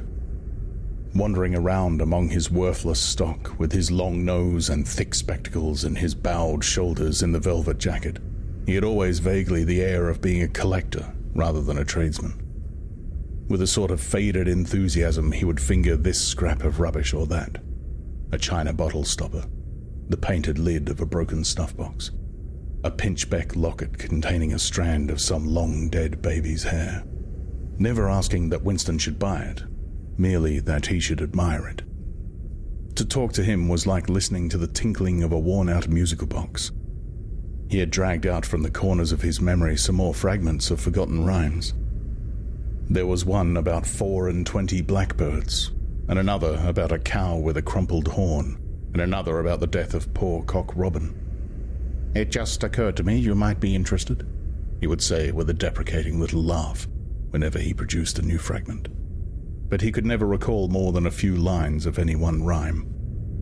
Both of them knew, in a way, it was never out of their minds that what was now happening could not last long. There were times when the fact of impending death seemed as palpable as the bed they lay on, and they would cling together with a sort of despairing sensuality, like a damned soul grasping at his last morsel of pleasure when the clock is within 5 minutes of striking. But there were also times when they had the illusion not only of safety, but of permanence. So long as they were actually in this room, they both felt no harm could come to them. Getting there was difficult and dangerous, but the room itself was sanctuary. It was as when Winston had gazed into the heart of the paperweight, with the feeling that it would be possible to get inside that glassy world, and that once inside it, time could be arrested. Often, they gave themselves up to daydreams of escape. Their luck would hold indefinitely, and they would carry on their intrigue just like this for the remainder of their natural lives. Or Catherine would die, and by subtle maneuverings, Winston and Julia would succeed in getting married. Or they would commit suicide together. Or they would disappear, alter themselves out of recognition, learn to speak with proletarian accents, get jobs in a factory, and live out their lives undetected in a back street. It was all nonsense, as they both knew. In reality, there was no escape. Even the one plan that was practicable, suicide, they had no intention of carrying out. To hang on from day to day and from week to week, spinning out a present that had no future, seemed an unconquerable instinct. Just as one's lungs will always draw the next breath so long as there is air available.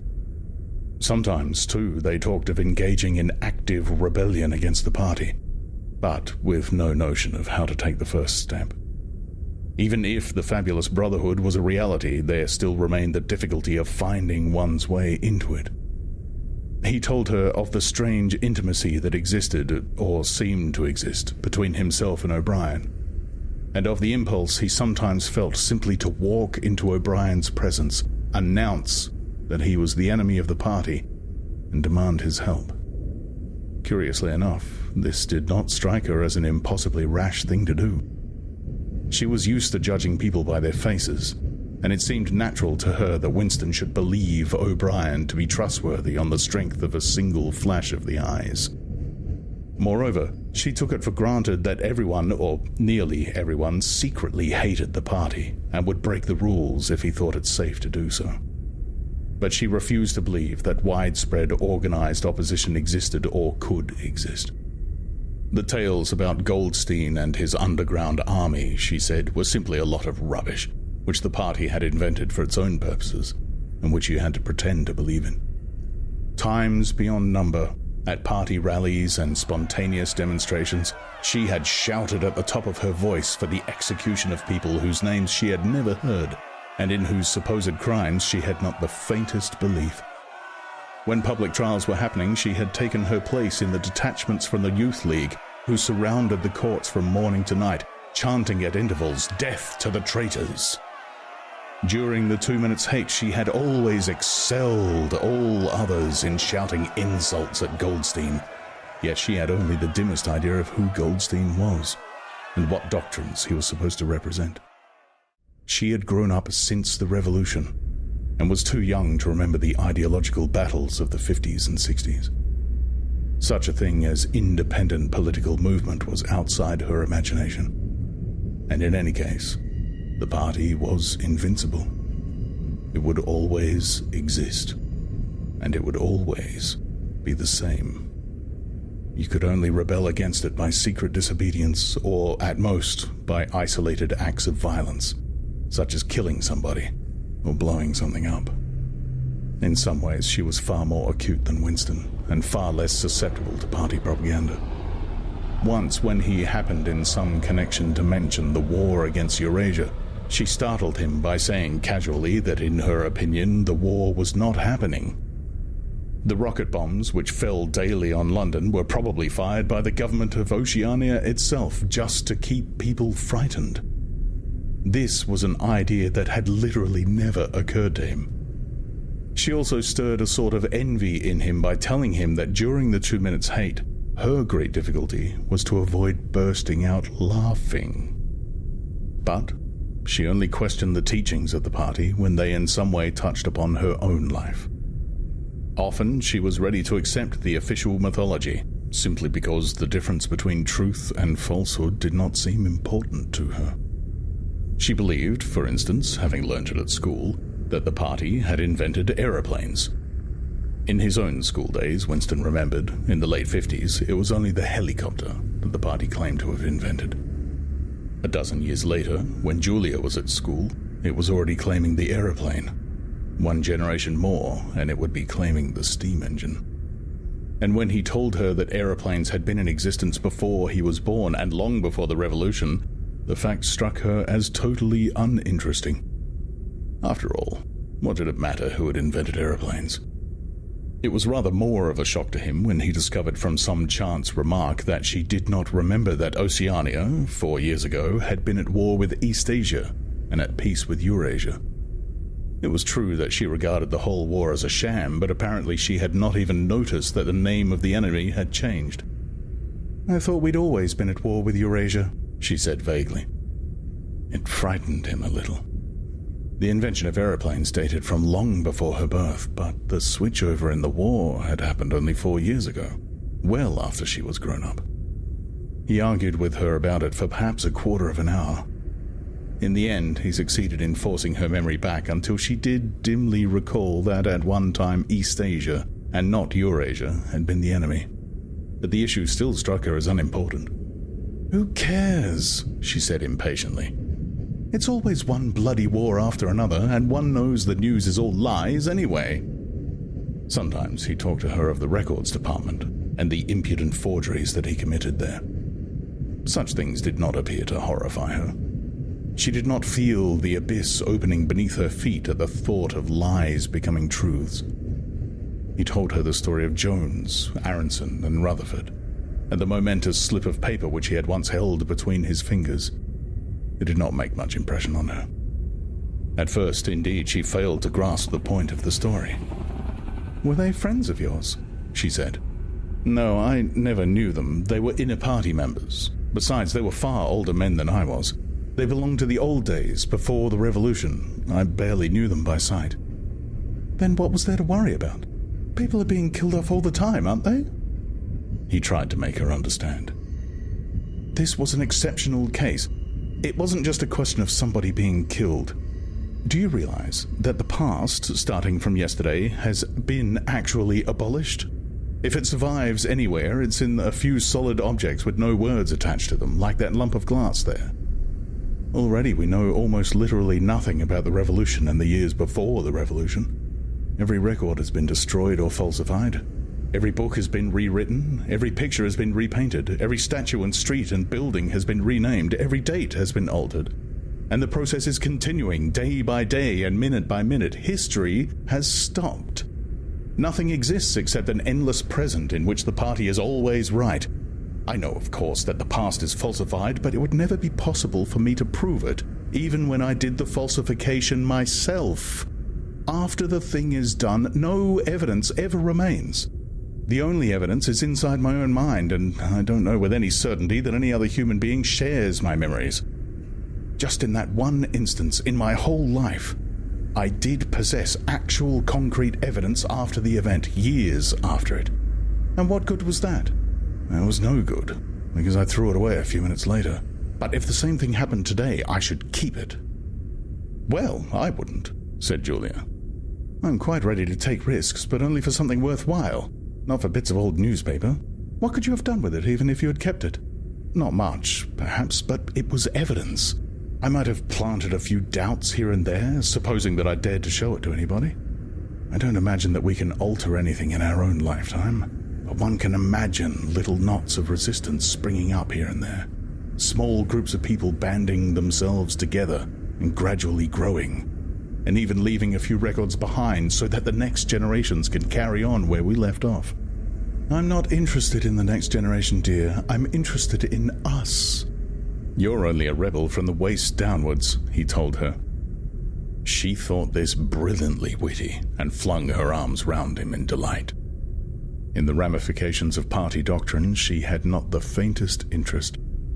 Whenever he began to talk of the principles of Ingsoc, doublethink, the mutability of the past, and the denial of objective reality, and to use newspeak words, she became bored and confused, and said that she never paid any attention to that kind of thing. One knew that it was all rubbish, so why let oneself be worried by it? She knew when to cheer and when to boo, and that was all one needed. If he persisted in talking of such subjects, she had a disconcerting habit of falling asleep. He was one of those people who can go to sleep at any hour and in any position. Talking to her, he realized how easy it was to present an appearance of orthodoxy, while having no grasp whatever of what orthodoxy meant. In a way, the worldview of the party imposed itself most successfully on people incapable of understanding it. They could be made to accept the most flagrant violations of reality, because they never fully grasped the enormity of what was demanded of them, and were not sufficiently interested in public events to notice what was happening. By lack of understanding, they remained sane. They simply swallowed everything, and what they swallowed did them no harm, because it left no residue behind, just as a grain of corn will pass undigested through the body of a bird.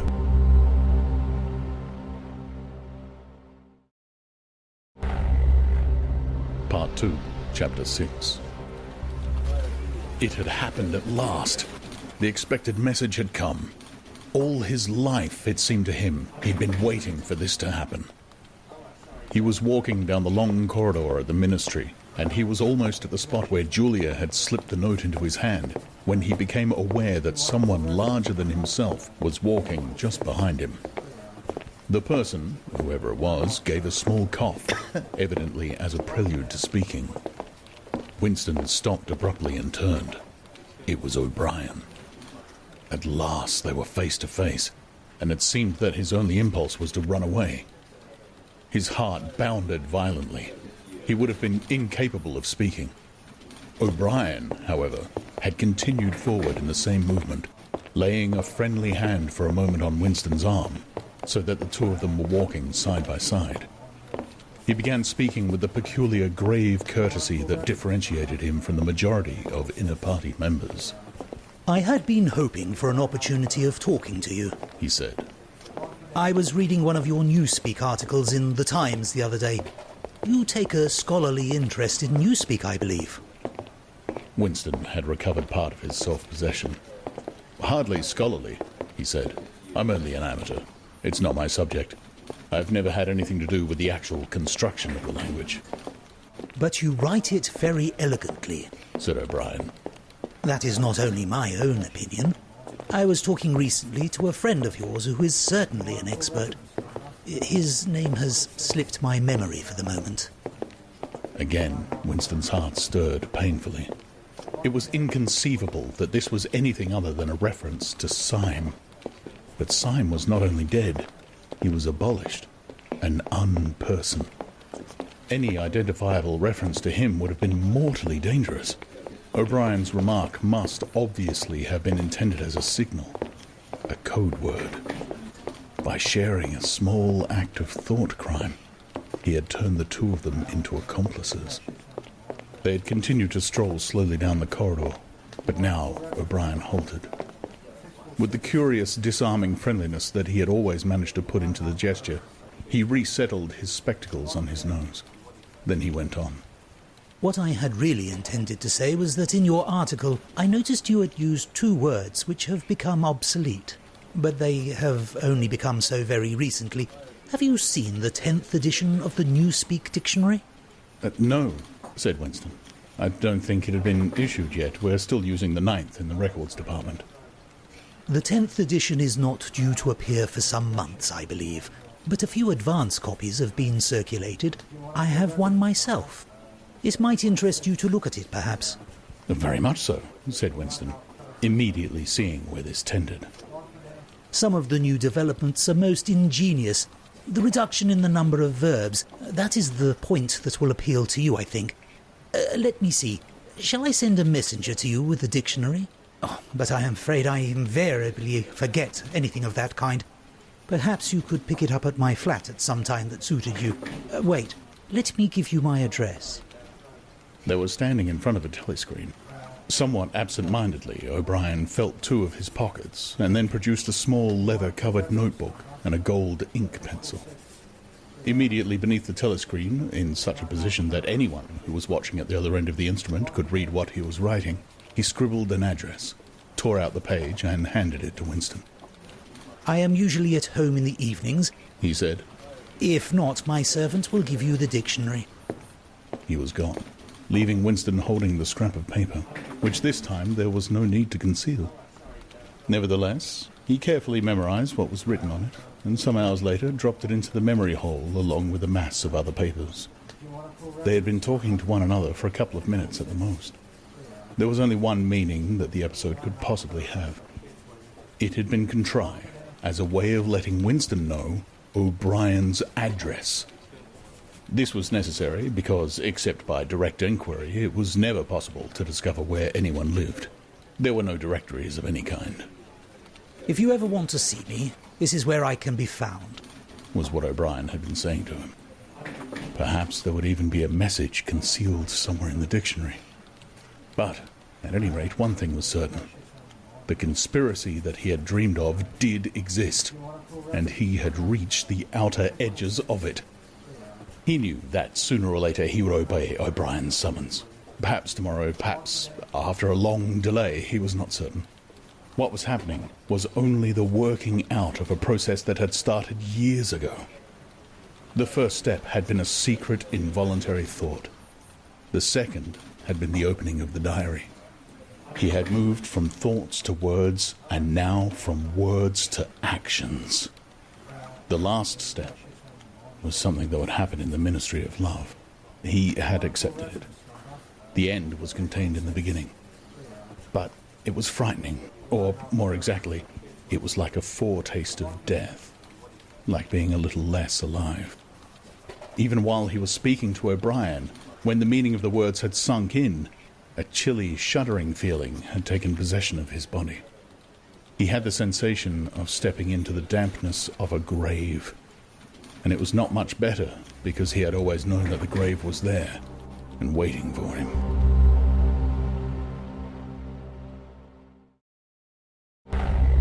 Part 2, Chapter 7. Winston had woken up with his eyes full of tears. Julia rolled sleepily against him, murmuring something that might have been, "What's the matter?" "I dreamt," he began, and stopped short. It was too complex to be put into words. There was the dream itself, and there was a memory connected with it that had swum into his mind in the few seconds after waking. He lay back with his eyes shut, still sodden in the atmosphere of the dream. It was a vast, luminous dream in which his whole life seemed to stretch out before him, like a landscape on a summer evening after rain. It had all occurred inside the glass paperweight, but the surface of the glass was the dome of the sky, and inside the dome everything was flooded with clear, soft light, in which one could see into interminable distances.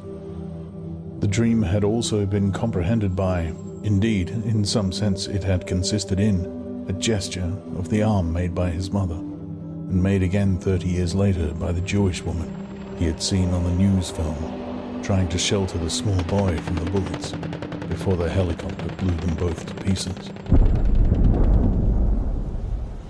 "Do you know," he said, "that until this moment I believed I had murdered my mother?" "Why did you murder her?" said Julia, almost asleep. "I didn't murder her, not physically." In the dream, he had remembered his last glimpse of his mother, and within a few moments of waking, the cluster of small events surrounding it had all come back. It was a memory that he must have deliberately pushed out of his consciousness over many years. He was not certain of the date, but he could not have been less than 10 years old, possibly 12, when it had happened.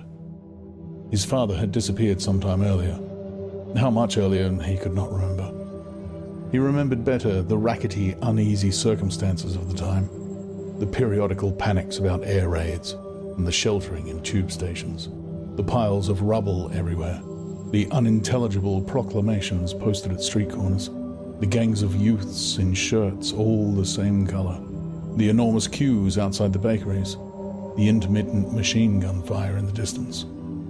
Above all, the fact that there was never enough to eat. He remembered long afternoons spent with other boys in scrounging round dustbins and rubbish heaps, picking out the ribs of cabbage leaves, potato peelings, sometimes even scraps of stale bread crust from which they carefully scraped away the cinders, and also in waiting for the passing of trucks which travelled over a certain route and were known to carry cattle feed, and which, when they jostled over the bad patches in the road, sometimes spilled a few fragments of oil cake. When his father disappeared, his mother did not show any surprise or any violent grief, but a sudden change came over her. She seemed to have become completely spiritless. It was evident even to Winston that she was waiting for something that she knew must happen. She did everything that was needed: cooked, washed, mended, made the bed, swept the floor, dusted the mantelpiece, always very slowly and with a curious lack of superfluous motion, like an artist's lay figure moving of its own accord. Her large, shapely body seemed to relapse naturally into stillness.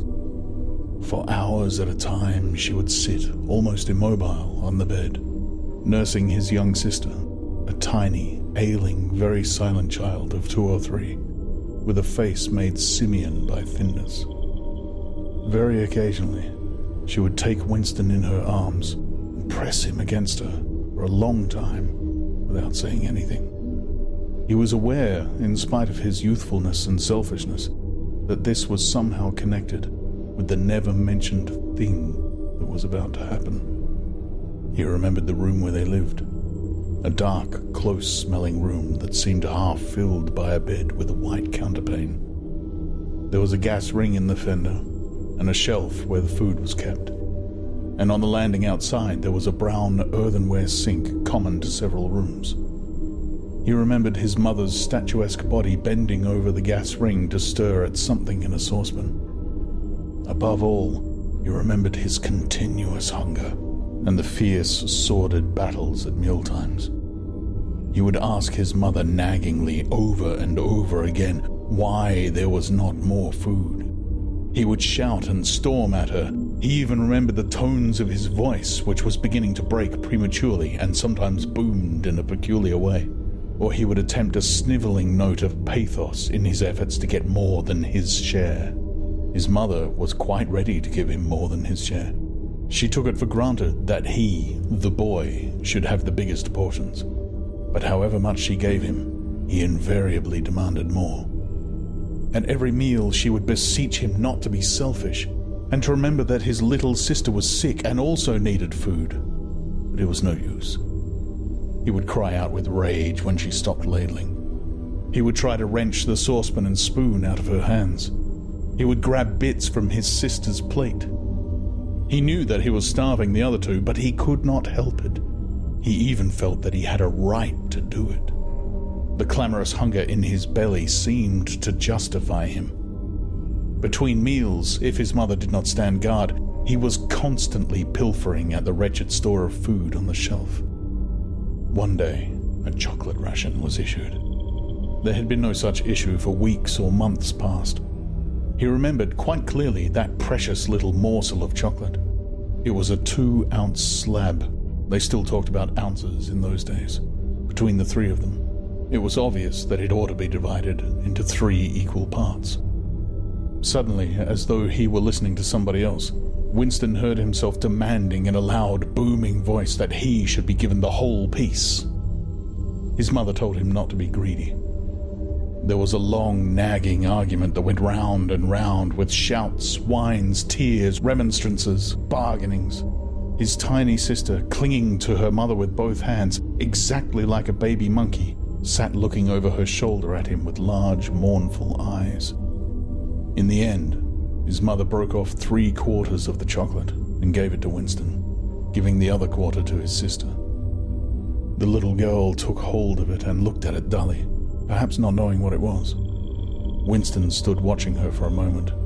Then, with a sudden, swift spring, he had snatched the piece of chocolate out of his sister's hand and was fleeing for the door. "Winston! Winston!" his mother called after him. "Come back! Give your sister back her chocolate!" He stopped, but did not come back. His mother's anxious eyes were fixed on his face. Even now he was thinking about the thing. He did not know what it was that was on the point of happening. His sister, conscious of having been robbed of something, had set up a feeble wail. His mother drew her arm around the child and pressed its face against her breast. Something in the gesture told him that his sister was dying. He turned and fled down the stairs, with the chocolate growing sticky in his hand. He never saw his mother again. After he had devoured the chocolate, he felt somewhat ashamed of himself and hung about in the streets for several hours until hunger drove him home. When he came back, his mother had disappeared. This was already becoming normal at that time. Nothing was gone from the room except his mother and his sister. They had not taken any clothes, not even his mother's overcoat. To this day, he did not know with any certainty that his mother was dead. It was perfectly possible that she had merely been sent to a forced labor camp. As for his sister, she might have been removed, like Winston himself, to one of the colonies for homeless children. Reclamation centers, they were called, which had grown up as a result of the Civil War. Or she might have been sent to the labor camp along with his mother, or simply left somewhere or other to die.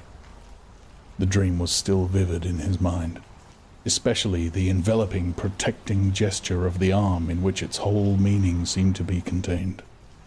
His mind went back to another dream of 2 months ago. Exactly as his mother had sat on the dingy white quilted bed, with the child clinging to her, so she had sat in the sunken ship, far underneath him, and drowning deeper every minute, but still looking up at him through the darkening water. He told Julia the story of his mother's disappearance. Without opening her eyes, she rolled over and settled herself in a more comfortable position. "I expect you were a beastly little swine in those days," she said indistinctly. "All children are swine." "Yes, but the real point of the story..." From her breathing, it was evident that she was going off to sleep again. He would have liked to continue talking about his mother.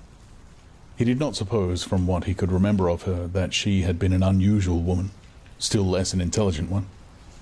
And yet, she had possessed a kind of nobility, a kind of purity, simply because the standards that she obeyed were private ones. Her feelings were her own and could not be altered from outside.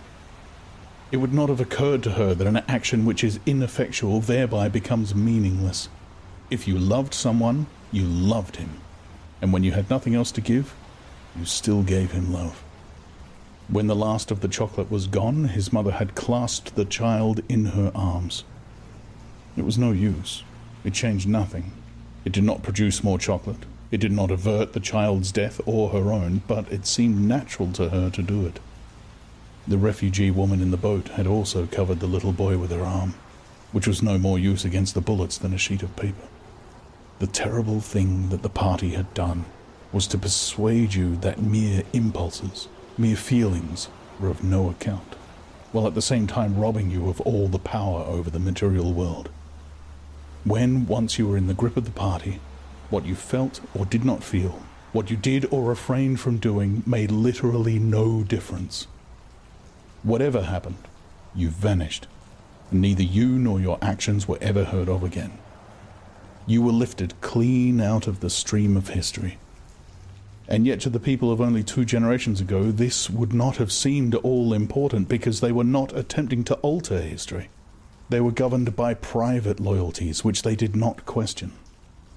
What mattered were individual relationships, and a completely helpless gesture, an embrace, a tear, a word spoken to a dying man could have value in itself.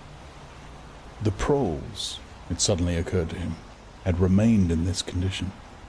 They were not loyal to a party or a country or an idea. They were loyal to one another.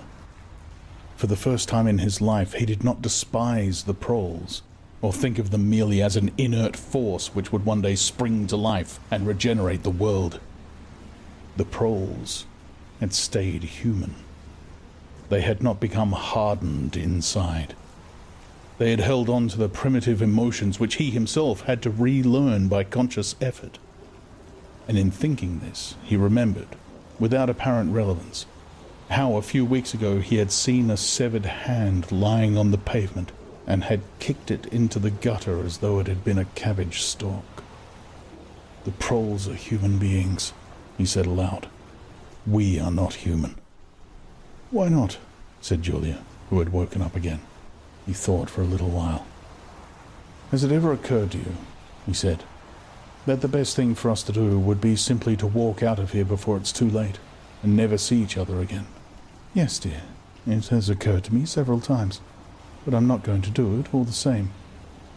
We've been lucky, he said, but it can't last much longer. You're young, you look normal and innocent. If you keep clear of people like me, you might stay alive for another 50 years. No, I've thought it all out. What you do, I'm going to do. And don't be too downhearted. I'm rather good at staying alive. We may be together for another 6 months. A year, there's no knowing. At the end, we're certain to be apart.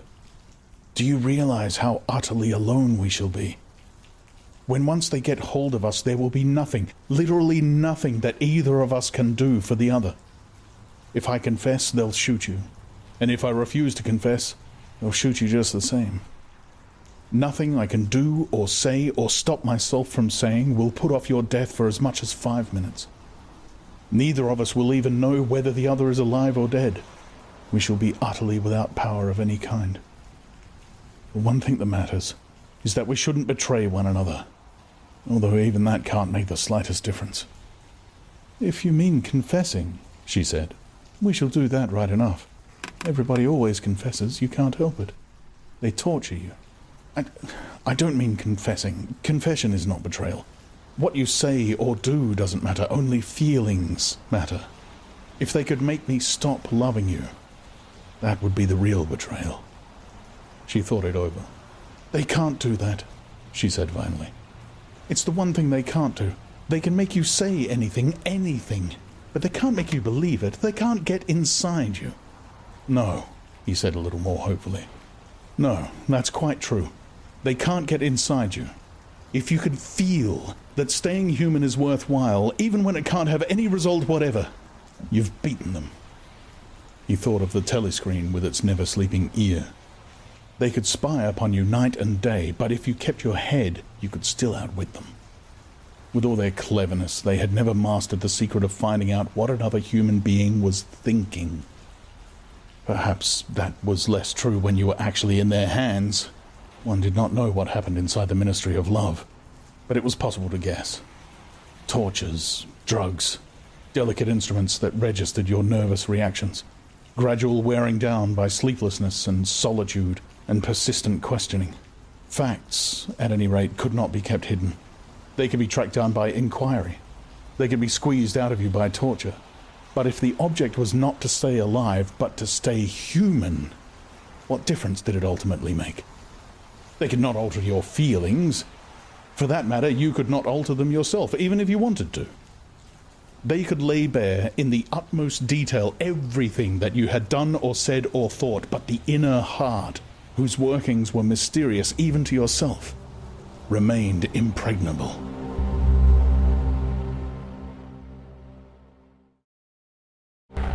Part 2, Chapter 8. They had done it.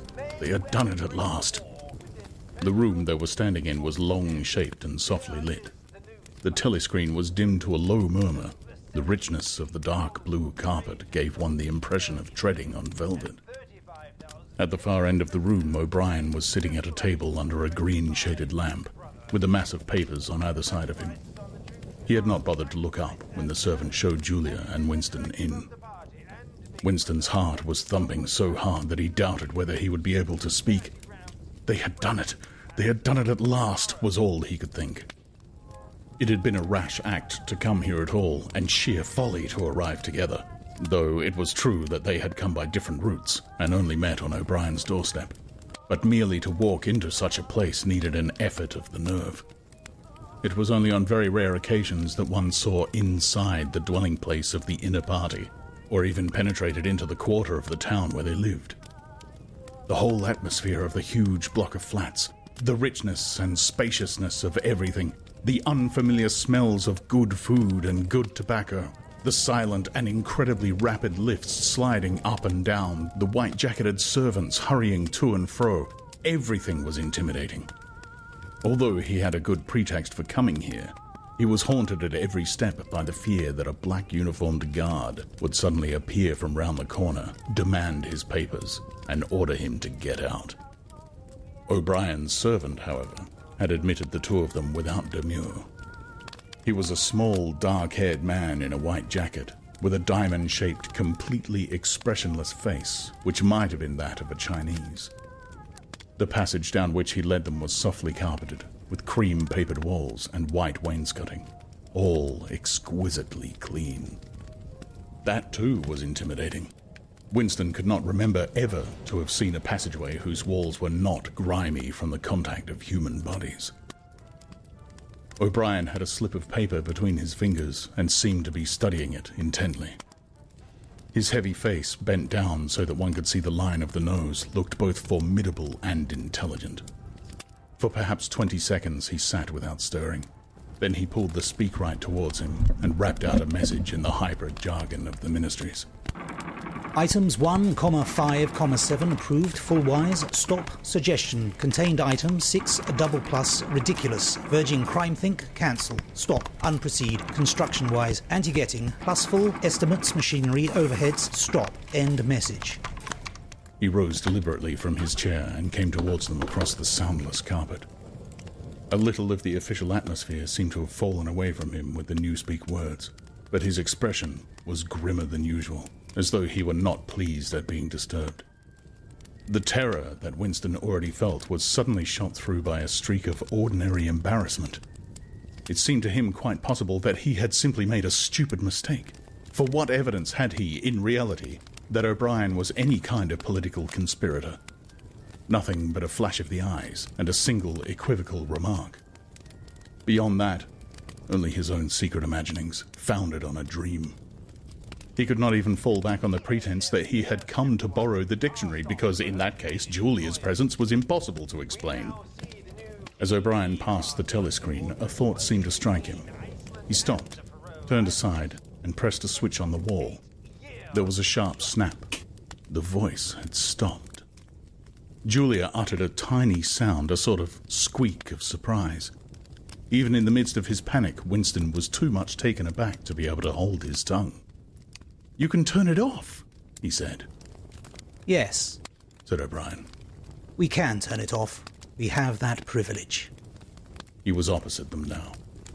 His solid form towered over the pair of them, and the expression on his face was still indecipherable. He was waiting, somewhat sternly, for Winston to speak. But about what? Even now it was quite conceivable that he was simply a busy man wondering irritably why he had been interrupted. Nobody spoke. After the stopping of the telescreen, the room seemed deadly silent. The seconds marched past, enormous. With difficulty, Winston continued to keep his eyes fixed on O'Brien's. Then, suddenly, the grim face broke down into what might have been the beginnings of a smile. With his characteristic gesture, O'Brien resettled his spectacles on his nose. Shall I say it, or will you? He said. "I will say it," said Winston promptly. "That thing is really turned off." Yes, everything is turned off. We are alone. "We have come here because—" He paused, realizing for the first time the vagueness of his own motives. Since he did not in fact know what kind of help he expected from O'Brien, it was not easy to say why he had come here. He went on, conscious that what he was saying must sound both feeble and pretentious. "We believe that there is some kind of conspiracy, some kind of secret organization working against the party, and that you are involved in it. We want to join it and work for it. We are enemies of the party. We disbelieve the principles of Ingsoc. We are thought criminals. We are also adulterers. I tell you this because we want to put ourselves at your mercy. If you want us to incriminate ourselves in any other way, we are ready." He stopped and glanced over his shoulder, with the feeling that the door had opened. Sure enough, the little yellow-faced servant had come in without knocking. Winston saw that he was carrying a tray with a decanter and glasses. Martin is one of us, said O'Brien impassively. "Bring the drinks over here, Martin. Put them on the round table. Have we enough chairs? Then we may as well sit down and talk in comfort. Bring a chair for yourself, Martin. This is business. You can stop being a servant for the next 10 minutes. The little man sat down quite at his ease, and yet still with a servant-like air. The air of a valet enjoying a privilege. Winston regarded him out of the corner of his eye. It struck him that the man's whole life was playing a part, and that he felt it too dangerous to drop his assumed personality even for a moment. O'Brien took the decanter by the neck and filled up the glasses with a dark red liquid. It aroused in Winston dim memories of something seen long ago on a wall or a hoarding. A vast bottle composed of electric lights which seemed to move up and down and pour its contents into a glass. Seen from the top, the stuff looked almost black, but in the decanter it gleamed like a ruby. It had a sour, sweet smell. He saw Julia pick up her glass and sniff at it with frank curiosity. "It is called wine," said O'Brien with a faint smile. "You will have read about it in books, no doubt. Not much of it gets to the outer party, I'm afraid." His face grew solemn again, and he raised his glass.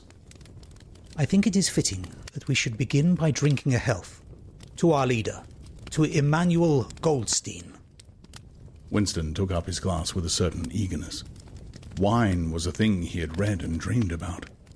Like the glass paperweight or Mr. Charrington's half-remembered rhymes, it belonged to the vanished romantic past, the olden time, as he liked to call it in his secret thoughts.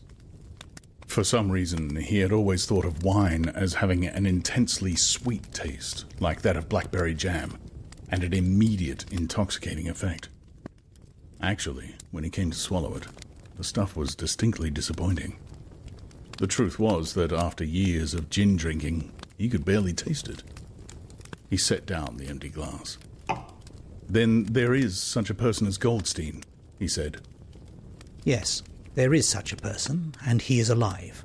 Where, I do not know." "And the conspiracy, the organization, is it real? It is not simply an invention of the thought police. No, it is real. The Brotherhood, we call it.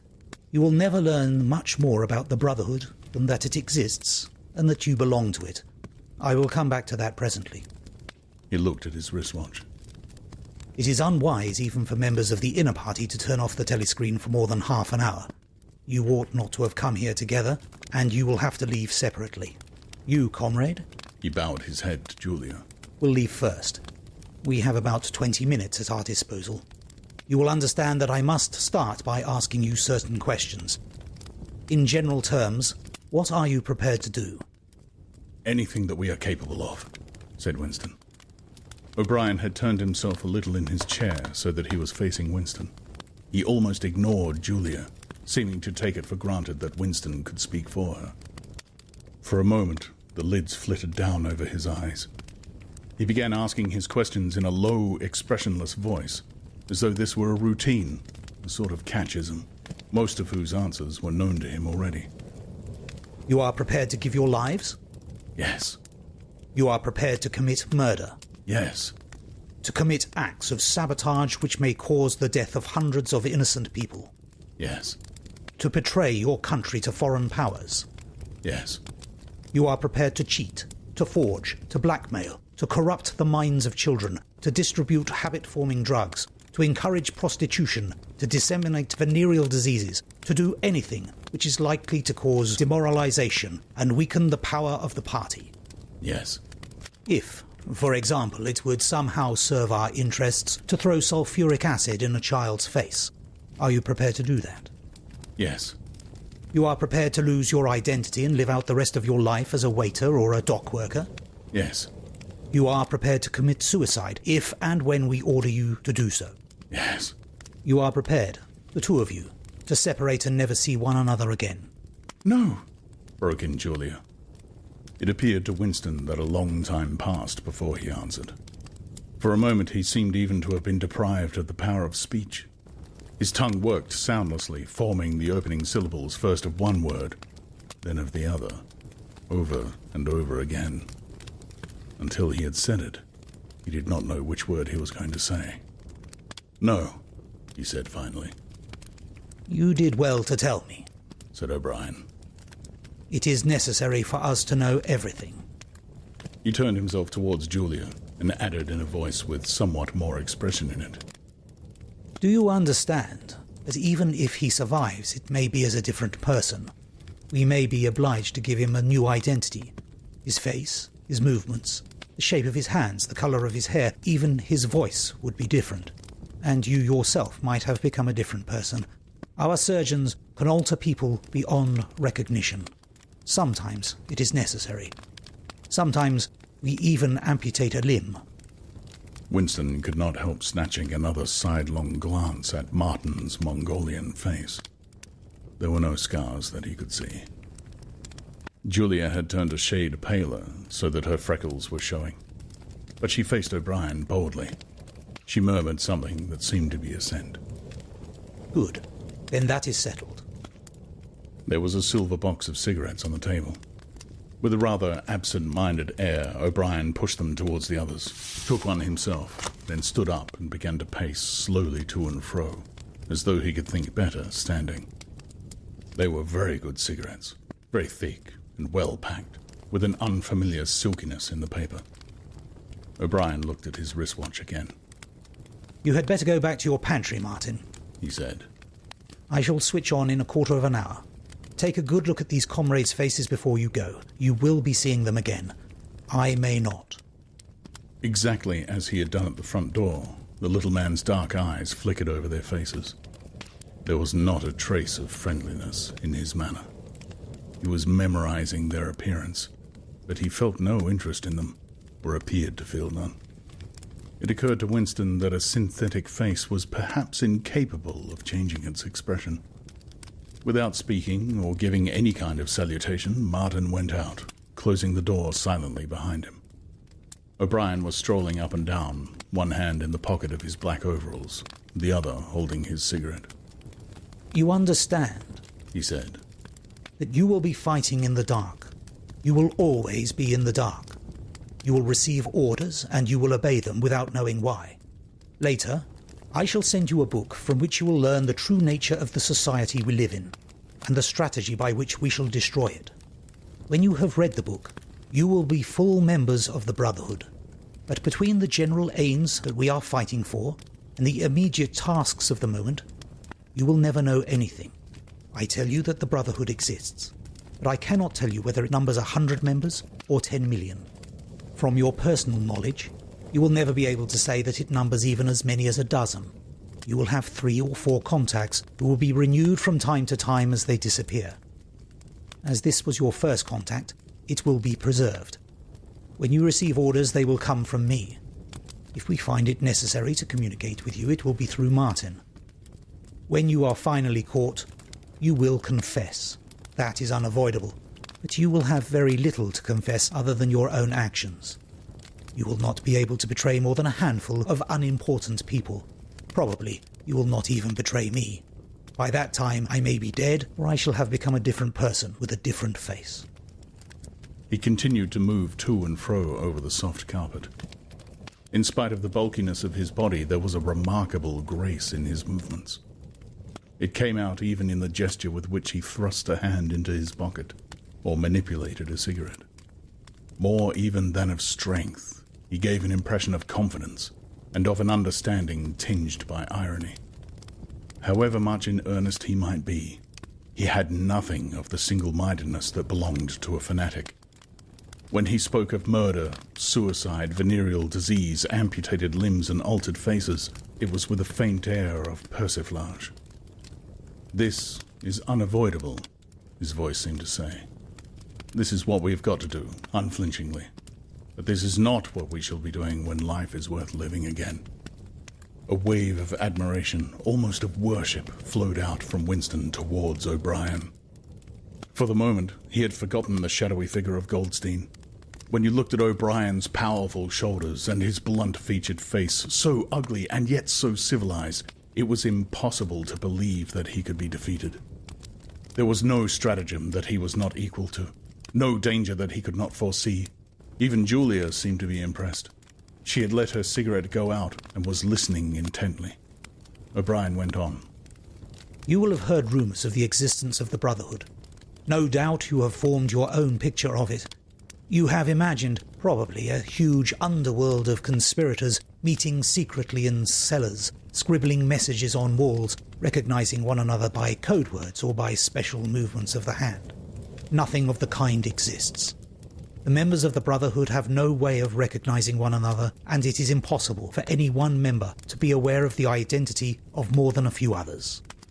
Goldstein himself, if he fell into the hands of the thought police, could not give them a complete list of members or any information that would lead them to a complete list. No such list exists. The Brotherhood cannot be wiped out because it is not an organization in the ordinary sense. Nothing holds it together except an idea which is indestructible. You will never have anything to sustain you except the idea. You will get no comradeship and no encouragement. When finally you are caught, you will get no help. We never help our members. At most, when it is absolutely necessary that someone should be silenced, we are occasionally able to smuggle a razor blade into a prisoner's cell. You will have to get used to living without results and without hope. You will work for a while, you will be caught, you will confess, and then you will die. Those are the only results that you will ever see. There is no possibility that any perceptible change will happen within our own lifetime. We are the dead. Our only true life is in the future. We shall take part in it as handfuls of dust and splinters of bone. But how far away that future may be, there is no knowing. It might be 1,000 years. At present, nothing is possible except to extend the area of sanity little by little. We cannot act collectively. We can only spread our knowledge outwards from individual to individual, generation after generation. In the face of the thought police, there is no other way. He halted and looked for the third time at his wristwatch. It is almost time for you to leave, comrade, he said to Julia. Wait, the decanter is still half full. He filled the glasses and raised his own glass by the stem. What shall it be this time? He said, still with the same faint suggestion of irony. To the confusion of the thought police? To the death of Big Brother? To humanity? To the future? To the past, said Winston. The past is more important, agreed O'Brien gravely. They emptied their glasses, and a moment later Julia stood up to go. O'Brien took a small box from the top of a cabinet and handed her a flat white tablet, which he told her to place on her tongue. It was important, he said, not to go out smelling of wine. The lift attendants were very observant. As soon as the door had shut behind her, he appeared to forget her existence. He took another pace or two up and down, then stopped. There are details to be settled, he said. I assume that you have a hiding place of some kind? Winston explained about the room over Mr. Charrington's shop. That will do for the moment. Later, we will arrange something else for you. It is important to change one's hiding place frequently. Meanwhile, I shall send you a copy of the book. Goldstein's book, you understand, as soon as it is possible. It may be some days before I can get hold of one. There are not many in existence, as you can imagine. The thought police hunt them down and destroy them almost as fast as we can produce them. It makes very little difference. The book is indestructible. If the last copy were gone, we could reproduce it almost word for word.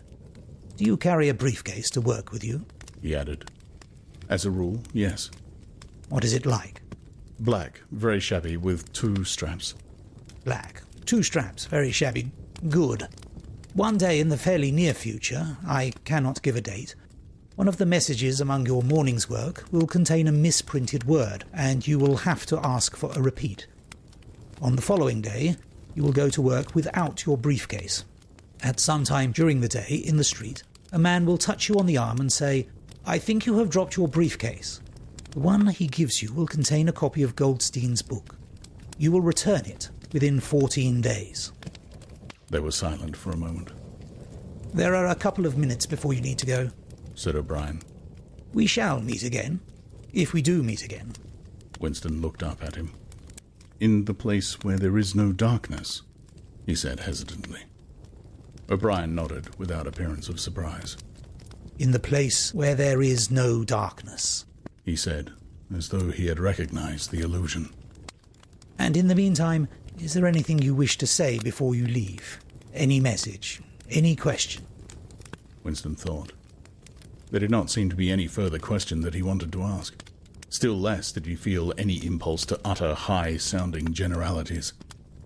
Instead of anything directly connected with O'Brien or the Brotherhood, there came into his mind a sort of composite picture of the dark bedroom where his mother had spent her last days, and the little room over Mr. Charrington's shop, and the glass paperweight, and the steel engraving in its rosewood frame. Almost at random, he said, Did you ever happen to hear an old rhyme that begins, Oranges and lemons say the bells of St. Clement's? Again, O'Brien nodded. With a sort of grave courtesy, he completed the stanza. Oranges and lemons say the bells of St. Clement's. You owe me 3 farthings, say the bells of St. Martin's. When will you pay me, say the bells of Old Bailey. When I grow rich, say the bells of Shoreditch. You knew the last line, said Winston. Yes, I knew the last line. And now I am afraid it is time for you to go. But wait, you had better let me give you one of these tablets. As Winston stood up, O'Brien held out his hand. His powerful grip crushed the bones of Winston's palm. At the door, Winston looked back, but O'Brien seemed already to be in the process of putting him out of mind. He was waiting with his hand on the switch that controlled the telescreen. Beyond him, Winston could see the writing table, with its green-shaded lamp, and the speakwrite, and the wire baskets deep laden with papers. The incident was closed. Within 30 seconds, it occurred to him, O'Brien would be back at his interrupted and important work on behalf of the party.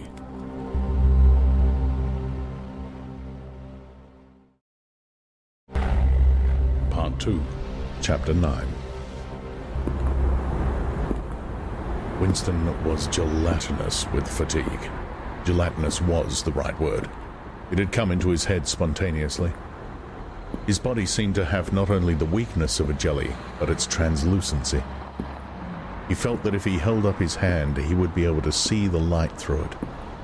All the blood and lymph had been drained out of him by an enormous debauch of work, leaving only a frail structure of nerves, bones, and skin. All sensations seemed to be magnified. His overalls fretted his shoulders. The pavement tickled his feet. Even the opening and closing of a hand was an effort that made his joints creak. He had worked more than 90 hours in 5 days. So had everyone else in the ministry. Now it was all over, and he had literally nothing to do. No party work of any description until tomorrow morning. He could spend 6 hours in the hiding place and another 9 in his own bed.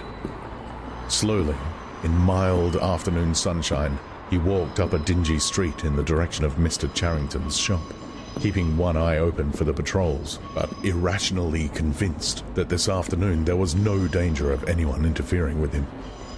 The heavy briefcase that he was carrying bumped against his knee at each step, sending a tingling sensation up and down the skin of his leg. Inside it was the book, which he had now had in his possession for 6 days, and had not yet opened, nor even looked at.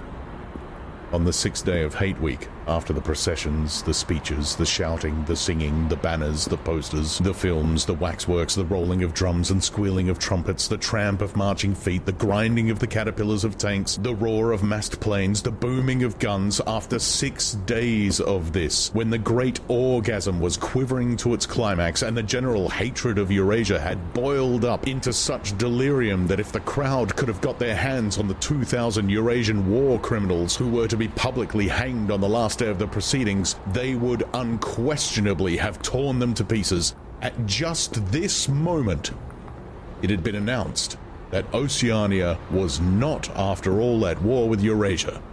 Oceania was at war with East Asia. Eurasia was an ally. There was, of course, no admission that any change had taken place. Merely it became known, with extreme suddenness and everywhere at once, that East Asia and not Eurasia was the enemy. Winston was taking part in a demonstration in one of the central London squares at the moment when it happened. It was night, and the white faces and the scarlet banners were luridly floodlit. The square was packed with several thousand people, including a block of about 1,000 school children in the uniform of the spies. On a scarlet-draped platform, an orator of the inner party, a small, lean man with disproportionately long arms and a large, bald skull over which a few lank locks straggled, was haranguing the crowd. A little, Rumpelstiltskin figure, contorted with hatred. He gripped the neck of the microphone with one hand, while the other, enormous at the end of a bony arm, clawed the air menacingly above his head. His voice, made metallic by the amplifiers, boomed forth an endless catalogue of atrocities, massacres, deportations, lootings, rapings, torture of prisoners, bombing of civilians, lying propaganda, unjust aggressions, broken treaties. It was almost impossible to listen to him without being first convinced and then maddened. And every few moments the fury of the crowd boiled over, and the voice of the speaker was drowned by a wild beast-like roaring that rose uncontrollably from thousands of throats. The most savage yells of all came from the school children. The speech had been proceeding for perhaps 20 minutes when a messenger hurried onto the platform and a scrap of paper was slipped into the speaker's hand. He unrolled it and read it without pausing in his speech. Nothing altered in his voice or manner, or in the content of what he was saying, but suddenly the names were different.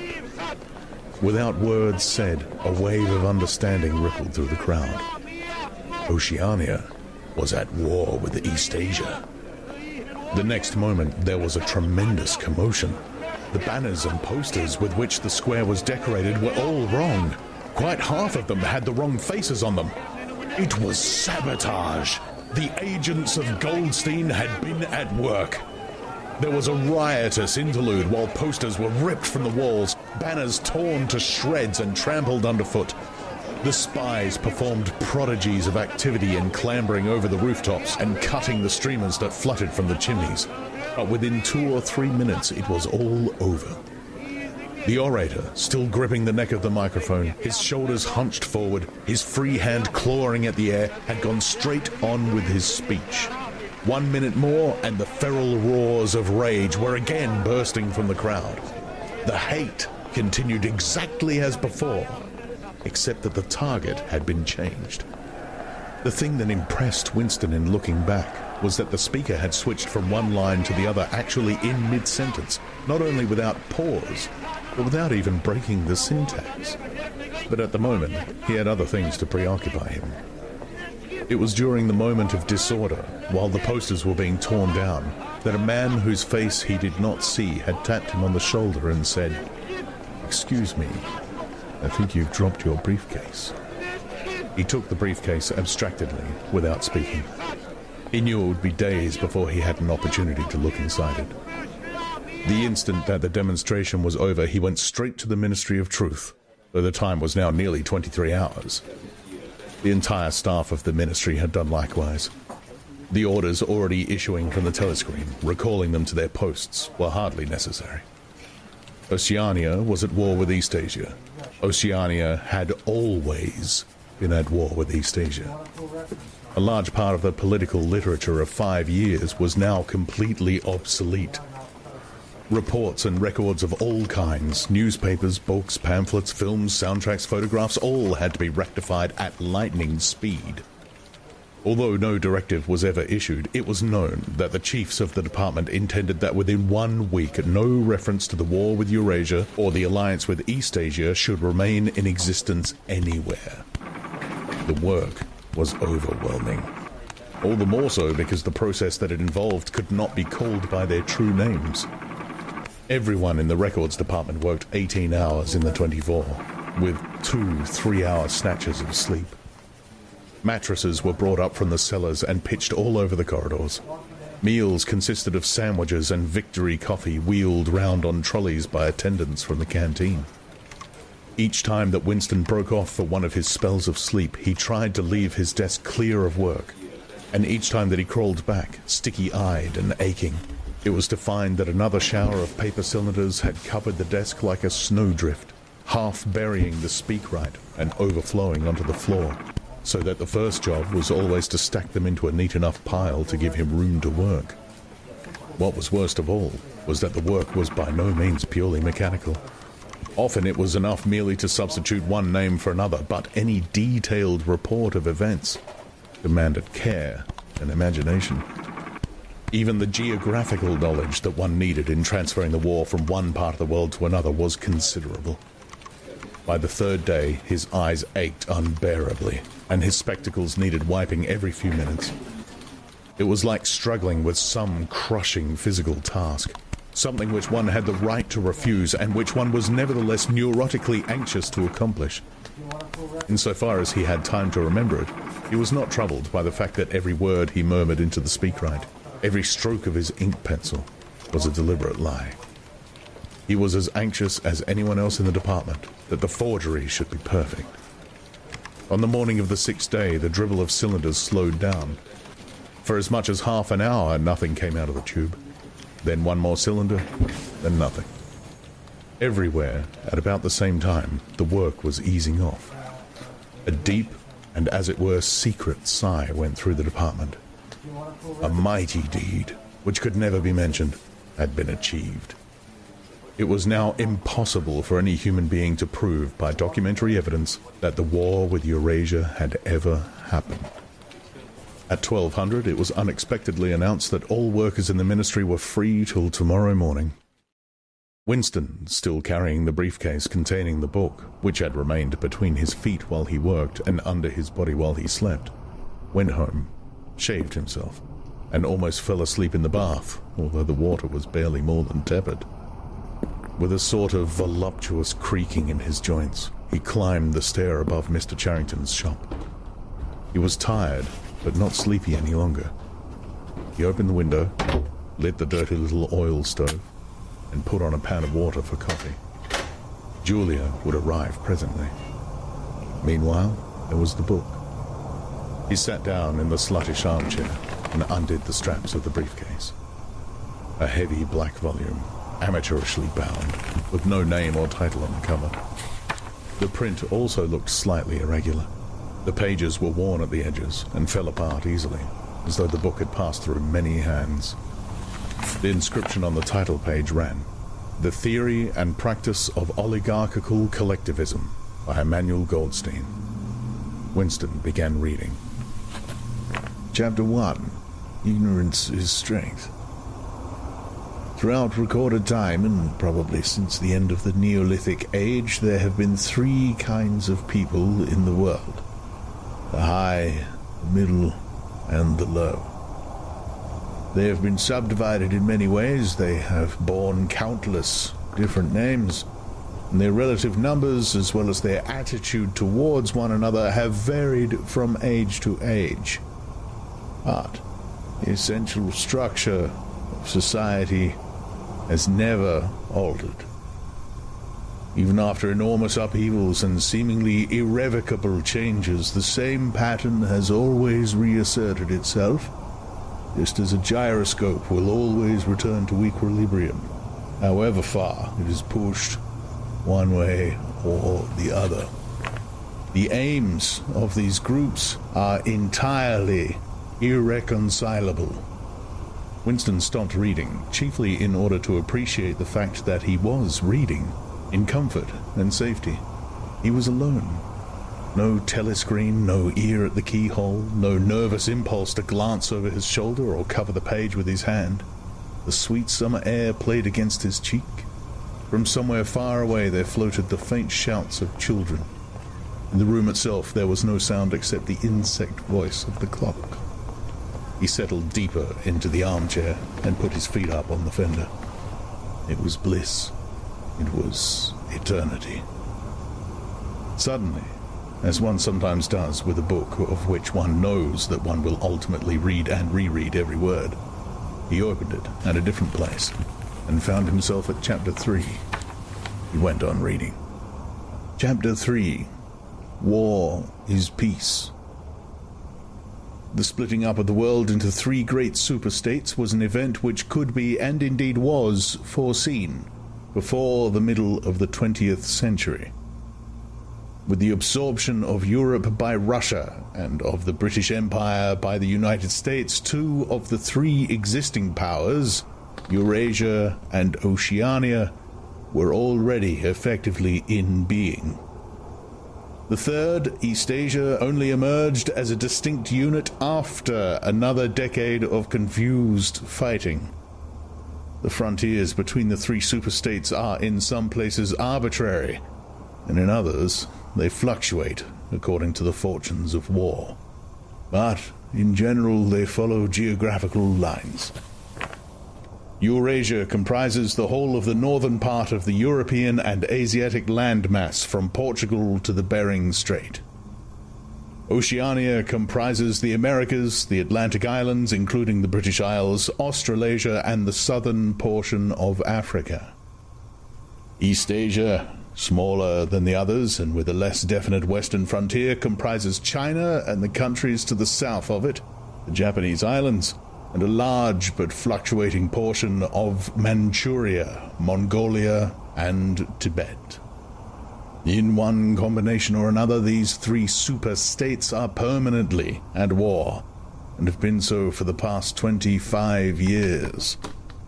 War, however, is no longer the desperate, annihilating struggle that it was in the early decades of the 20th century. It is a warfare of limited aims between combatants who are unable to destroy one another, have no material cause for fighting, and are not divided by any genuine ideological difference. That is not to say that either the conduct of war or the prevailing attitude towards it has become less bloodthirsty or more chivalrous. On the contrary, war hysteria is continuous and universal in all countries, and such acts as raping, looting, the slaughter of children, the reduction of whole populations to slavery, and reprisals against prisoners which extend even to boiling and burying alive are looked upon as normal. And when they are committed by one's own side and not by the enemy, meritorious. But in a physical sense, war involves very small numbers of people, mostly highly trained specialists, and causes comparatively few casualties. The fighting, when there is any, takes place on the vague frontiers whose whereabouts the average man can only guess at, or round the floating fortresses which guard strategic spots on the sea lanes. In the centers of civilization, war means no more than a continuous shortage of consumption goods, and the occasional crash of a rocket bomb, which may cause a few scores of deaths. War has, in fact, changed its character. More exactly, the reasons for which war is waged have changed in their order of importance. Motives which were already present to some small extent in the great wars of the early 20th century have now become dominant and are consciously recognized and acted upon. To understand the nature of the present war, for in spite of the regrouping which occurs every few years, it is always the same war. One must realize in the first place that it is impossible for it to be decisive. None of the three superstates could be definitely conquered even by the other two in combination. They are too evenly matched, and their natural defenses are too formidable. Eurasia is protected by its vast land spaces, Oceania by the width of the Atlantic and the Pacific, Eastasia by the fecundity and industriousness of its inhabitants. Secondly, there is no longer, in any material sense, anything to fight about. With the establishment of self-contained economies, in which production and consumption are geared to one another, the scramble for markets, which was a main cause of previous wars, has come to an end, while the competition for raw materials is no longer a matter of life and death. In any case, each of the three superstates is so vast that it can obtain almost all the materials that it needs within its own boundaries. Insofar as the war has a direct economic purpose, it is a war for labor power. Between the frontiers of the superstates, and not permanently in the possession of any of them, there lies a rough quadrilateral with its corners at Tangier, Brazzaville, Darwin, and Hong Kong, containing within it about a fifth of the population of the Earth. It is for the possession of these thickly populated regions, and of the northern ice cap, that the three powers are constantly struggling. In practice, no one power ever controls the whole of the disputed area. Portions of it are constantly changing hands, and it is the chance of seizing this or that fragment by a sudden stroke of treachery that dictates the endless changes of alignment. All of the disputed territories contain valuable minerals, and some of them yield important vegetable products such as rubber, which in colder climates it is necessary to synthesize by comparatively expensive methods. But above all, they contain a bottomless reserve of cheap labor. Whichever power controls equatorial Africa, or the countries of the Middle East, or southern India, or the Indonesian archipelago, disposes also of the bodies of scores or hundreds of millions of ill-paid and hard-working coolies. The inhabitants of these areas, reduced more or less openly to the status of slaves, pass continuously from conqueror to conqueror, and are expended like so much coal or oil in the race to turn out more armaments, to capture more territory, to control more labor power, to turn out more armaments, to capture more territory, and so on, indefinitely. It should be noted that the fighting never really moves beyond the edge of the disputed areas. The frontiers of Eurasia flow back and forth between the basin of the Congo and the northern shore of the Mediterranean. The islands of the Indian Ocean and the Pacific are constantly being captured and recaptured by Oceania or by Eastasia. In Mongolia, the dividing line between Eurasia and East Asia is never stable. Round the pole, all three powers lay claim to enormous territories which in fact are largely uninhabited and unexplored. But the balance of power always remains roughly even, and the territory which forms the heartland of each superstate always remains inviolate. Moreover, the labor of the exploited peoples round the equator is not really necessary to the world's economy. They add nothing to the wealth of the world, since whatever they produce is used for purposes of war, and the object of waging a war is always to be in a better position in which to wage another war. By their labor, slave populations allow the tempo of continuous warfare to be speeded up. But if they did not exist, the structure of world society and the process by which it maintains itself would not be essentially different. The primary aim of modern warfare, in accordance with the principles of doublethink, this aim is simultaneously recognized and not recognized by the directing brains of the inner party, is to use up the products of the machine without raising the general standard of living. Ever since the end of the 19th century, the problem of what to do with the surplus of consumption goods has been latent in industrial society. At present, when few human beings even have enough to eat, this problem is obviously not urgent, and it might not have become so even if no artificial processes of destruction had been at work. The world of today is a bare, hungry, dilapidated place compared with the world that existed before 1914, and still more so if compared with the imaginary future in which the people of that period looked forward. In the early 20th century, the vision of a future society unbelievably rich, leisured, orderly and efficient, a glittering antiseptic world of glass and steel and snow-white concrete, was part of the consciousness of nearly every literate person. Science and technology were developing at a prodigious speed, and it seemed natural to assume that they would go on developing. This failed to happen, partly because of the impoverishment caused by a long series of wars and revolutions, partly because scientific and technological progress depended on the empirical habit of thought, which could not survive in a strictly regimented society. As a whole, the world is more primitive today than it was 50 years ago. Certain backward areas have advanced, and various devices, always in some way connected with warfare and police espionage, have been developed, but experiment and invention have largely stopped, and the ravages of the atomic war of the 1950s have never been fully repaired. Nevertheless, the dangers inherent in the machine are still there. From the moment when the machine first made its appearance, it was clear to all thinking people that the need for human drudgery, and therefore to a great extent for human inequality, had disappeared. If the machine were used deliberately for that end, hunger, overwork, dirt, illiteracy, and disease could be eliminated within a few generations, and in fact without being used for any such purpose, but by a sort of automatic process, by producing wealth which it was sometimes impossible not to distribute.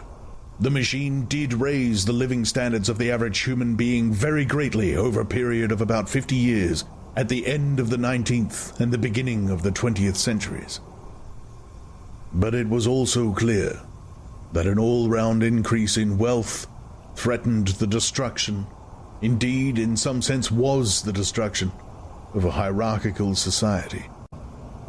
In a world in which everyone worked short hours, had enough to eat, lived in a house with a bathroom and a refrigerator, and possessed a motor car or even an aeroplane, the most obvious and perhaps the most important form of inequality would already have disappeared.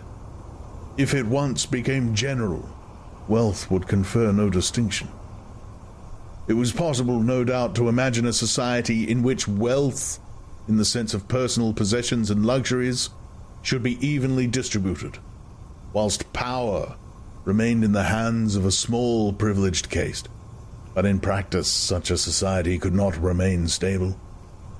For if leisure and security were enjoyed by all alike, the great mass of human beings who are normally stupefied by poverty would become literate and would learn to think for themselves, and when once they had done this, they would sooner or later realize that the privileged minority had no function, and they would sweep it away. In the long run, a hierarchical society was only possible on a basis of poverty and ignorance. Return to the agricultural past, as some thinkers about the beginning of the 20th century dreamed of doing, was not a practicable solution. It conflicted with the tendency towards mechanizations, which had become quasi-instinctive throughout almost the whole world, and moreover, any country which remained industrially backwards was helpless in a military sense, and was bound to be dominated, directly or indirectly, by its more advanced rivals. Nor was it a satisfactory solution to keep the masses in poverty by restricting the output of goods. This happened to a great extent during the final phase of capitalism, roughly between 1920 and 1940. The economy of many countries was allowed to stagnate. Land went out of cultivation. Capital equipment was not added to. Great blocks of the population were prevented from working and kept half alive by state charity. But this, too, entailed military weakness. And since the privations it inflicted were obviously unnecessary, it made opposition inevitable. The problem was how to keep the wheels of industry turning without increasing the real wealth of the world. Goods must be produced, they must not be distributed. And in practice, the only way of achieving this was by continuous warfare. The essential act of war is destruction, not necessarily of human lives, but of the products of human labor. War is a way of shattering to pieces, or pouring into the stratosphere, or sinking in the depths of the sea materials which might otherwise be used to make the masses too comfortable, and hence, in the long run, too intelligent. Even when weapons of war are not actually destroyed, their manufacture is still a convenient way of expending labor power without producing anything that can be consumed. A floating fortress, for example, has locked up in it the labor that would build several hundred cargo ships. Ultimately, it is scrapped as obsolete, never having brought any material benefit to anybody. And with further enormous labors, another floating fortress is built. In principle, the war effort is always so planned as to eat up any surplus that might exist after meeting the bare needs of the population. In practice, the needs of the population are always underestimated, with the results that there is a chronic shortage of half the necessities of life, that this is looked on as an advantage. It is deliberate policy to keep even the favored groups somewhere near the brink of hardship, because a general state of scarcity increases the importance of small privileges, and thus magnifies the distinction between one group and another. By the standards of the early 20th century, even a member of the inner party lives an austere, laborious kind of life. Nevertheless, the few luxuries that he does enjoy, his large, well-appointed flat, the better texture of his clothes, the better quality of his food and drink and tobacco, his 2 or 3 servants, his private motor car or helicopter, set him in a different world from a member of the outer party, and the members of the outer party have a similar advantage in comparison with the submerged masses whom we call the proles. The social atmosphere is that of a besieged city, where the possession of a lump of horseflesh makes the difference between wealth and poverty. And at the same time, the consciousness of being at war and therefore in danger makes the handing over of all power to a small caste seem the natural, unavoidable condition of survival. War, it will be seen, accomplishes the necessary destruction, but accomplishes it in a psychologically acceptable way.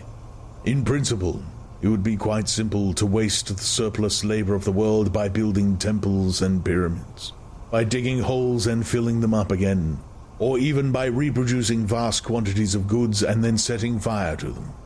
But this would provide only the economic and not the emotional basis for a hierarchical society. What is concerned here is not the morale of masses, whose attitude is unimportant as long as they are kept steadily at work, but the morale of the party itself. Even the humblest party member is expected to be competent, industrious, and even intelligent within narrow limits.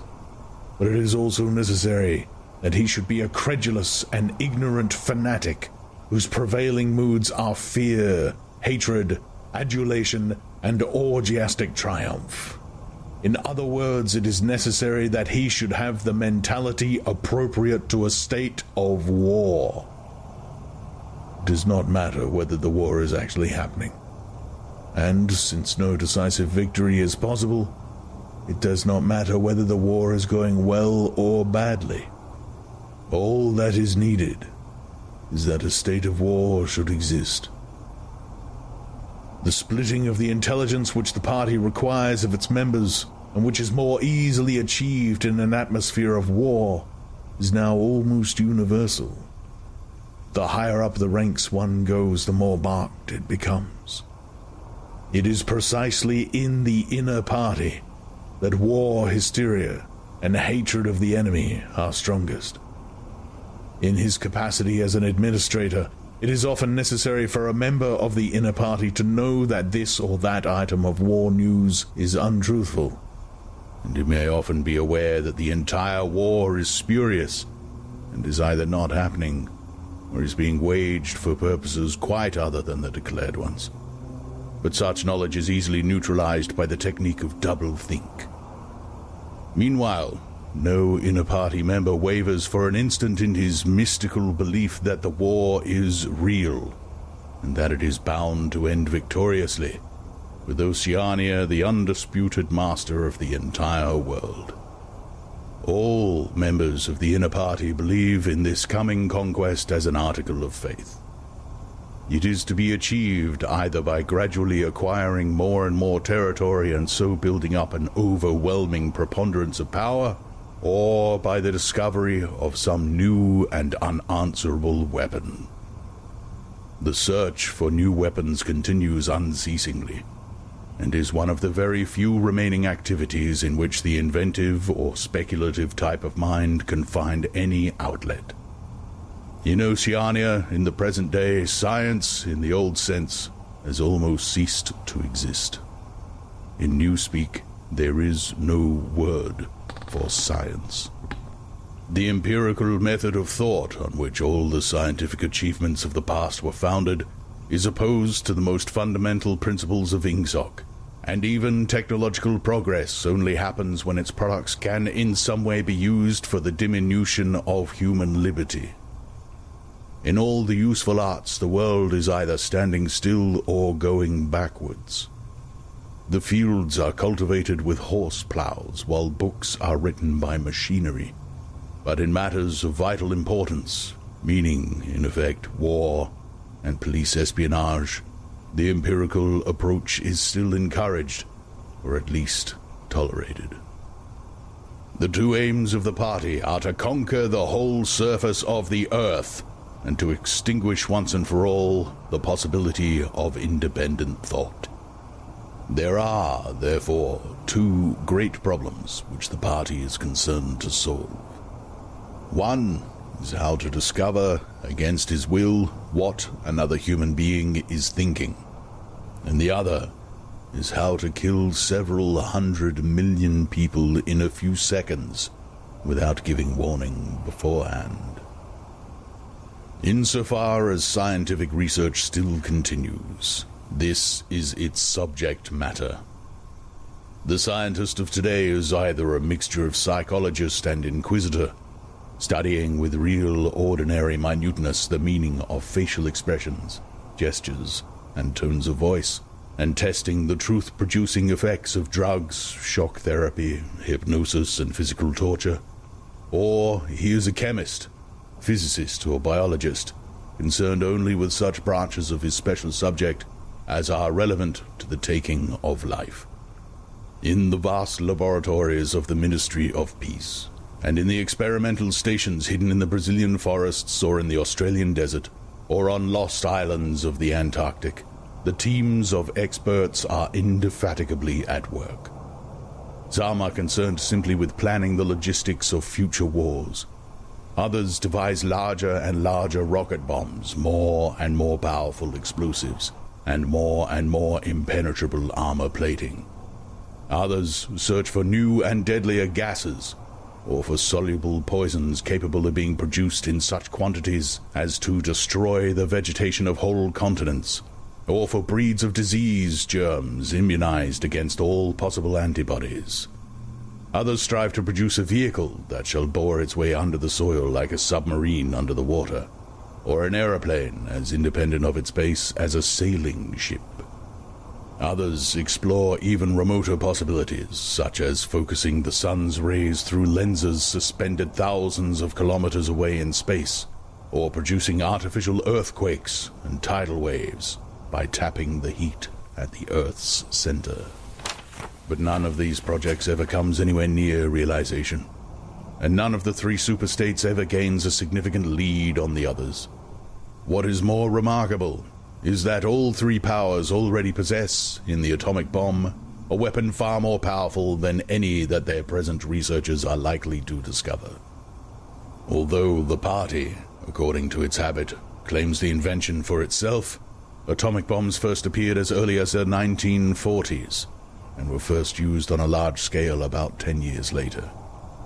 At that time, some hundreds of bombs were dropped on industrial centers, chiefly in European Russia, Western Europe, and North America. The effect was to convince the ruling groups of all countries that a few more atomic bombs would mean the end of organized society, and hence of their own power. Thereafter, although no formal agreement was ever made or hinted at, no more bombs were dropped.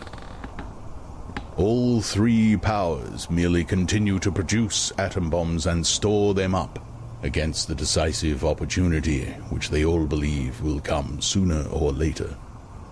And meanwhile, the art of war has remained almost stationary for 30 or 40 years. Helicopters are more used than they were formerly. Bombing planes have been largely superseded by self-propelled projectiles, and the fragile, movable battleship has given way to the almost unsinkable floating fortress. But otherwise, there has been little development. The tank, the submarine, the torpedo, the machine gun, even the rifle and the hand grenade are still in use.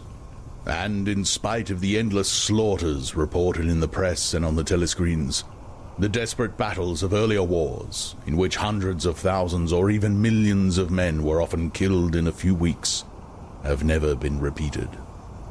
None of the three superstates ever attempts any maneuver which involves the risk of serious defeat. When any large operation is undertaken, it is usually a surprise attack against an ally. The strategy that all three powers are following, or pretend to themselves that they are following, is the same. The plan is, by a combination of fighting, bargaining, and well-timed strokes of treachery, to acquire a ring of bases completely encircling one or other of the rival states, and then to sign a pact of friendship with that rival, and remain on peaceful terms for so many years as to lull suspicion to sleep. During this time, rockets loaded with atomic bombs can be assembled at all the strategic spots. Finally, they will all be fired simultaneously, with effects so devastating as to make retaliation impossible. It will then be time to sign a pact of friendship with the remaining world power, in preparation for another attack.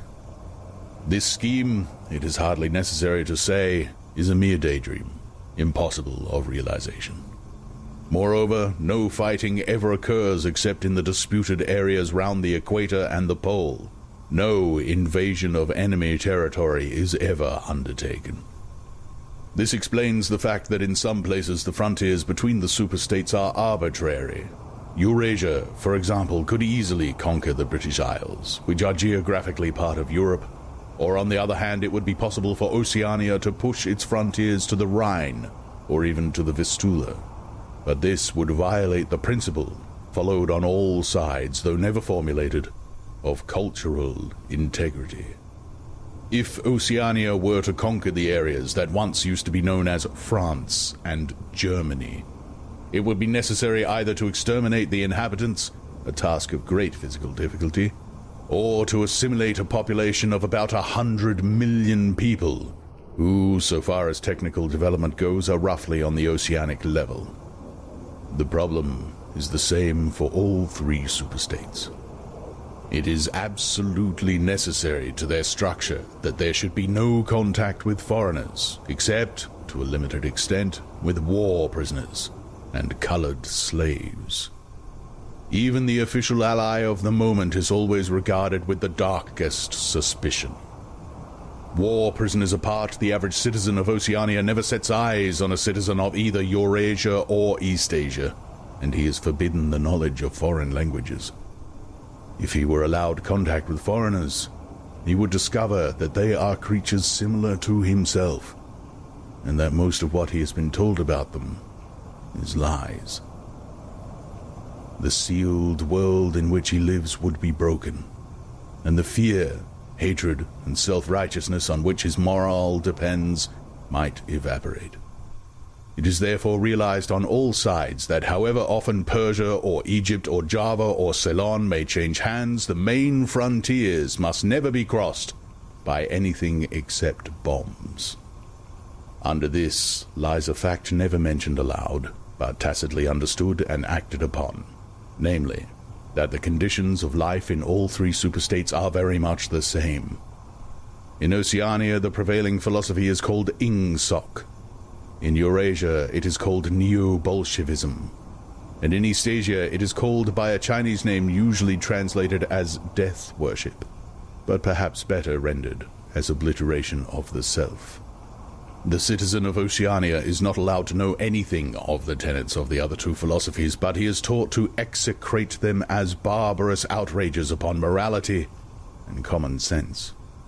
Actually, the three philosophies are barely distinguishable, and the social systems which they support are not distinguishable at all. Everywhere there is the same pyramidal structure, the same worship of a semi-divine leader, the same economy existing by and for continuous warfare. It follows that the three superstates not only cannot conquer one another, but would gain no advantage by doing so. On the contrary, so long as they remain in conflict, they prop one another up, like three sheaves of corn. And as usual, the ruling groups of all three powers are simultaneously aware and unaware of what they are doing. Their lives are dedicated to world conquest, but they also know that it is necessary that the war should continue everlastingly and without victory.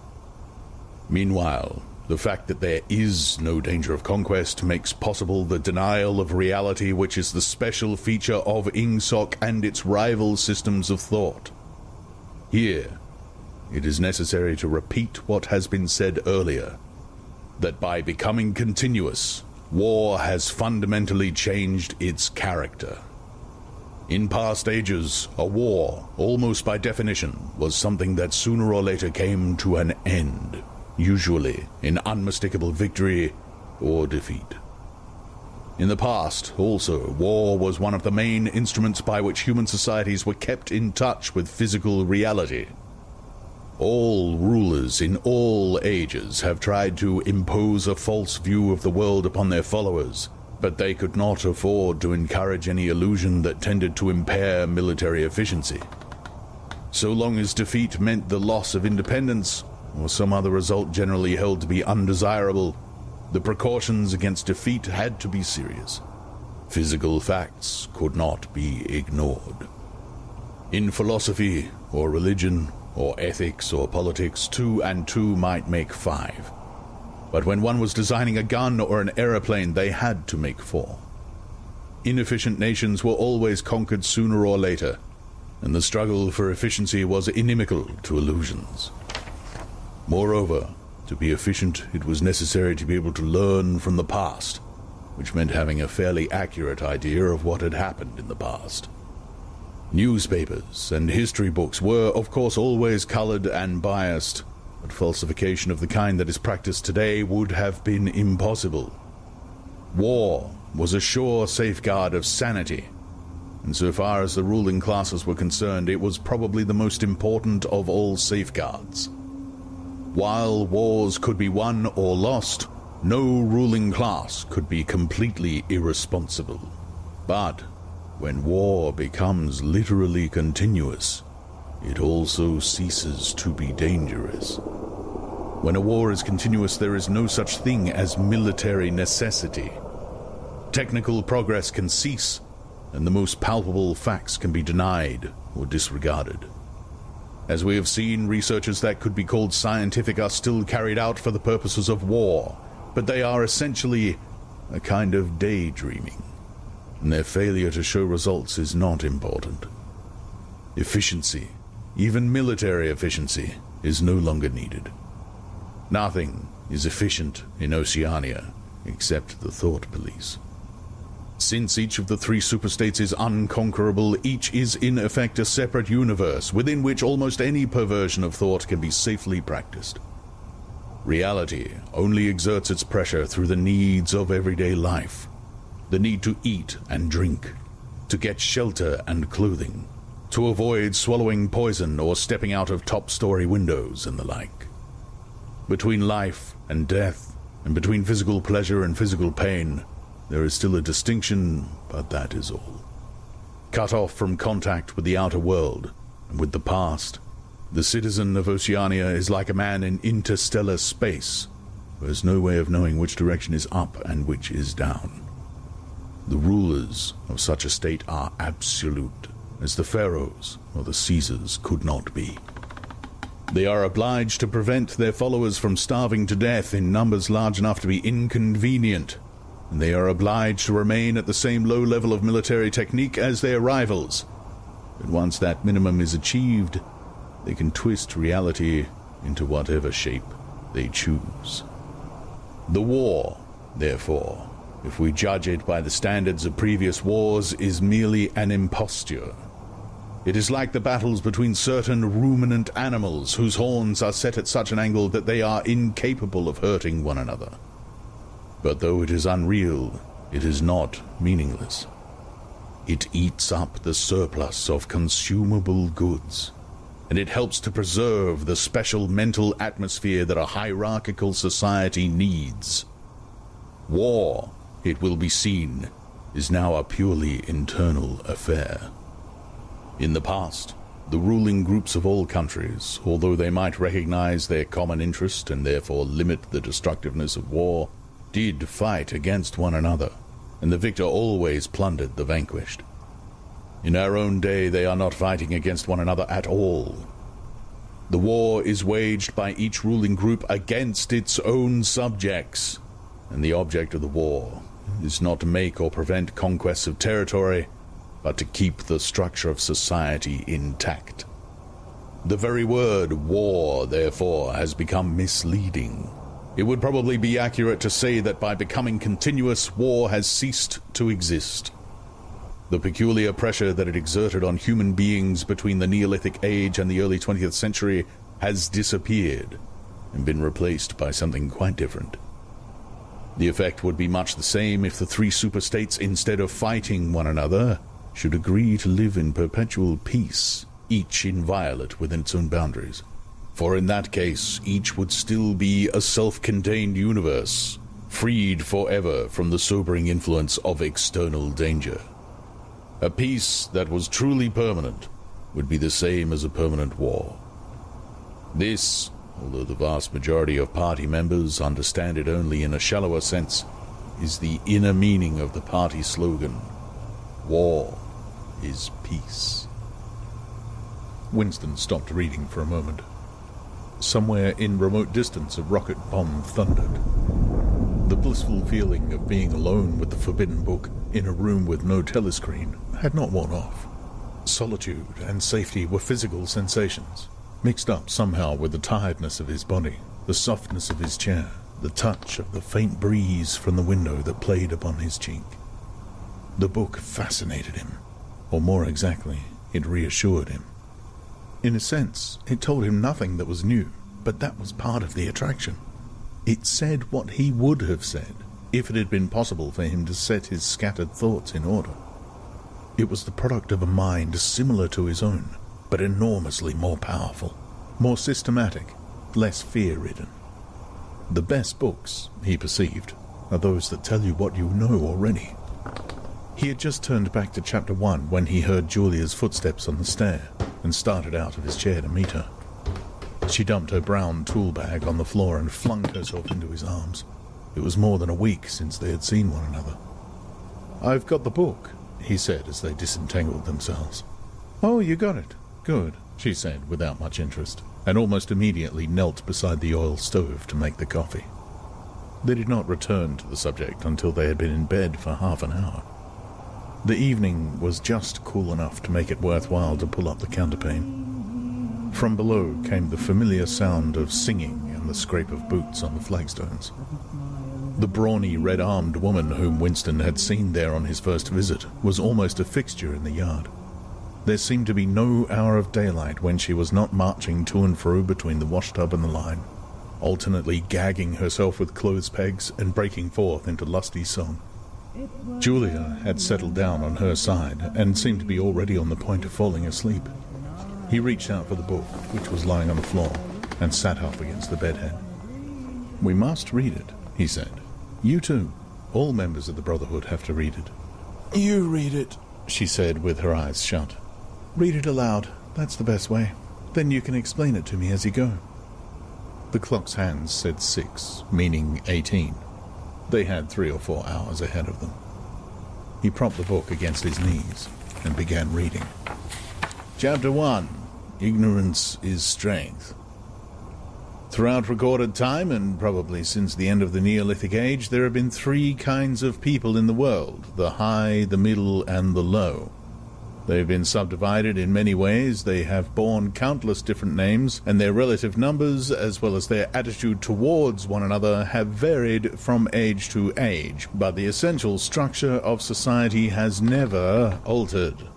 Even after enormous upheavals and seemingly irrevocable changes, the same pattern has always reasserted itself, just as a gyroscope will always return to equilibrium, however far it is pushed one way or the other. "Julia, are you awake?" said Winston. "Yes, my love, I'm listening. Go on, it's marvelous." He continued reading. The aims of these 3 groups are entirely irreconcilable. The aim of the high is to remain where they are. The aim of the middle is to change places with the high. The aim of the low, when they have an aim, for it is an abiding characteristic of the low that they are too much crushed by drudgery to be more than intermittently conscious of anything outside their daily lives, is to abolish all distinctions and create a society in which all men shall be equal. Thus, throughout history, a struggle which is the same in its main outlines recurs over and over again. For long periods, the high seem to be securely in power, but sooner or later, there always comes a moment when they lose either their belief in themselves or their capacity to govern efficiently, or both. They are then overthrown by the middle, who enlist the low on their side by pretending to them that they are fighting for liberty and justice. As soon as they have reached their objective, the middle thrust the low back into their old position of servitude, and themselves become the high. Presently, a new middle group splits off from one of the other groups, or from both of them, and the struggle begins over again. Of the 3 groups, only the low are never, even temporarily, successful in achieving their aims. It would be an exaggeration to say that throughout history there has been no progress of a material kind. Even today, in a period of decline, the average human being is physically better off than he was a few centuries ago. But no advance in wealth, no softening of manners, no reform or revolution has ever brought human equality a millimeter nearer. From the point of view of the low, no historic change has ever meant much more than a change in the name of their masters. By the late 19th century, the recurrence of this pattern had become obvious to many observers. There then rose schools of thinkers who interpreted history as a cyclical process and claimed to show that inequality was the unalterable law of human life. This doctrine, of course, had always had its adherents, but in the manner in which it was now put forward there was a significant change. In the past, the need for a hierarchical form of society had been the doctrine specifically of the high. It had been preached by kings and aristocrats, by priests, lawyers, and the like, who were parasitical upon them, and it had generally been softened by promises of compensation in an imaginary world beyond the grave. The middle, so long as it was struggling for power, had always made use of such terms as freedom, justice, and fraternity. Now, however, the concept of human brotherhood began to be assailed by people who were not yet in positions of command, but merely hoped to be so before long.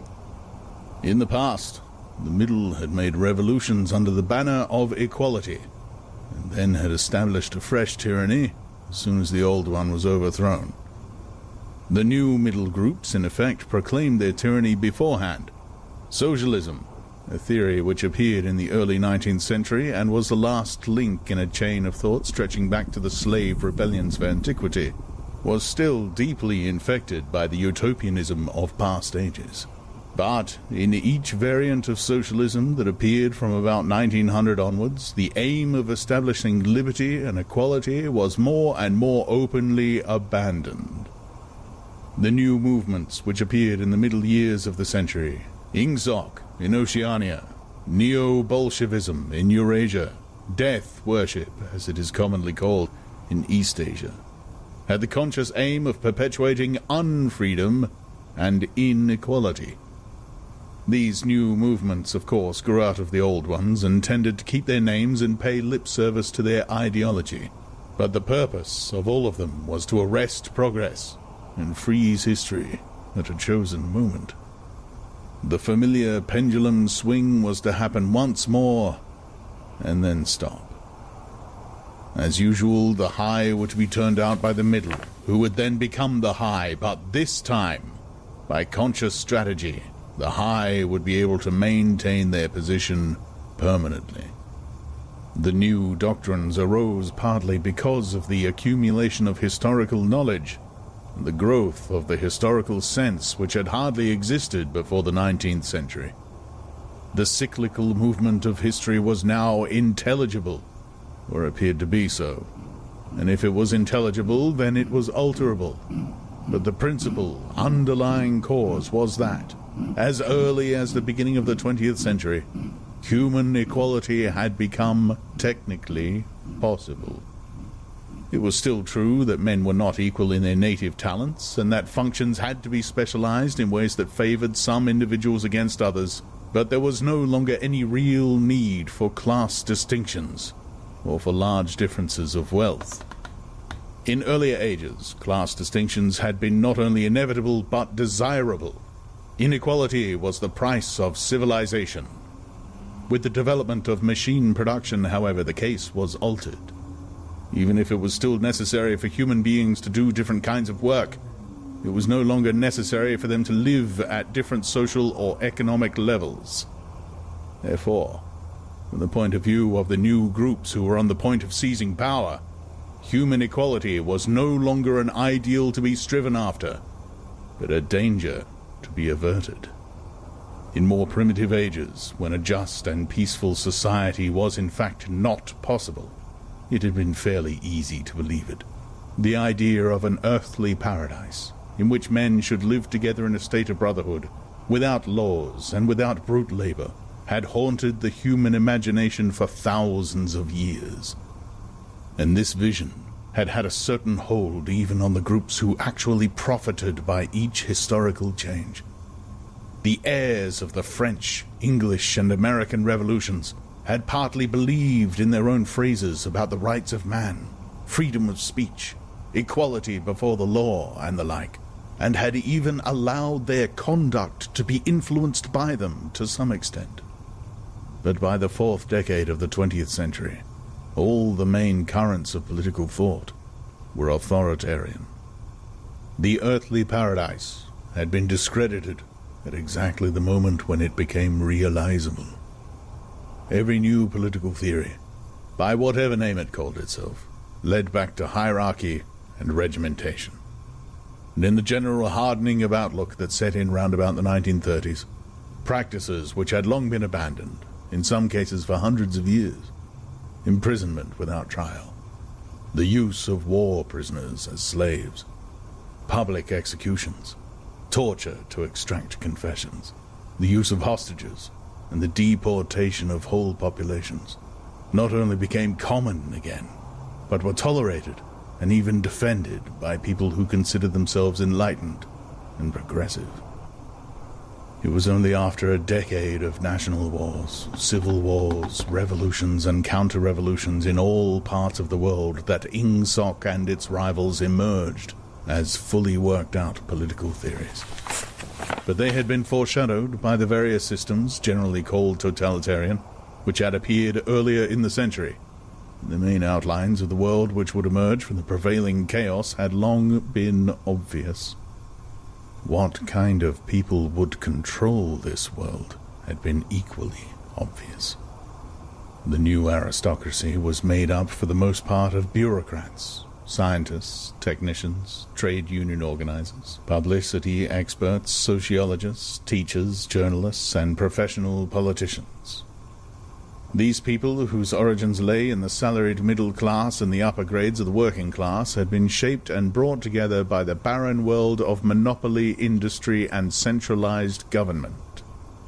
As compared with their opposite numbers in past ages, they were less avaricious, less tempted by luxury, hungrier for pure power, and above all, more conscious of what they were doing, and more intent on crushing opposition.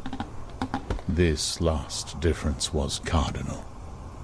By comparison with that existing today, all the tyrannies of the past were half-hearted and inefficient. The ruling groups were always infected to some extent by liberal ideas, and were content to leave loose ends everywhere, to regard only the overt act, and to be uninterested in what their subjects were thinking. Even the Catholic Church of the Middle Ages was tolerant by modern standards.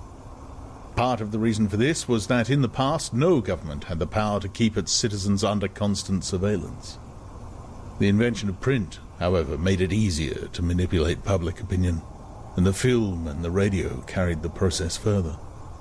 With the development of television and the technical advance which made it possible to receive and transmit simultaneously on the same instrument, private life came to an end.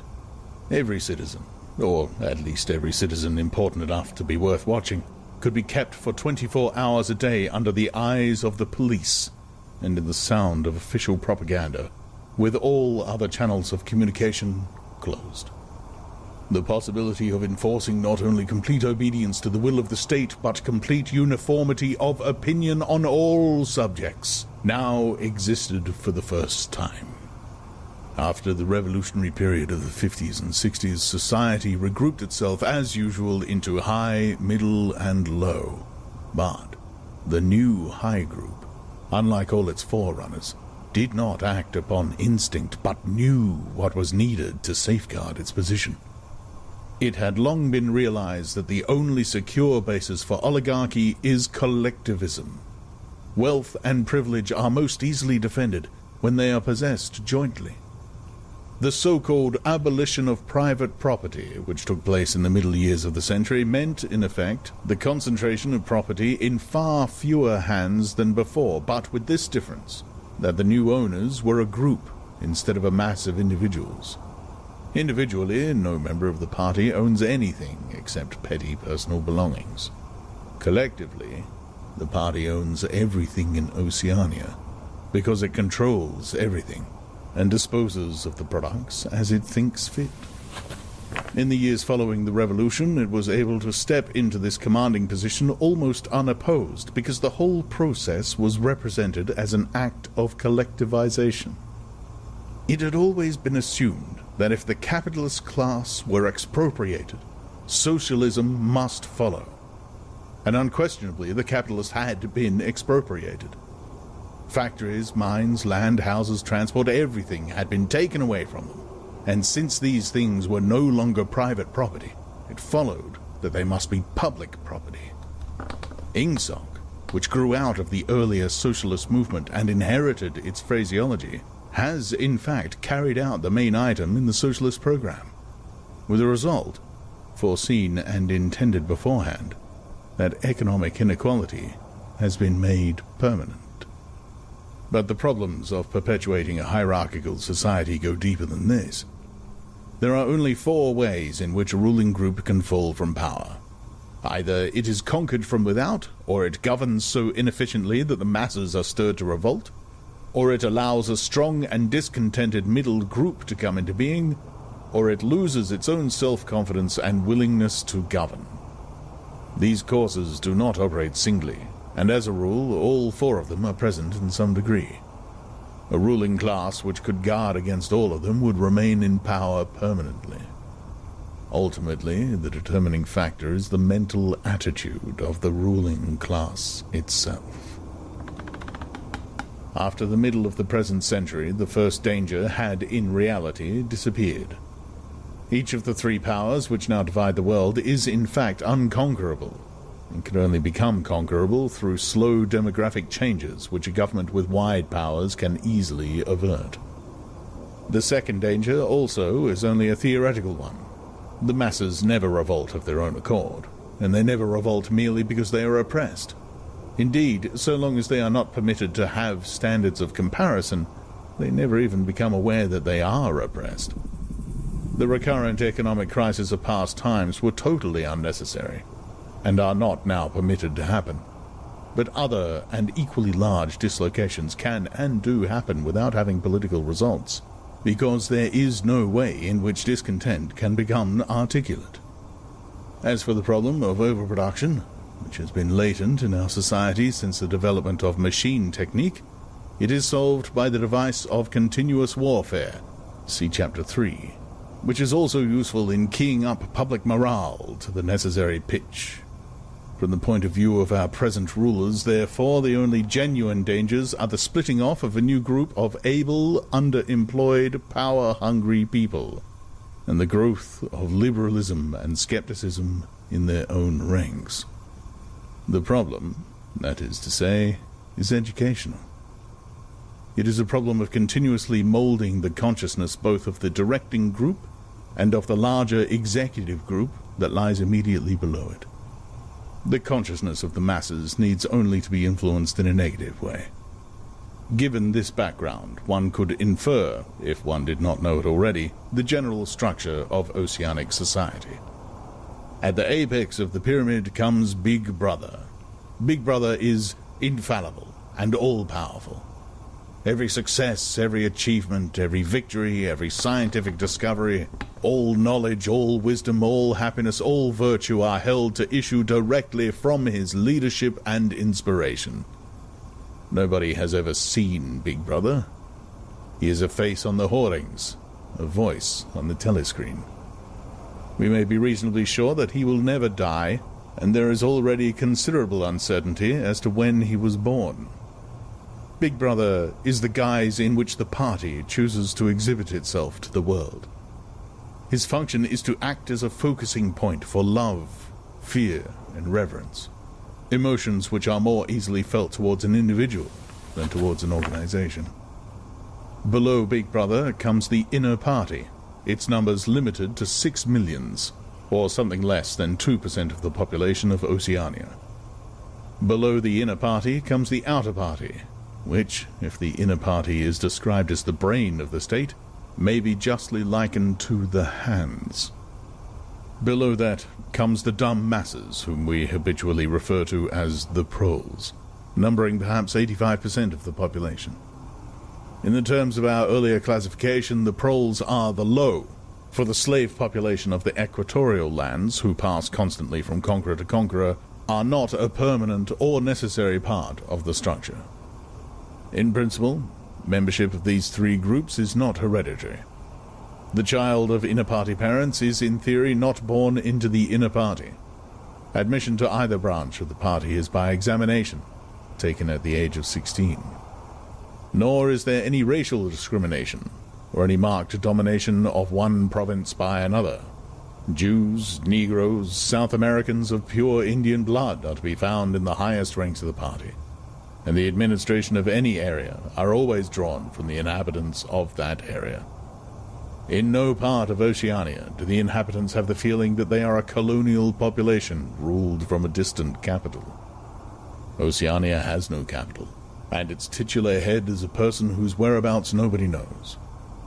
Except that English is its chief lingua franca, and Newspeak its official language, it is not centralized in any way. Its rulers are not held together by blood ties, but by adherence to a common doctrine.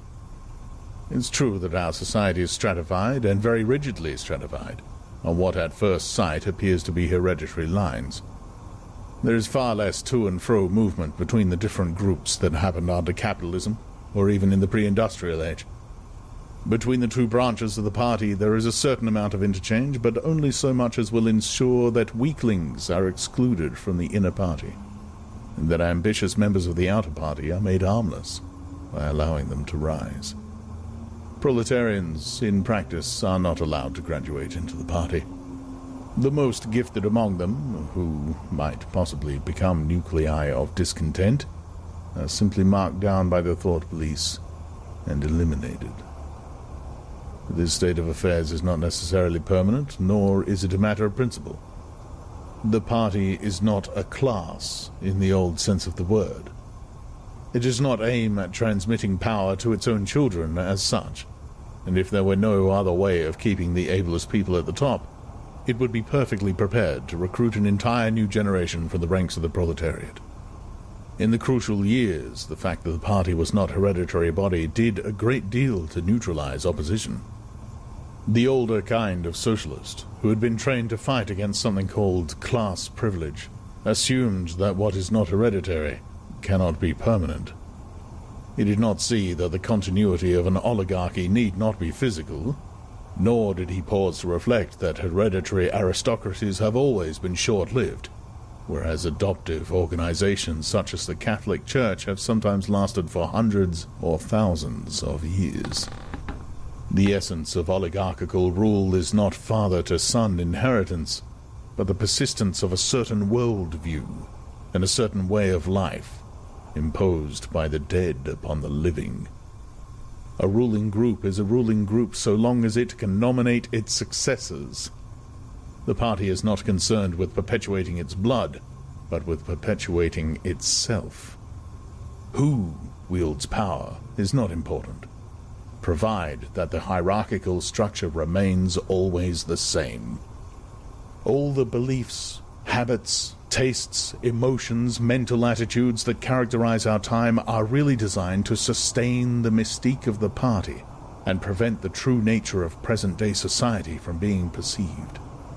Physical rebellion, or any preliminary moves towards rebellion, is at present not possible.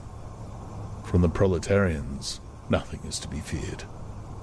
Left to themselves, they will continue from generation to generation, and from century to century, working, breeding, and dying, not only without any impulse to rebel, but without the power of grasping that the world could be other than it is. They could only become dangerous if the advance of industrial technique made it necessary to educate them more highly. But since military and commercial rivalry are no longer important, the level of popular education is actually declining. What opinions the masses hold, or do not hold, is looked on as a matter of indifference. They can be granted intellectual liberty because they have no intellect. In a party member, on the other hand, not even the smallest deviation of opinion on the most unimportant subject can be tolerated. A party member lives from birth to death under the eye of the thought police. Even when he is alone, he can never be sure that he is alone. Wherever he may be, asleep or awake, working or resting, in his bath or in bed, he can be inspected without warning, and without knowing that he is being inspected. Nothing that he does is indifferent.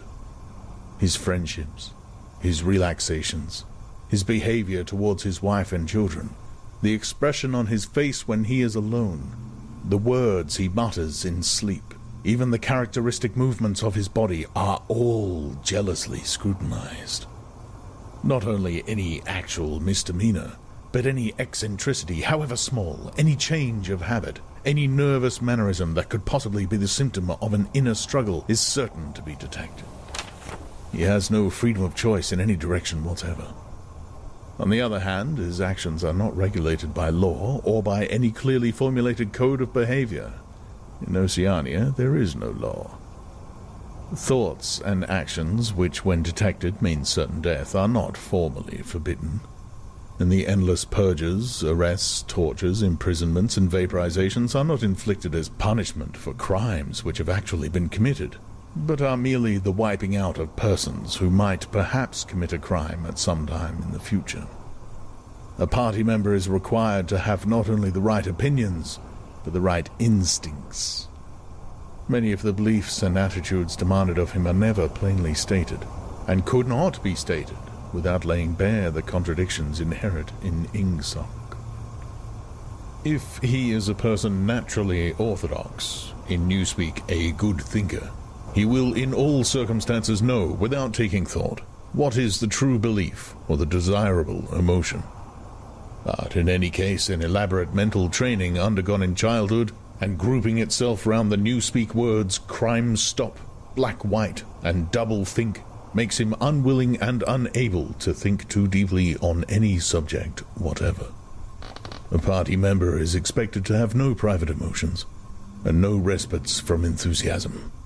He is supposed to live in a continuous frenzy of hatred of foreign enemies and internal traitors, triumph over victories, and self-abasement before the power and wisdom of the party.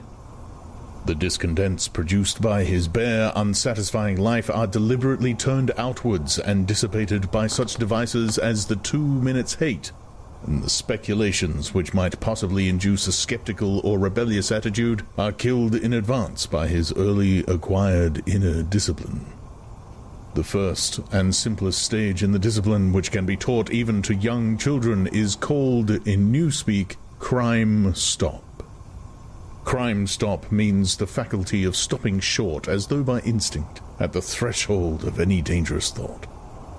It includes the power of not grasping analogies, of failing to perceive logical errors, of misunderstanding the simplest arguments, if they are inimical to Ingsoc, and of being bored or repelled by any train of thought which is capable of leading in a heretical direction.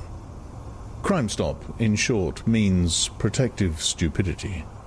But stupidity is not enough. On the contrary, orthodoxy in the full sense demands a control over one's own mental processes as complete as that of a contortionist over his body. Oceanic society rests ultimately on the belief that Big Brother is omnipotent, and that the party is infallible.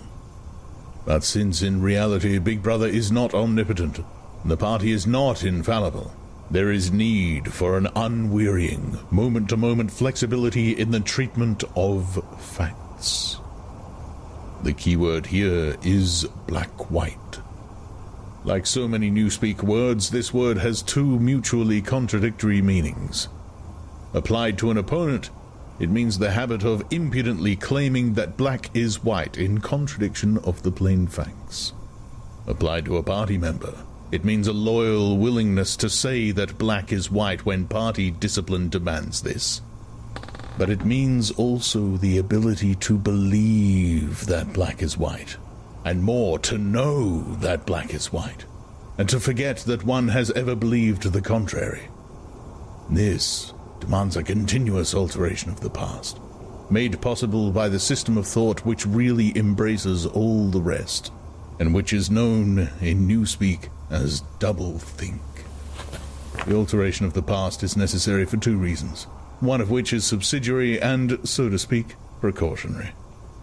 The subsidiary reason is that the party member, like the proletarian, tolerates present-day conditions partly because he has no standards of comparison. He must be cut off from the past, just as he must be cut off from foreign countries, because it is necessary for him to believe that he is better off than his ancestors, and that the average level of material comfort is constantly rising. But by far the more important reason for the readjustment of the past is the need to safeguard the infallibility of the party.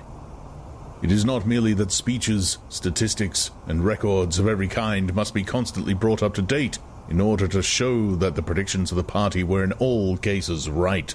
It is also that no change in doctrine or in political alignment can ever be admitted. For to change one's mind, or even one's policy, is a confession of weakness. If, for example, Eurasia or East Asia, whichever it may be, is the enemy today, then that country must always have been the enemy. And if the facts say otherwise, then the facts must be altered. Thus, history is continuously rewritten. This day-to-day falsification of the past, carried out by the Ministry of Truth, is as necessary to the stability of the regime as the work of repression and espionage carried out by the Ministry of Love. The mutability of the past is the central tenet of Ingsoc.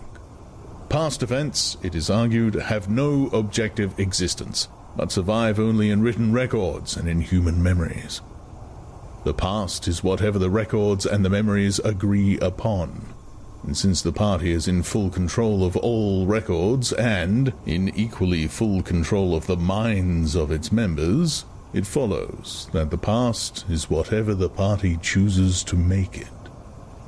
It also follows that though the past is alterable, it never has been altered in any specific instance. For when it has been recreated in whatever shape is needed at the moment, then this new version is the past, and no different past can ever have existed. This holds good even when, as often happens, the same event has to be altered out of recognition several times in the course of a year.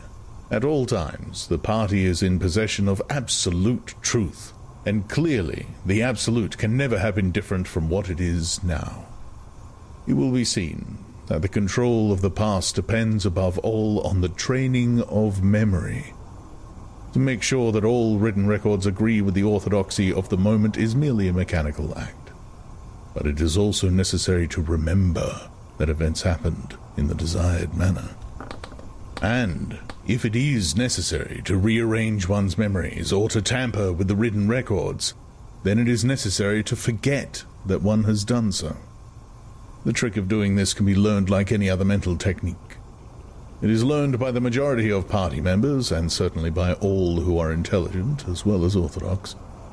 In old speak, it is called, quite frankly, reality control.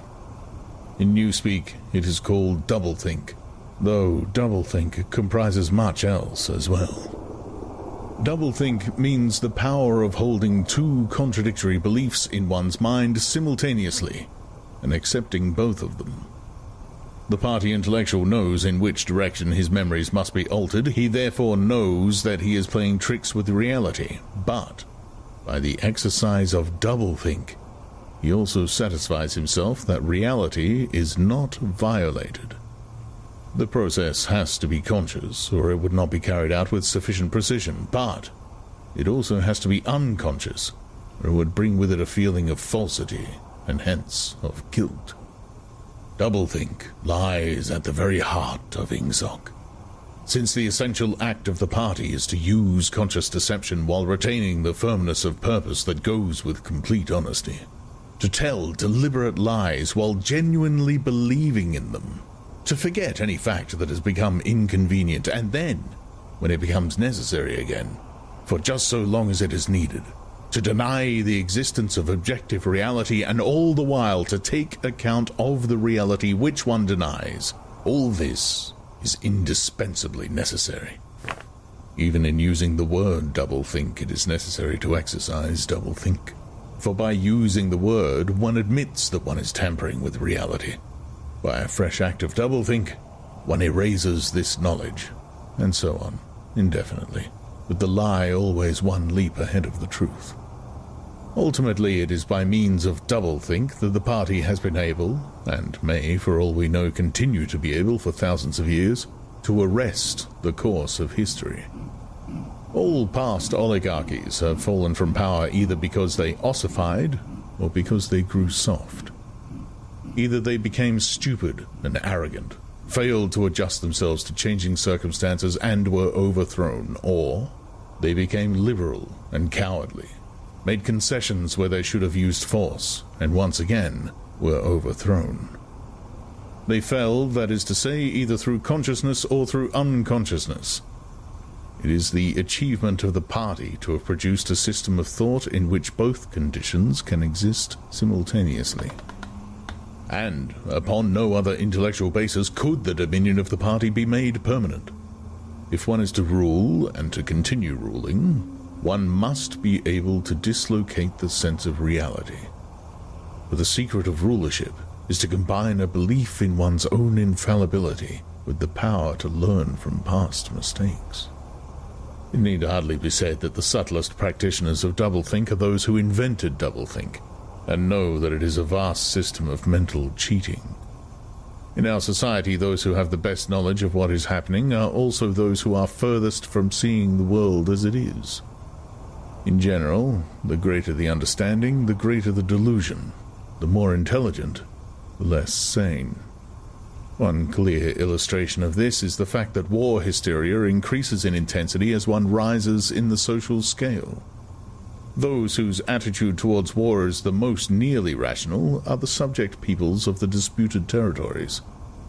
To these people, the war is simply a continuous calamity which sweeps to and fro over their bodies like a tidal wave. Which side is winning is a matter of complete indifference to them. They are aware that a change of overlordship means simply that they will be doing the same work as before for new masters, who treat them in the same manner as the old ones. The slightly more favored workers, whom we call the proles, are only intermittently conscious of the war. When it is necessary, they can be prodded into frenzies of fear and hatred, but when left to themselves, they are capable of forgetting for long periods that the war is happening. It is in the ranks of the party, and above all of the inner party, that the true war enthusiasm is found. World conquest is believed in most firmly by those who know it to be impossible. This peculiar linking together of opposites, knowledge with ignorance, cynicism with fanaticism, is one of the chief distinguishing marks of oceanic society. The official ideology abounds with contradictions, even when there is no practical reason for them. Thus, the party rejects and vilifies every principle for which the socialist movement originally stood, and it chooses to do this in the name of socialism. It preaches a contempt for the working class unexampled for centuries past, and it dresses its members in a uniform which was at one time peculiar to manual workers and was adopted for that reason. It systematically undermines the solidarity of the family, and it calls its leader by a name which is a direct appeal to the sentiment of family loyalty. Even the names of the four ministries by which we are governed exhibit a sort of impudence in their deliberate reversal of the facts. The Ministry of Peace concerns itself with war, the Ministry of Truth with lies, the Ministry of Love with torture, and the Ministry of Plenty with starvation. These contradictions are not accidental, nor do they result from ordinary hypocrisy. They are deliberate exercises in doublethink. For it is only by reconciling contradictions that power can be retained indefinitely. In no other way could the ancient cycle be broken. If human equality is to be forever averted, if the high, as we have called them, are to keep their places permanently, then the prevailing mental condition must be controlled insanity. There is one question which until this moment we have almost ignored. It is, why should human equality be averted? Supposing that the mechanics of the process have been rightly described, what is the motive for this huge, accurately planned effort to freeze history at a particular moment of time? Here we reach the central secret. As we have seen, the mystique of the party, and above all of the inner party, depends upon doublethink. But deeper than this lies the original motive, the never-questioned instinct that first led to the seizure of power, and brought doublethink, the thought police, continuous warfare, and all the other necessary paraphernalia into existence afterwards. This motive really consists. Winston became aware of silence as one becomes aware of a new sound. It seemed to him that Julia had been very still for some time past. She was lying on her side, naked from the waist upwards, with her cheek pillowed on her hand, and one dark lock tumbling across her eyes. Her breast rose and fell slowly and regularly. "Julia?" No answer. "Julia, are you awake?" No answer. She was asleep. He shut the book, put it carefully on the floor, lay down, and pulled the coverlet over both of them. He had still, he reflected, not learned the ultimate secret. He understood how. He did not understand why. Chapter 1, like Chapter 3, had not actually told him anything that he did not know. It had merely systematized the knowledge that he possessed already. But after reading it, he knew better than before that he was not mad. Being in a minority, even a minority of one, did not make you mad. There was truth and there was untruth, and if you clung to the truth, even against the whole world, you were not mad. A yellow beam from the sinking sun slanted in through the window and fell across the pillow. He shut his eyes. The sun on his face and the girl's smooth body touching his own gave him a strong, sleepy, confident feeling. He was safe. Everything was all right. He fell asleep murmuring, "Sanity is not statistical," with the feeling that this remark contained in it a profound wisdom. When he woke, it was with the sensation of having slept for a long time, but a glance at the old-fashioned clock told him that it was only 20:30. He lay dozing for a while. Then the usual deep-lunged singing struck up from the yard below. It was only an hopeless fancy, it passed like an April lie. But a look and a word and the dreams they stirred, they have stolen my heart away. The drivelling song seemed to have kept its popularity. You still heard it all over the place. It had outlived the hate song. Julia woke at the sound, stretched herself luxuriously, and got out of bed. "I'm hungry," she said. "Let's make some more coffee. Damn, the stove's gone out and the water's cold." She picked the stove up and shook it. "There's no oil in it." "We can get some from old Charrington, I expect." "The funny thing is, I made sure it was full. I'm going to put my clothes on," she added. "It seems to have got colder." Winston also got up and dressed himself. The indefatigable voice sang on. They say that time heals all things, they say you can always forget. But the smiles and the tears across the years, they twist my heartstrings yet. As he fastened the belt of his overalls, he strolled across to the window. The sun must have gone down behind the houses. It was not shining into the yard any longer. The flagstones were wet as though they had just been washed, and he had the feeling that the sky had been washed too, so fresh and pale was the blue between the chimney pots. Tirelessly the woman marched to and fro, corking and uncorking herself, singing and falling silent, and pegging out more diapers, and yet more. He wondered whether she took in washing for a living, or was merely the slave of 20 or 30 grandchildren. Julia had come across to his side. Together they gazed down with a sort of fascination at the sturdy figure below. As he looked at the woman in her characteristic attitude, her thick arms reaching up for the line, her powerful mare-like buttocks protruded, it struck him for the first time that she was beautiful. It had never before occurred to him that the body of a woman of 50, blown up to monstrous dimensions by childbearing, then hardened, roughened by work till it was coarse in the grain like an overripe turnip, could be beautiful. But it was so. And after all, he thought, why not? The solid, contourless body like a block of granite, and the rasping red skin bore the same relation to the body of a girl as the rose hip to the rose. Why should the fruit be held inferior to the flower? She's beautiful, he murmured. She's a meter across at the hips, easily, said Julia. That's her style of beauty, said Winston. He held Julia's supple waist easily encircled by his arm. From the hip to the knee, her flank was against his. Out of their bodies no child would ever come. That was the one thing they could never do.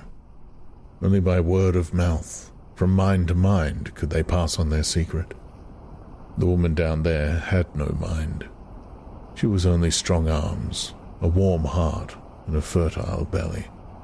He wondered how many children she had given birth to. It might easily be 15.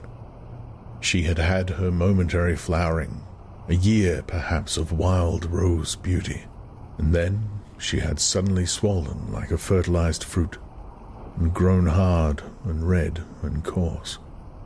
And then her life had been laundering, scrubbing, darning, cooking, sweeping, polishing, mending, scrubbing, laundering, first for children, then for grandchildren over 30 unbroken years. At the end of it, she was still sinking. The mystical reverence that he felt for her was somehow mixed up with the aspect of the pale, cloudless sky, stretching away behind the chimney pots into interminable distance. It was curious to think that the sky was the same for everybody, in Eurasia or East Asia as well as here. And the people under the sky were also very much the same. Everywhere, all over the world, hundreds of thousands of millions of people just like this. People ignorant of one another's existence, held apart by walls of hatred and lies, and yet almost exactly the same. People who had never learned to think, but who were storing up in their hearts and bellies and muscles the power that would one day overturn the world. If there was hope, it lay in the proles. Without having read to the end of the book, he knew that that must be Goldstein's final message. The future belonged to the proles, and could he be sure that when their time came, the world they constructed would not be just as alien to him, Winston Smith, as the world of the party? Yes, because at least it would be a world of sanity. Where there is equality, there can be sanity. Sooner or later, it would happen. Strength would change into consciousness. The proles were immortal. You could not doubt it when you looked at that valiant figure in the yard. In the end, their awakening would come, and until that happened, though it might be 1,000 years, they would stay alive against all the odds, like birds passing on from body to body the vitality which the party did not share and could not kill. "Do you remember," he said, "the thrush that sang to us that first day at the edge of the wood?" "He wasn't singing to us," said Julia. "He was singing to please himself. Not even that, he was just singing." The birds sang. The proles sang. The party did not sing. All round the world, in London and New York, in Africa and Brazil, and in the mysterious forbidden lands beyond the frontiers, in the streets of Paris and Berlin, in the villages of the endless Russian plain, in the bazaars of China and Japan, everywhere stood the same unconquerable figure, made monstrous by work and childbearing, toiling from birth to death and still singing. Out of those mighty loins, a race of conscious beings must one day come. You were the dead. Theirs was the future. But you could share in that future if you kept alive the mind as they kept alive the body, and passed on the secret doctrine that 2 + 2 make 4. "We are the dead," he said. "We are the dead," echoed Julia dutifully. "You are the dead," said an iron voice behind them. They sprang apart. Winston's entrails seemed to have turned into ice. He could see the white all round the irises of Julia's eyes. Her face had turned a milky yellow. The smear of rouge that was still on each cheekbone stood out sharply. almost as though unconnected with the skin beneath. "You are the dead," repeated the iron voice. "It was behind the picture," breathed Julia. "It was behind the picture," said the voice. "Remain exactly where you are. Make no movement until you are ordered." It was starting. It was starting at last. They could do nothing except stand gazing into one another's eyes. To run for life, to get out of the house before it was too late. No such thought occurred to them. Unthinkable to disobey the iron voice from the wall. There was a snap as though a catch had been turned back, and a crash of breaking glass. The picture had fallen to the floor, uncovering the telescreen behind it. "Now they can see us," said Julia. "Now we can see you," said the voice. "Stand out in the middle of the room.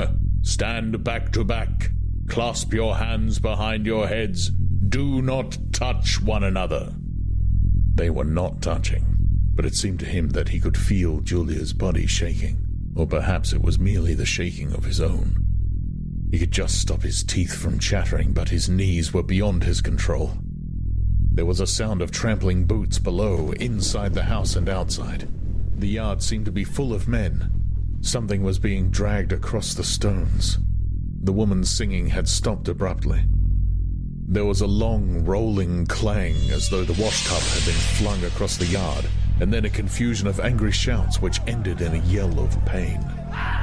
"The house is surrounded," said Winston. "The house is surrounded," said the voice. He heard Julia snap her teeth together. "I suppose we may as well say goodbye," she said. "You may as well say goodbye," said the voice. And then another quite different voice, a thin, cultivated voice which Winston had the impression of having heard before, struck in. "And by the way, while we are on the subject, here comes a candle to light you to bed. Here comes a chopper to chop off your head." Something crashed onto the bed behind Winston's back. The head of a ladder had been thrust through the window and had burst in the frame. Someone was climbing through the window. There was a stampede of boots up the stairs. The room was full of solid men in black uniforms, with iron-shod boots on their feet and truncheons in their hands. Winston was not trembling any longer. Even his eyes, he barely moved. One thing alone mattered: to keep still. You keep still and not give them an excuse to hit you. A man with a smooth prize-fighter's jowl, in which the mouth was only a slit, paused opposite him, balancing his truncheon meditatively between thumb and forefinger. Winston met his eyes. The feeling of nakedness, with one's hands behind one's head and one's face and body all exposed, was almost unbearable. The man protruded the tip of a white tongue, licked the place where his lips should have been, and then passed on. There was another crash. Someone had picked up the glass paperweight from the table and smashed it to pieces on the hearthstone. The fragment of coral, a tiny crinkle of pink, like a sugar rosebud from a cake, rolled across the mat. How small, thought Winston. How small it always was. There was a gasp and a thump behind him, and he received a violent kick on the ankle, which nearly flung him off his balance. One of the men had smashed his fist into Julia's solar plexus, doubling her up like a pocket ruler. She was thrashing about on the floor, fighting for breath. Winston dared not turn his head even by a millimeter. Sometimes her livid, gasping face came within the angle of his vision. Even in his terror, it was as though he could feel the pain in his own body, the deadly pain, which nevertheless was less urgent than the struggle to get back her breath. He knew what it was like, the terrible, agonizing pain which was there all the while but could not be suffered yet, because before all else it was necessary to be able to breathe. Then two of the men hoisted her up by knees and shoulders and carried her out of the room like a sack. Winston had a glimpse of her face, upside down, yellow and contorted, with the eyes shut and still with a smear of rouge on either cheek. That was the last he saw of her. He stood, Dead still. No one had hit him yet. Thoughts which came of their own accord but seemed totally uninteresting began to flit through his mind.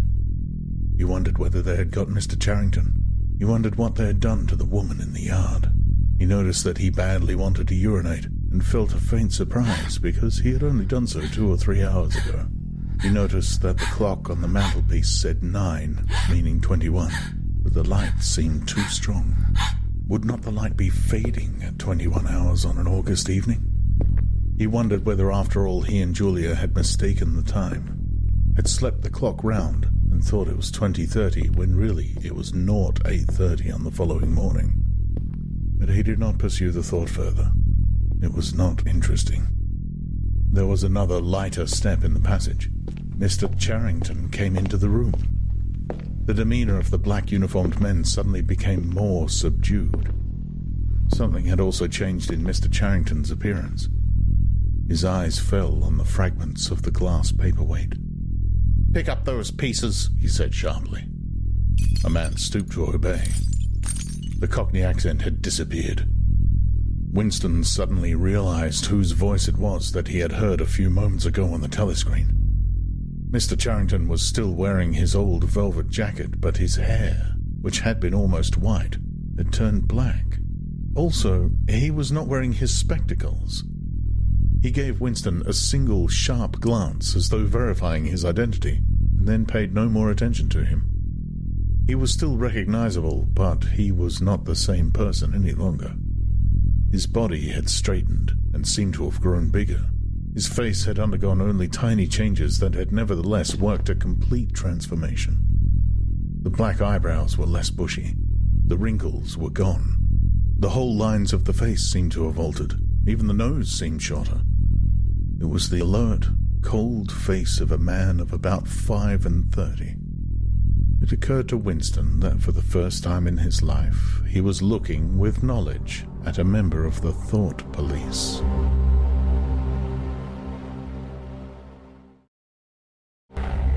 Part 3, Chapter 1. He did not know where he was. Presumably he was in the Ministry of Love, but there was no way of making certain. He was in a high-ceilinged, windowless cell with walls of glittering white porcelain. Concealed lamps flooded it with cold light, and there was a low, steady humming sound which he supposed had something to do with the air supply. A bench or shelf just wide enough to sit on ran round the wall, broken only by the door, and at the end opposite the door, a lavatory pan with no wooden seat. There were 4 telescreens, one in each wall. There was a dull aching in his belly. It had been there ever since they had bundled him into the closed van and driven him away.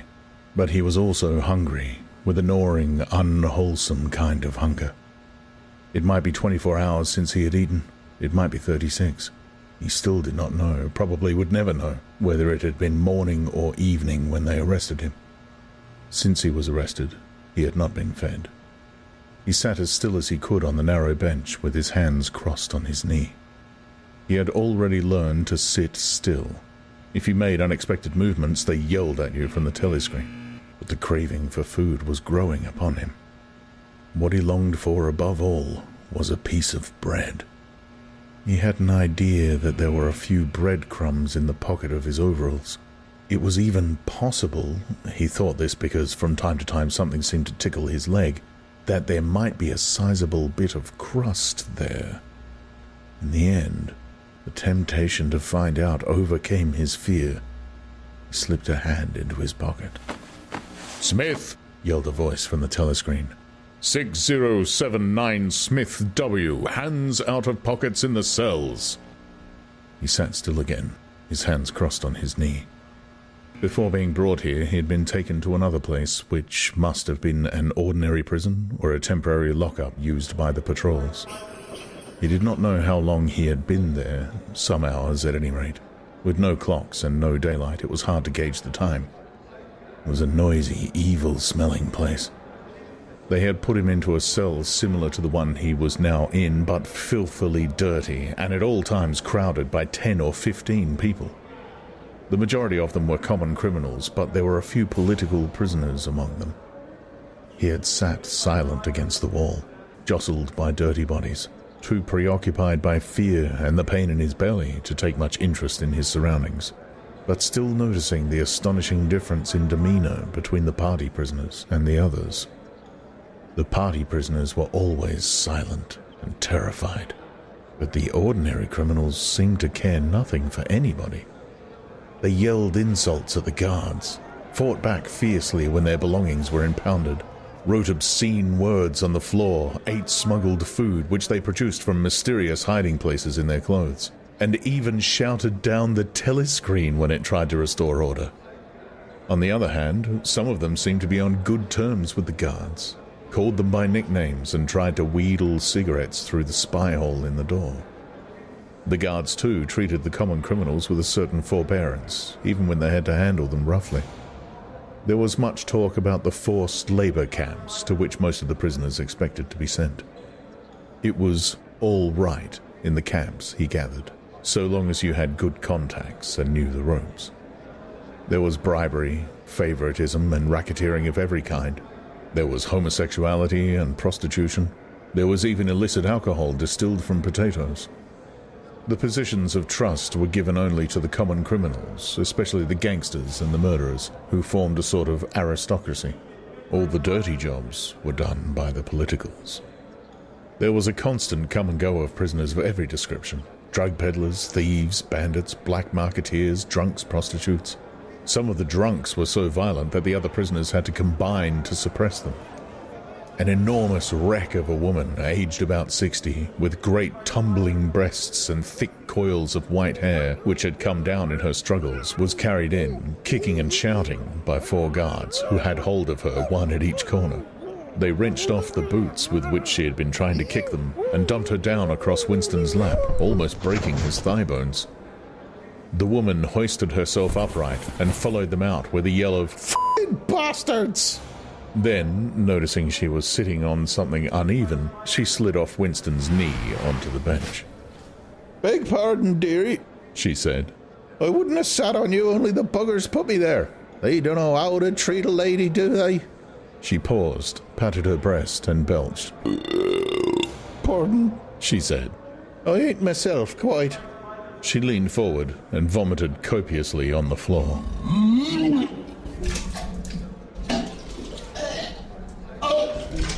"Oh, that's better," she said, leaning back with closed eyes. "Never keep it down, that's what I say. Get it up while it's fresh on your stomach, like." She revived, turning to have another look at Winston, and seemed immediately to take a fancy to him. She put a vast arm round his shoulder and drew him towards her, breathing beer and vomit into his face. "What's your name, dearie?" she said. "Smith," said Winston.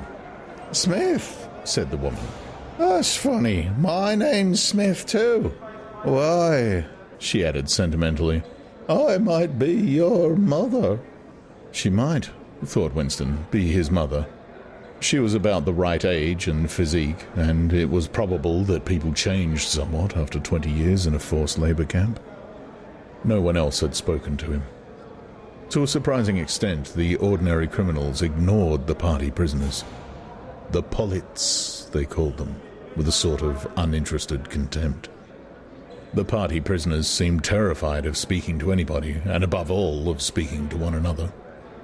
Only once, when 2 party members, both women, were pressed close together on the bench, he overheard, amid the din of voices, a few hurriedly whispered words, and in particular, a reference to something called Room 101, which he did not understand. It might be 2 or 3 hours ago that they brought him here. The dull pain in his belly never went away, but sometimes it grew better, and sometimes worse, and his thoughts expanded or contracted accordingly. When it grew worse, he thought only of the pain itself, and of his desire for food. When it grew better, panic took hold of him. There were moments when he foresaw the things that would happen to him with such actuality that his heart galloped and his breath stopped. He felt the smash of truncheons on his elbows, and the iron-shod boots on his shins. He saw himself grovelling on the floor, screaming for mercy through broken teeth. He hardly thought of Julia. He could not fix his mind on her. He loved her and would not betray her, but that was only a fact, known as he knew the rules of arithmetic. He felt no love for her, and he hardly even wondered what was happening to her. He thought oftener of O'Brien, with a flickering hope. O'Brien might know that he had been arrested. The Brotherhood, he had said, never tried to save its members, but there was the razor blade. They would send the razor blade if they could. There would perhaps be 5 seconds before the guard could rush into the cell. The blade would bite into him with a sort of burning coldness, and even the fingers that held it would be cut to the bone. Everything came back to his sick body, which shrank trembling from the smallest pain. It was not certain that he would use the razor blade even if he got a chance. It was more natural to exist from moment to moment, accepting another 10 minutes' life, even with the certainty that there was torture at the end of it. Sometimes he tried to calculate the number of porcelain bricks in the walls of the cell. It should have been easy, but he always lost count at some point or another. More often he wondered where he was, and what time of day it was. At one moment he felt certain that it was broad daylight outside, and the next equally certain that it was pitch darkness. In this place, he knew instinctively, the lights would never be turned out. It was the place with no darkness. He saw now why O'Brien had seemed to recognize the illusion. In the Ministry of Love there were no windows. His cell might be at the heart of the building or against its outer wall. It might be 10 floors below ground or 30 above it. He moved himself mentally from place to place and tried to determine by the feeling of his body whether he was perched high in the air or buried deep underground. There was a sound of marching boots outside. The steel door opened with a clang. A young officer, a trim black uniformed figure who seemed to glitter all over with polished leather, and whose pale, straight-featured face was like a wax mask, stepped smartly through the doorway. He motioned to the guards outside to bring in the prisoner they were leading. The poet Ampleforth shambled into his cell. The door clanged shut again. Ampleforth made 1 or 2 uncertain movements from side to side, as though having some idea that there was another door to go out of, and then began to wander up and down the cell.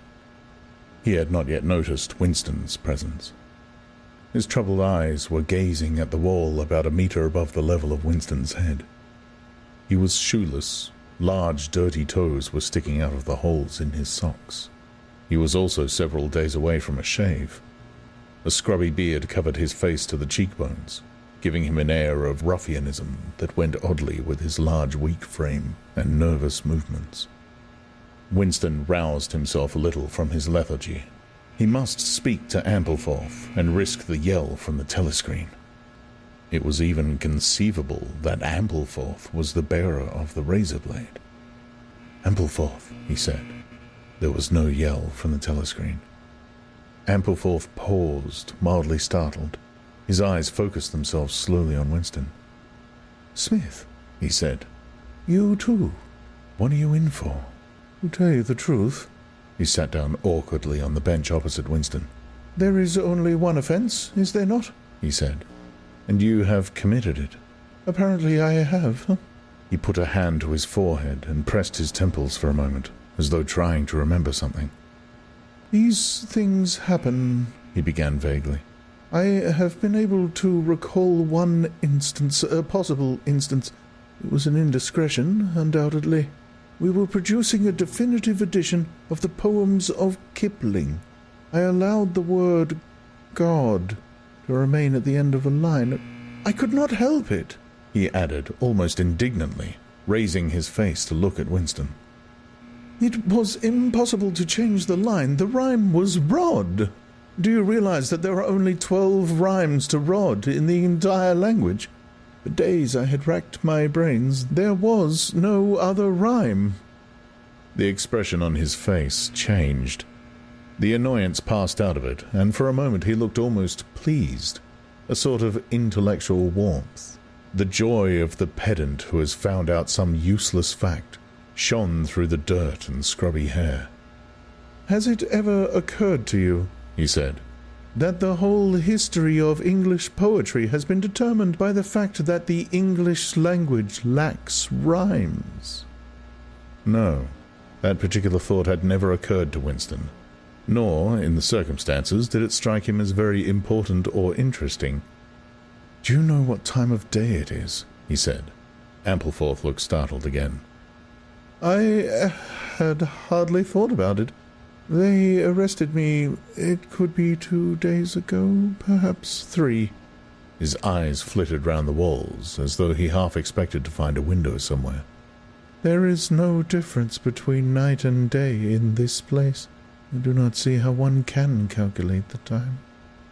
They talked desultorily for some minutes. Then, without apparent reason, a yell from the telescreen bade them be silent. Winston sat quietly, his hands crossed. Ampleforth, too large to sit in comfort on the narrow bench, fidgeted from side to side, clasping his lank hands first round one knee, then round the other. The telescreen barked at him to keep still. Time passed. 20 minutes, an hour. It was difficult to judge. Once more there was the sound of boots outside. Winston's entrails contracted. Soon, very soon, perhaps in 5 minutes, perhaps now, the tramp of boots would mean that his own turn had come. The door opened. The cold-faced young officer stepped into the cell. With a brief movement of the hands, he indicated Ampleforth. "Room 101, he said. Ampleforth marched clumsily out between the guards, his face vaguely perturbed but uncomprehending. What seemed like a long time passed. The pain in Winston's belly had revived. His mind sagged round and round on the same trick, like a ball falling again and again into the same series of slots. He had only 6 thoughts: the pain in his belly, a piece of bread, the blood and the screaming, O'Brien, Julia, the razor blade. There was another spasm in his entrails. The heavy boots were approaching. As the door opened, the wave of air that it created brought in a powerful smell of cold sweat. Parsons walked into the cell. He was wearing khaki shorts and a sports shirt. This time, Winston was startled into self-forgetfulness. "You here?" he said. Parsons gave Winston a glance in which there was neither interest nor surprise, but only misery. He began walking jerkily up and down, evidently unable to keep still. Each time he straightened his pudgy knees, it was apparent that they were trembling. His eyes had a wide-open, staring look, as though he could not prevent himself from gazing at something in the middle distance. "What are you in for?" said Winston. "Thought crime," said Parsons, almost blubbering. The tone of his voice implied at once a complete admission of his guilt and a sort of incredulous horror that such a word could be applied to himself. He paused opposite Winston and began eagerly appealing to him. "You don't think they'll shoot me, do you, old chap? They don't shoot you if you haven't actually done anything. Only thoughts, which you can't help. I know they give you a fair hearing. Oh, I trust them for that. They'll know my record, won't they? You know what kind of chap I am. Not a bad chap in my way, not brainy, of course, but keen. I tried to do my best for the party, didn't I? I'll get off with 5 years, don't you think? Or even 10 years? A chap like me could make himself pretty useful in a Labour camp. They wouldn't shoot me for going off the rails, just once." "Are you guilty?" said Winston. "Of course I'm guilty," cried Parsons, with a servile glance at the telescreen. "You don't think the party would arrest an innocent man, do you?" His frog-like face grew calmer, and even took on a slightly sanctimonious expression. "Thought crime is a dreadful thing, old man," he said sententiously. "It's insidious. It can get hold of you without you even knowing it. Do you know how it got hold of me? In my sleep, yes, that's a fact. There I was, working away, trying to do my bit.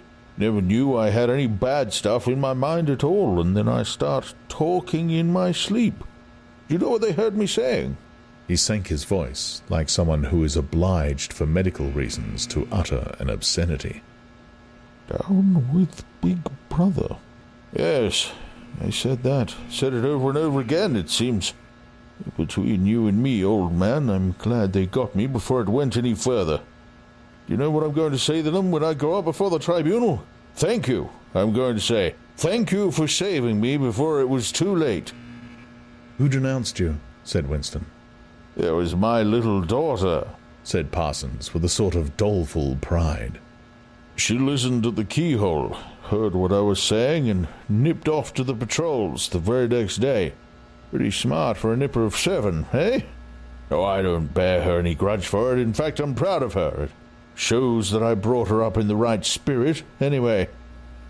He made a few more jerky movements up and down, several times casting a longing glance at the lavatory pan. Then he suddenly ripped down his shorts. Excuse me, old man, he said. I can't help it. It's the waiting. He plumped his large posterior into the lavatory pan. Winston covered his face with his hands. "Smith!" yelled the voice from the telescreen. 6079 Smith W., uncover your face. No faces covered in the cells. Winston uncovered his face. Parsons used the lavatory loudly and abundantly. It then turned out that the plug was defective and the cell stank abominably for hours afterwards. Parsons was removed. More prisoners came and went mysteriously.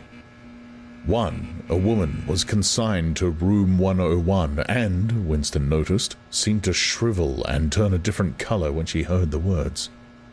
A time came when, if it had been morning when he was brought here, it would be afternoon, or if it had been afternoon, then it would be midnight. There were 6 prisoners in the cell, men and women. All sat very still. Opposite Winston there was a man with a chinless, toothy face, exactly like that of some large, harmless rodent.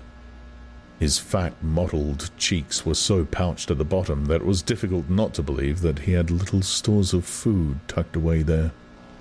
His pale grey eyes flitted timorously from face to face, and turned quickly away again when he caught anyone's eye. The door opened, and another prisoner was brought in, whose appearance sent a momentary chill through Winston. He was a commonplace, mean-looking man, who might have been an engineer or technician of some kind, but what was startling was the emaciation of his face. It was like a skull. Because of its thinness, the mouth and eyes looked disproportionately large, and the eyes seemed filled with a murderous, unappeasable hatred of somebody or something. The man sat down on the bench at a little distance from Winston. Winston did not look at him again, but the tormented skull-like face was as vivid in his mind as though it had been straight in front of his eyes. Suddenly, he realized what was the matter. The man was dying of starvation. The same thought seemed to occur almost simultaneously to everyone in the cell. There was a very faint stirring all the way round the bench. The eyes of the chinless man kept flitting towards the skull-faced man, then turning guiltily away, then being dragged back by an irresistible attraction. Presently, he began to fidget on his seat. At last he stood up, waddled clumsily across the cell, dug down into the pocket of his overalls, and, with an abashed air, held out a grimy piece of bread to the skull-faced man. There was a furious, deafening roar from the telescreen. The chinless man jumped in his tracks. The skull-faced man had quickly thrust his hands behind his back, as though demonstrating to all the world that he refused the gift.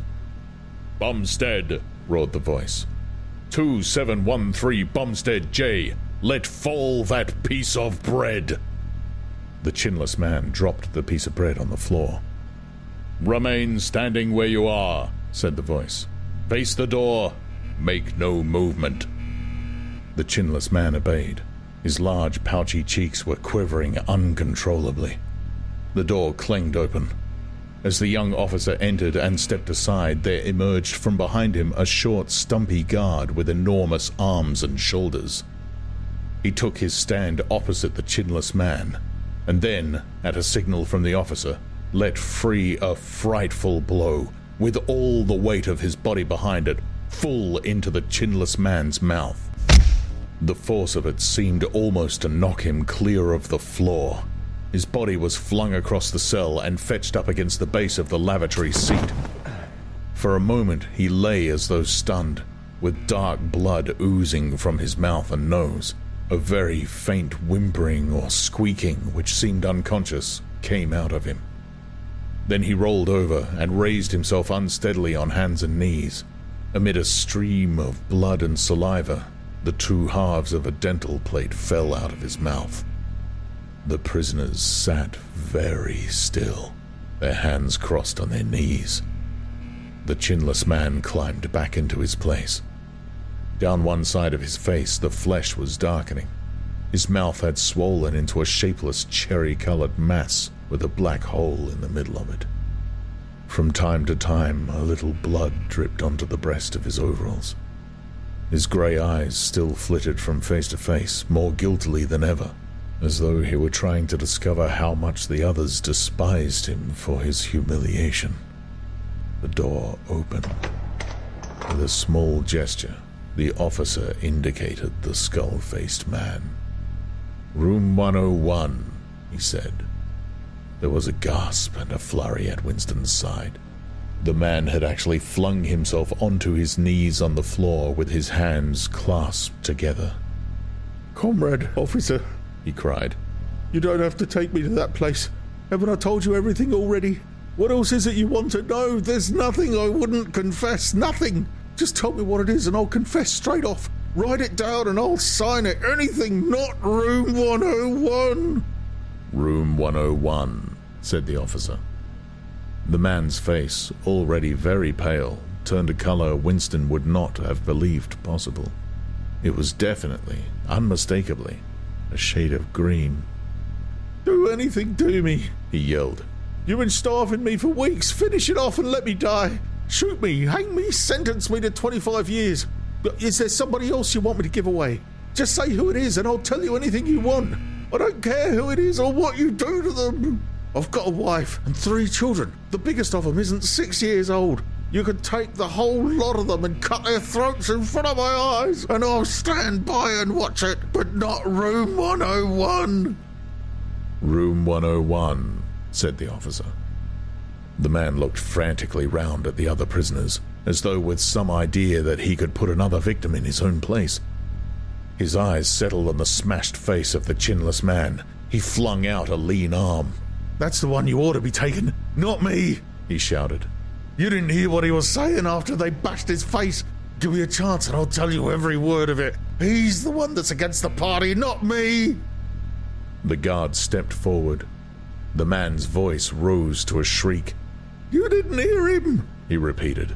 "Something went wrong with the telescreen. He's the one you want. Take him, not me." The 2 sturdy guards had stooped to take him by the arms, but just at this moment he flung himself across the floor of the cell and grabbed one of the iron legs that supported the bench.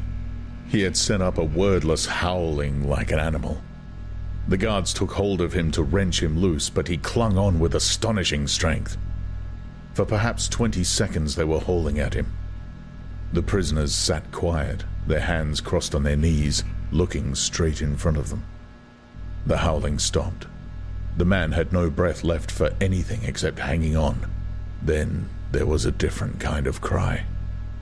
A kick from a guard's boot had broken the fingers of one of his hands.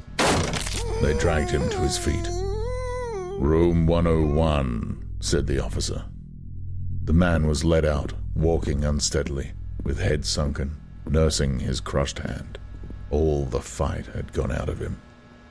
A long time passed. If it had been midnight when the skull-faced man was taken away, it was morning.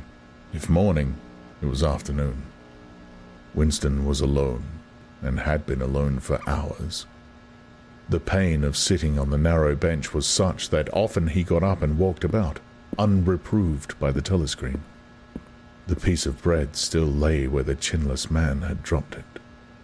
At the beginning it needed a hard effort not to look at it, but presently hunger gave way to thirst. His mouth was sticky and evil-tasting. The humming sound and the unvarying white light induced a sort of faintness, an empty feeling inside his head. He would get up because the ache in his bones was no longer bearable, and then would sit down again almost at once because he was too dizzy to make sure of staying on his feet. Whenever his physical sensations were a little under control, the terror returned. Sometimes with a fading hope he thought of O'Brien and the razor blade. It was thinkable that the razor blade might arrive concealed in his food, if he were ever fed. More dimly, he thought of Julia. Somewhere or other she was suffering, perhaps far worse than he. She might be screaming with pain at this moment. He thought, if I could save Julia by doubling my own pain, would I do it? Yes, I would. But that was merely an intellectual decision, taken because he knew that he ought to take it. He did not feel it. In this place, you could not feel anything except pain and foreknowledge of pain. Besides, was it possible, when you were actually suffering it, to wish for any reason that your own pain should increase? But that question was not answerable. Yet, the boots were approaching again. The door opened. O'Brien came in. Winston started to his feet. The shock of the sight had driven all caution out of him. For the first time in many years, he forgot the presence of the telescreen. "They've got you too!" he cried. "They got me a long time ago," said O'Brien with a mild, almost regretful irony. He stepped aside. From behind him there emerged a broad-chested guard with a long black truncheon in his hand.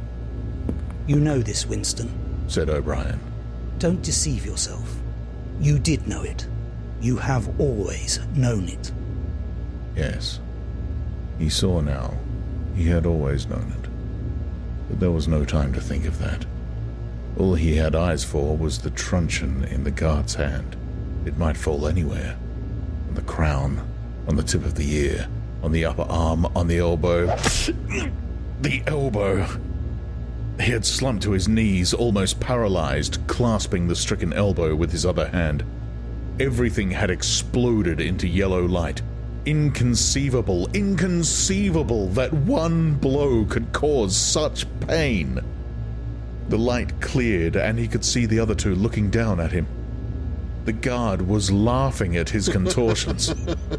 One question, at any rate, was answered. Never, for any reason on earth, could you wish for an increase of pain. Of pain, you could wish only one thing, that it should stop. Nothing in the world was so bad as physical pain. In the face of pain, there are no heroes. No heroes, he thought over and over as he writhed on the floor, clutching uselessly at his disabled left arm.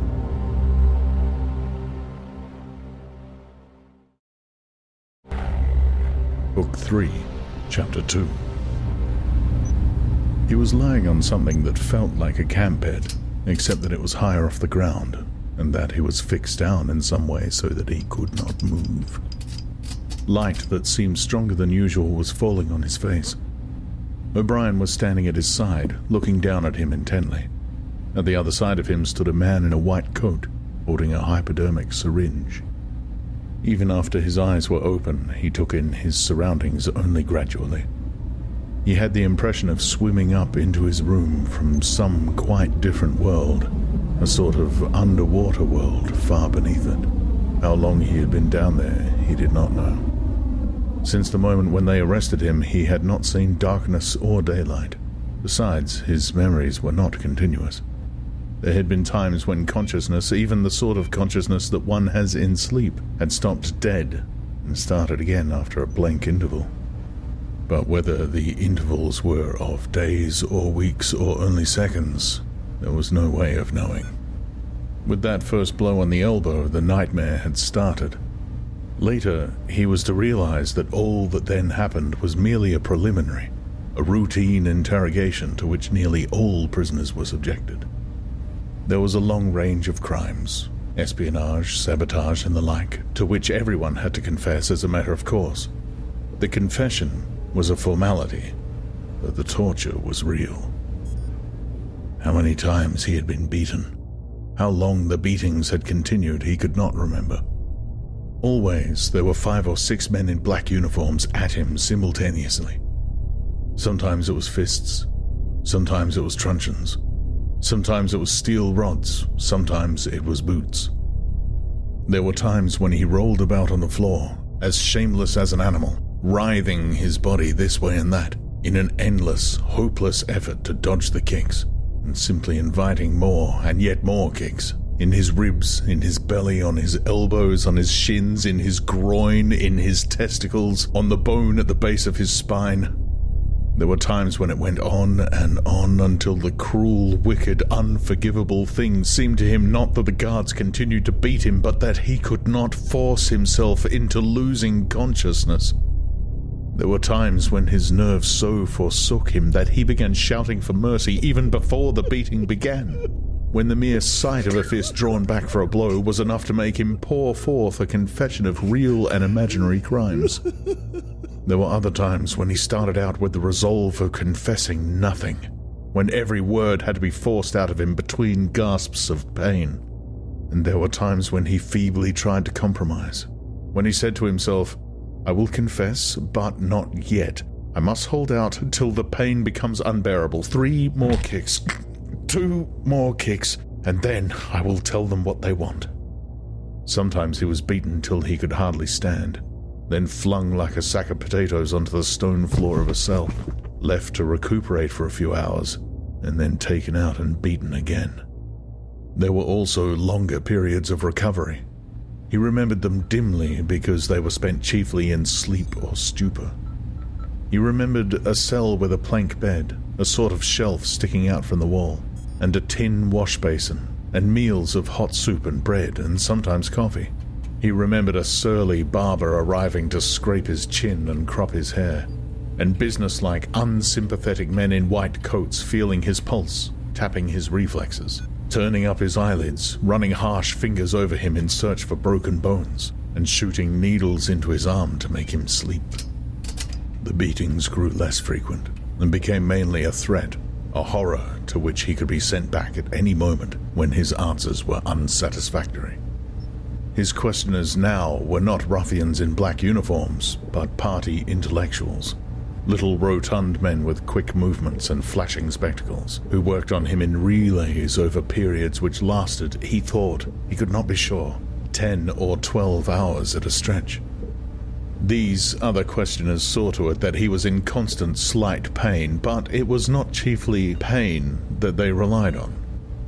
They slapped his face, wrung his ears, pulled his hair, made him stand on one leg, refused him leave to urinate, shone glaring lights in his face until his eyes ran with water, but the aim of this was simply to humiliate him and destroy his power of arguing and reasoning. Their real weapon was the merciless questioning that went on and on, hour after hour, tripping him up, laying traps for him, twisting everything that he said, convicting him at every step of lies and self-contradiction until he began weeping as much from shame as from nervous fatigue. Sometimes he would weep 6 times in a single session. Most of the time they screamed abuse at him and threatened at every hesitation to deliver him over to the guards again. But sometimes they would suddenly change their tune, call him comrade, appeal to him in the name of Ingsoc and Big Brother, and ask him sorrowfully whether even now he had not enough loyalty to the party left to make him wish to undo the evil he had done. When his nerves were in rags after hours of questioning, even this appeal could reduce him to sniveling tears. In the end, the nagging voices broke him down more completely than the boots and fists of the guards. He became simply a mouth that uttered, a hand that signed whatever was demanded of him. His sole concern was to find out what they wanted him to confess, and then confess it quickly, before the bullying started anew. He confessed to the assassination of eminent party members, the distribution of seditious pamphlets, embezzlement of public funds, sale of military secrets, sabotage of every kind. He confessed that he had been a spy in the pay of the East Asian government as far back as 1968. He confessed that he was a religious believer, an admirer of capitalism, and a sexual pervert. He confessed that he had murdered his wife, although he knew, and his questioners must have known, that his wife was still alive. He confessed that for years he had been in personal touch with Goldstein, and had been a member of an underground organization which had included almost every human being he had ever known. It was easier to confess everything and implicate everybody. Besides, in a sense, it was all true. It was true that he had been an enemy of the party, and in the eyes of the party there was no distinction between the thought and the deed. There were also memories of another kind. They stood out in his mind disconnectedly, like pictures with blackness all round them. He was in a cell, which might have been either dark or light, because he could see nothing except a pair of eyes. Near at hand, some kind of instrument was ticking, slowly and regularly. The eyes grew larger and more luminous. Suddenly he floated out of his seat, dived into the eyes, and was swallowed up. He was strapped into a chair surrounded by dials under dazzling lights. A man in a white coat was reading the dials. There was a tramp of heavy boots outside. The door clanged open. The wax-faced officer marched in, followed by 2 guards. "Room 101, said the officer. The man in the white coat did not turn round. He did not look at Winston either. He was looking only at the dials. He was rolling down a mighty corridor, a kilometre wide, full of glorious golden light, roaring with laughter and shouting out confessions at the top of his voice. He was confessing everything, even the things he had succeeded in holding back under the torture. He was relating the entire history of his life to an audience who knew it already. With him were the guards, the other questioners, the men in white coats, O'Brien, Julia, Mr. Charrington, all rolling down the corridor together and shouting with laughter. Some dreadful thing which had lain embedded in the future had somehow been skipped over and had not happened. Everything was all right. There was no more pain. The last detail of his life was laid bare, understood, forgiven. He was starting up from the plank bed in the half-certainty that he had heard O'Brien's voice.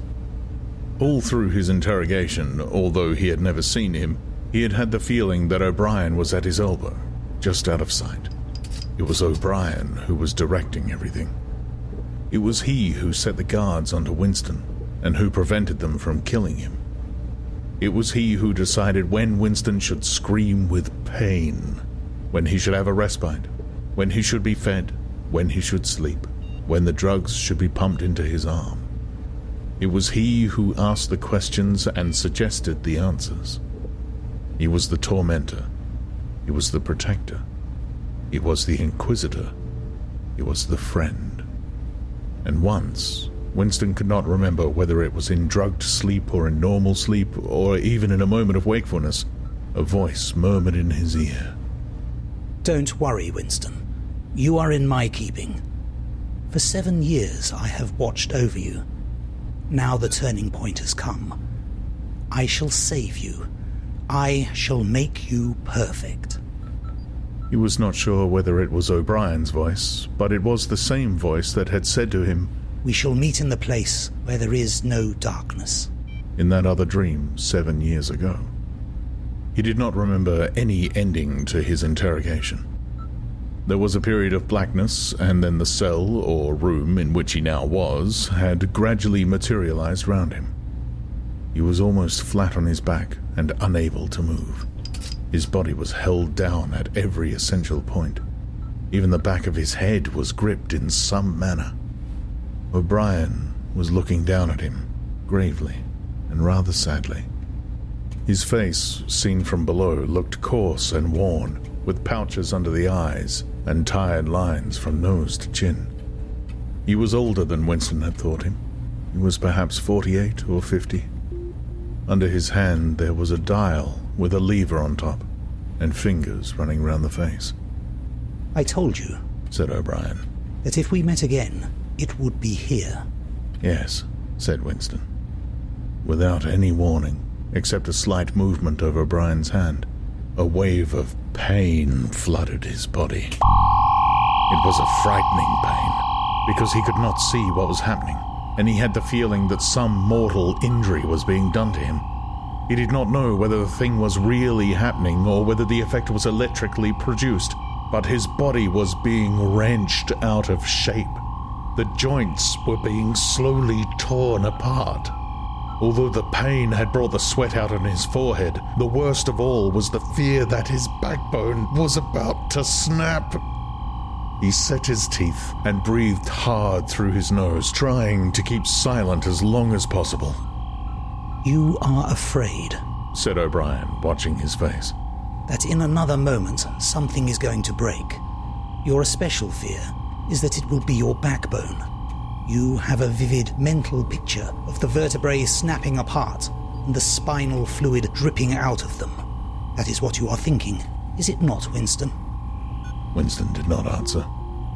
O'Brien drew back the lever on the dial. The wave of pain receded almost as quickly as it had come.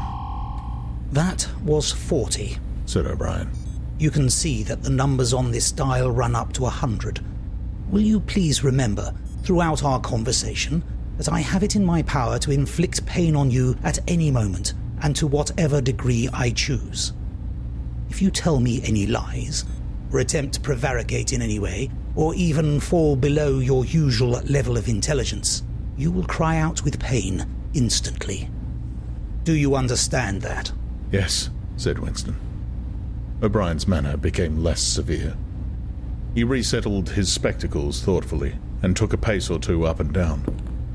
When he spoke, his voice was gentle and patient. He had the air of a doctor, a teacher, even a priest, anxious to explain and persuade rather than to punish. I am taking trouble with you, Winston, he said, because you are worth trouble. You know perfectly well what is the matter with you. You have known it for years, though you have fought against the knowledge. You are mentally deranged. You suffer from a defective memory. You are unable to remember real events, and you persuade yourself that you remember other events which have never happened. Fortunately, it is curable. You have never cured yourself of it, because you did not choose to. There was a small effort of the will that you were not ready to make. Even now, I am well aware you are clinging to your disease under the impression that it is a virtue. Now we will take an example. At this moment, which power is Oceania at war with? When I was arrested, Oceania was at war with East Asia. With East Asia, good. And Oceania has always been at war with East Asia, has it not? Winston drew in his breath. He opened his mouth to speak, and then did not speak. He could not take his eyes away from the dial. The truth, please, Winston. Your truth. Tell me what you think you remember. I remember that until only a week before I was arrested, we were not at war with East Asia at all. We were in alliance with them. The war was against Eurasia. That had lasted for 4 years. Before that... O'Brien stopped him with a movement of the hand. Another example, he said. Some years ago, you had a very serious delusion indeed.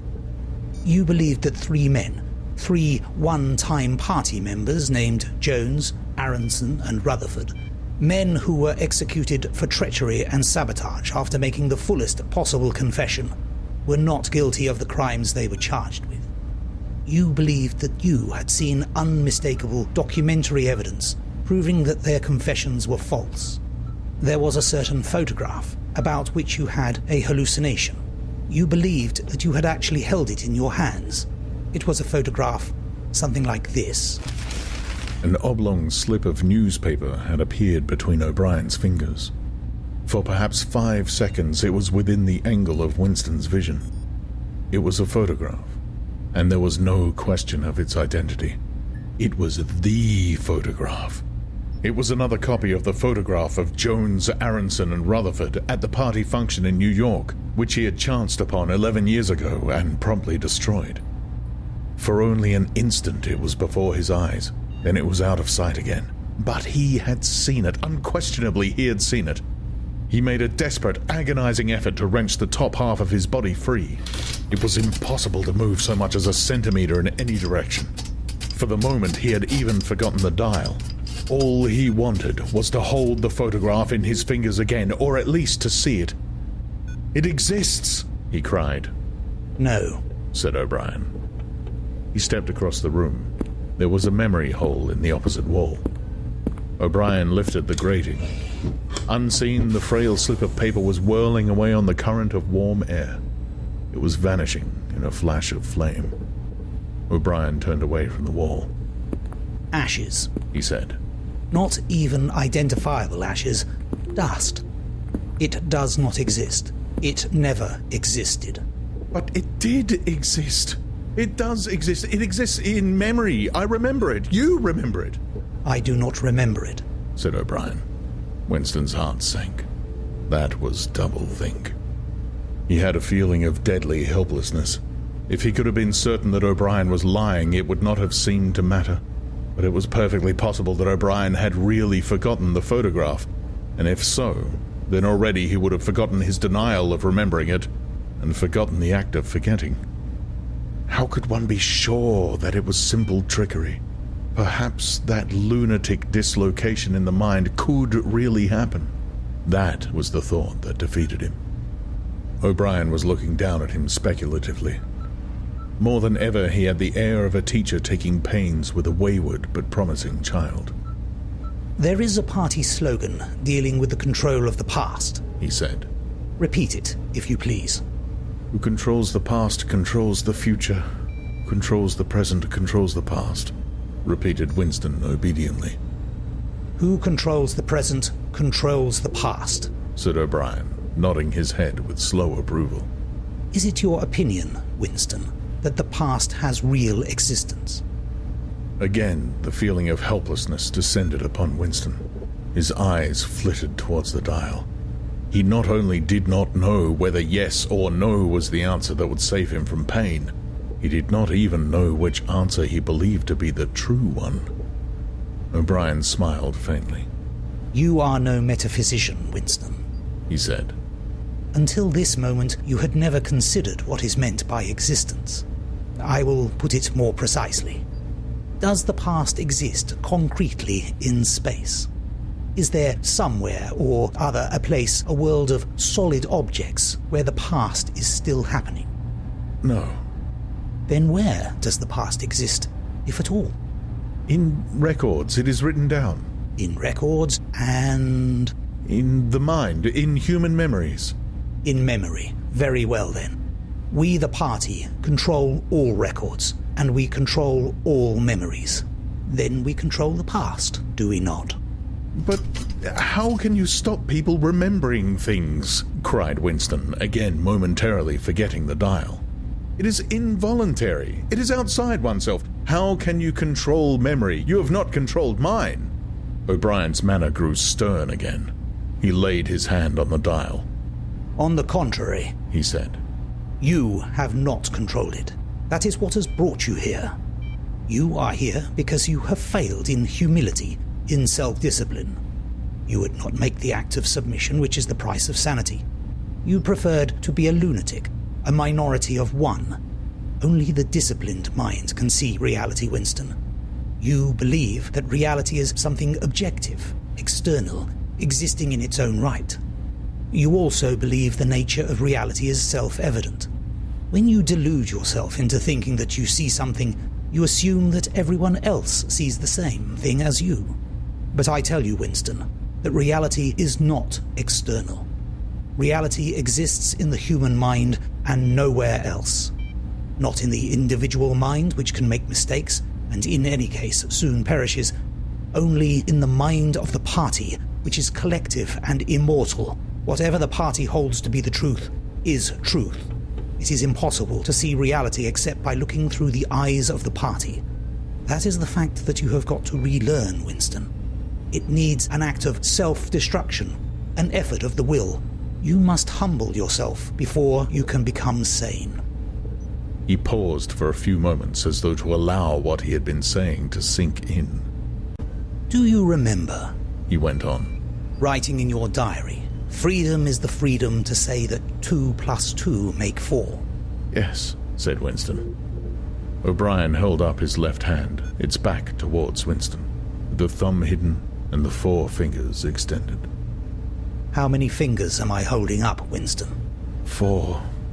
And if the party says that it is not 4, but 5, then how many? 4. The word ended in a gasp of pain. The needle of the dial had shot up to 55. The sweat had sprung out all over Winston's body. The air tore into his lungs and issued again in deep groans, which even by clenching his teeth he could not stop.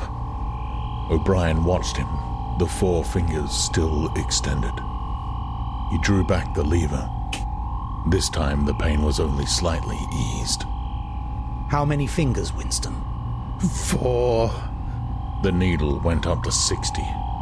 How many fingers, Winston? 4. What else can I say? 4. The needle must have risen again, but he did not look at it. The heavy, stern face and the 4 fingers filled his vision. The fingers stood up before his eyes like pillars, enormous, blurry, and seeming to vibrate, but unmistakably 4. How many fingers, Winston? 4! Stop it! How can you go on? 4! How many fingers, Winston? 5! No, Winston, that is no use.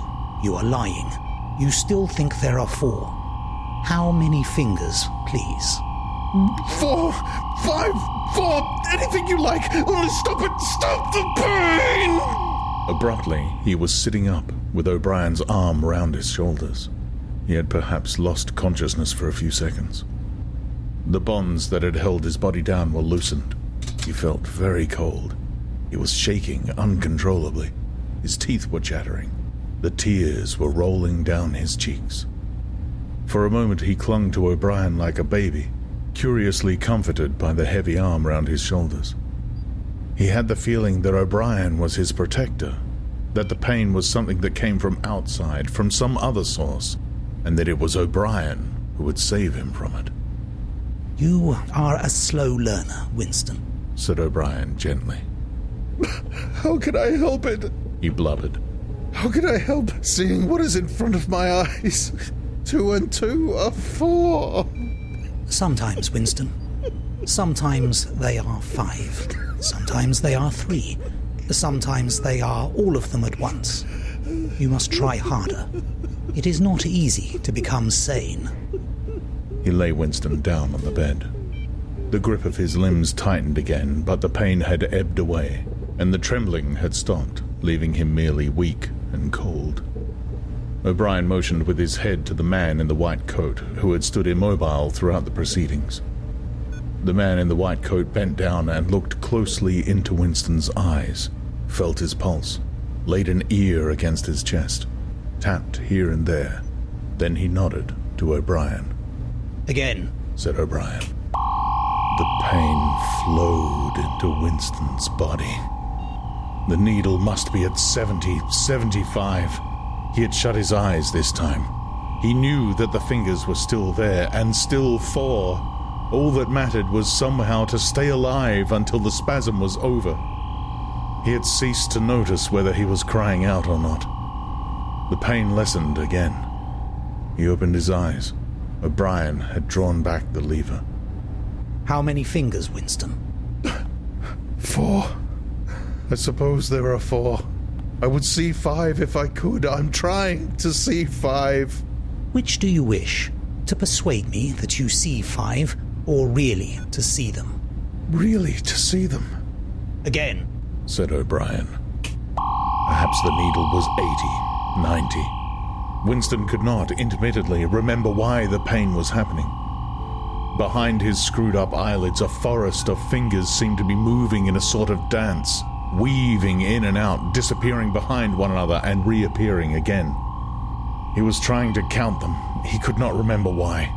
He knew only that it was impossible to count them, and that this was somehow due to the mysterious identity between 5 and 4. The pain died down again. When he opened his eyes, it was to find that he was still seeing the same thing. Innumerable fingers, like moving trees, were still streaming past in either direction, crossing and recrossing. He shut his eyes again. How many fingers am I holding up, Winston? I don't know. You will kill me if you do that again. 4, 5, 6, in all honesty, I don't know. Better, said O'Brien. A needle slid into Winston's arm. Almost in the same instant, a blissful, healing warmth spread all through his body. The pain was already half forgotten. He opened his eyes and looked up gratefully at O'Brien. At sight of the heavy, lined face, so ugly and so intelligent, his heart seemed to turn over. If he could have moved, he would have stretched out a hand and laid it on O'Brien's arm. He had never loved him so deeply as at this moment, and not merely because he had stopped the pain. The old feeling that at bottom it did not matter whether O'Brien was a friend or an enemy had come back. O'Brien was a person who could be talked to. Perhaps one did not want to be loved so much as to be understood. O'Brien had tortured him to the edge of lunacy, and in a little while it was certain he would send him to his death. It made no difference. In some sense that went deeper than friendship, they were intimates. Somewhere or other, although the actual words might never be spoken, there was a place where they could meet and talk. O'Brien was looking down at him with an expression which suggested that the same thought might be in his own mind. When he spoke, it was in an easy, conversational tone. Do you know where you are, Winston? He said. I don't know. I can guess. The Ministry of Love. Do you know how long you have been here? I don't know. Days, weeks, months. I think it is months. And why do you imagine that we bring people to this place? To make them confess. No, that is not the reason. Try again. To punish them. No! Exclaimed O'Brien. His voice had changed extraordinarily, and his voice had suddenly become both stern and animated. No! Not merely to extract your confession, not to punish you. Shall I tell you why we have brought you here? To cure you, to make you sane. Will you understand, Winston, that no one whom we bring to this place ever leaves our hands uncured? We are not interested in those stupid crimes that you have committed. The party is not interested in the overt act. The thought is all we care about. We do not merely destroy our enemies, we change them. Do you understand what I mean by that? He was bending over Winston. His face looked enormous because of its nearness, and hideously ugly because it was seen from below. Moreover, it was filled with a sort of exultation, a lunatic intensity. Again, Winston's heart shrank. If it had been possible, he would have cowered deeper into the bed. He felt certain that O'Brien was about to twist the dial out of sheer wantonness. At this moment, however, O'Brien turned away. He took a pace or two up and down. Then he continued, less vehemently. The first thing for you to understand is that in this place there are no martyrdoms. You have read of the religious persecutions of the past. In the Middle Ages there was the Inquisition. It was a failure. It set out to eradicate heresy and ended by perpetuating it. For every heretic it burned at the stake, thousands of others rose up. Why was that? Because the Inquisition killed its enemies in the open, and killed them while they were still unrepentant. In fact, it killed them because they were unrepentant. Men were dying because they would not abandon their true beliefs.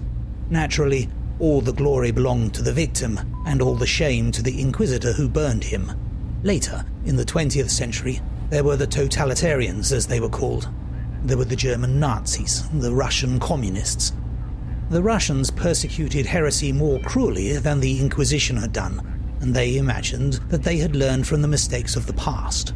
They knew, at any rate, that one must not make martyrs.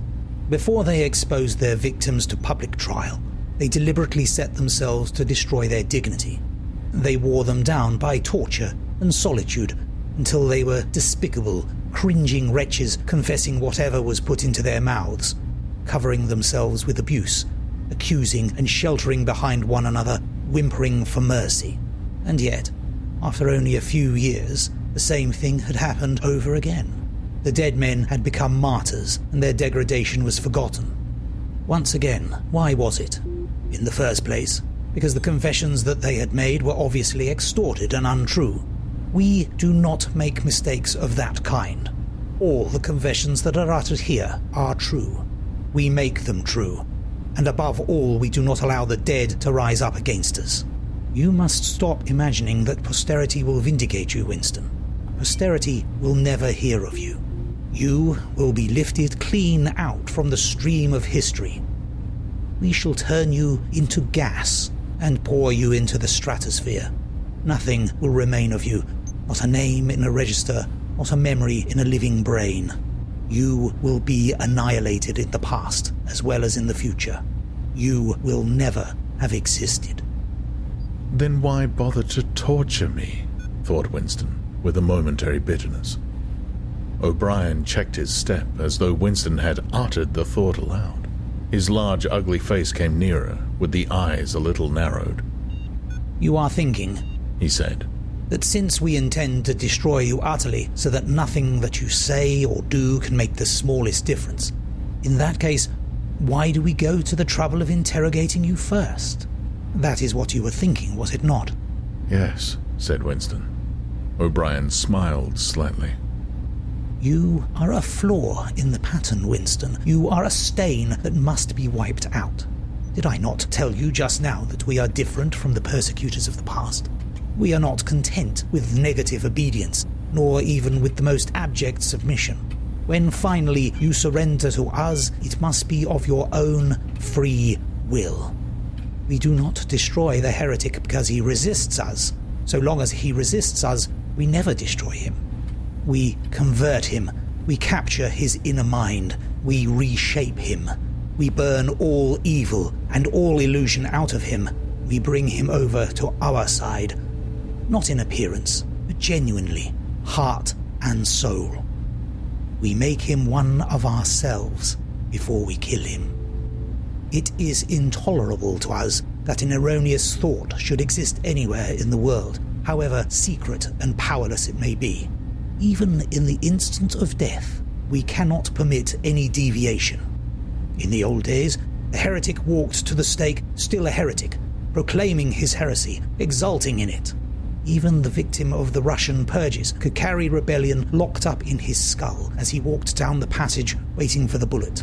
But we make the brain perfect before we blow it out. The command of the old despotisms was, "Thou shalt not." The command of the totalitarians was, "Thou shalt." Our command is, "Thou art." No one whom we bring to this place ever stands out against us. Everyone is washed clean, even those 3 miserable traitors in whose innocence you once believed, Jones, Harrison and Rutherford. In the end, we broke them down. I took part in their interrogation myself. I saw them gradually worn down, whimpering, grovelling, weeping, and in the end it was not with pain or fear, only with penitence. By the time we had finished with them, they were only the shells of men. There was nothing left in them except sorrow for what they had done, and love of Big Brother. It was touching to see how they loved him. They begged to be shot quickly so that they could die while their minds were still clean. His voice had grown almost dreamy. The exultation, the lunatic enthusiasm was still in his face. He is not pretending, thought Winston. He is not a hypocrite. He believes every word he says.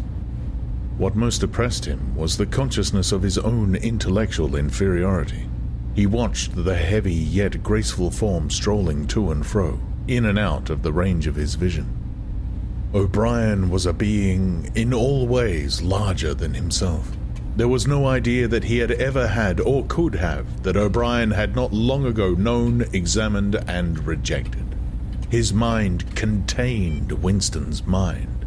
But in that case, how could it be true that O'Brien was mad? It must be he, Winston, who was mad. O'Brien halted and looked down at him. His voice had grown stern again. Do not imagine that you will save yourself, Winston, however completely you surrender to us. No one who has once gone astray is ever spared, and even if we choose to let you live out the natural term of your life, still you would never escape from us. What happens to you here is forever. Understand that in advance. We shall crush you down to the point from which there is no coming back. Things will happen to you from which you could never recover if you lived 1,000 years. Never again will you be capable of ordinary human feeling. Everything will be dead inside you. Never again will you be capable of love, or friendship, or joy of living, or laughter, or curiosity, or courage, or integrity. You will be hollow. We shall squeeze you empty, and then we shall fill you with ourselves. He paused and signed to the man in the white coat. Winston was aware of some heavy piece of apparatus being pushed into place behind his head. O'Brien had sat down beside the bed, so that his face was almost on a level with Winston's. 3,000, he said, speaking over Winston's head to the man in the white coat. Two soft pads, which felt slightly moist, clamped themselves against Winston's temples. He quailed. There was pain coming, a new kind of pain. O'Brien laid a hand reassuringly, almost kindly, on his. This time it will not hurt, he said. Keep your eyes fixed on mine. At this moment, there was a devastating explosion, or what seemed like an explosion, though it was not certain whether there was any noise. There was undoubtedly a blinding flash of light. Winston was not hurt, only prostrated. Although he had already been lying on his back when the thing happened, he had a curious feeling that he had been knocked into that position. A terrific, painless blow had flattened him out. Also, something had happened inside his head. As his eyes regained their focus, he remembered who he was and where he was, and recognized the face that was gazing into his own, but somewhere or other there was a large patch of emptiness, as though a piece had been taken out of his brain. It will not last, said O'Brien. Look me in the eyes. What country is Oceania at war with? Winston thought. He knew what was meant by Oceania, and that he himself was a citizen of Oceania. He also remembered Eurasia and Eastasia, but who was at war with whom he did not know. In fact, he had not been aware that there was any war. I don't remember. Oceania is at war with Eastasia. Do you remember that now? Yes. Oceania has always been at war with Eastasia. Since the beginning of your life, since the beginning of the party, since the beginning of history, the war has continued without a break. Always the same war. Do you remember that? Yes. 11 years ago, you created a legend about 3 men who had been condemned to death for treachery. You pretended that you had seen a piece of paper which proved them innocent. No such piece of paper ever existed. You invented it, and later you grew to believe in it. You remember now the very moment at which you first invented it. Do you remember that? Yes. Just now, I held up the fingers of my hand to you. You saw 5 fingers. Do you remember that? Yes. O'Brien held up the fingers of his left hand, with the thumb concealed. There are 5 fingers there. Do you see 5 fingers? Yes. And he did see them, for a fleeting instant, before the scenery of his mind changed. He saw 5 fingers, and there was no deformity. Then everything was normal again, and the old fear, the hatred, and the bewilderment came crowding back again. But there had been a moment, he did not know how long, 30 seconds perhaps, of luminous certainty, when each new suggestion of O'Brien's had filled up a patch of emptiness and become absolute truth, and when 2 and 2 could have been 3 as easily as 5, if that were what was needed. It had faded before O'Brien had dropped his hand, but though he could not recapture it, he could remember it, as one remembers a vivid experience at some period of one's life when one was, in effect, a different person. You see now, said O'Brien, that it is at any rate possible. Yes, said Winston. O'Brien stood up with a satisfied air. Over to his left, Winston saw the man in the white coat break an ampule and draw back the plunger of a syringe. O'Brien turned to Winston with a smile. In almost the old manner, he resettled his spectacles on his nose. Do you remember writing in your diary, he said, that it did not matter whether I was a friend or an enemy, since I was at least a person who understood you and could be talked to? You were right. I enjoy talking to you. Your mind appeals to me.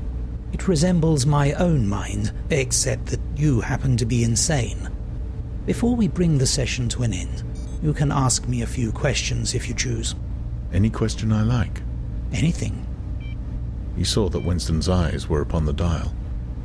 It is switched off. What is your first question? What have you done with Julia? Said Winston. O'Brien smiled again.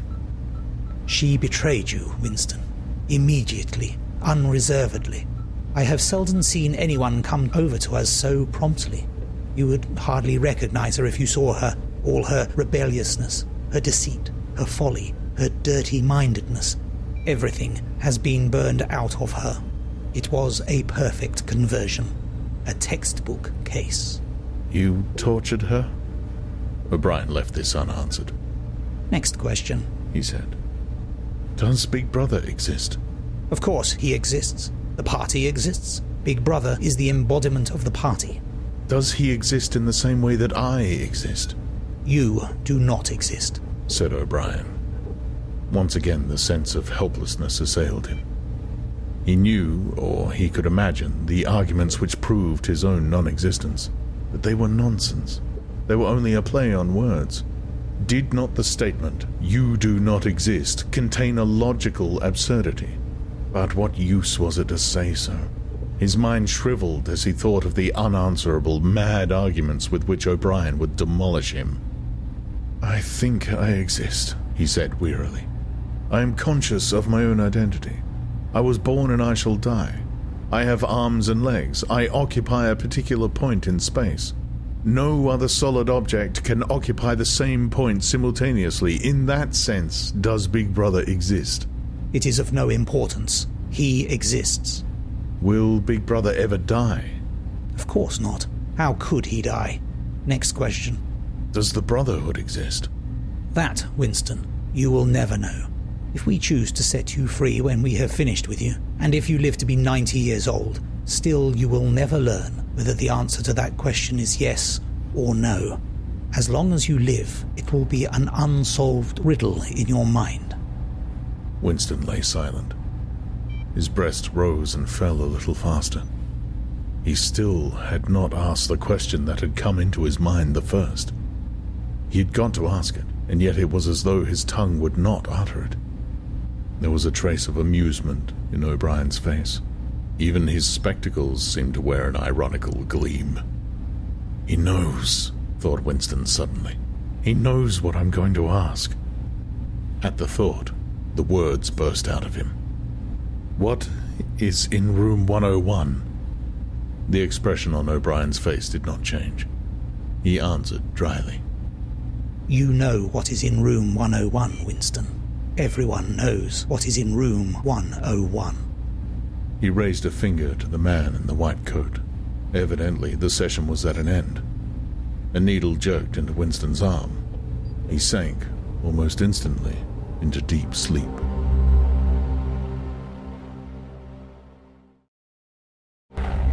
Book 3, Chapter 3. There are 3 stages in your reintegration, said O'Brien. There is learning, there is understanding, and there is acceptance. It is time for you to enter upon the 2nd stage. As always, Winston was lying flat on his back. but of late his bonds were looser. They still held him to the bed, but he could move his knees a little, and could turn his head from side to side and raise his arms from the elbow. The dial also had grown to be less of a terror. He could evade its pangs if he was quick-witted enough. It was chiefly when he showed stupidity that O'Brien pulled the lever. Sometimes they got through a whole session without use of the dial. He could not remember how many sessions there had been. The whole process seemed to stretch out over a long, indefinite time, weeks, possibly, and the intervals between the sessions might sometimes have been days, sometimes only an hour or two. As you lie there, said O'Brien, you have often wondered, you have even asked me, why the Ministry of Love should expend so much time and trouble on you. And when you were free, you were puzzled by what was essentially the same question. You could grasp the mechanics of the society you lived in, but not its underlying motives. Do you remember writing in your diary, I understand how, I do not understand why. It was when you thought about why that you doubted your own sanity. You have read the book, Goldstein's book, or parts of it at least. Did it tell you anything that you did not know already? You have read it, said Winston. I wrote it. That is to say, I collaborated in writing it. No book is produced individually, as you know. Is it true, what it says? As description, yes. The program it sets forth is nonsense. The secret accumulation of knowledge, a gradual spread of enlightenment, ultimately a proletarian rebellion, the overthrow of the party. You foresaw yourself that that was what it would say. It is all nonsense. The proletarians will never revolt. Not in 1,000 years or 1,000,000. They cannot. I do not have to tell you the reason. You know it already. If you have ever cherished any dreams of violent insurrection, you must abandon them. There is no way in which the party can be overthrown. The rule of the party is forever. Make that the starting point of your thoughts. He came closer to the bed. Forever, he repeated. And now let us get back to the question of how and why. You understand well enough how the party maintains itself in power. Now tell me why we cling to power. What is our motive? Why should we want power? Go on, speak, he added as Winston remained silent. Nevertheless, Winston did not speak for another moment or two. A feeling of weariness had overwhelmed him. The faint, mad gleam of enthusiasm had come back into O'Brien's face. He knew in advance what O'Brien would say. That the party did not seek power for its own ends, but only for the good of the majority. That it sought power because men in the mass were frail, cowardly creatures who could not endure liberty or face the truth, and must be ruled over and systematically deceived by others who were stronger than themselves. That the choice for mankind lay between freedom and happiness, and that for the great bulk of mankind, happiness was better. That the party was the eternal guardian of the weak, a dedicated sect doing evil that good might come, sacrificing its own happiness to that of others. The terrible thing, thought Winston, the terrible thing was that when O'Brien said this, he would believe it. You could see it in his face. O'Brien knew everything. 1,000 times better than Winston, he knew what the world was really like. In what degradation the mass of human beings lived, and by what lies and barbarities the party kept them there. He had understood it all, weighed it all, and it made no difference. All was justified by the ultimate purpose. What can you do, thought Winston, against the lunatic who is more intelligent than yourself, who gives your arguments a fair hearing, and then simply persists in his lunacy? You are ruling over us for our own good, he said feebly. You believe that human beings are not fit to govern themselves, and therefore... He started and almost cried out. A pang of pain had shot through his body. O'Brien had pushed the lever of the dial up to 35. That was stupid, Winston. Stupid, he said. You should know better than to say a thing like that. He pulled the lever back and continued. Now I will tell you the answer to my question. It is this. The party seeks power entirely for its own sake. We are not interested in the good of others. We are interested solely in power, not wealth or luxury or long life or happiness. Only power. Pure power. What pure power means you will understand presently. We are different from all the oligarchies of the past, in that we know what we are doing. All the others, even those who resembled ourselves, were cowards and hypocrites. The German Nazis and the Russian communists came very close to us in their methods, but they never had the courage to recognize their own motives. They pretended, perhaps they even believed, that they had seized power unwillingly and for a limited time, and that just round the corner there lay a paradise where human beings would be free and equal. We are not like that. We know that no one ever seizes power with the intention of relinquishing it. Power is not a means, it is an end. One does not establish a dictatorship in order to safeguard a revolution. One makes the revolution in order to establish the dictatorship. The object of persecution is persecution. The object of torture is torture. The object of power is power. Now do you begin to understand me? Winston was struck, as he had been struck before, by the tiredness of O'Brien's face. It was strong and fleshy and brutal. It was full of intelligence and a sort of controlled passion, before which he felt himself helpless, but it was tired. There were pouches under the eyes. The skin sagged from the cheekbones. O'Brien leaned over him, deliberately bringing the worn face nearer. You are thinking, he said, that my face is old and tired. You are thinking that I talk of power, and yet I am not even able to prevent the decay of my own body. Can you not understand, Winston, that the individual is only a cell? The weariness of the cell is the vigor of the organism. Do you die when you cut your fingernails? He turned away from the bed and began strolling up and down again, one hand in his pocket. We are the priests of power, he said. God is power, but at present, power is only a word so far as you are concerned. It is time for you to gather some idea of what power means. The first thing you must realize is that power is collective. The individual only has power insofar as he ceases to be an individual. You know the party slogan, freedom is slavery. Has it ever occurred to you that it is reversible? Slavery is freedom. Alone, free, the human being is always defeated. It must be so, because every human being is doomed to die, which is the greatest of all failures. But if he can make complete, utter submission, if he can escape from his identity, if he can merge himself in the party so that he is the party, then he is all-powerful and immortal. The second thing for you to realize is that power is power over human beings, over the body, but above all, over the mind. Power over matter, external reality as you would call it, is not important. Already our control over matter is absolute. For a moment, Winston ignored the dial. He made a violent effort to raise himself into a sitting position, and merely succeeded in wrenching his body painfully.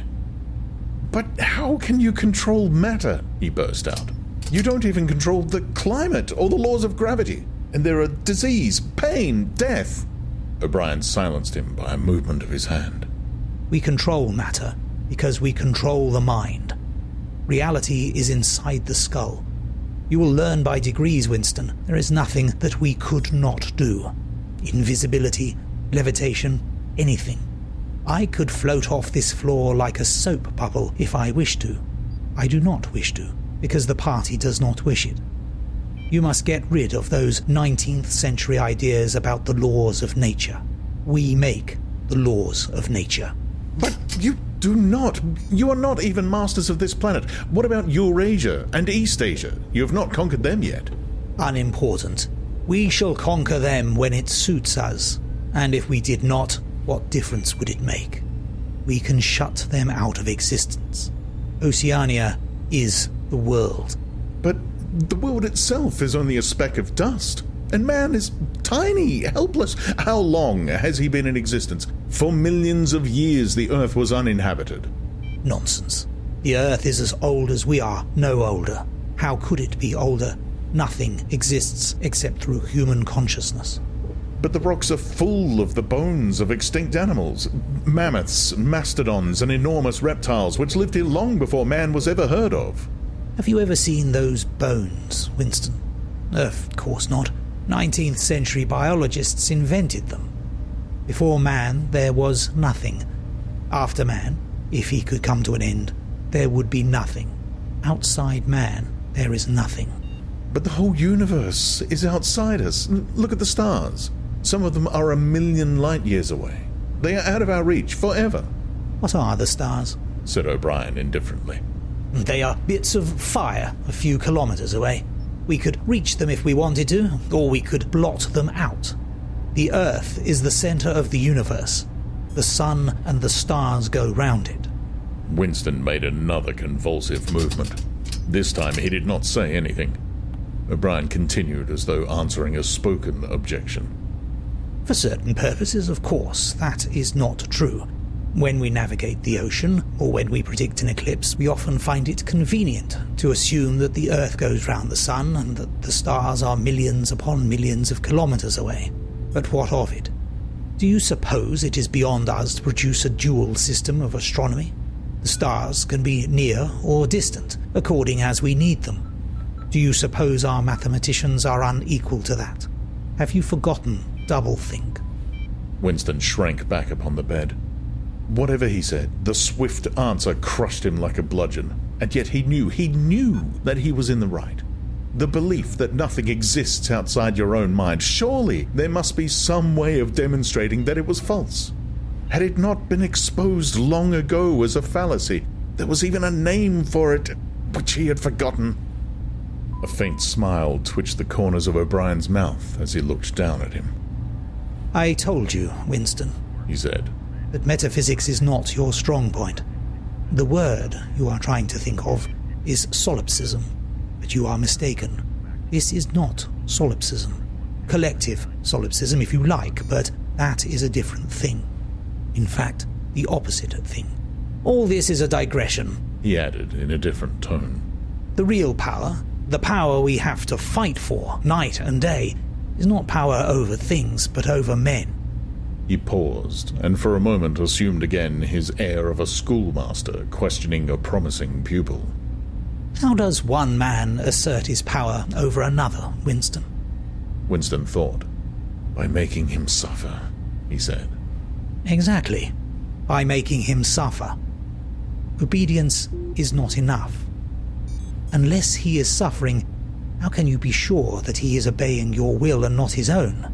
Power is inflicting pain and humiliation.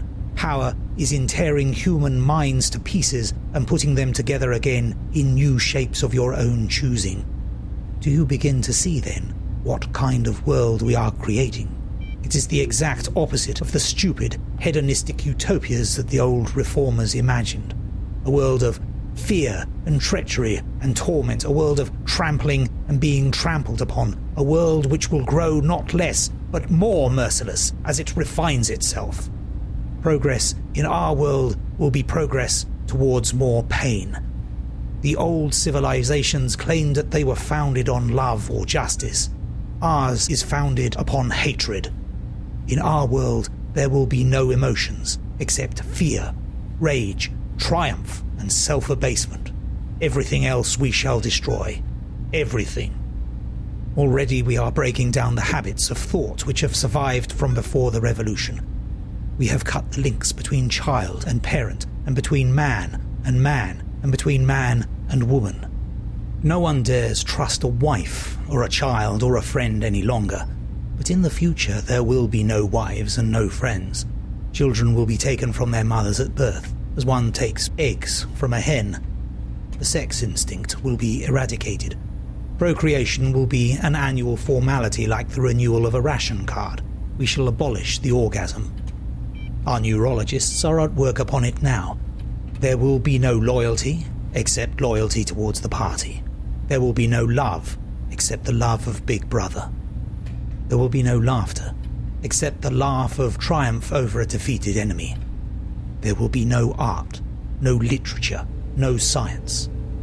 When we are omnipotent, we shall have no more need of science.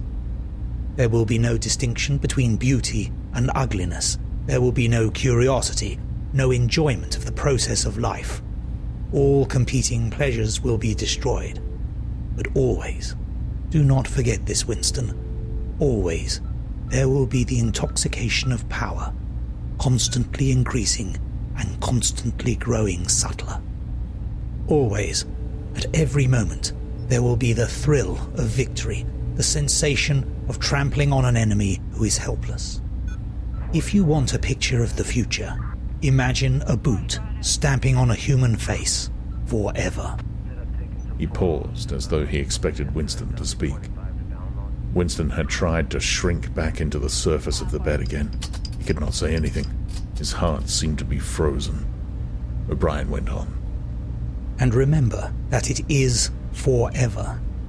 The face will always be there to be stamped upon. The heretic, the enemy of society, will always be there, so that he can be defeated and humiliated over again. Everything that you have undergone since you have been in our hands, all that will continue, and worse. The espionage, the betrayals, the arrests, the tortures, the executions, the disappearances will never cease. It will be a world of terror, as much as a world of triumph. The more the party is powerful, the less it will be tolerant. The weaker the opposition, the tighter the despotism. Goldstein and his heresies will live forever. Every day, at every moment, they will be defeated, discredited, ridiculed, spat upon, and yet they will always survive. This drama that I have played out with you during 7 years will be played out over and over again, generation after generation, always in subtler forms. Always we shall have the heretic here at our mercy, screaming with pain, broken up, contemptible, and in the end utterly penitent, saved from himself, crawling to our feet of his own accord. That is the world that we are preparing, Winston. A world of victory after victory, triumph after triumph after triumph, an endless pressing upon the nerve of power. You are beginning, I can see, to realize what that world will be like.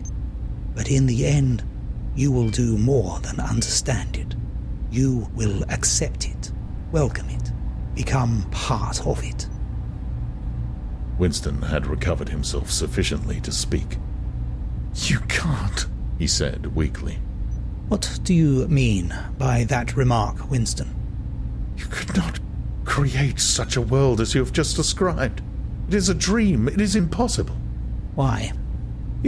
It is impossible to found a civilization on fear and hatred and cruelty. It would never endure. Why not? It would have no vitality. It would disintegrate. It would commit suicide. Nonsense. You are under the impression that hatred is more exhausting than love. Why should it be? And if it were, what difference would that make? Suppose we choose to wear ourselves out faster. Suppose that we quicken the tempo of human life till men are senile at 30. Still, what difference would it make? Can you not understand that the death of the individual is not death? The party is immortal. As usual, the voice had battered Winston into helplessness. Moreover, he was in dread that if he persisted in his disagreement, O'Brien would twist the dial again, and yet he could not keep silent. Feebly, without arguments, with nothing to support him except his inarticulate horror of what O'Brien had said, he returned to the attack. "I don't know. I don't care. Somehow you will fail. Something will defeat you. Life will defeat you." We control life, Winston, at all its levels. You are imagining that there is something called human nature, which will be outraged by what we do and will turn against us. But we create human nature. Men are infinitely malleable. Perhaps you have returned to your old idea that the proletarians or the slaves will arise and overthrow us. Put it out of your mind. They are helpless, like the animals. Humanity is the party. The others are outside. Irrelevant. I don't care. In the end, they will beat you. Sooner or later, they will see you for what you are, and then they will tear you to pieces. Do you see any evidence that that is happening? Or any reason why it should? No. I believe it. I know that you will fail. There is something in the universe, I don't know, some spirit, some principle that you will never overcome. Do you believe in God, Winston? No. Then what is it, this principle that will defeat us? I don't know. The spirit of man. And do you consider yourself a man? Yes. If you are a man, Winston, you are the last man. Your kind is extinct. We are the inheritors. Do you understand that you are alone? You are outside history. You are non-existent. His manner changed, and he said more harshly, And you consider yourself morally superior to us with our lies and our cruelty? Yes, I consider myself superior. O'Brien did not speak. Two other voices were speaking. After a moment, Winston recognized one of them as his own. It was a soundtrack of the conversation he had with O'Brien on the night when he had enrolled himself in the Brotherhood.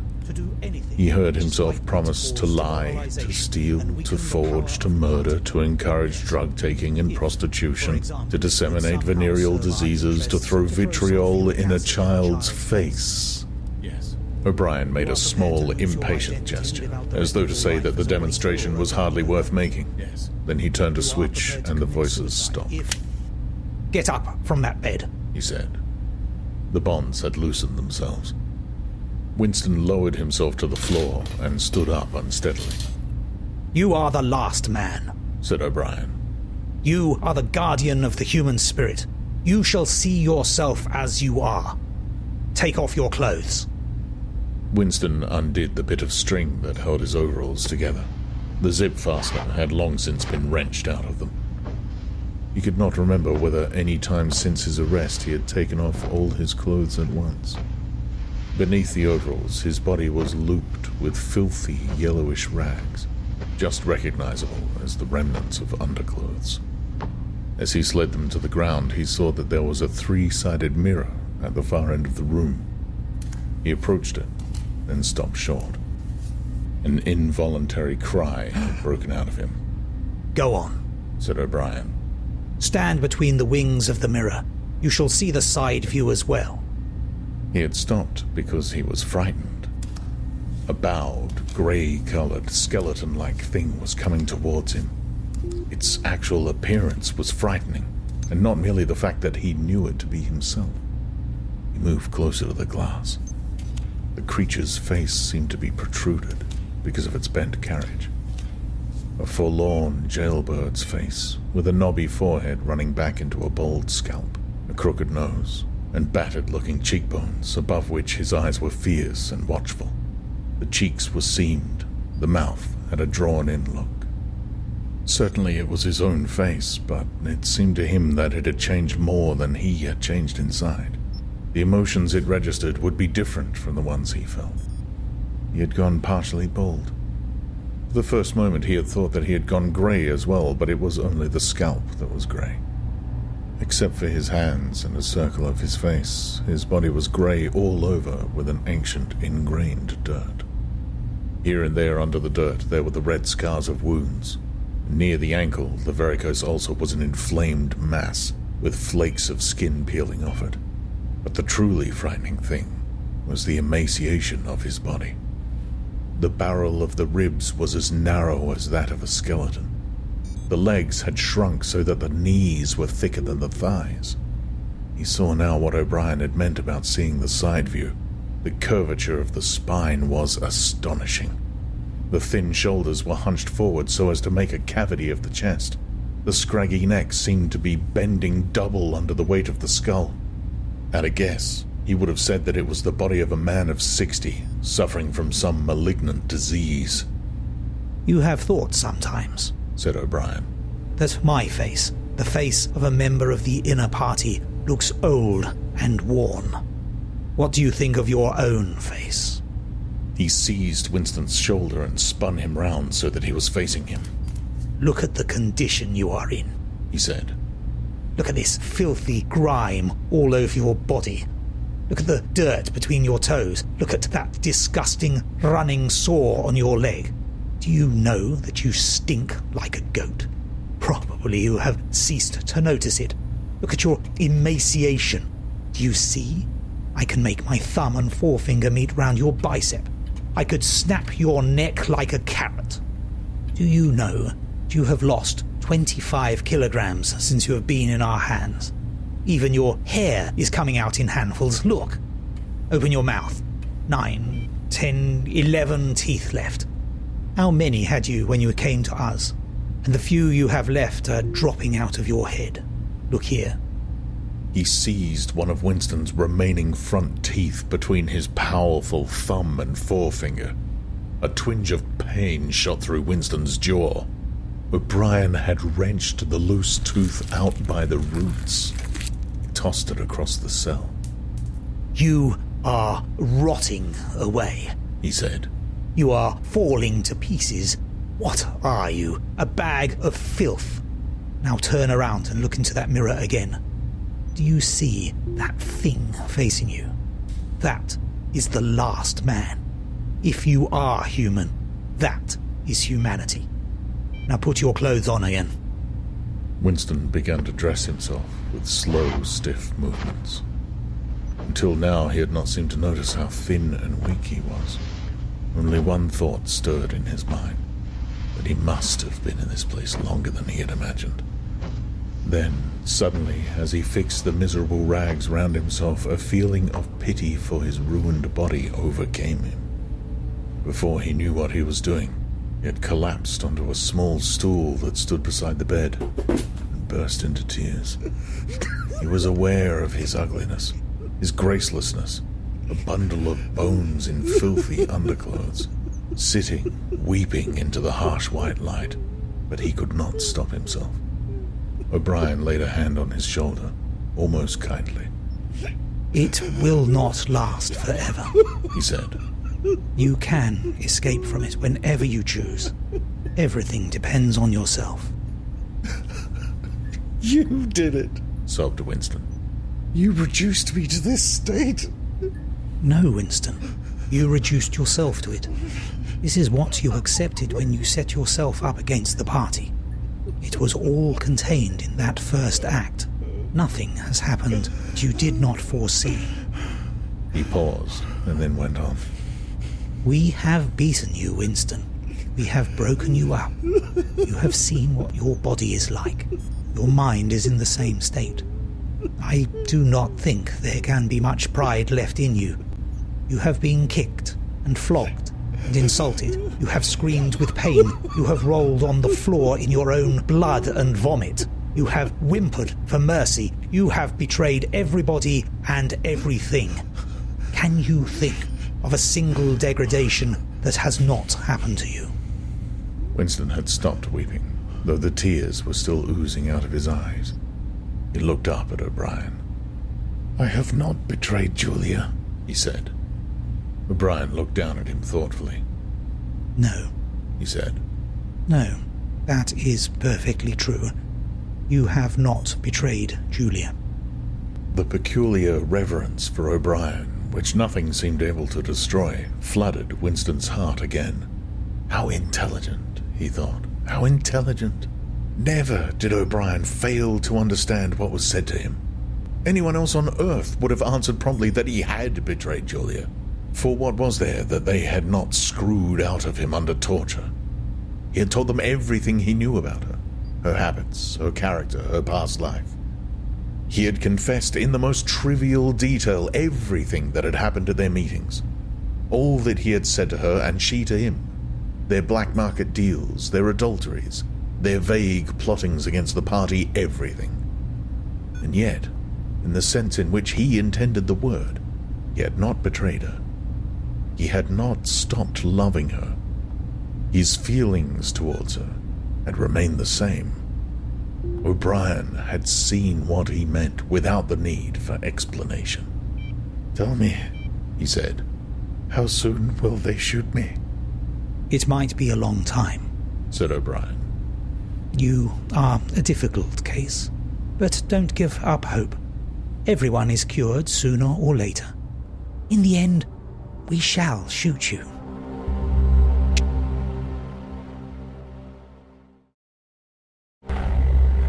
Book 3, Chapter 4. He was much better. He was growing fatter and stronger every day, if it was proper to speak of days.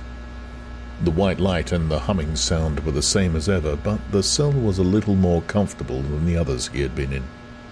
There was a pillow and a mattress on the plank bed, and a stool to sit on. They had given him a bath, and they allowed him to wash himself fairly frequently in a tin basin. They even gave him warm water to wash with. They had given him new underclothes and a clean suit of overalls. They had dressed his varicose ulcer with soothing ointment. They had pulled out the remnants of his teeth and given him a new set of dentures. Weeks or months must have passed.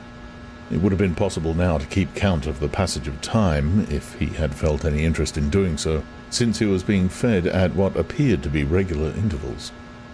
He was getting, he judged, 3 meals in the 24 hours. Sometimes he wondered dimly whether he was getting them by night or by day.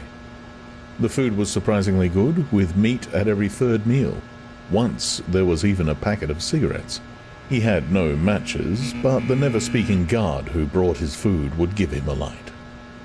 The first time he tried to smoke, it made him sick, but he persevered and spun the packet out for a long time, smoking half a cigarette after each meal. They had given him a white slate with a stump of pencil tied to the corner. At first he made no use of it. Even when he was awake, he was completely torpid. Often he would lie from one meal to the next almost without stirring. Sometimes asleep, sometimes waking into vague reveries in which it was too much trouble to open his eyes. He had long grown used to sleeping with a strong light on his face. It seemed to make no difference, except that one's dreams were more coherent. He dreamed a great deal all through this time, and they were always happy dreams. He was in the Golden Country, or he was sitting among enormous, glorious, sunlit ruins with his mother, with Julia, with O'Brien, not doing anything, merely sitting in the sun, talking of peaceful things. Such thoughts as he had when he was awake were mostly about his dreams. He seemed to have lost the power of intellectual effort now that the stimulus of pain had been removed. He was not bored. He had no desire for conversation or distraction, merely to be alone, not to be beaten or questioned, to have enough to eat, and to be clean all over was completely satisfying. By degrees, he came to spend less time in sleep, but he still felt no impulse to get off the bed. All he cared for was to lie quiet and feel the strength gathering in his body. He would finger himself here and there, trying to make sure that it was not an illusion, that his muscles were growing rounder and his skin tauter. Finally, it was established beyond a doubt that he was growing fatter. His thighs were now definitely thicker than his knees. After that, reluctantly at first, he began exercising himself regularly. In a little while he could walk 3 kilometers, measured by pacing the cell, and his bowed shoulders were growing straighter. He attempted more elaborate exercises and was astonished and humiliated to find what things he could not do. He could not move out of a walk. He could not hold his stool out at arm's length. He could not stand on one leg without falling over. He squatted down on his heels and found that with agonizing pain in thigh and calf, he could just lift himself to a standing position. He lay flat on his belly and tried to lift his weight by his hands. It was hopeless. He could not raise himself a centimeter. But after a few more days, a few more meal times, Even that feat was accomplished. A time came when he could do it 6 times running. He began to grow actually proud of his body, and to cherish an intermittent belief that his face was also growing back to normal.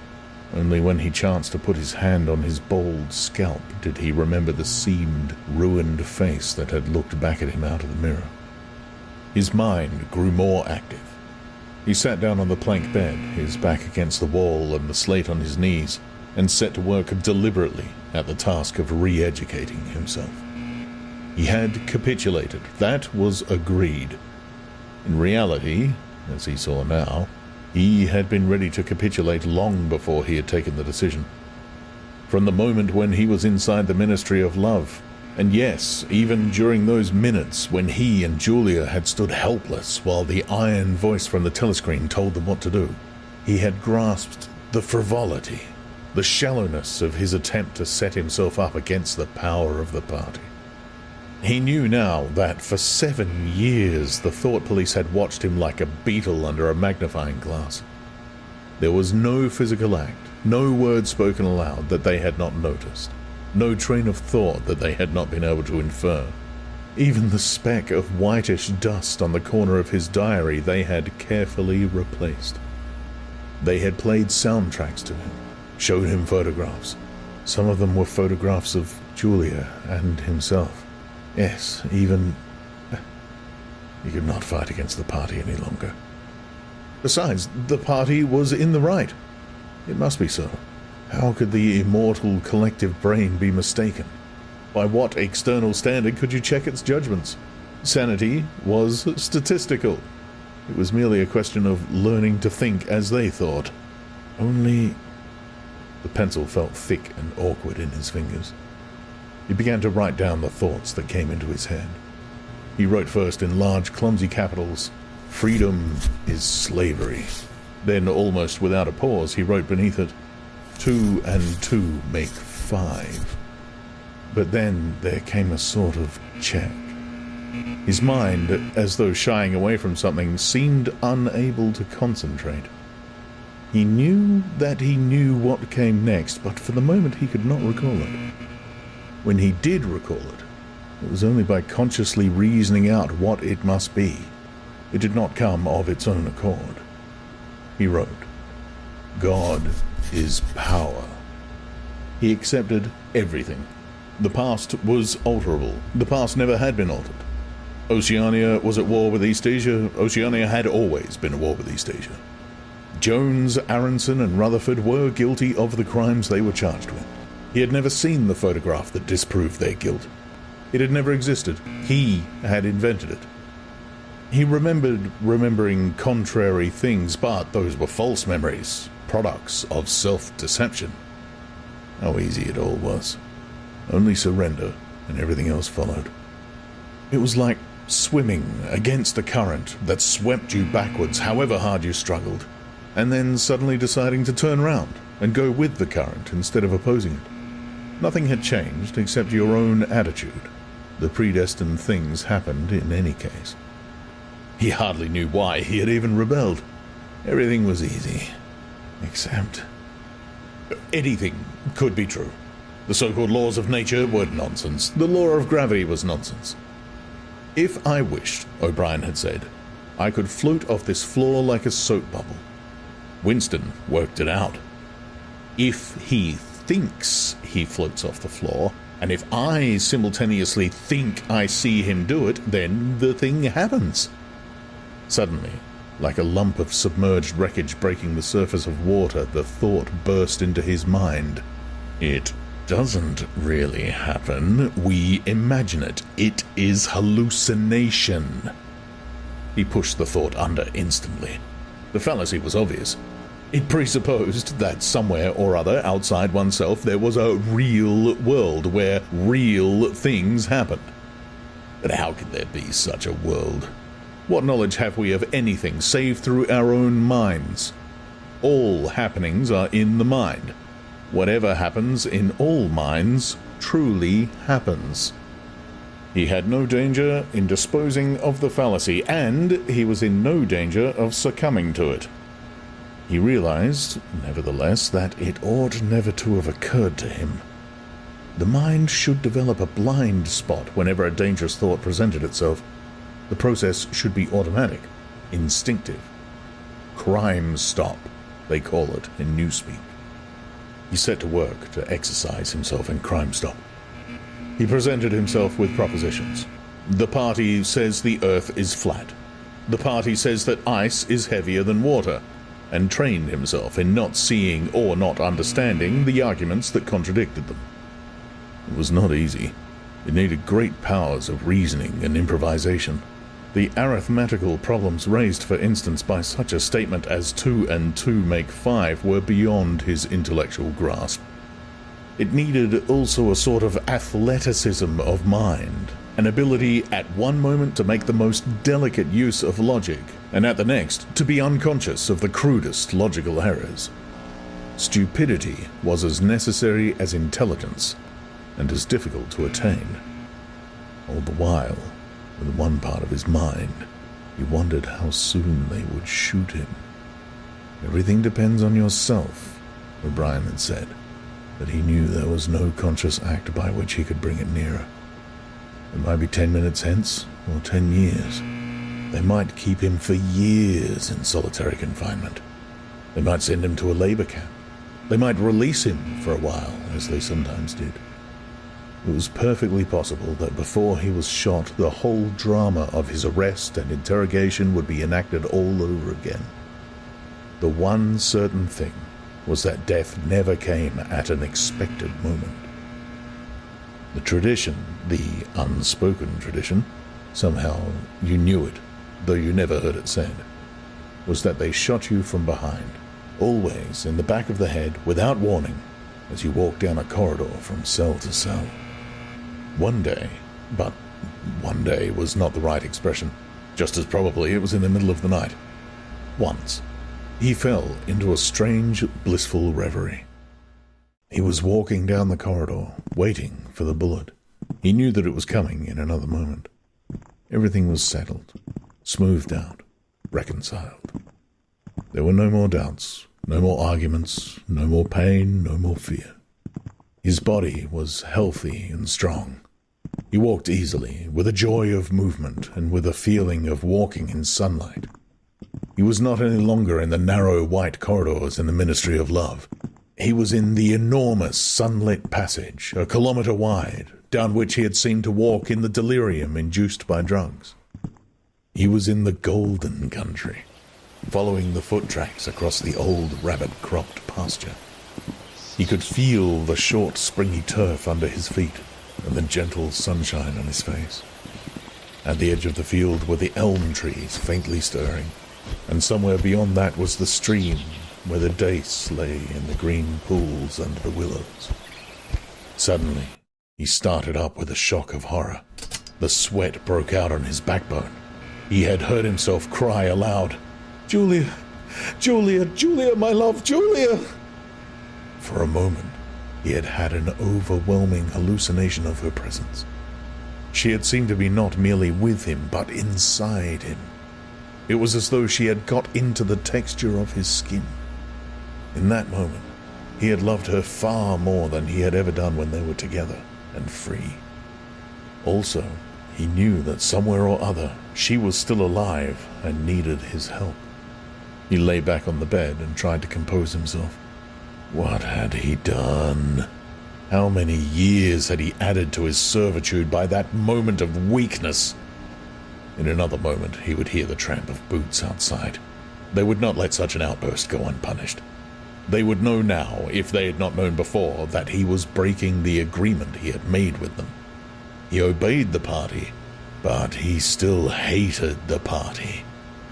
In the old days, he had hidden a heretical mind beneath an appearance of conformity. Now he had retreated a step further. In the mind he had surrendered, but he had hoped to keep the inner heart inviolate. He knew that he was in the wrong, but he preferred to be in the wrong. They would understand that. O'Brien would understand it. It was all confessed in that single foolish cry. He would have to start all over again. It might take years. He ran a hand over his face, trying to familiarize himself with the new shape. There were deep furrows in the cheeks. The cheekbones felt sharp, the nose flattened. Besides, since last seeing himself in the glass, he had been given a complete new set of teeth. It was not easy to preserve inscrutability when you did not know what your face looked like. In any case, mere control of the features was not enough. For the first time he perceived that if you want to keep a secret, you must also hide it from yourself. You must know all the while that it is there, but until it is needed, you must never let it emerge into your consciousness in any shape that could be given a name. From now onwards, he must not only think right, he must feel right, dream right.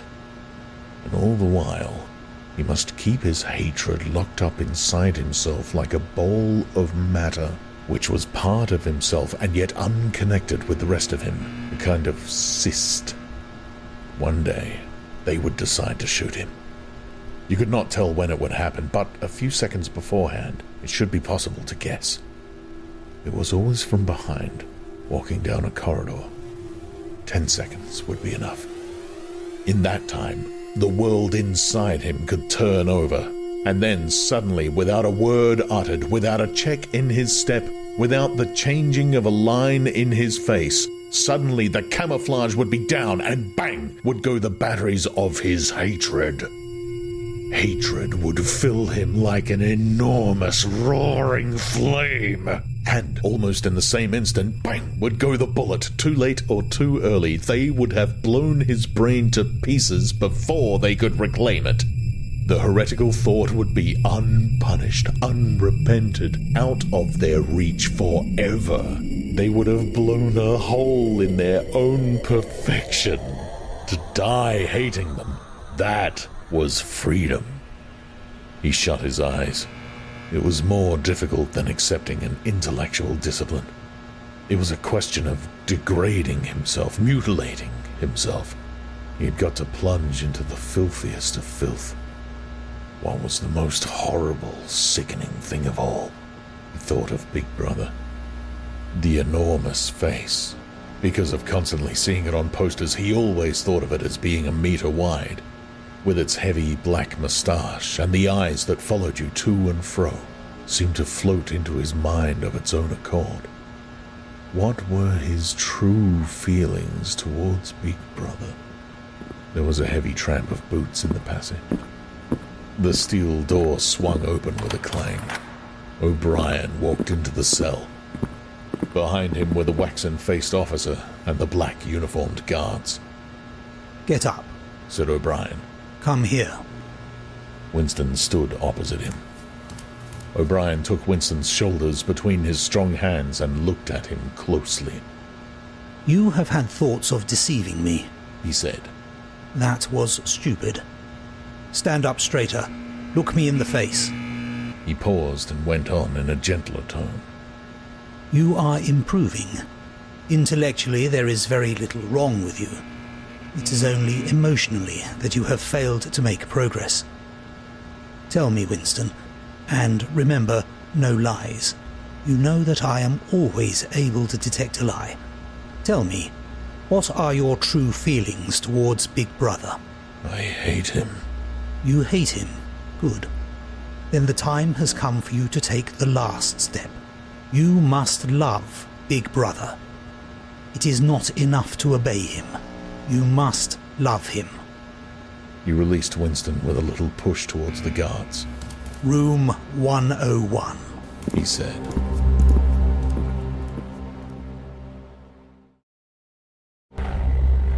Book 3, Chapter 5. At each stage of his imprisonment, he had known, or seemed to know, whereabouts he was in the windowless building. Possibly there were slight differences in the air pressure. The cells where the guards had beaten him were below ground level. The room where he had been interrogated by O'Brien was high up near the roof. This place was many meters underground, as deep down as it was possible to go. It was bigger than most of the cells he had been in, but he hardly noticed his surroundings. All he noticed was that there were 2 small tables straight in front of him, each covered with green baize. One was only a meter or 2 from him, the other was further away, near the door. He was strapped upright in a chair, so tightly that he could move nothing, not even his head. A sort of pad gripped his head from behind, forcing him to look straight in front of him. For a moment he was alone, then the door opened, and O'Brien came in. "You asked me once," said O'Brien, "what was in room 101. I told you that you knew the answer already. Everyone knows it. The thing that is in room 101 is the worst thing in the world." The door opened again. A guard came in carrying something made of wire, a box or basket of some kind. He set it down on the further table. Because of the position in which O'Brien was standing, Winston could not see what the thing was. "The worst thing in the world," said O'Brien, "varies from individual to individual. It may be burial alive, or death by fire, or by drowning, or by impalement, or 50 other deaths. There are cases where it is some quite trivial thing, not even fatal." He had moved a little to one side, so that Winston had a better view of the thing on the table. It was an oblong wire cage with a handle on top for carrying it. Fixed to the front of it was something that looked like a fencing mask, with the concave side outwards. Although it was 3 or 4 meters away from him, he could see that the cage was divided lengthways into 2 compartments, and that there was some kind of creature in each. They were rats. "In your case," said O'Brien, "the worst thing in the world happens to be rats." A sort of premonitory terror, a fear of he was not certain what, had passed through Winston as soon as he caught his first glimpse of the cage. But at this moment, the meaning of the mask-like attachment in front of it suddenly sank into him. His bowels seemed to turn to water. "You can't do that!" he cried out in a high, cracked voice. You couldn't! It's impossible!" "Do you remember," said O'Brien, "the moment of panic that used to occur in your dreams? There was a wall of blackness in front of you, and a roaring sound in your ears. There was something terrible on the other side of the wall. You knew that you knew what it was, but you dared not drag it into the open. It was the rats that were on the other side of the wall." "O'Brien," said Winston, making an effort to control his voice, "You know this is not necessary. What is it that you want me to do?" O'Brien made no direct answer. When he spoke, it was in the schoolmasterish manner that he sometimes affected. He looked thoughtfully into the distance, as though he were addressing an audience somewhere behind Winston's back. "By itself," he said, "pain is not always enough. There are occasions when a human being will stand out against pain, even to the point of death. But for everyone, there is something unendurable, something that cannot be contemplated. Courage and cowardice are not involved. If you are falling from a height, it is not cowardly to clutch at a rope. If you have come up from deep water, it is not cowardly to fill your lungs with air. It is merely an instinct, which cannot be destroyed. It is the same with the rats. For you, they are unendurable. They are a form of pressure that you cannot withstand, even if you wish to. You will do what is required of you." "But what is it? What is it? How can I do it if I don't know what it is?" O'Brien picked up the cage and brought it across to the nearer table. He set it down carefully on the baize cloth. Winston could hear the blood singing in his ears. He had the feeling of sitting in utter loneliness. He was in the middle of a great empty plain, a flat desert drenched with sunlight, across which all sounds came to him out of immense distances. Yet the cage with the rats was not 2 meters away from him. They were enormous rats. They were at the age when a rat's muzzle grows blunt and fierce and his fur brown instead of grey. "The rat," said O'Brien, still addressing his invisible audience, "although a rodent, is carnivorous. You are aware of that." You will have heard of the things that happen in the poor quarters of this town. In some streets, a woman dare not leave her baby alone in the house, even for 5 minutes. The rats are certain to attack it. Within a quite small time, they will strip it to the bones. They also attack sick or dying people. They show astonishing intelligence in knowing when a human being is helpless. There was an outburst of squeals from the cage. It seemed to reach Winston from far away. The rats were fighting. They were trying to get at each other through the partitions. He heard also a deep groan of despair. That, too, seemed to come from outside himself. O'Brien picked up the cage, and as he did so, pressed something in it. There was a sharp click. Winston made a frantic effort to tear himself loose from the chair. It was hopeless.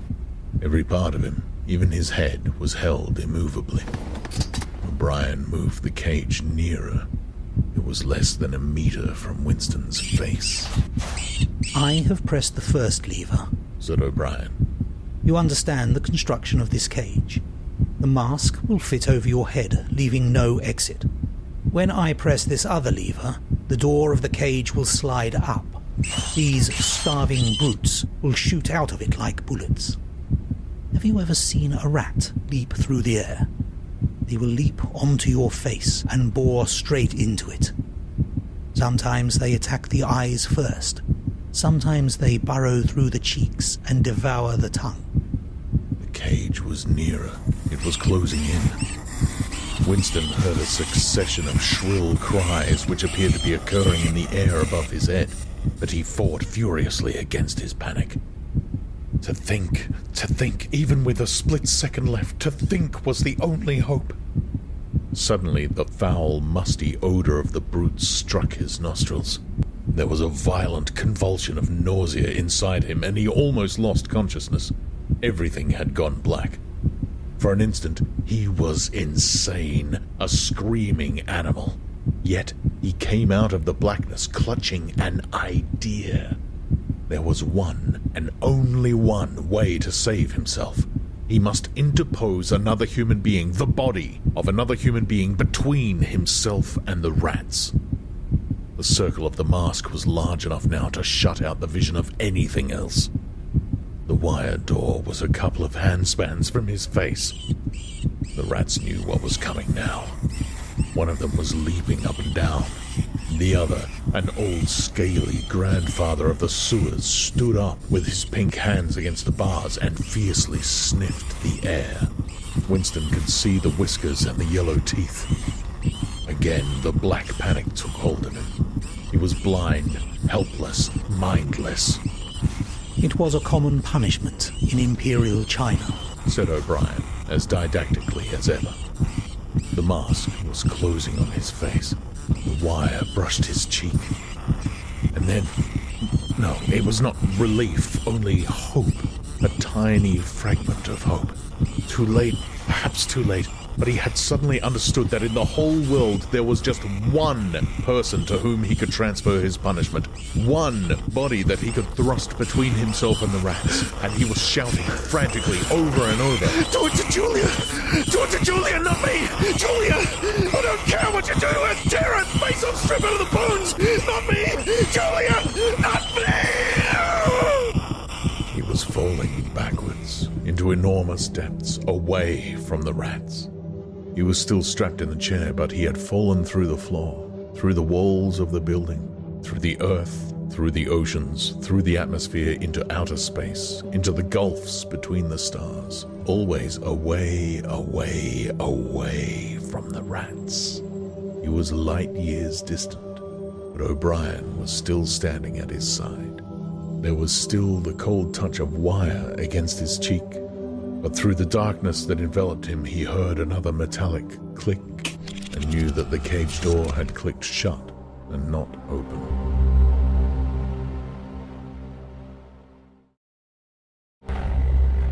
Book 3, Chapter 6. The chestnut tree was almost empty. A ray of sunlight slanting through a window fell on dusty tabletops. It was the lonely hour of 15. A tinny music trickled from the telescreens. Winston sat in his usual corner, gazing into an empty glass. Now and again he glanced up at the vast face which eyed him from the opposite wall. "Big Brother is watching you," the caption said. Unbidden, a waiter came and filled his glass up with Victory gin, shaking into it a few drops from another bottle with a quill through the cork. It was saccharin flavored with cloves, the specialty of the cafe. Winston was listening to the telescreen. At present only music was coming out of it, but there was a possibility that at any moment there might be a special bulletin from the Ministry of Peace. The news from the African front was disquieting in the extreme. On and off he had been worrying about it all day. A Eurasian army, Oceania was at war with Eurasia, Oceania had always been at war with Eurasia, was moving southward at terrifying speed. The midday bulletin had not mentioned any definite area, but it was probable that already the mouth of the Congo was a battlefield. Brazzaville and Leopoldville were in danger. One did not have to look at the map to see what it meant. It was not merely a question of losing Central Africa. For the first time in the whole war, the territory of Oceania itself was menaced. A violent emotion. Not fear exactly, but a sort of undifferentiated excitement flared up in him, then faded again. He stopped thinking about the war. In these days he could never fix his mind on any one subject for more than a few moments at a time. He picked up his glass and drained it at a gulp. As always, the gin made him shudder and even retch slightly. The stuff was horrible. The cloves and saccharin, themselves disgusting enough in their sickly way, could not disguise the flat, oily smell. And what was worst of all was that the smell of gin, which dwelt with him night and day, was inextricably mixed up in his mind with the smell of those... He never named them, even in his thoughts. And so far as it was possible, he never visualized them. They were something he was half aware of, hovering close to his face. A smell that clung to his nostrils. As the gin rose in him, he belched through purple lips. He'd grown fatter since they released him, and had regained his old color. Indeed, more than regained it. His features had thickened. The skin on nose and cheekbones was coarsely red. Even the bald scalp was too deep a pink. A waiter, again unbidden, brought the chessboard and the current issue of the Times, with the page turned down at the chess problem. Then, seeing that Winston's glass was empty, he brought the gin bottle and filled it.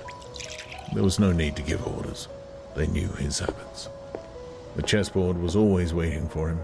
His corner table was always reserved. Even when the place was full, he had it to himself, since nobody cared to be seen sitting too close to him. He never even bothered to count his drinks. At irregular intervals, they presented him with a dirty slip of paper which they said was the bill, but he had the impression that they always undercharged him. It would have made no difference if it had been the other way about. He had always plenty of money nowadays. He even had a job, a sinecure, more highly paid than his old job had been. The music from the telescreen stopped, and a voice took over. Winston raised his head to listen. No bulletins from the front, however. It was merely a brief announcement from the Ministry of Plenty. Preceding quarter, the 10th three-year plan's quota for bootlaces has been overfulfilled by 98%. He examined the chess problem and set out the pieces. It was a tricky ending, involving a couple of knights. White to play and mate in 2 moves. Winston looked up at the portrait of Big Brother. White always mates, he thought, with a sort of cloudy mysticism. Always, without exception, it is so arranged. In no chess problem since the beginning of the world has black ever won. Did it not symbolize the eternal, unvarying triumph of good over evil? The huge face gazed back at him, full of calm power. White always mates. The voice from the telescreen paused and added in a different and much graver tone. You are warned to stand by for an important announcement at 15:30. 15:30. This is news of the highest importance. Take care not to miss it. 15:30. The tinkling music struck up again. Winston's heart stirred. That was the bulletin from the front. Instinct told him that it was bad news that was coming. All day, with little spurts of excitement, the thought of a smashing defeat in Africa had been in and out of his mind. He seemed actually to see the Eurasian army swarming across the never-broken frontier and pouring down into the tip of Africa like a column of ants. Why had it not been possible to outflank them in some way? The outline of the West African coast stood out vividly in his mind. He picked up the White Knight and moved it across the board. There was the proper spot.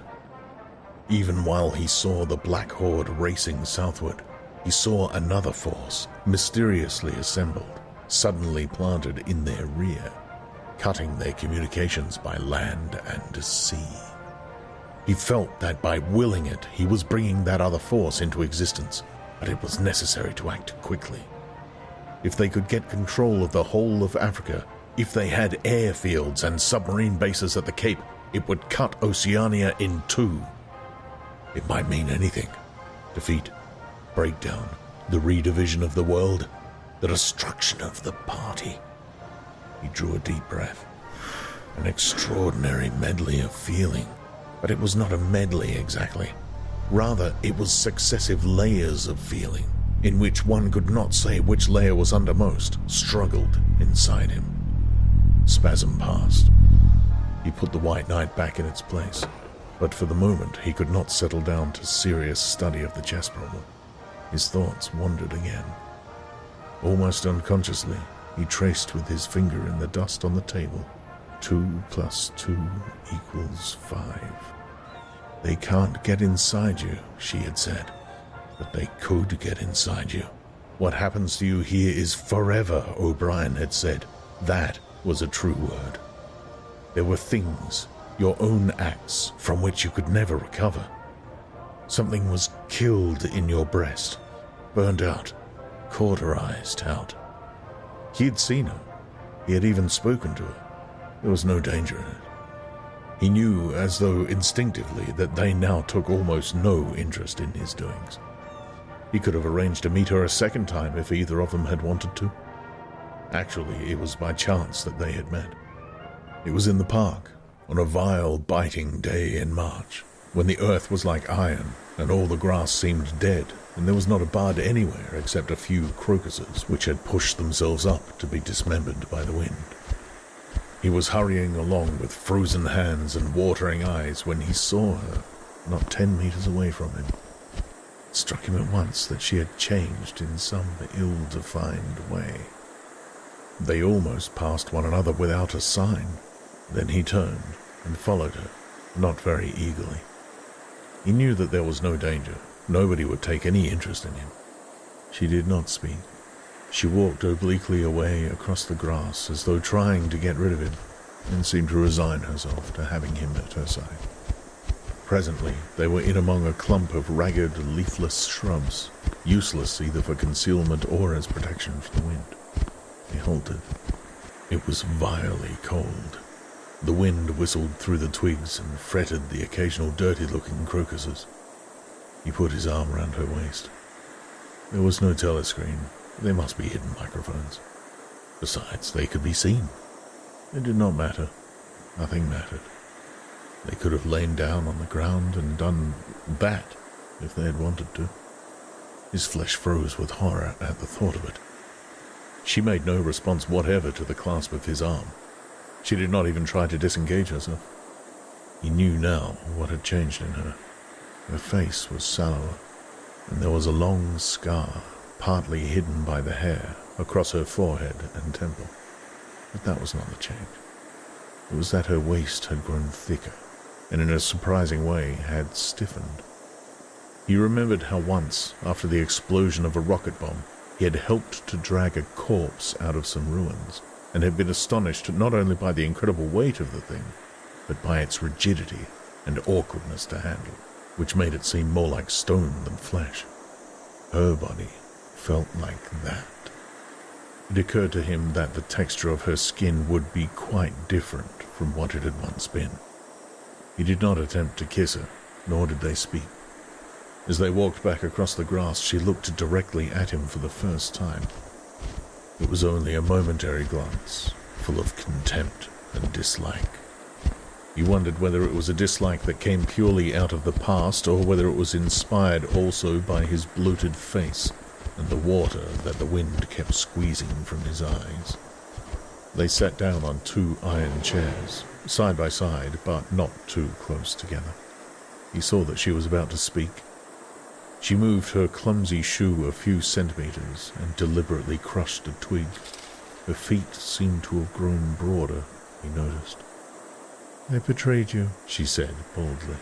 "I betrayed you," he said. She gave him another quick look of dislike.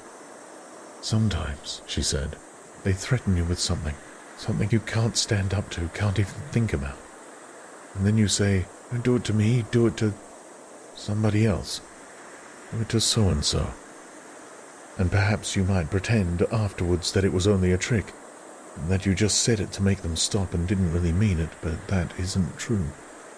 At the time when it happens, you do mean it. You think there's no other way of saving yourself, and you're quite ready to save yourself that way.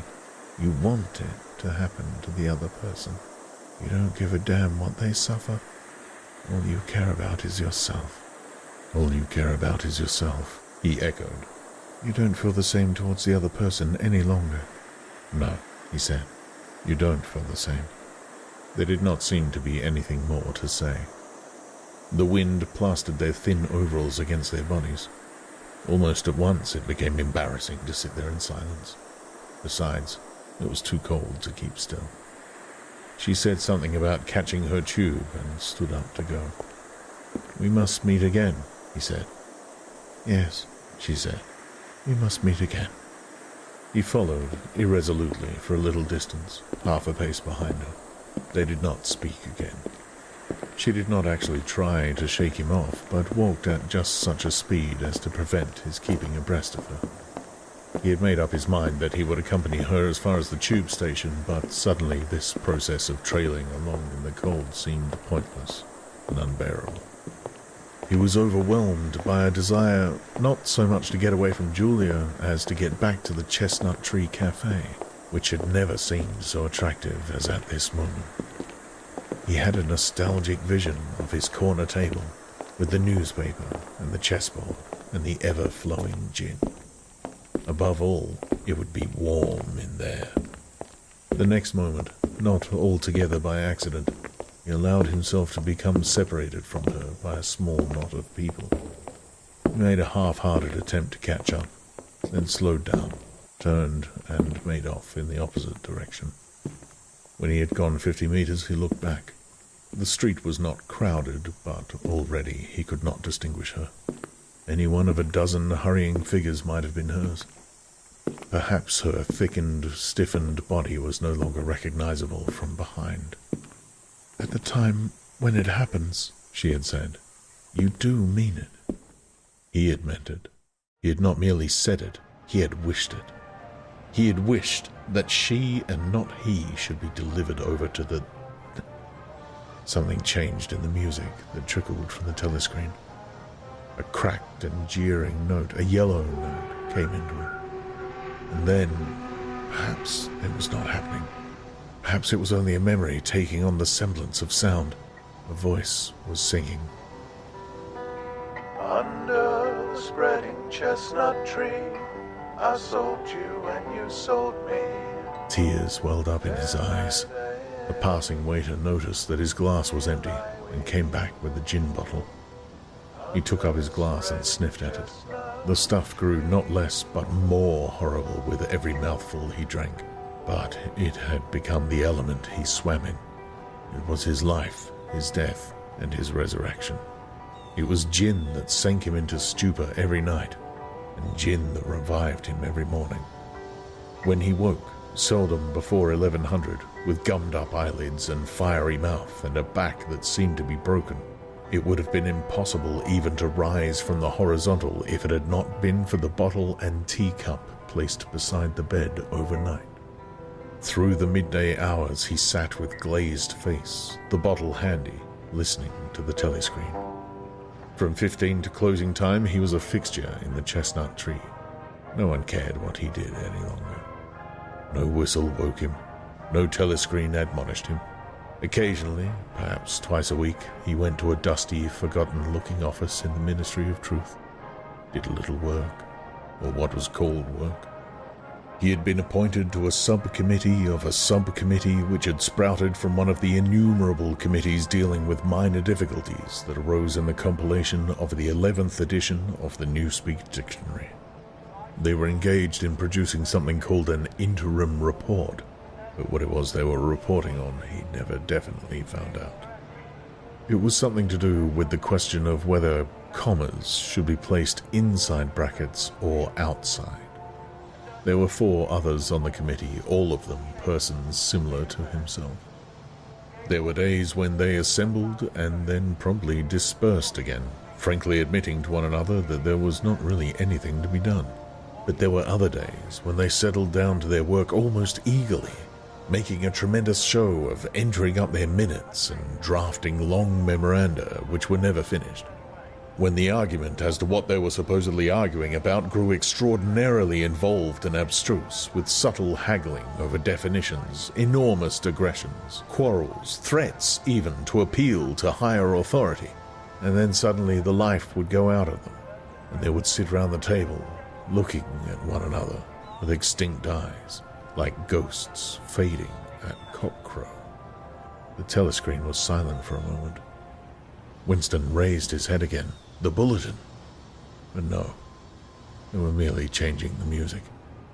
He had the map of Africa behind his eyelids. The movement of the armies was a diagram, a black arrow tearing vertically southward, and a white arrow horizontally eastward across the tail of the first. As though for reassurance, he looked up at the imperturbable face in the portrait. Was it conceivable that the second arrow did not even exist? His interest flagged again. He drank another mouthful of gin, picked up the white knight, and made a tentative move. Check. But it was evidently not the right move because, uncalled for, a memory floated into his mind. He saw a candlelit room with a vast white counterpaned bed, and himself, a boy of 9 or 10, sitting on the floor, shaking a dice box and laughing excitedly. His mother was sitting opposite him and also laughing. It must have been about a month before she disappeared. It was a moment of reconciliation, when the nagging hunger in his belly was forgotten, and his earlier affection for her had temporarily revived. He remembered the day well. A pelting, drenching day when the water streamed down the window pane, and the light indoors was too dull to read by. The boredom of the 2 children in the dark, cramped bedroom became unbearable. Winston whined and grizzled, made futile demands for food, fretted about the room, pulling everything out of place, and kicking the wainscoting until the neighbors banged on the wall, while the younger child wailed intermittently. In the end, his mother said, "Now be good, and I'll buy you a toy, a lovely toy. You'll love it." And then she had gone out in the rain to a little general shop which was still sporadically open nearby, and came back with a cardboard box containing an outfit of snakes and ladders. He could still remember the smell of the damp cardboard. It was a miserable outfit. The board was cracked and the tiny wooden dice were so ill-cut that they would hardly lie on their sides. Winston looked at the thing sulkily and without interest. But then his mother lit a piece of candle, and they sat down on the floor to play. Soon he was wildly excited, and shouting with laughter as the tiddlywinks climbed hopefully up the ladders, and then came slithering down the snakes again, almost to the starting point. They played 8 games, winning 4 each. His tiny sister, too young to understand what the game was about, had sat propped up against the bolster, laughing because the others were laughing. For a whole afternoon, they had all been happy together, as in his earlier childhood. He pushed the picture out of his mind. It was a false memory. He was troubled by false memories occasionally. They did not matter so long as one knew them for what they were. Some things had happened, others had not happened. He turned back to the chessboard and picked up the white knight again. Almost in the same instant, it dropped onto the board with a clatter. He had started as though a pin had run into him. A shrill trumpet call had pierced the air. It was the bulletin. Victory! It always meant victory when a trumpet call preceded the news. A sort of electric drill ran through the cafe. Even the waiters had started and pricked up their ears. The trumpet call had let loose an enormous volume of noise. Already an excited voice was gabbling from the telescreen, but even as it started, it was almost drowned by a roar of cheering from outside. The news had run round the streets like magic. He could hear just enough of what was issuing from the telescreen to realize that it had all happened as he had foreseen. A vast sea-borne armada had secretly assembled a sudden blow in the enemy's rear, the white arrow tearing across the tail of the black. Fragments of triumphant phrases pushed themselves through the din. Vast strategic maneuver, perfect coordination, utter rout, 500,000 prisoners, complete demoralization, control of the whole of Africa, bring the war within measurable distance of its end, victory, greatest victory in human history, victory, victory, victory. Under the table, Winston's feet made convulsive movements. He had not stirred from his seat, but in his mind he was running, swiftly running. He was with the crowds outside, cheering himself deaf. He looked up again at the portrait of Big Brother, the colossus that bestrode the world, the rock against which the hordes of Asia dashed themselves in vain. He thought how 10 minutes ago, yes, only 10 minutes, there had still been equivocation in his heart as he wondered whether the news from the front would be of victory or defeat. It was more than a Eurasian army that had perished. Much had changed in him since that first day in the Ministry of Love. But the final, indispensable healing change had never happened until this moment. The voice from the telescreen was still pouring forth its tale of prisoners and booty and slaughter, but the shouting outside had died down a little. The waiters were turning back to their work. One of them approached with the gin bottle. Winston, sitting in a blissful dream, paid no attention as his glass was filled up. He was not running or cheering any longer.